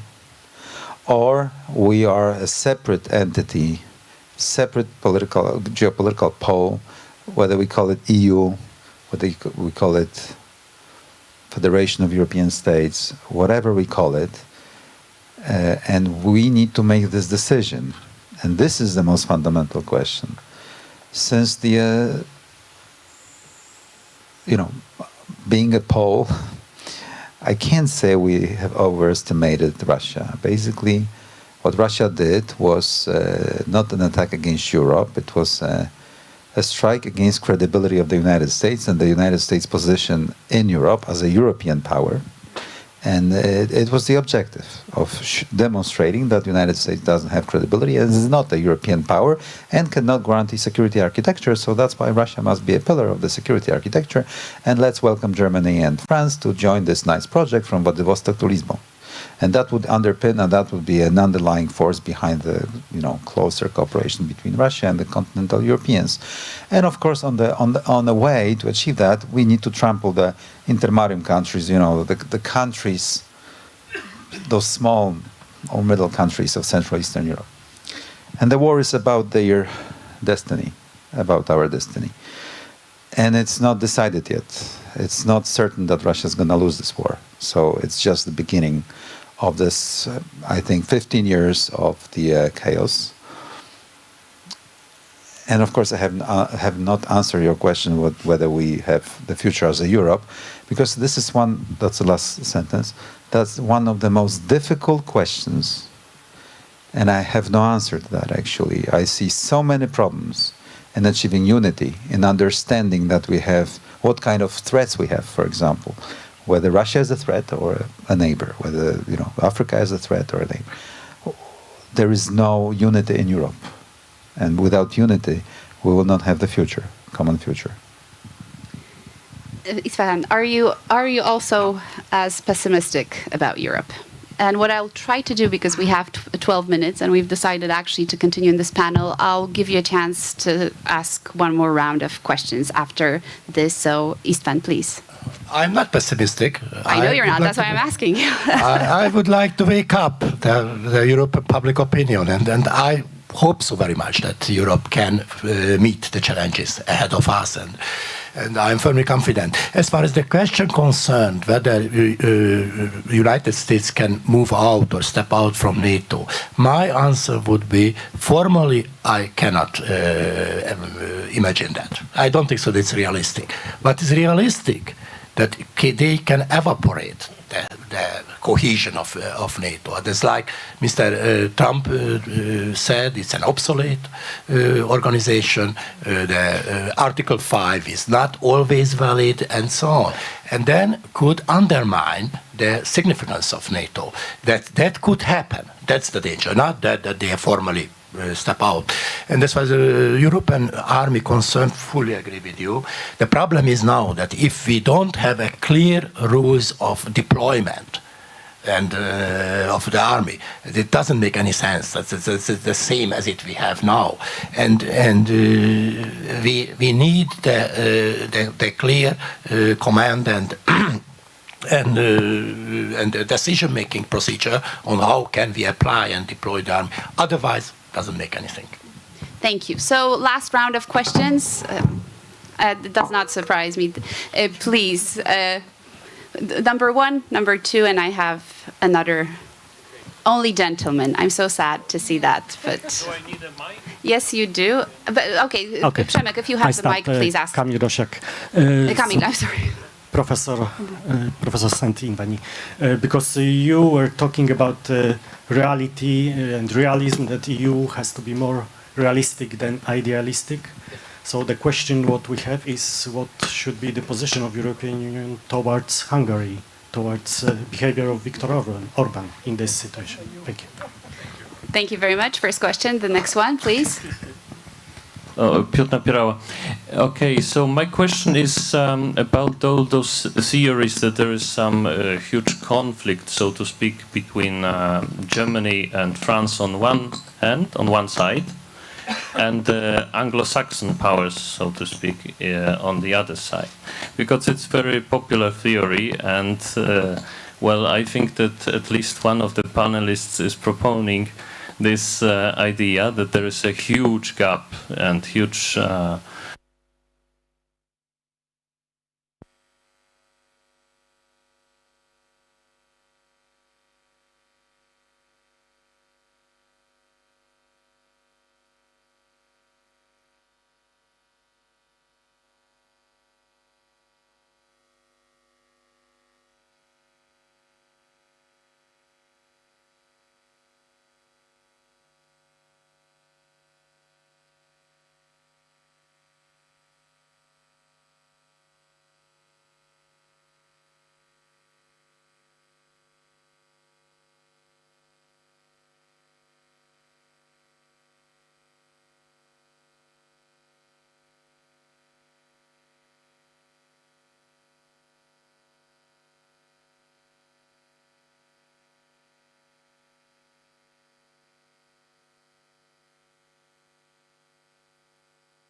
basically our societies and democracy. Do you perceive that as a threat? And how do we counter? What are our counter strategies that we use at the same time not using the same tools that Russia uses, autocratic tools? Yeah. Well, I can only speak for the NATO's currently 31 nations, and they all do agree that Russia is currently our single most existential threat to security of the Euro-Atlantic area. So that is, as I mentioned, enshrined in our leading strategic document, the new strategic concept. So and that was agreed between all these nations. So I think that is a very strong political stance, and it has a reason, because Russia is fighting this open war in Ukraine, but at the same time, of course, also sowing discord in amongst our societies, supporting parties on the fringes of the electoral spectrum, be it on the left or the right, trying to sow diversion with separatist groups in various countries, trying to use our vulnerabilities, economic dependencies. Yes, we have made ourselves more independent from Russian oil and gas, but there are other dependencies which still exist. And Russia, of course, also means of circumventing the the sanctions. So there is this hybrid war of Russia which is being waged against us, cyber attacks against key strategic infrastructure, etc., etc. I could go on. So clearly, but all this together, I mean, NATO is and remains a defensive organization. So we are not starting to wage cyber war against Russia. But what we have done, if you wish, as a strategic orientation, we have moved away from a concept of deterrence or deterrence by punishment to what is called deterrence by denial. So deterrence by punishment means that you punish somebody when he has entered your house. Then you sort of grab him and kind of throw him out again. Yeah. Deterrence by denial means that you don't let him in the first place. So that is the concept towards which our defense posture is now posed. So it's a shift in the deterrence posture. But then to this question of diversion between France, Germany, and others. Well, I can only say NATO operates by consensus, and this goes for everything. I mean, be this a strategic concept, be this the decision about the investment in defense by 2%, be this the Defense Procurement Act, etc., etc. So yes, nations have different interests. I would say this is legitimate, but at the end of the day, we always find a compromise which works for all of us. So I would not artificially create these divisions, because in essence we do know that if we stick together, we are better off together. Thank you, Professor. We unfortunately have a few minutes left. Yeah. I just want to agree with you that I'm not trying to say that Russia is not to be reckoned with. I'm not trying to say that misperception can lead us into disaster, because that's always been a possibility, and maybe it will be a more significant possibility in the future. What I'm trying to say is that the threats that you talk about in terms of hybrid war is something that I think also can be faced strongly by creating stronger societies. If there were less of right-wing radical movements to be hooked up with by the Russians, we would not be so vulnerable. So the issue is not only about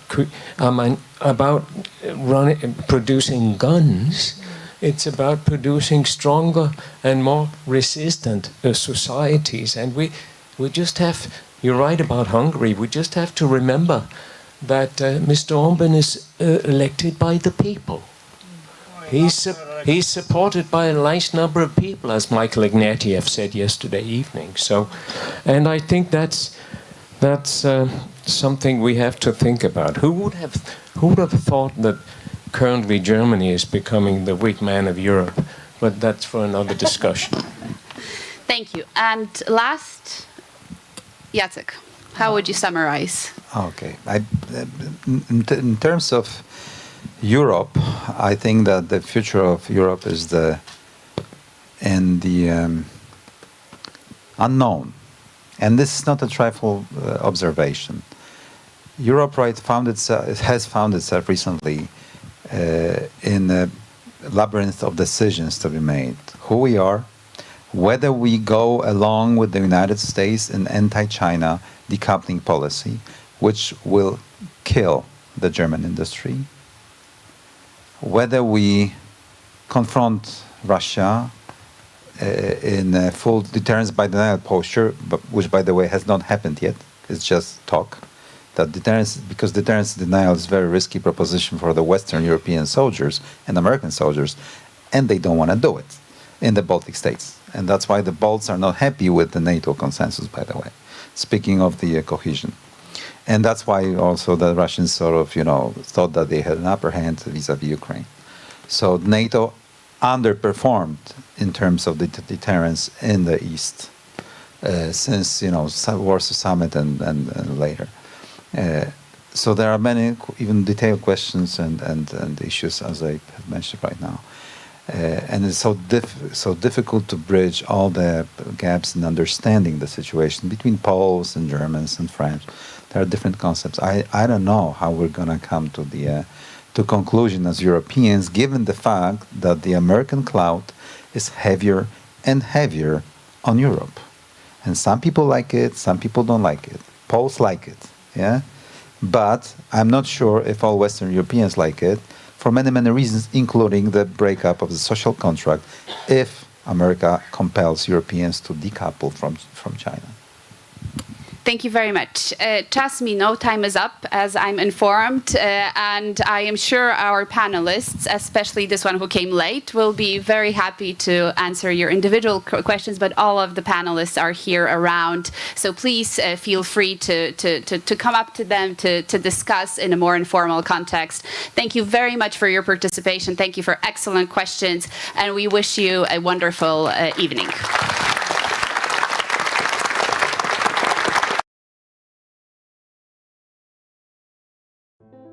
Jestem z zawodu lekarzem, zajmowała się diagnostyką chorób nowotworowych. W Białorusi zajmowałam się mikrobiologią i molekularną biologią. Byłem nauczycielem szkoły podstawowej. Naszym celem jest budowanie umiejętności, które są ważne na polskim rynku pracy. Szybko nabierają takiej pewności siebie, bardzo szybko się uczą. Wszystko możliwe, kiedy starasz się.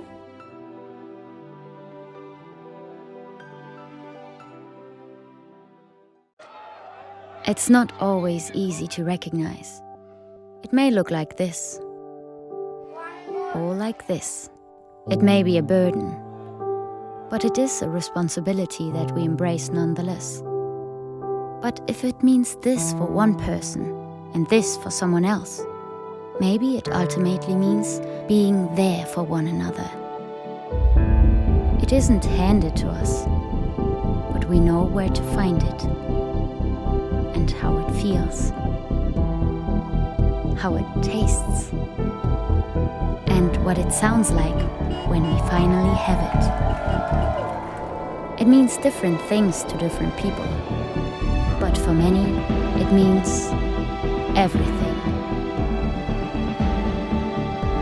And if we all fight for it, it will eventually bring us together. Ihre Ausreise.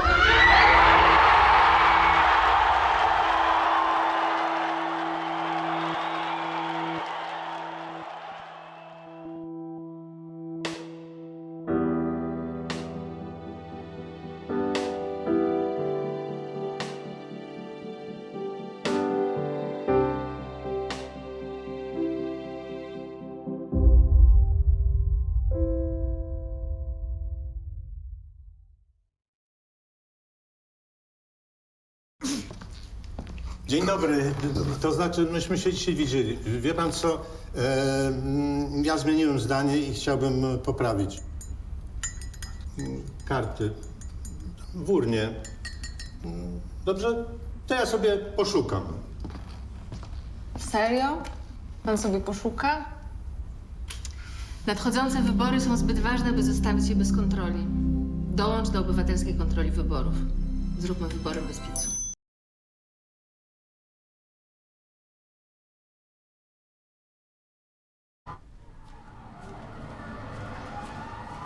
Każdy wybór ma swoje konsekwencje.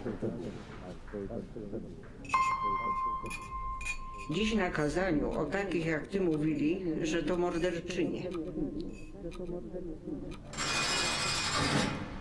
A wiesz, że ta, która ci pomogła, trafi za kraty? Trzeba mieć sumienie. Jak mogłaś to zrobić własnej matce? Aborcja to najgorsza zbrodnia. Gdybym ja podjęła taką decyzję, nie byłoby cię tutaj. Organy państwa nie będą przyglądać się temu obojętnie.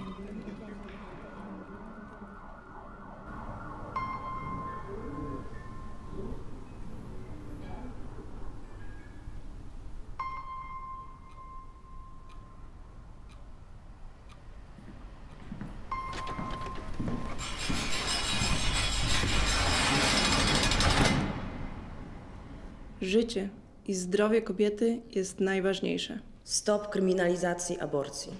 Kobieta decyduje.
Wszystko zaczęło się od króla Jagiełły. Mała Łodzia stała się miastem, które w XIX wieku rozwijało się najszybciej na świecie. W ciągu zaledwie 60 lat od powstania pierwszej manufaktury powstaje przemysłowa, wielonarodowościowa metropolia.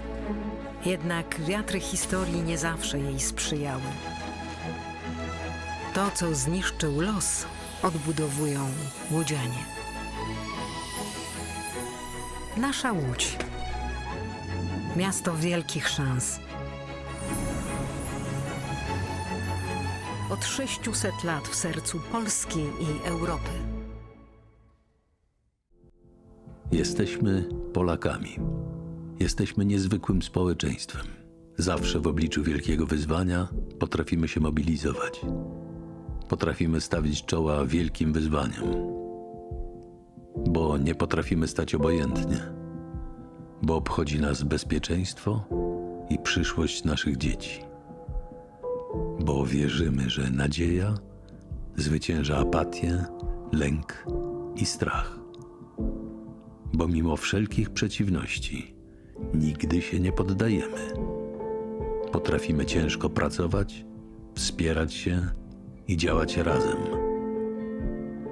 Bo zależy nam na naszej ojczyźnie, naszym osiedlu, naszej ulicy. Bo chcemy naszych niezbywalnych praw i wolności. Bo nie oddamy naszych marzeń. Nadchodzi punkt zwrotny.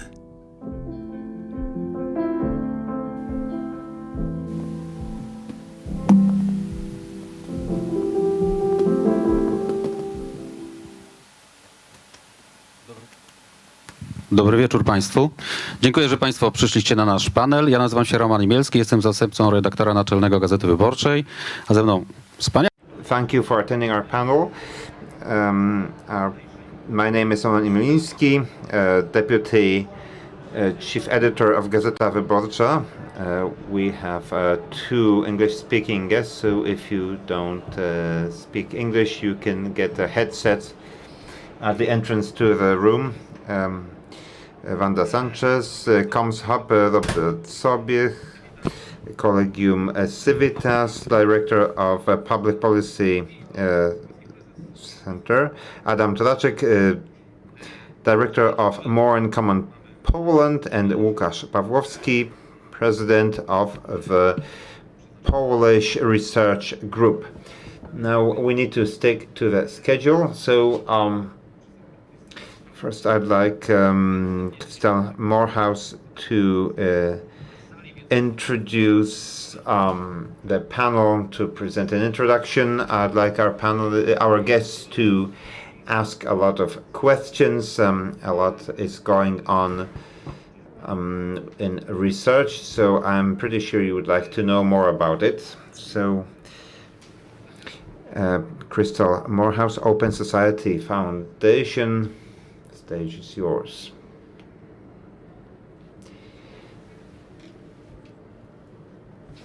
One of the things that I do is to support research.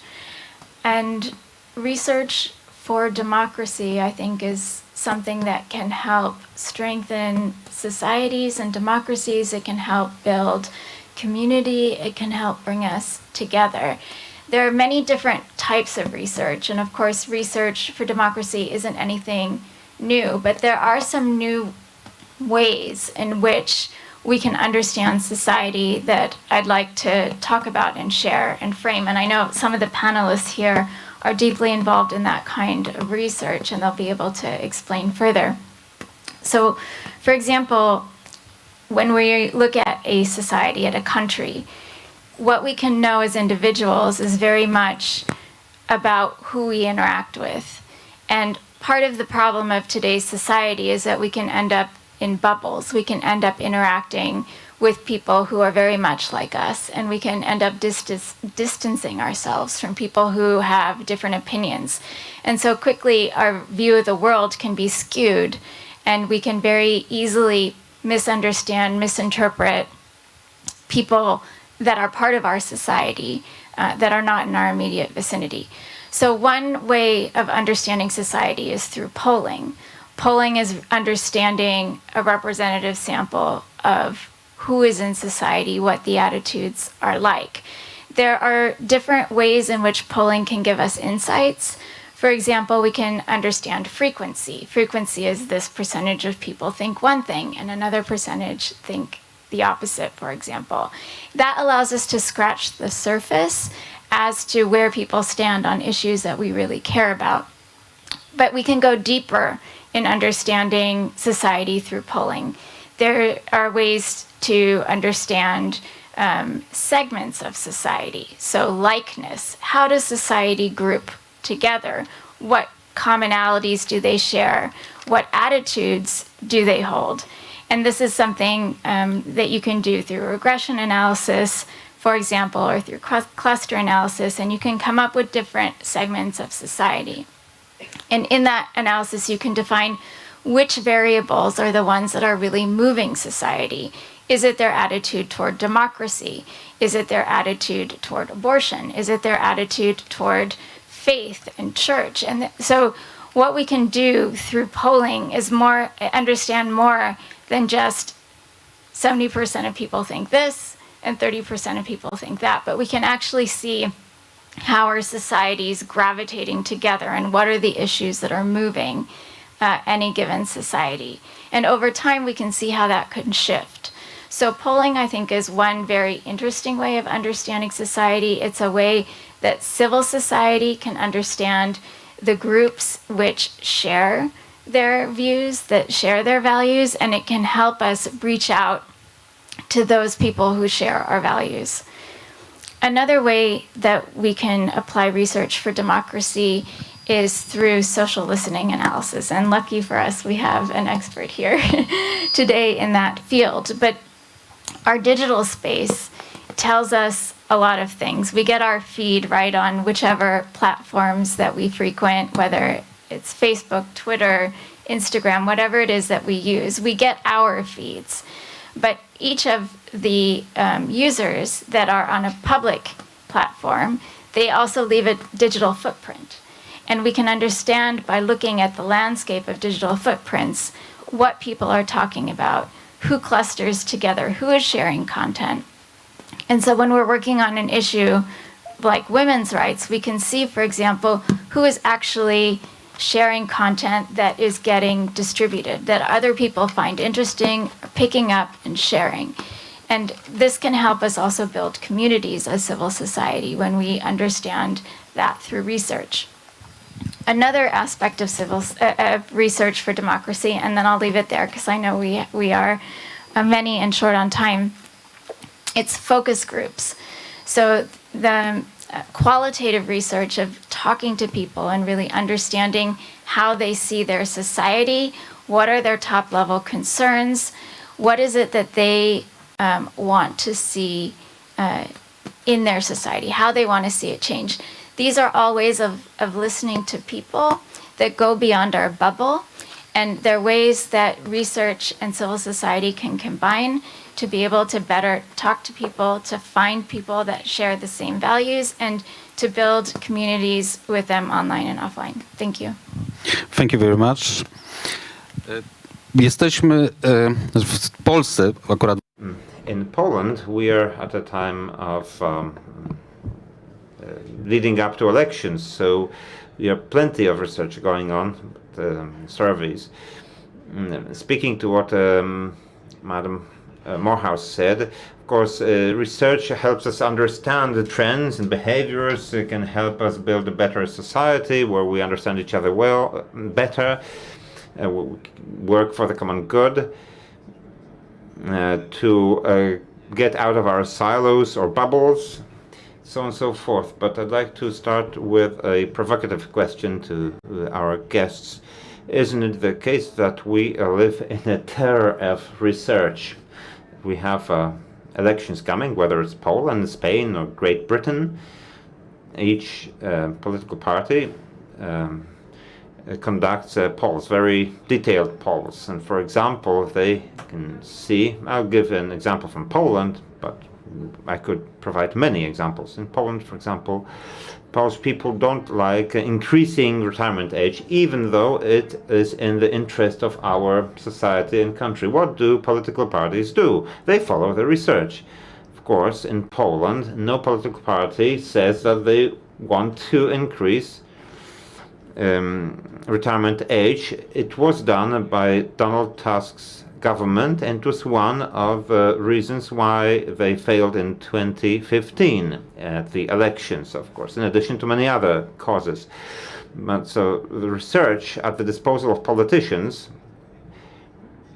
make them lose heart in many areas. They lose, let's say, voters. So isn't it the case that the research that we have does not help us build a better society, because we have a problem with immigration across Europe? It's a very significant part of public debate in all elections that we have had over the past in our elections. Next year we'll have Euro Parliament elections, so probably a lot of parties having research results saying what they say, they adopt a increasingly anti-immigration course, even bordering on populism or xenophobia. So I'd like to ask Madam Sanchez, isn't it the case that we live in a situation we're terrorized by research, and that research prevents improvement?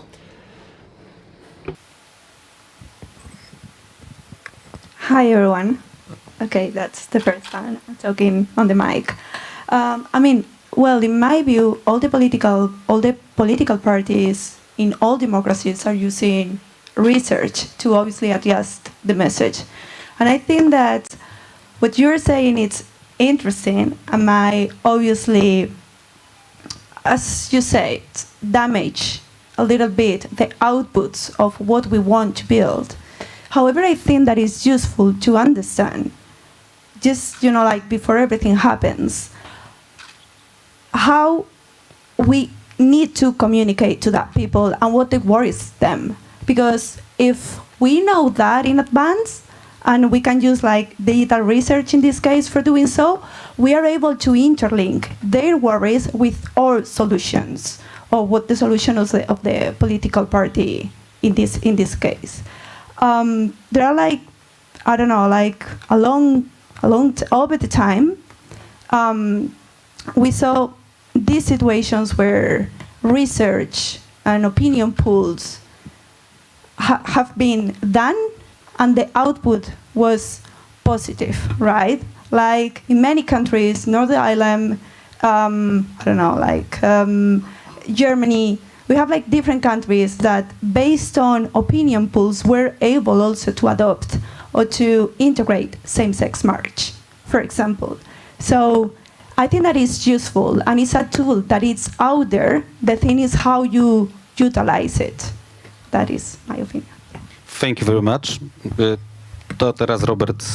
And now I'd like to give the floor to Robert Sobiech.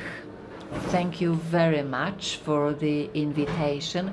I knew it would be a difficult question, but briefly I would say a few sentences that are obvious and a few less obvious. Well, political parties, opinion polls, and knowledge. And if you look at a party from the perspective of the organization, well, a political party is a structure which is there to please its voters and its allies. If we look, it doesn't differ very much from a company making shoes or computers, except for two things. Well, like any business, the political party wants to know what its voters will buy or not. But the political party whether it's going to rule or not, it undergoes this, it subjects itself to the test every 4 years. Well, when people ask me, well, why politicians act as they act, and then I say, well, just try and imagine that you undergo this assessment every 4 years.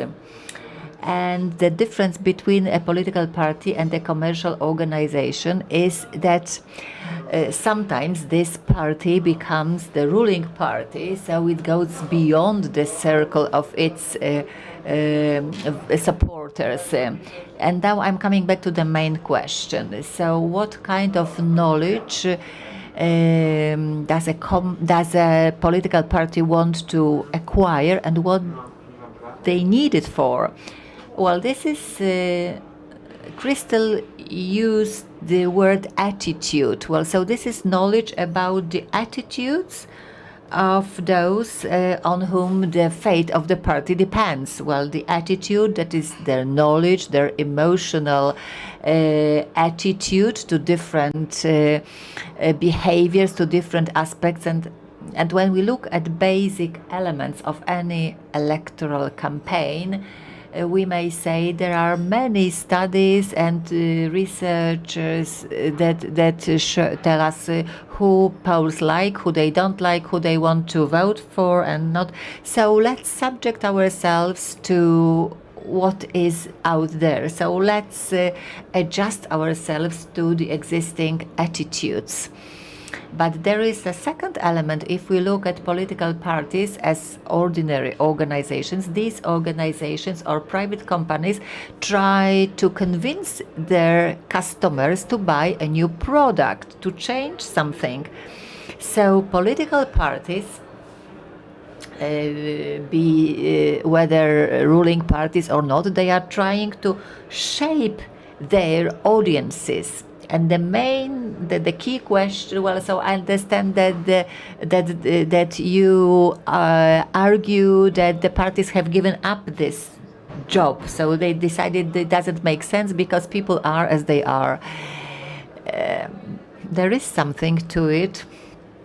I would give you just one example. I'm currently reading the Eurobarometer studies. This is also a kind of opinion poll, but at the European level. But they have two samples in Germany from eastern and western part of the country.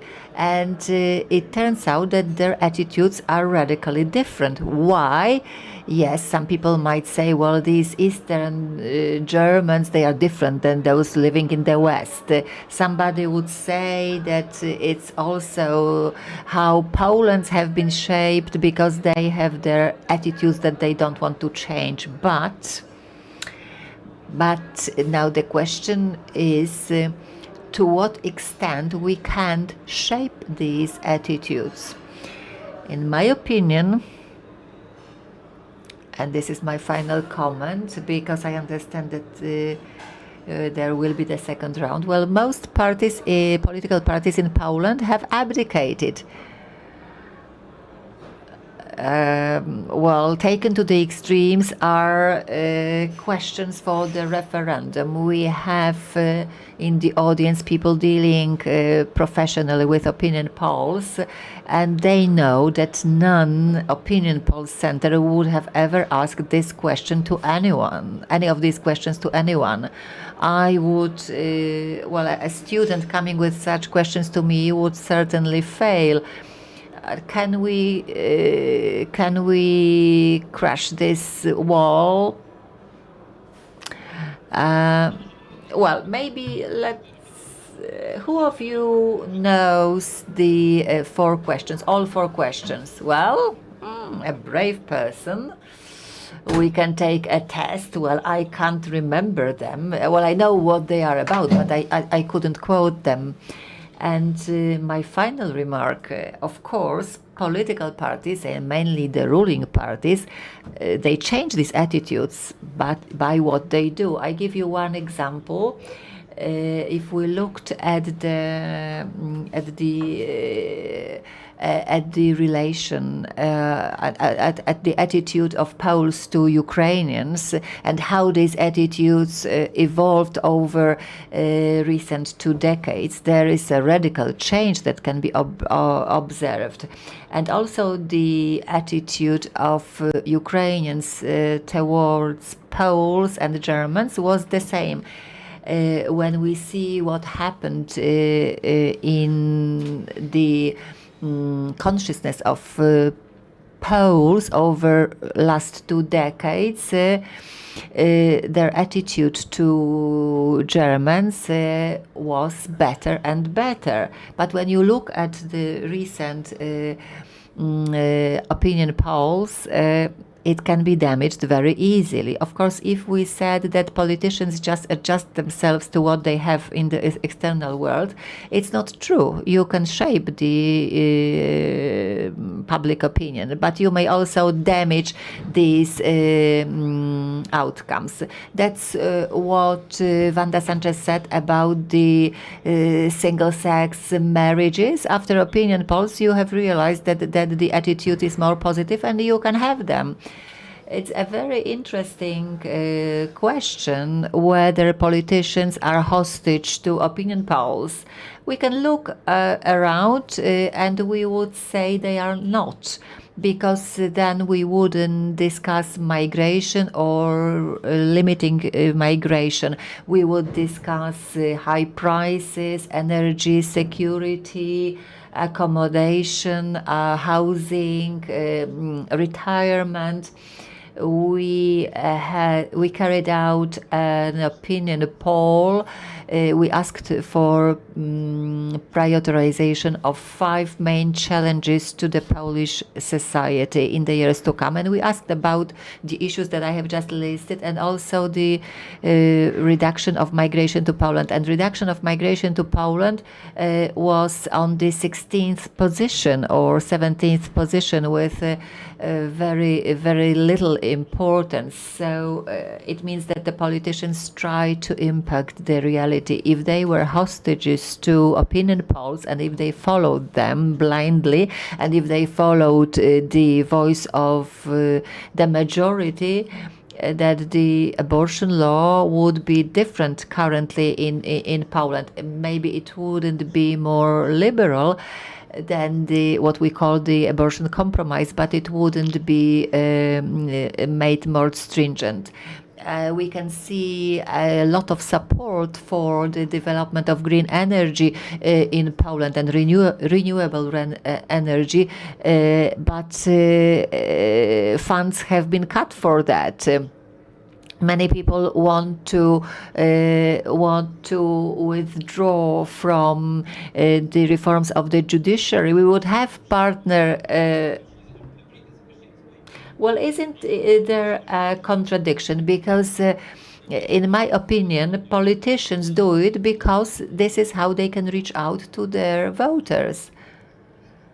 Well, that's the next stage, because politicians are not hostages to opinion polls, but they are hostages to their own convictions and their own views of society, and also to those who win elections for them, even if that is not a majority group, even if they don't. Well, the Law and Justice didn't have this majority. But what to do about these opinion polls? And it seems that the currently ruling party, the Law and Justice, they know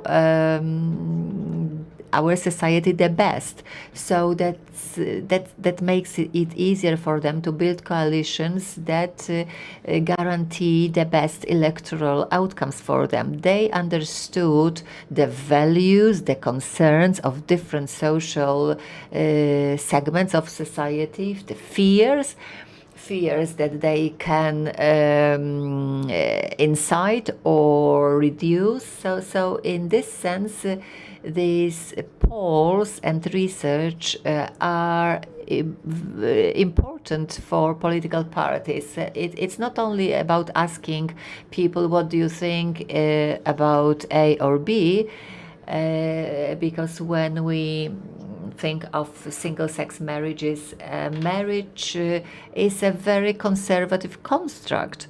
And showing it as conservative opens a way to a broader coalition. It takes away the liberal dresses of it, and it opens up a broader perspective. But in order to know how to do it, we need to have good knowledge of our society. We need to understand what values are crucial for certain groups, how certain groups understand and interpret certain words. Here, I guess, well, the rule of law is understood in a similar way by all of us. But we carried out a study asking the Poles about what the rule of law means to them, and there were the answers rarely referred to independent to the independence of the judiciary. Most people would say that people should be nice and honest to one another. That means that they don't understand the concept. So political communication is not about shouting to potential voters to shout out your truths, or not to shout to the fish to get out of the water and come to us, but use the fishing rod and then get closer to your fish and give it what you know it likes. But in order to do that, you have to know society, because otherwise you wouldn't be able to do that. Łukasz Pawłowski. Good evening. We do a lot of research, not so sure about that. Said that in Poland we're publishing twice as many polls as several years ago, but still we are still behind the United States, also in terms of the quality. The first question that was asked, it doesn't address polls. Should politicians be guided by what people want, or should they decide themselves? And the poll is just in the middle. It's only a tool. For a politician could go to, let's say, a clairvoyant, and he or she would tell them, okay, whether people would like to have a partnership or unions, things like that. But it really depends on what we're talking about. If we have, to go into detail, should politicians be guided by polls or the will of the majority with respect to the adoption of the euro in Poland? Now, people who know that the majority of people do not want the euro in Poland should say, okay, the politicians should be responsible. Okay, how about the people who do not want to increase the retirement age? But once we think, okay, we are in the minority and our poll can help us. For example, abortion law in Poland. So after the ruling of a constitutional tribunal, the greatest change of views in Poland. Before that, about 30% of Polish people said that about 30% of Polish people said abortion up to the 12th week without any conditions is okay. Today it's 60%. So right now it appears that the opposition parties For example, Donald Tusk decided that he was going to bet on that. So whether politicians are guided by public opinion or not influences their success. A third way, for example, the great majority of voters support abortion up to the 12th week, but the leaders of those parties are deeply opposed, and they say, okay, we need to have a referendum because it's their internal value is opposite.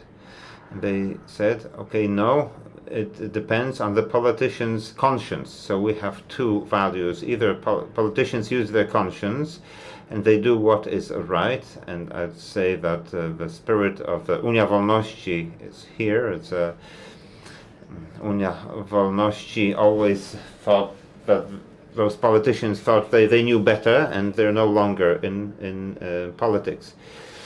Yes, but of course, but many of those politicians are still around, but in different parties. But to finish this thought, the critical issue is whether or not politicians should listen to polls.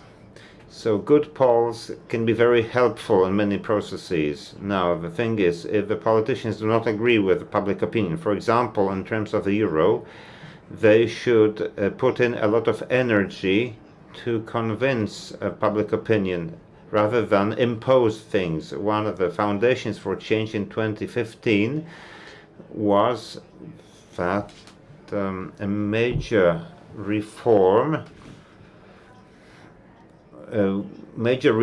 was introduced, that is increasing retirement age without social consensus, because that leads to a change of power. So that led to a different political option coming into power, and at the same time they did a lot of other things, like they spoiled the rule of law and so on and so forth.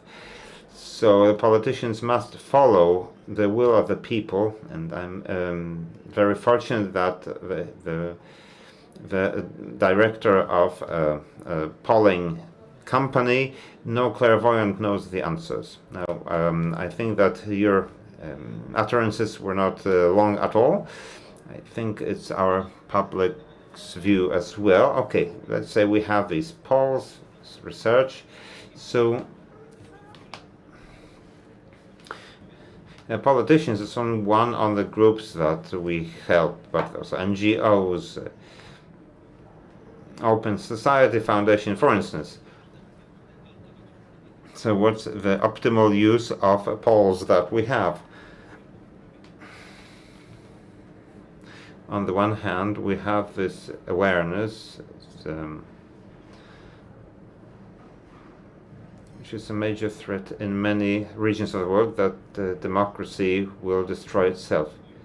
Because how do nationalists work? They also poll their voters. They figure out their fears and concerns, and they use them in their campaigns. So your perspective. So what should this look like? This functioning of the state, NGOs, polls, how to talk to people in Spain many years ago. So abortion was a major problem introduced by left, and it was successful. It's still there.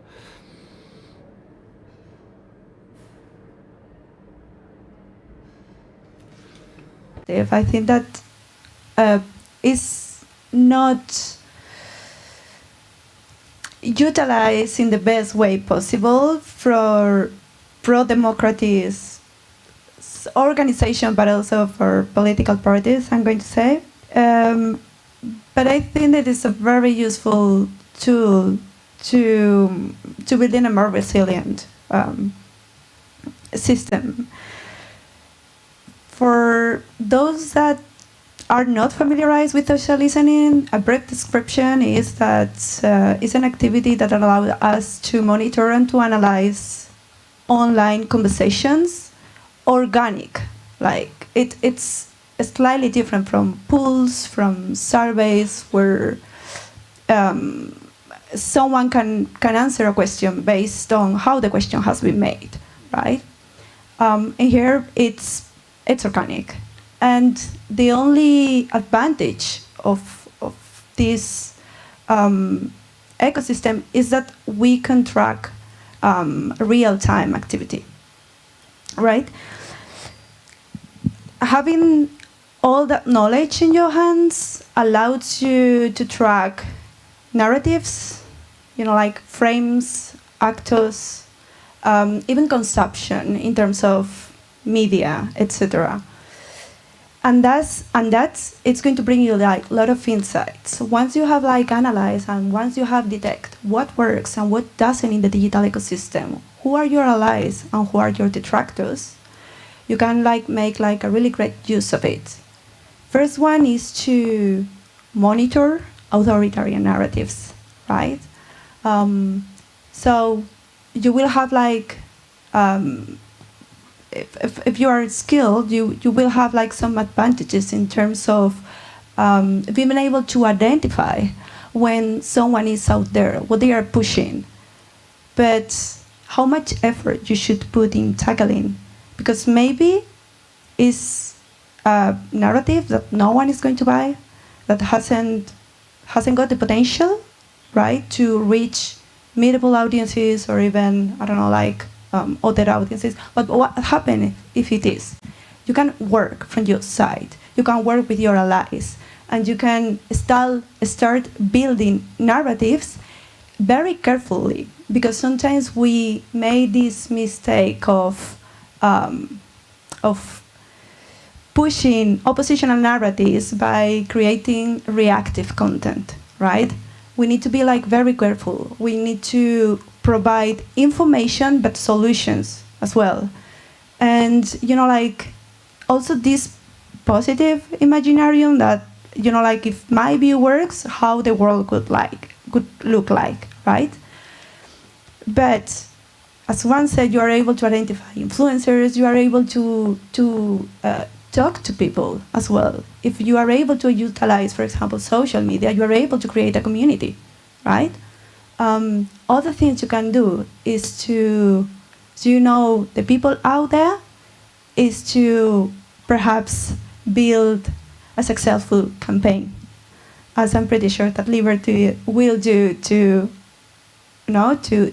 create to mobilize audiences and vote on the elections. So one quick example I'm going to put, and I want to, I don't know, like show off a little bit here. Yeah, we did a research in partnership with Liberté and with Natalia from Liberté, which might be around there, very useful, very skilled girl there. We did a research that's outside all these topics that we know they were like really important in politics. We needed to identify like some of them that we can use as a catalyst for activating people and go, to vote. So our assumption was, different, but we ended up identifying, the abortion law was super positive. There are like a lot of findings in there.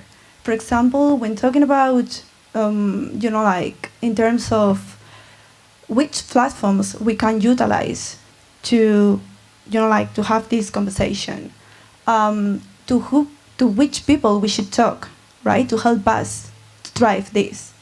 And everything looks very positive here, but wait, everything is, it's very positive, but at the same time, there isn't any really positive narrative, which is legit, because here the law it's very, very restrictive and very tough.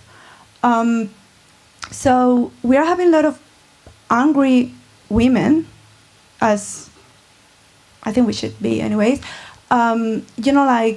trying to be positive narratives to mobilize, and basically we are getting some insights about what is missing there, we know what they have. We know what people that can work on it. So let's work on that. On the other hand, this is something that it really gets our attention in terms of oppositional parties. It seems like it wasn't like any negative kind of oppositional narratives are there on politicians. And you might think, wow, everything like looks fantastic in the digital ecosystem. No, it is not. The law now it is how the ruling party wants. So obviously they don't want to create a debate in something that could perhaps damage them. But yeah, I think that there are like several ways of utilizing that, to having that information and all the things you can do for good. I mean, yeah. Thank you very much. Tutaj właśnie chcę wrzucić taki kamyczek tutaj. Yes, I want, before I give the floor to the rest of panelists, what was very important in what Wanda Sanchez has said, how to communicate it, because people don't want to hear something that the politicians want to impose on them. That's very important. Well, you need to have a good narrative, and the Law and Justice successfully did it in 2015 and continues sticking to it. Robert Sobiech, the floor is yours. Well, a lot of issues. I don't want to interfere with issues like the quality of polls. Wanda mentioned the narrative and different ways of researching, serving, and studying. It's like photography. You can take a beautiful photo having a poor quality camera.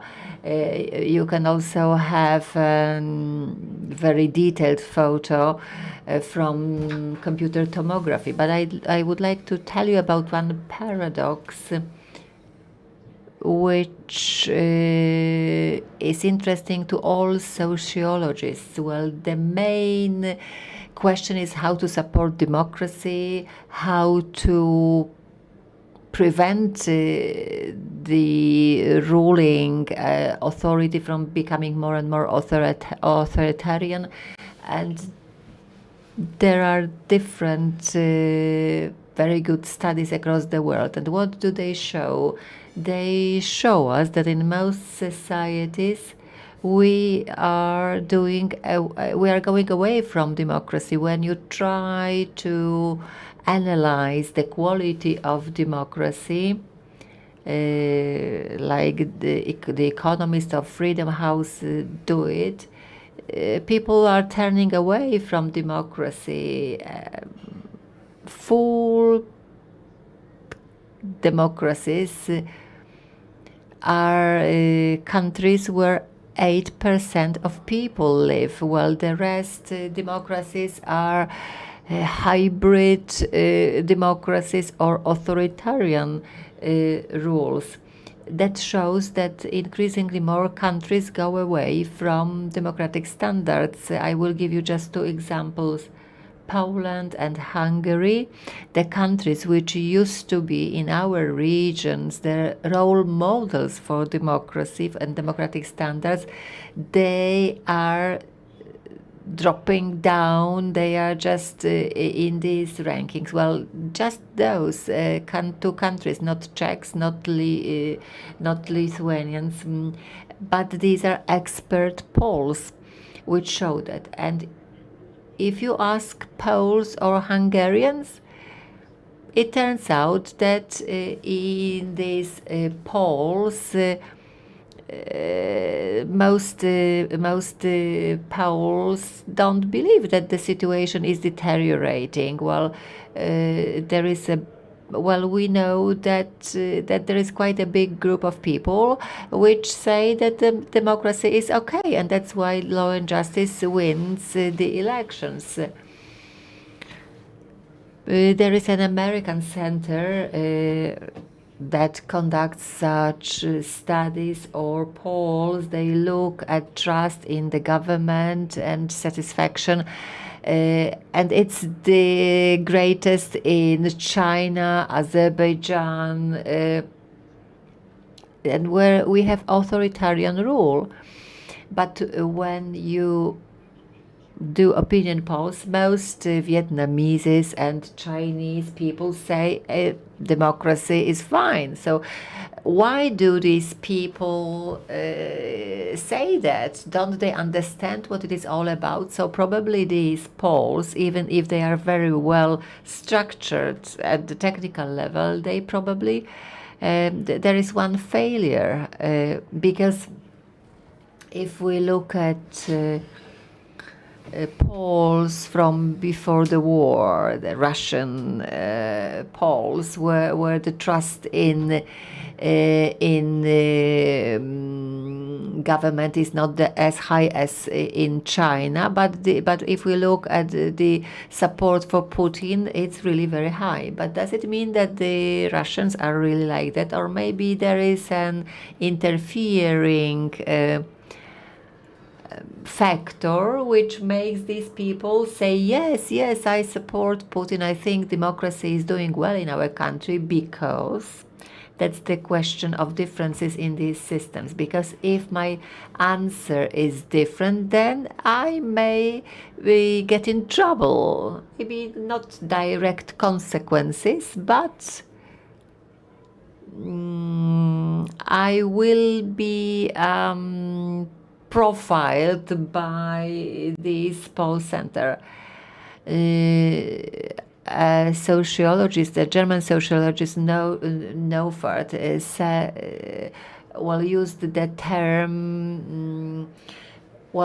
She noticed, she realized that people, when they realize that their opinion is not in majority, they say, I don't know, not to give their real opinion. But coming back to Polish reality, in Poland, at the opinion poll center, which is financed by the Prime Minister Chancellery, but it's a good research center. They have reliable samples, good analytical stuff. And what do we see in these polls? So the recent poll said that the difference between the first and the second political party in the run for elections is 20 percentage points.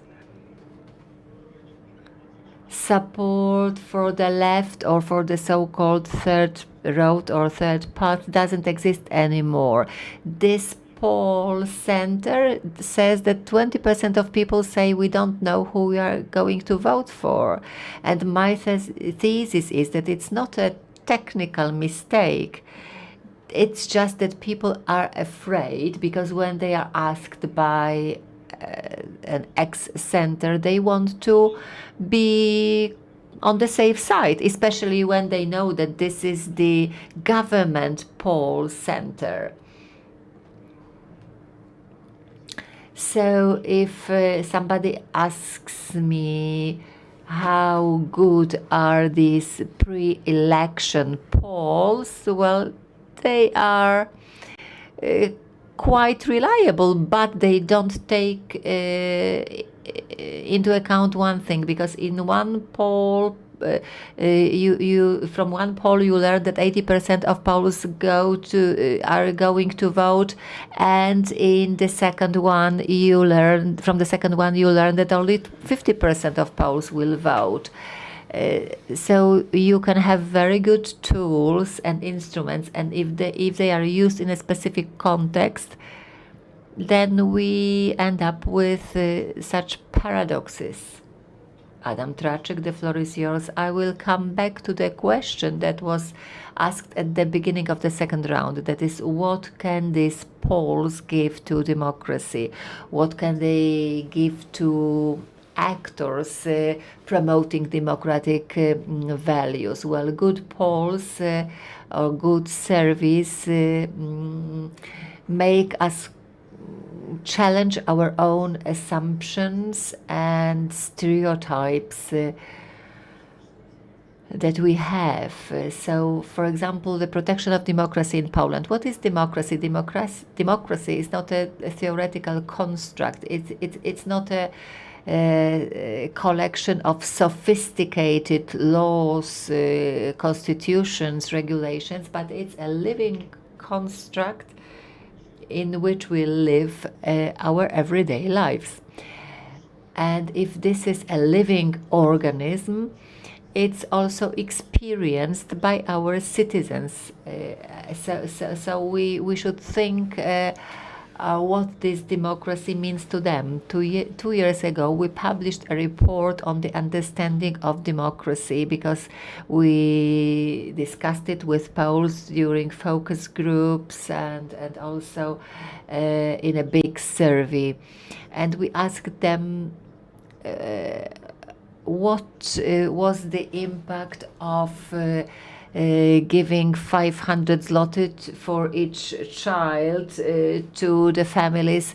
Has it impacted our democracy? Because there were opinions saying that Poles sold democracy for 500 zloty. Most Poles assessed democracy in a positive way. Democracy is a tool that is supposed to be used for something. It's supposed to be used for improving the living standards of people. So it's nothing about selling themselves, but it's enough to look into textbooks and manuals which tell us what democracy is about.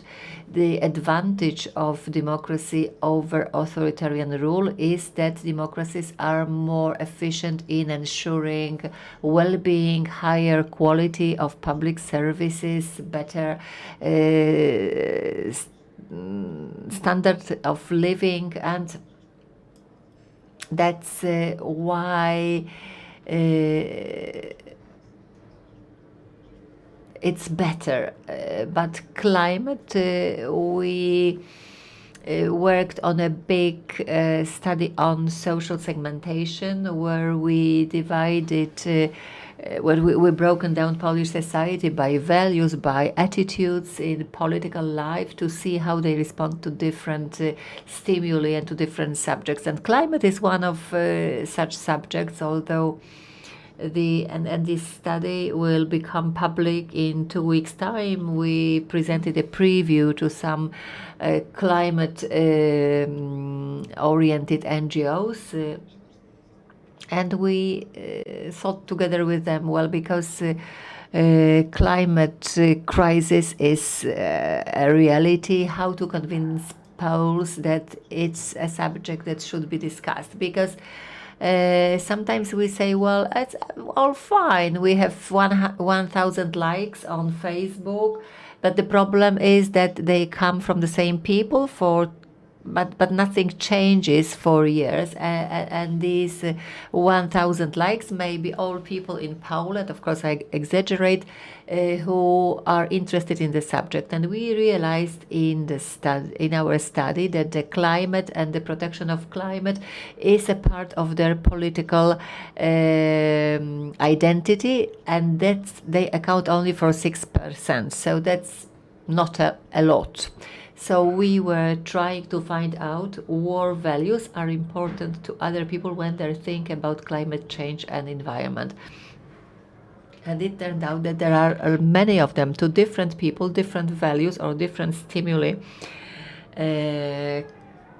are more or less persuasive. For economic liberals, it's the economic calculus,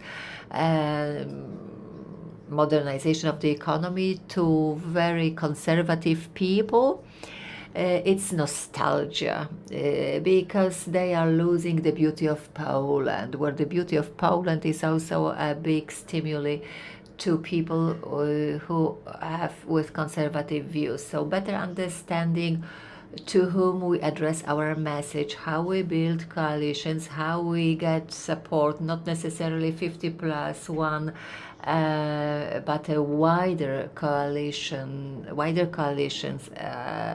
and we can put in place deeper transformation if we understand the values in our societies and how can we combine our political party with NGOs, churches,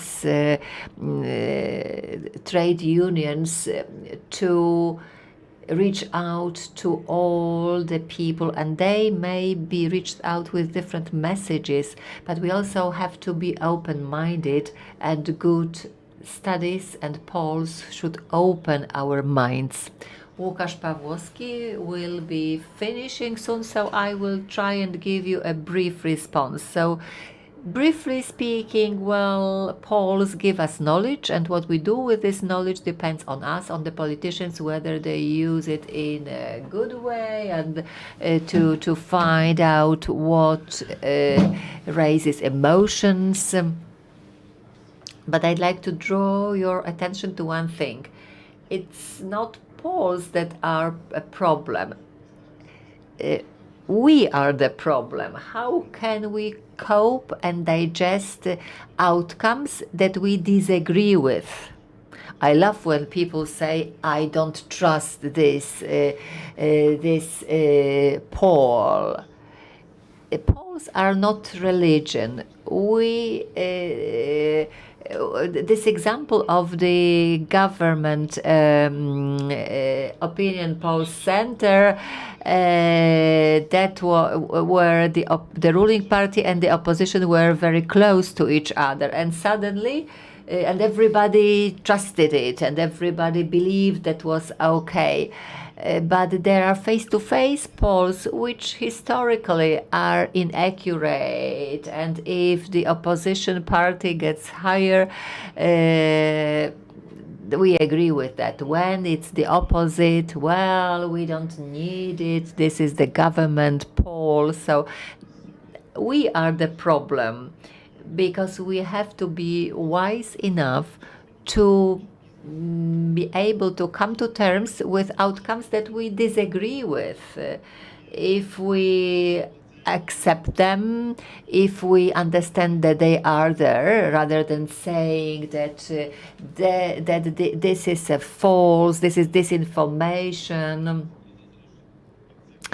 and because if we come to terms with that and we start analyzing this data, we start drawing conclusions. And my impression is that for these 8 years, we are still at the first stage. We haven't come to terms with the reality. We see the result of the elections, but we push it away.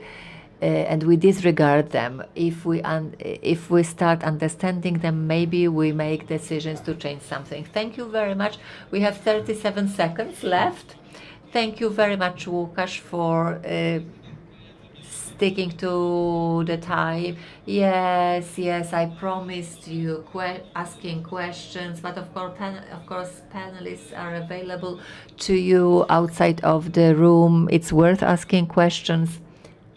I'm an optimist, and I hope that this non-liberal, anti-democratic waves will disappear. I hope that we will not escape from freedom, as Erich Fromm put it, that liberal democracy also through polls and the joint effort of different communities will produce better societies in which we will live. Thank you very much, and I'm asking you for the round of applause. Jestem z zawodu lekarzem, zajmowała się diagnostyką chorób nowotworowych. W Białorusi zajmowałam się mikrobiologią i molekularną biologią. Byłem nauczycielem szkoły podstawowej. Naszym celem jest budowanie umiejętności, które są ważne na polskim rynku pracy. Szybko nabierają takiej pewności siebie, bardzo szybko się uczą. Wszystko możliwe, kiedy starasz się.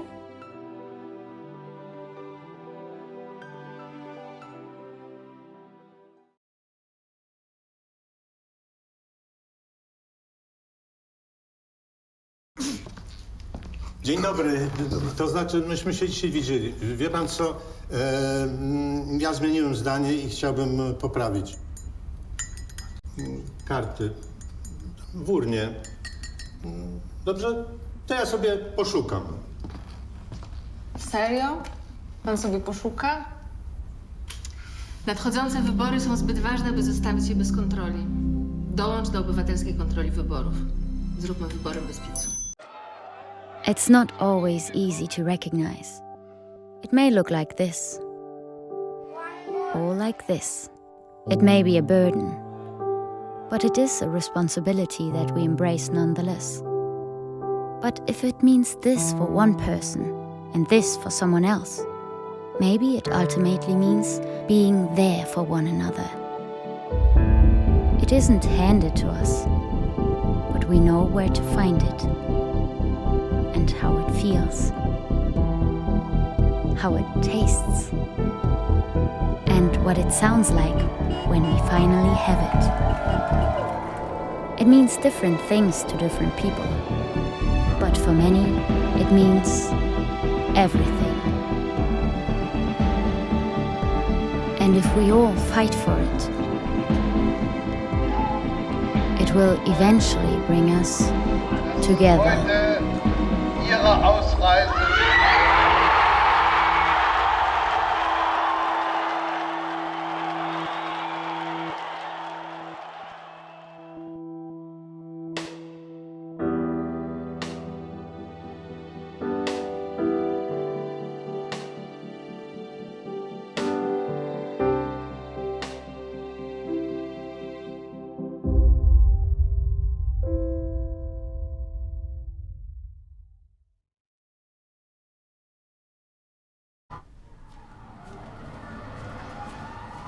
Każdy wybór ma swoje konsekwencje. Dziś na kazaniu o takich jak ty mówili, że to morderczynie. A wiesz, że ta, która ci pomogła, trafi za kraty? Trzeba mieć sumienie. Jak mogłaś to zrobić własnej matce? Aborcja to najgorsza zbrodnia. Gdybym ja podjęła taką decyzję, nie byłoby cię tutaj. Organy państwa nie będą przyglądać się temu obojętnie.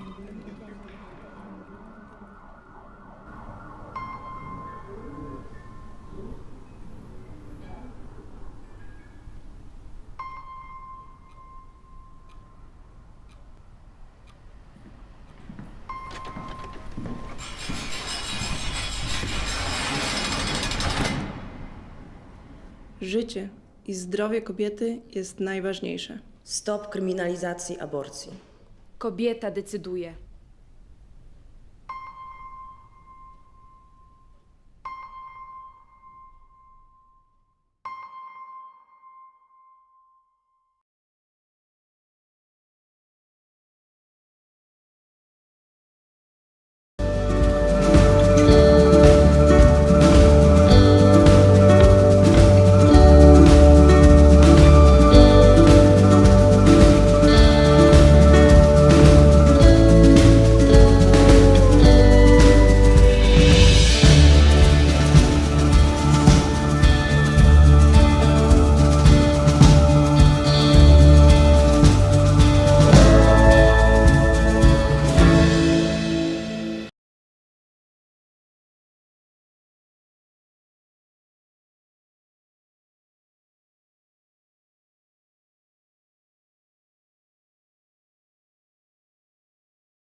Wszystko zaczęło się od króla Jagiełły.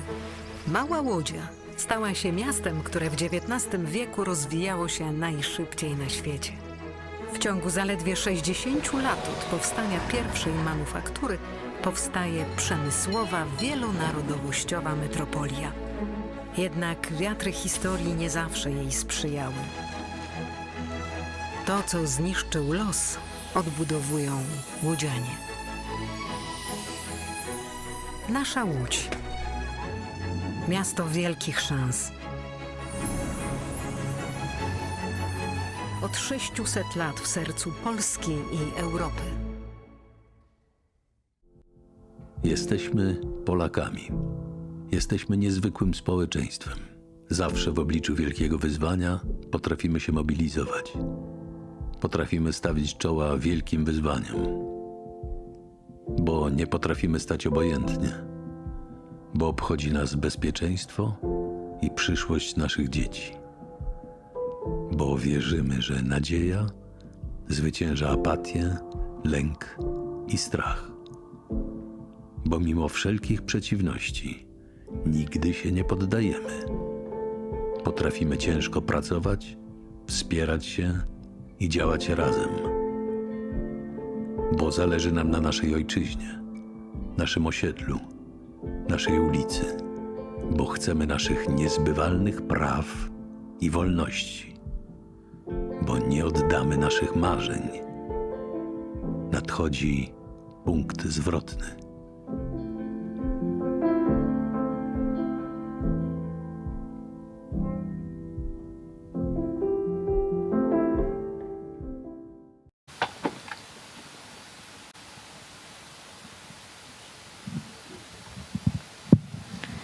Ladies and gentlemen, welcome to our very last discussion of this very intense but beautiful day. I hope that you are still awake and capable and able to keep attention. My name is Barbara Krempaska, and I am the project manager of the German Liberal Foundation, Friedrich Naumann Foundation for Freedom. We are based in Prague and cover project in Central Europe and Baltic states. And today we will address really serious issues. The topic of our discussion is lessons of the past and present, impacts of the Russian war in Ukraine on Central and Eastern Europe. And today it is the day 570 of the aggressive war in Ukraine. The Russian war in Ukraine has emerged as a critical turning point, as the whole topic of this event. Critical turning point for Europe, with far-reaching implications for our regional stability, for the international relations, and the very foundations of our European security. This conflict, which began attention in 2014 already with Russian annexation of Crimea, has fundamentally altered our geopolitical landscape of this continent. It has challenged the post-Cold War order in Europe and also in the world, obviously, strengthened international alliances and exposes deep divisions among the European nations and also among our Central European nations. So the consequences of this conflict extend far beyond Ukraine and making it a pivotal moment for Europe and also a big opportunity for our Central European countries. And we will discuss this topic with very distinguished guests, which I would like to introduce now. I will start on my left with Jan Farfal, historian, columnist in Visegrad Inside, PhD candidate at Oxford University within the Oxford School of Global and Area Studies. Then Wojciech Przybylski, editor-in-chief of Visegrad Inside and president of the Respublika Foundation. political analyst heading Visegrad Insight Policy Foresight on European Affairs. On my right, Piotr Lukasiewicz, Polish soldier, political scientist, diplomat, reserve colonel of the Armed Forces of the Republic of Poland, Polish ambassador to Afghanistan from 2012 to 2014. Then Dr. Lars Andrea Richter, designated head of the Friedrich Naumann Foundation for Freedom Office for the Baltic States and Central Europe, based in Prague, and previously based in offices in Seoul and Buenos Aires. And I see that we have also our remote speaker from Ukraine. Welcome to Natalia Melnik, Ukrainian researcher and executive director of the Bendunkice Free Market Center, an independent Ukrainian think tank founded in Kyiv in 2015. So, I have prepared a warm-up question for you because we are now speaking about lessons learned. So please define in one short sentence, if possible, what should be, from your point of view, considered as the biggest lessons learned since the beginning of the Russian full-scale aggression in Ukraine. Please, Jan. Okay. Can you hear me? Yeah, right. So I think that one of the most important lessons would be that we were fundamentally wrong about our presumptions about the global order and the developments about it. So that would be one sentence, but I can explain it in 2 or 3 more. So shortly before February last year, we thought that the major military conflict on our continent would be impossible. We were wrong about it. We thought that Russian army is powerful and Ukraine will not last for more than 3 days. We were wrong about it. And after withdrawal from Afghanistan, we thought that Americans would not play such a decisive role in global matters. We were wrong about it. And we are just at the beginning of the attempts of the reconfiguration of the global world order, and we are not quite sure what's going on, and we need to rethink our conceptions about it. Thank you. So, contrary to Jan, I will try to draw more future-oriented lesson. The war in Ukraine, the crisis in Ukraine, conflict in Ukraine, has proven that alliances work. West is united. NATO works, despite all the problems that Jan mentioned in the past. So this is the lesson, that West is back. It's because 2 factors. It's because the very strong moral clarity of this war.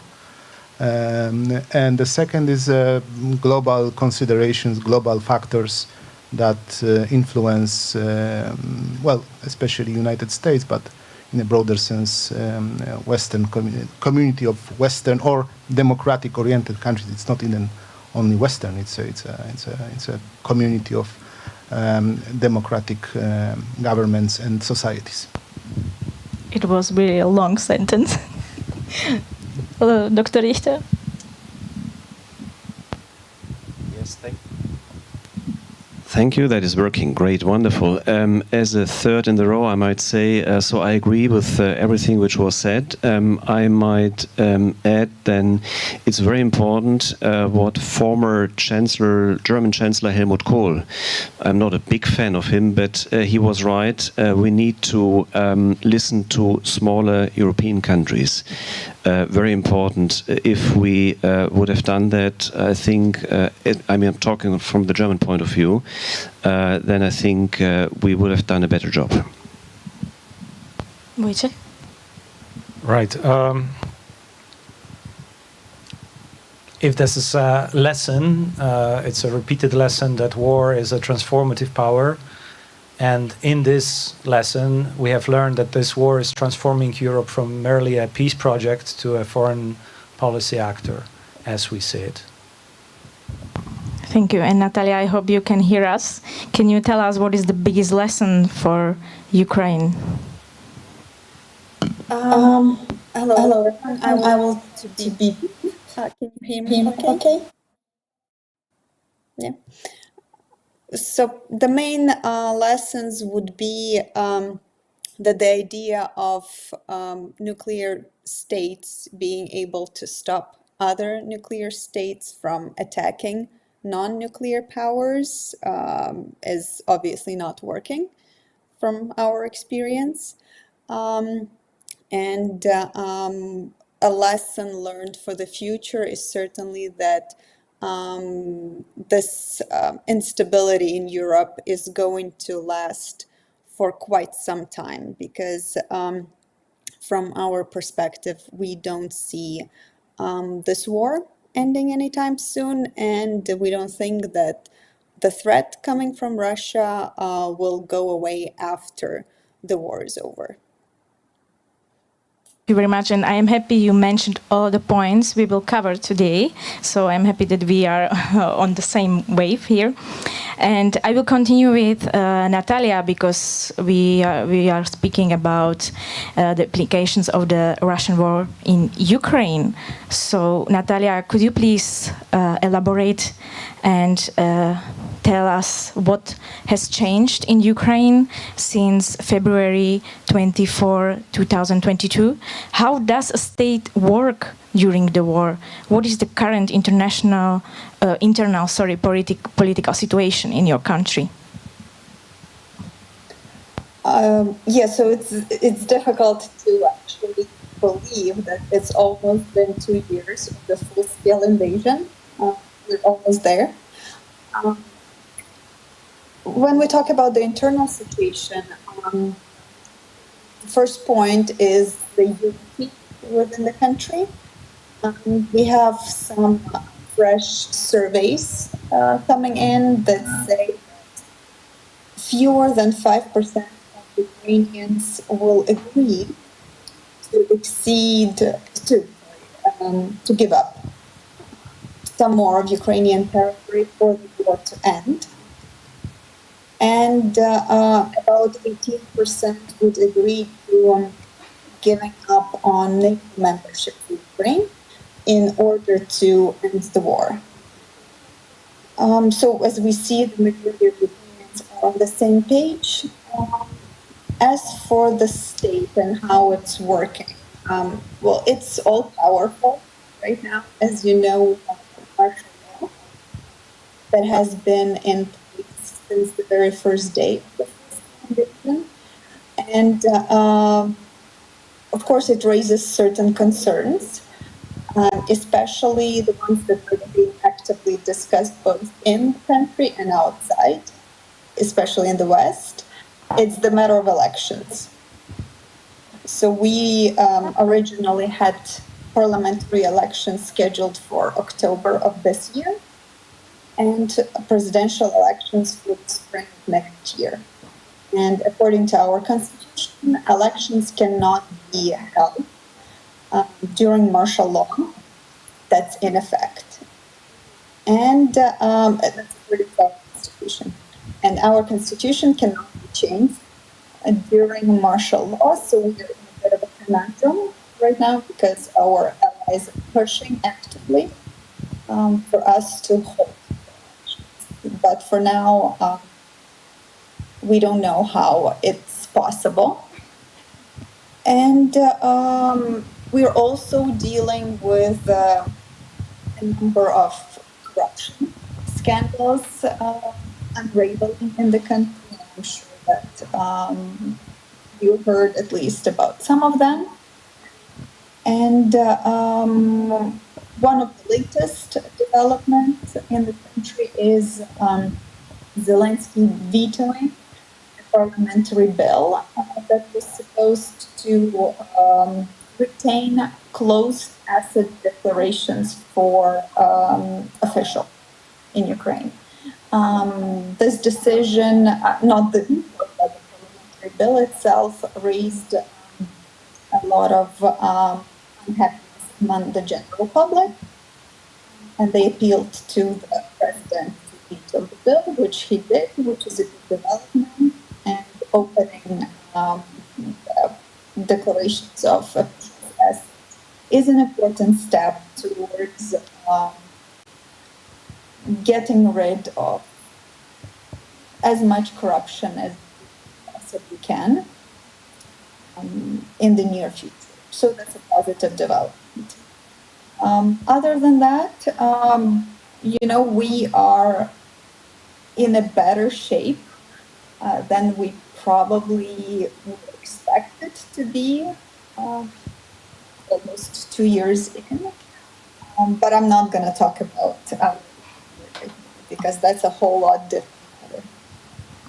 Thank you very much. I am really happy to hear some positives also, that you are dealing as good as you can. And we all know, and it was repeated all the time, that the fate of Ukraine lies not only in the hands of the brave Ukrainians, but also in our hands. And the victory of Ukraine lies also and is bounded to the aid of the Western countries, the financial and military aid.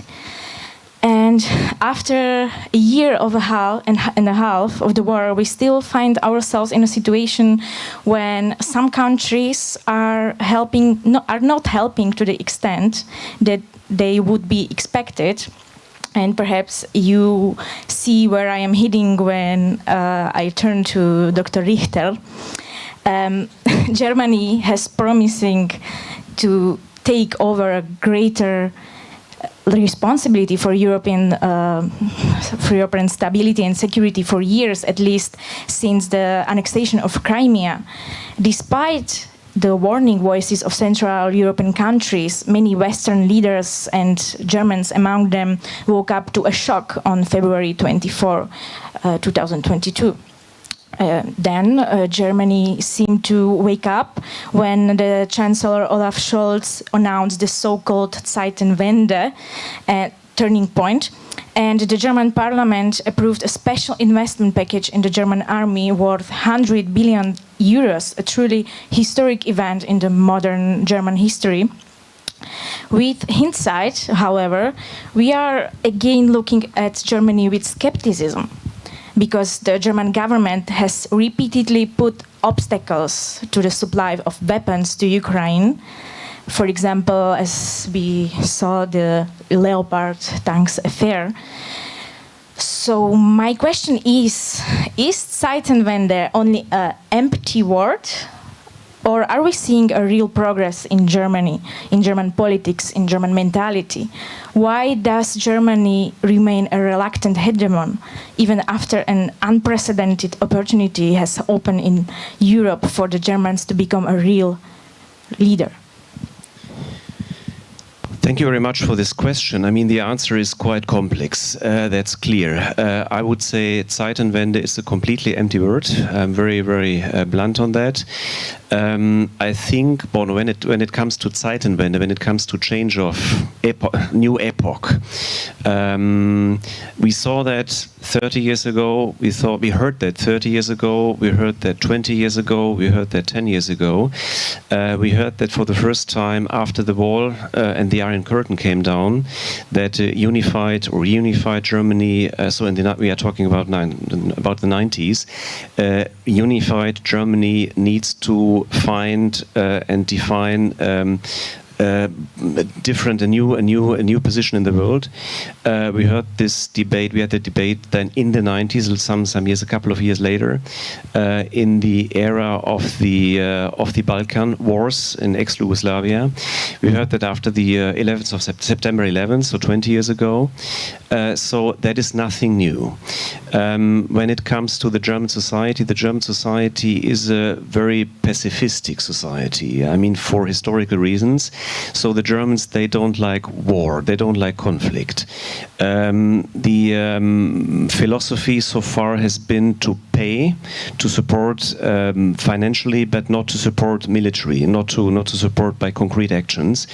And again, I mean, the debate. So the question or the question about the Zeitenwende is 20 since 30 years. So it's nothing new.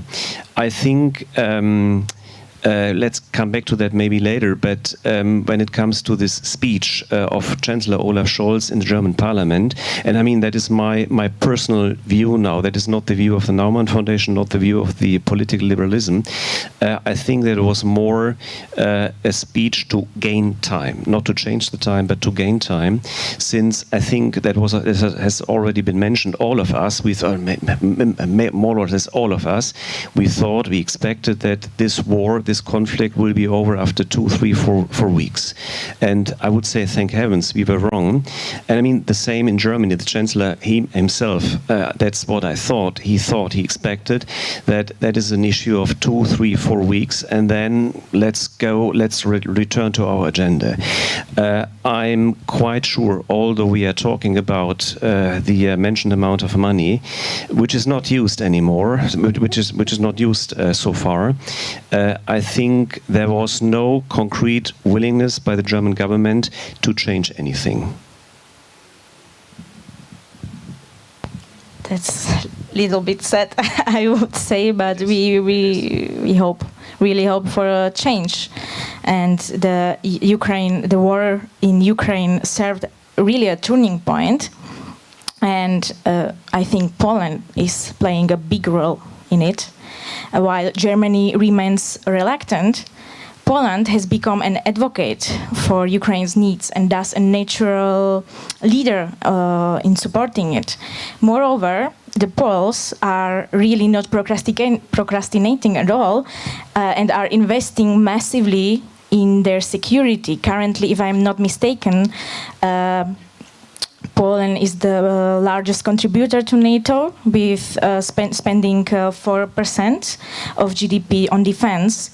So I would like to ask Piotr, are we witnessing the rise of new superpower in Europe? What preconditions does Poland have for this? And what about the other Central European countries? Has our role in Europe changed?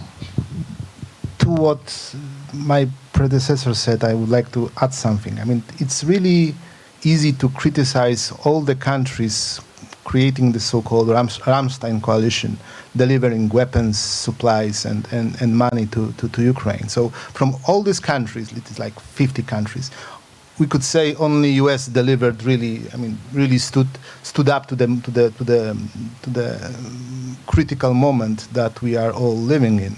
And we can point out France, Poland, Germany, and others for many deficiencies in this support. I mean, Poland, of course, famously delivered these 300 tanks.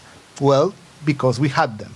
Not many of them were in a proper shape and in a proper technical shape. So, of course, we are boasting. We are saying that we are in front of this tank coalition.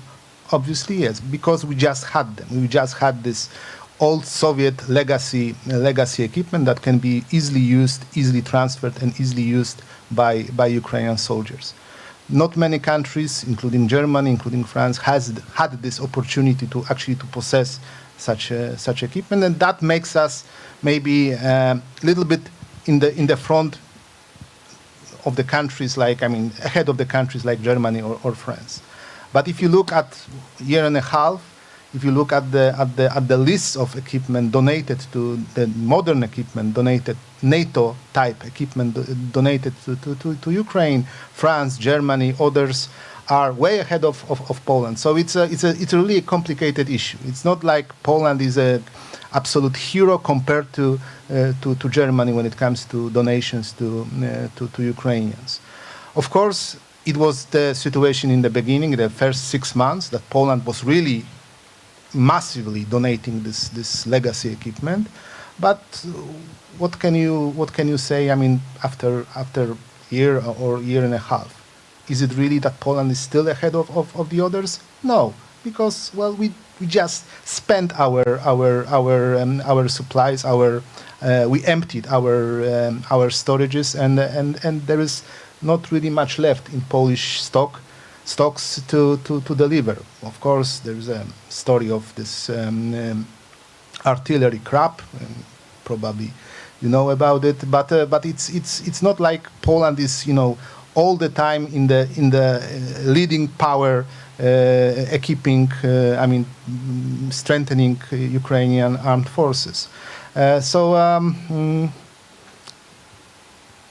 this first kind of a response to my sorry to interrupt, just to add, do you think it is at least a moral leadership?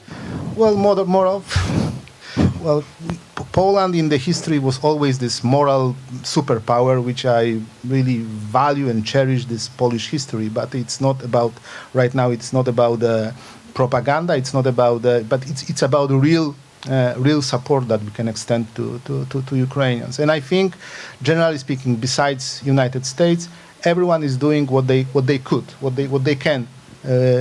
Supplying what they can to Ukrainians, and it's not enough. Obviously, if it was enough, Ukrainians would be right now in Tokmak, in Melitopol, rather than grinding somewhere around Robotyne.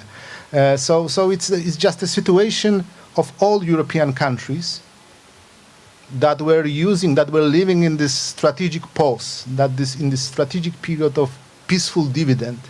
In the last 30, 40 years,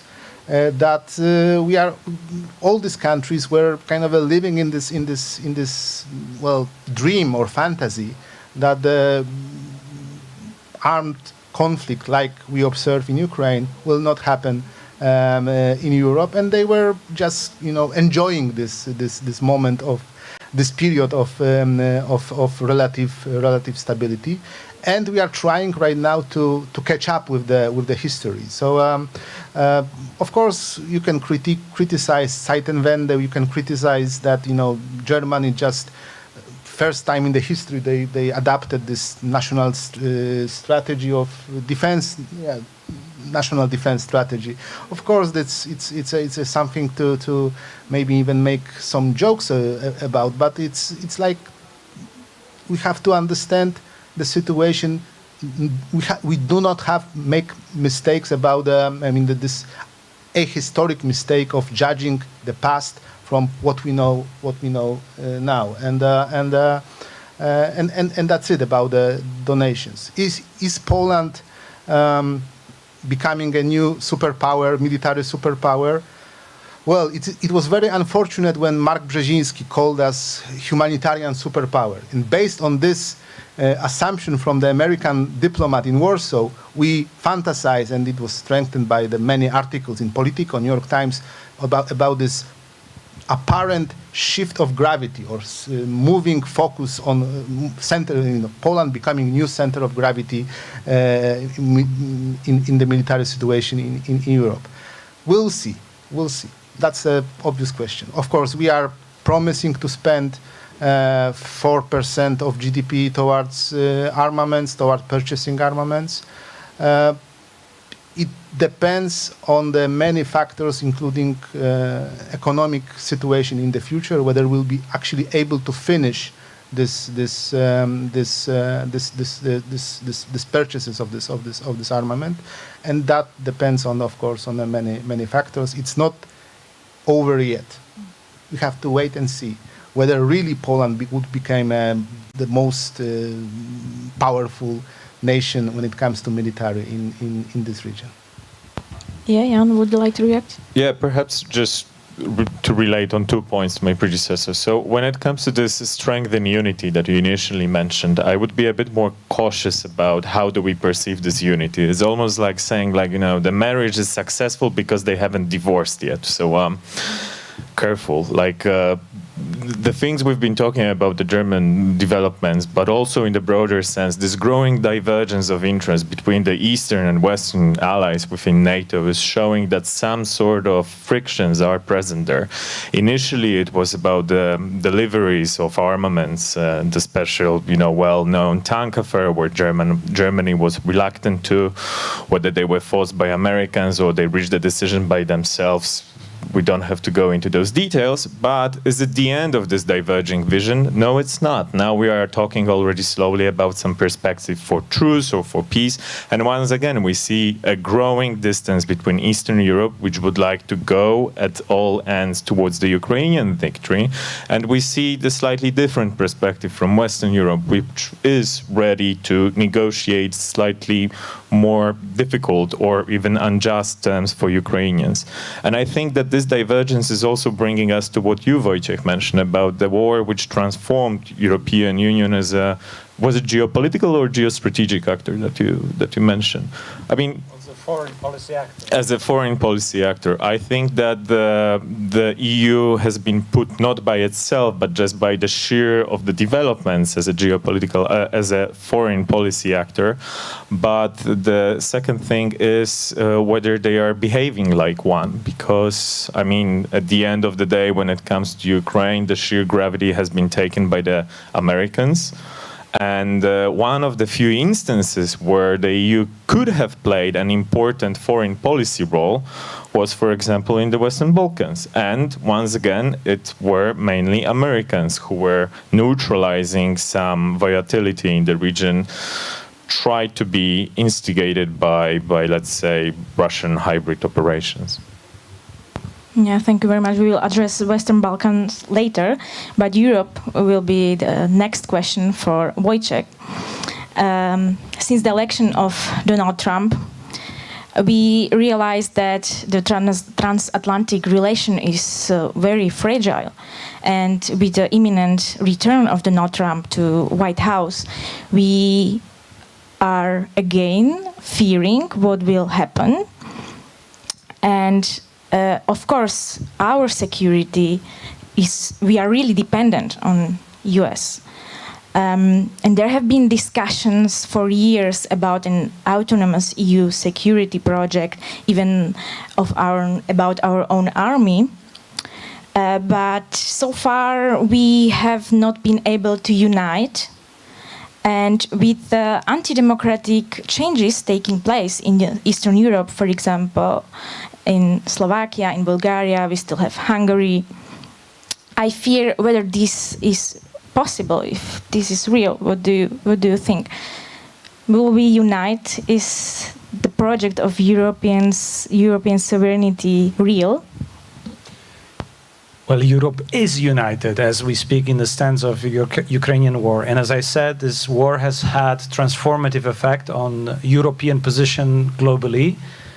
It's not isolated from US. It's precisely because of skilled diplomacy and the coordination both sides, on both ends, in how to deal with global politics in the current situation, not just with the support in respect to Ukraine, that Europe stood united, still is united, and I will argue it will be united for, first of all, its own preservation and survival, because the foundation is still the peace project, and you cannot maintain peace in Europe without Ukraine winning this war. So you need Ukraine victory in order to preserve peace in Europe. And this is the fundamental logic that drives all political decisions across the continent. The peace ultimately in Europe depends on Ukrainian victory. So this is number one, and this is a common consensus, even though some politicians want to twist this argument, even if they want to say something different, let's not support Ukraine. Ultimately, it's a general consensus that Ukrainian victory is peace in Europe. This is how we attain peace. Secondly, this coordination, transatlantic coordination, goes both ways. Without Biden's administration support and skillful diplomacy to unite Europeans, we would not respond the way we have, including the intelligence sharing that was unprecedented in the history, at least of the, of what we know about intelligence sharing, in how it was done demonstratively in order also to build diplomacy. But let's not forget that the outlook and the intel and the direction for united West has been maintained in Europe before Biden. And had it been not for the EU to maintain the ideal of a united West, we would lose this war and we would lose peace in Europe with Donald Trump. And because Europe has been developing global gateway ideas, whatever other ideas for how to maintain the united West, Biden has been picking up. If you look at April's speech by Jake Sullivan in the Brookings, he was basically picking up the ideas that were developed in Europe. So this is a two-way street in which Europe is not a military superpower, but is developing and maintaining the very ideal that maintain and hold transatlantic peace and the West together on the same ticket on which we have Japan and other countries across the globe joining and reuniting and becoming stronger together in face what is not just Russia, but is a threat to this kind of global order posed by the countries that believe they will win on the disruption, on disrupting this order. So in coming to this question, because you're relating to Viktor Hungary's speeches, annual speeches, in which he repeats this, you know, he basically praises the future based on some global revolution, global reshuffle of power, global whatever turmoil, on which he hopes finally, after hundreds of years of trying, Hungary would get a premium because it was usually betting on the losing side. Well, I don't think he's betting on a winning side here either. And I wish he was, but definitely, you know, I cannot see it any way. And you can see that each time he's leaning in. Each time Hungary is pressed, it is leaning in. And within the European context and maintaining European peace, I think in Hungary, where in anything, you know, because I agree with what Piotr said about also German leadership altogether in the sense of a weight of what Germany can deliver, I think what Germany hasn't been taking seriously is its impact on such smaller countries that are fundamentally dependent on Germany. And Germany wasn't taking a clear leadership where it could have exactly in Hungary, and exactly, hopefully it doesn't have to show much more of a resolve in Slovakia, and Slovakia will maintain the course for the West. But this is exactly where you can deal with stuff as a European power that Germany is. Because it was too much of a free rider in Hungary and too much of a free rider in a sense of doing business with everyone who is our enemy. And I mean us, not they. EU is us. In the case of Hungary, and making this free rider, basically he's a late yuppie. This guy, and it's just gone. This world is again gone, and again, unfortunately, Mr. Orban and his version of Hungary is behind the curve.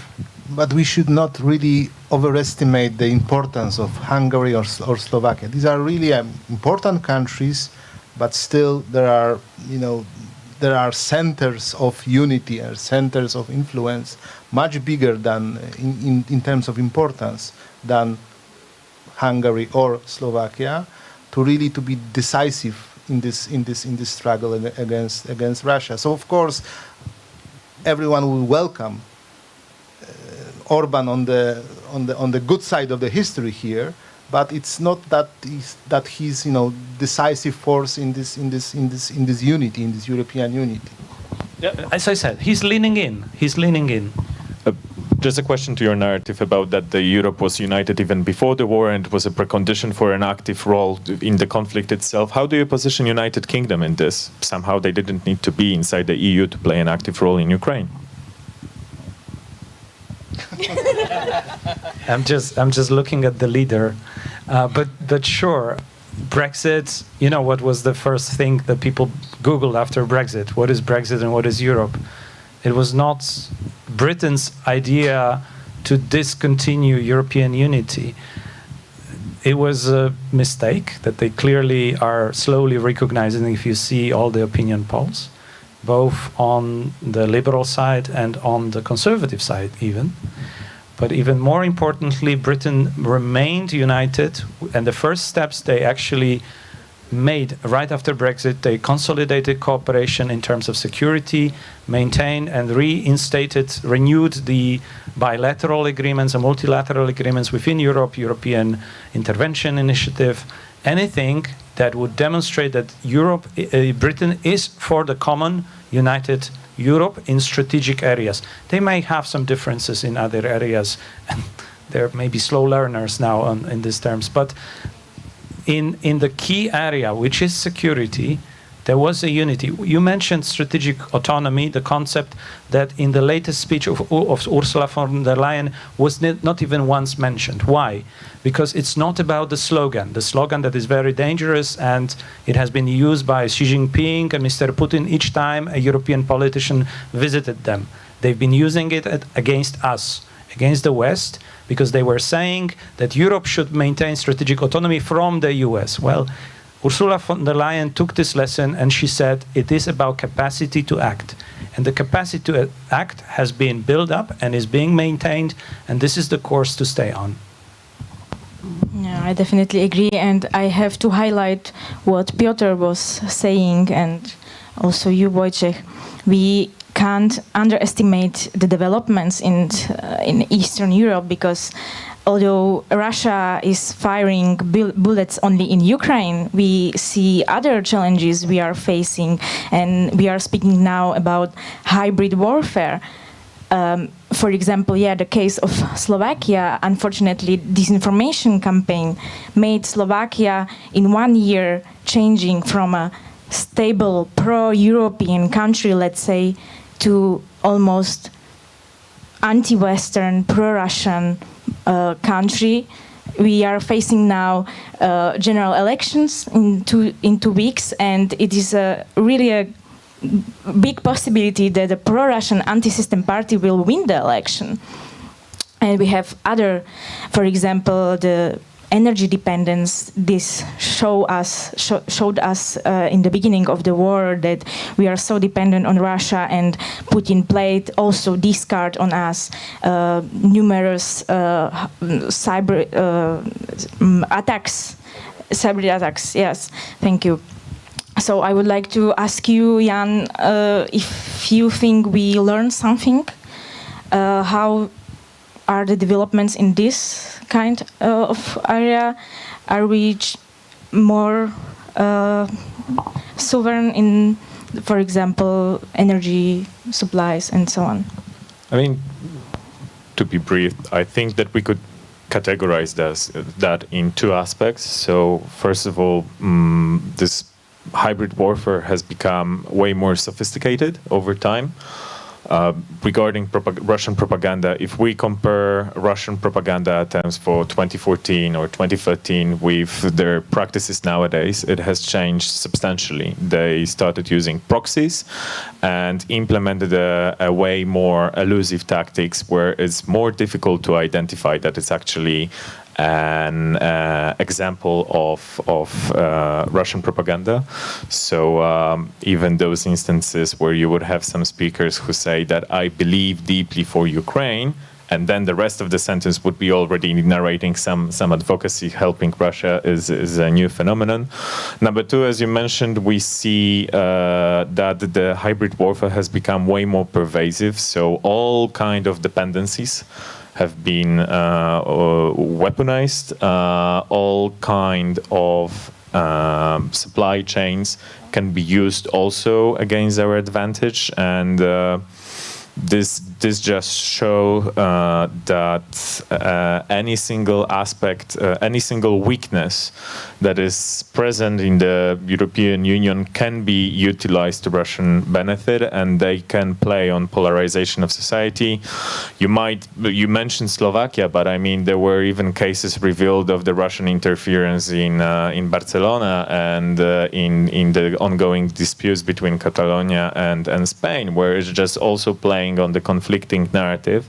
But just to finish this note, if it was Russian propaganda alone, Russian hybrid interference alone, we wouldn't be observing what's going on in Slovakia or in the other countries. So yes, it contributes to the process, but it's not one-way process. It's about the internal weaknesses, and those internal weaknesses have some, foundations in internal politics as well. So we should be also aware of this. Of course, I totally agree. And now we are coming back to the Balkans, and we don't have to forget about Georgia and Moldova. These are countries where the Russian influence is prevailing. And the Western offered a solution, a membership in the EU, maybe also NATO for some of the countries. And after the full-scale invasion of Russia in Ukraine, also NATO and EU membership was promised to Ukraine. So I would like to hear your opinions on this issue. I would just maintain what I said about Europe as a foreign policy actor. Its sole influence that we can measure in terms of changing borders, which is known as geopolitics, is in this peaceful way of enlargement. And it is far from job done or even well done, but the measure of Europe's influence on peace and on the world affairs will be measured by the success of the upcoming enlargement. We have heard promises now on the political level, on the administrative level, the European Commission, and we should see it through exactly this big lens and test. None of the enlargement before had the European Union prepared for them. None of them. All of them were accidental in a way, and it had unintended consequences. There is now talk about EU preparing for the enlargement. I don't know if EU can really prepare for absorbing, for instance, the biggest country territorially, of all the existing member states on any European country, which is Ukraine. But definitely by having enlargement agenda, both for Western Balkans, Moldova, and Ukraine specifically, Europe can show that it's still relevant in the sense of making a difference, disrupting in a positive sense the world affairs. Without it, which is also an option, unfortunately, we may also see that Europe will go back into irrelevance, essentially, on the global stage. But you really cannot imagine enlargement of European Union without Ukraine. So you cannot. You cannot imagine that.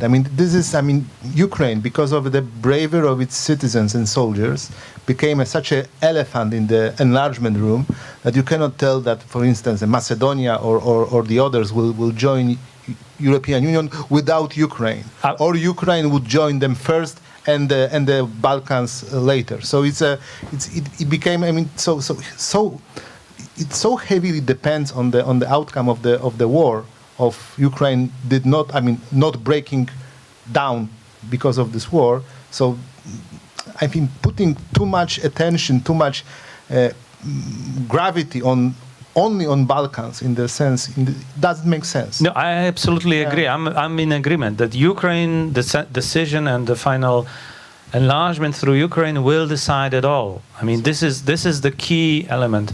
At the same time, just to put a grain of salt in there, once you cannot imagine Ukraine not joining EU, can you really imagine it? Well, that's another thing. Yeah, exactly. Ukraine poses so much problems when it comes to internal reforms, changing, transforming Ukraine into something somehow ready for joining European Union, that it poses all kinds of problems for itself. And again, the Western Balkans' fate depends on this process of transformation, of internal transformation of Ukraine. I can only just once again say yes. I agree with Piotr, and that this is an exercise. This is an exercise in true leadership, in political leadership, because it will take a leap of faith to make a step which is about Ukraine. You cannot really plan it. Whatever is coming. This is really a war enlargement, not a peaceful enlargement as we saw in the last 20 years. Maybe just a quick note on this, not to make it too much elaborate, but often while talking about enlargement, either with regard to Western Balkans or to Ukraine, we keep hearing that those countries are ill-prepared, that they have these facade reforms, and usually people say that, well, look at Romania or Bulgaria, this example of enlargement from 2007, and then how under promised it came. Well, we are now receiving, hearing news from Western Balkans about, the Russian presence in Bosnia or in Serbia. Imagine how more difficult it would be and how unstable the entire region would have been if Bulgaria and Romania were kept outside of the Union, also on this argument that they didn't deliver the much needed reforms. So I would just, fully agree with the two of you that this enlargement is a geostrategic enlargement and it is motivated by our interest. And to even complicate it even more, there will be no European Union enlargement of Ukraine, with Ukraine, if Ukraine will not first join NATO. Because NATO is actually the guarantees of Article 5 would guarantee that that Ukraine is safe and secure, and the Union will adapt Ukraine as a safe and secure country. So it's really a complicated issue, right, with this war. And joining NATO, enlargement of NATO is much simpler than enlargement of European Union. But because, as Henry Kissinger said, Ukrainian army is already a NATO army. Natalia, what is the mood in Ukraine? How to prepare for an EU membership in the middle of a war? Well, several points that I wanted to make during this discussion is that Ukraine started preparing itself to join the EU way before the war started. Essentially, our preparations started back in 2013 and 14 with the Revolution of Dignity. So we've been slowly making certain changes in order to become a member of the EU. So it's not a new thing. It didn't just start right now. Joining the EU is a goal. I would argue that joining NATO is a lot more important for Ukraine for obvious security reasons. Because our main goal in joining NATO was always this extra layer of protection against Russia. And it would also basically signify a transition of Ukraine from being this buffer state between NATO and Russia, which were, if we're being honest, that's what Ukraine was for a really long time, but not anymore. So that's the mood we want to join. And to add to the previous discussion, I would argue that, like it was said, the EU was not really ready for any of the enlargements. None of the countries were 100% ready to join the EU. So it's a bit ironic to be hearing that it will take Ukraine many years to become ready, because there hasn't been a precedent of some basically complying with all of their demands before joining the EU, and then after joining the EU, never hitting, let's say, a speed bump on the way, because we see certain negative changes in many countries, including, for instance, so I think it's mostly dependent on the EU's will to open up these doors for Ukraine. That's one thing. But I think the EU itself needs to do a lot of homework, because we're already seeing that this wonderful step that Poland took to help Ukraine by opening up the border, it raised some issues within the EU, especially when we're talking about the EU handling our agricultural exports that are mostly going through that border right now. We see a lot of tension, see a lot of unresolved matters related to it. So I think this will be one of the priorities in the future. Because Ukraine is definitely very different.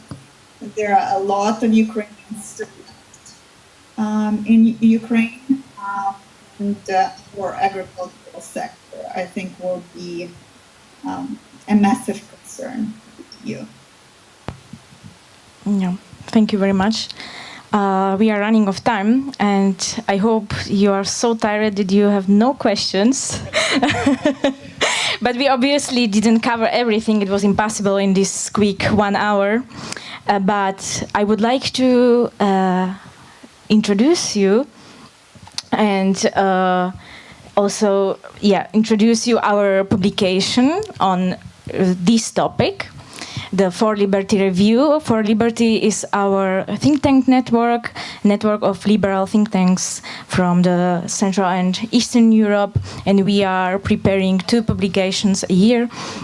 And this new issue you can find also here in the room, or you can download it from our website for free, forliberty.eu. And I thank you for your attentions. I had the feeling that I have so great panelists and high-level experts that they would manage it also without a moderator. But I hope you enjoy the discussion and enjoy the rest of the event. Thank you and good night.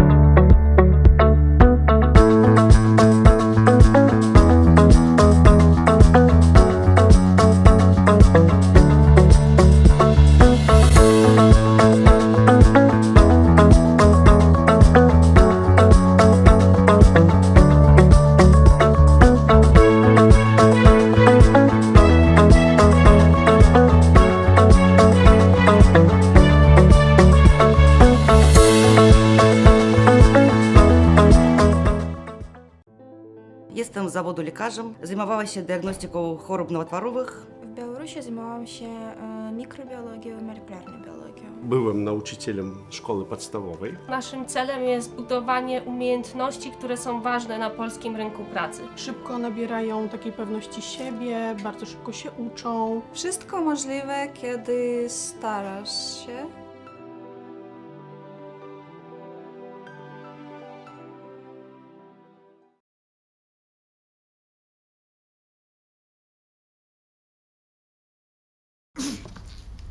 Dzień dobry. To znaczy, myśmy się dzisiaj widzieli. Wie pan co?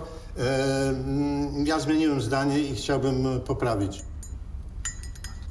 Karty. W urnie. Dobrze?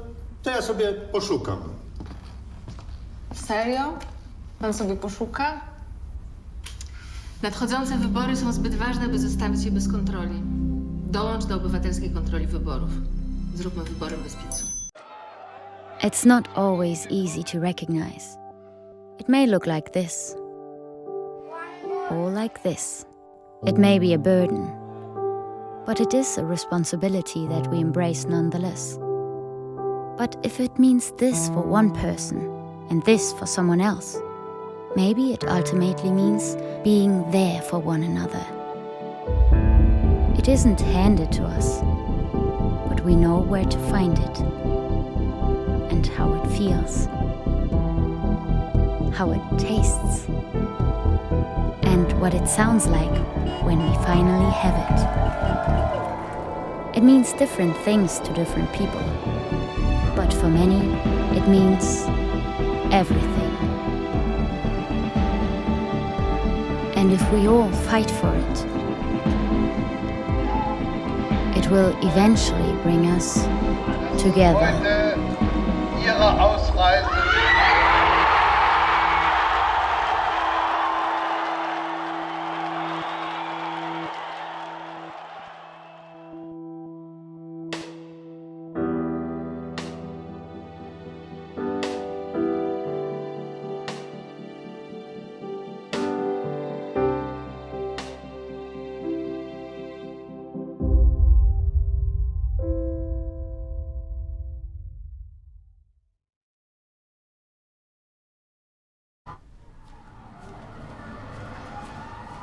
Każdy wybór ma swoje konsekwencje. Dziś na kazaniu o takich jak ty mówili, że to morderczynie. A wiesz, że ta, która ci pomogła, trafi za kraty? Trzeba mieć sumienie. Jak mogłaś to zrobić własnej matce? Aborcja to najgorsza zbrodnia. Gdybym ja podjęła taką decyzję, nie byłoby cię tutaj. Organy państwa nie będą przyglądać się temu obojętnie.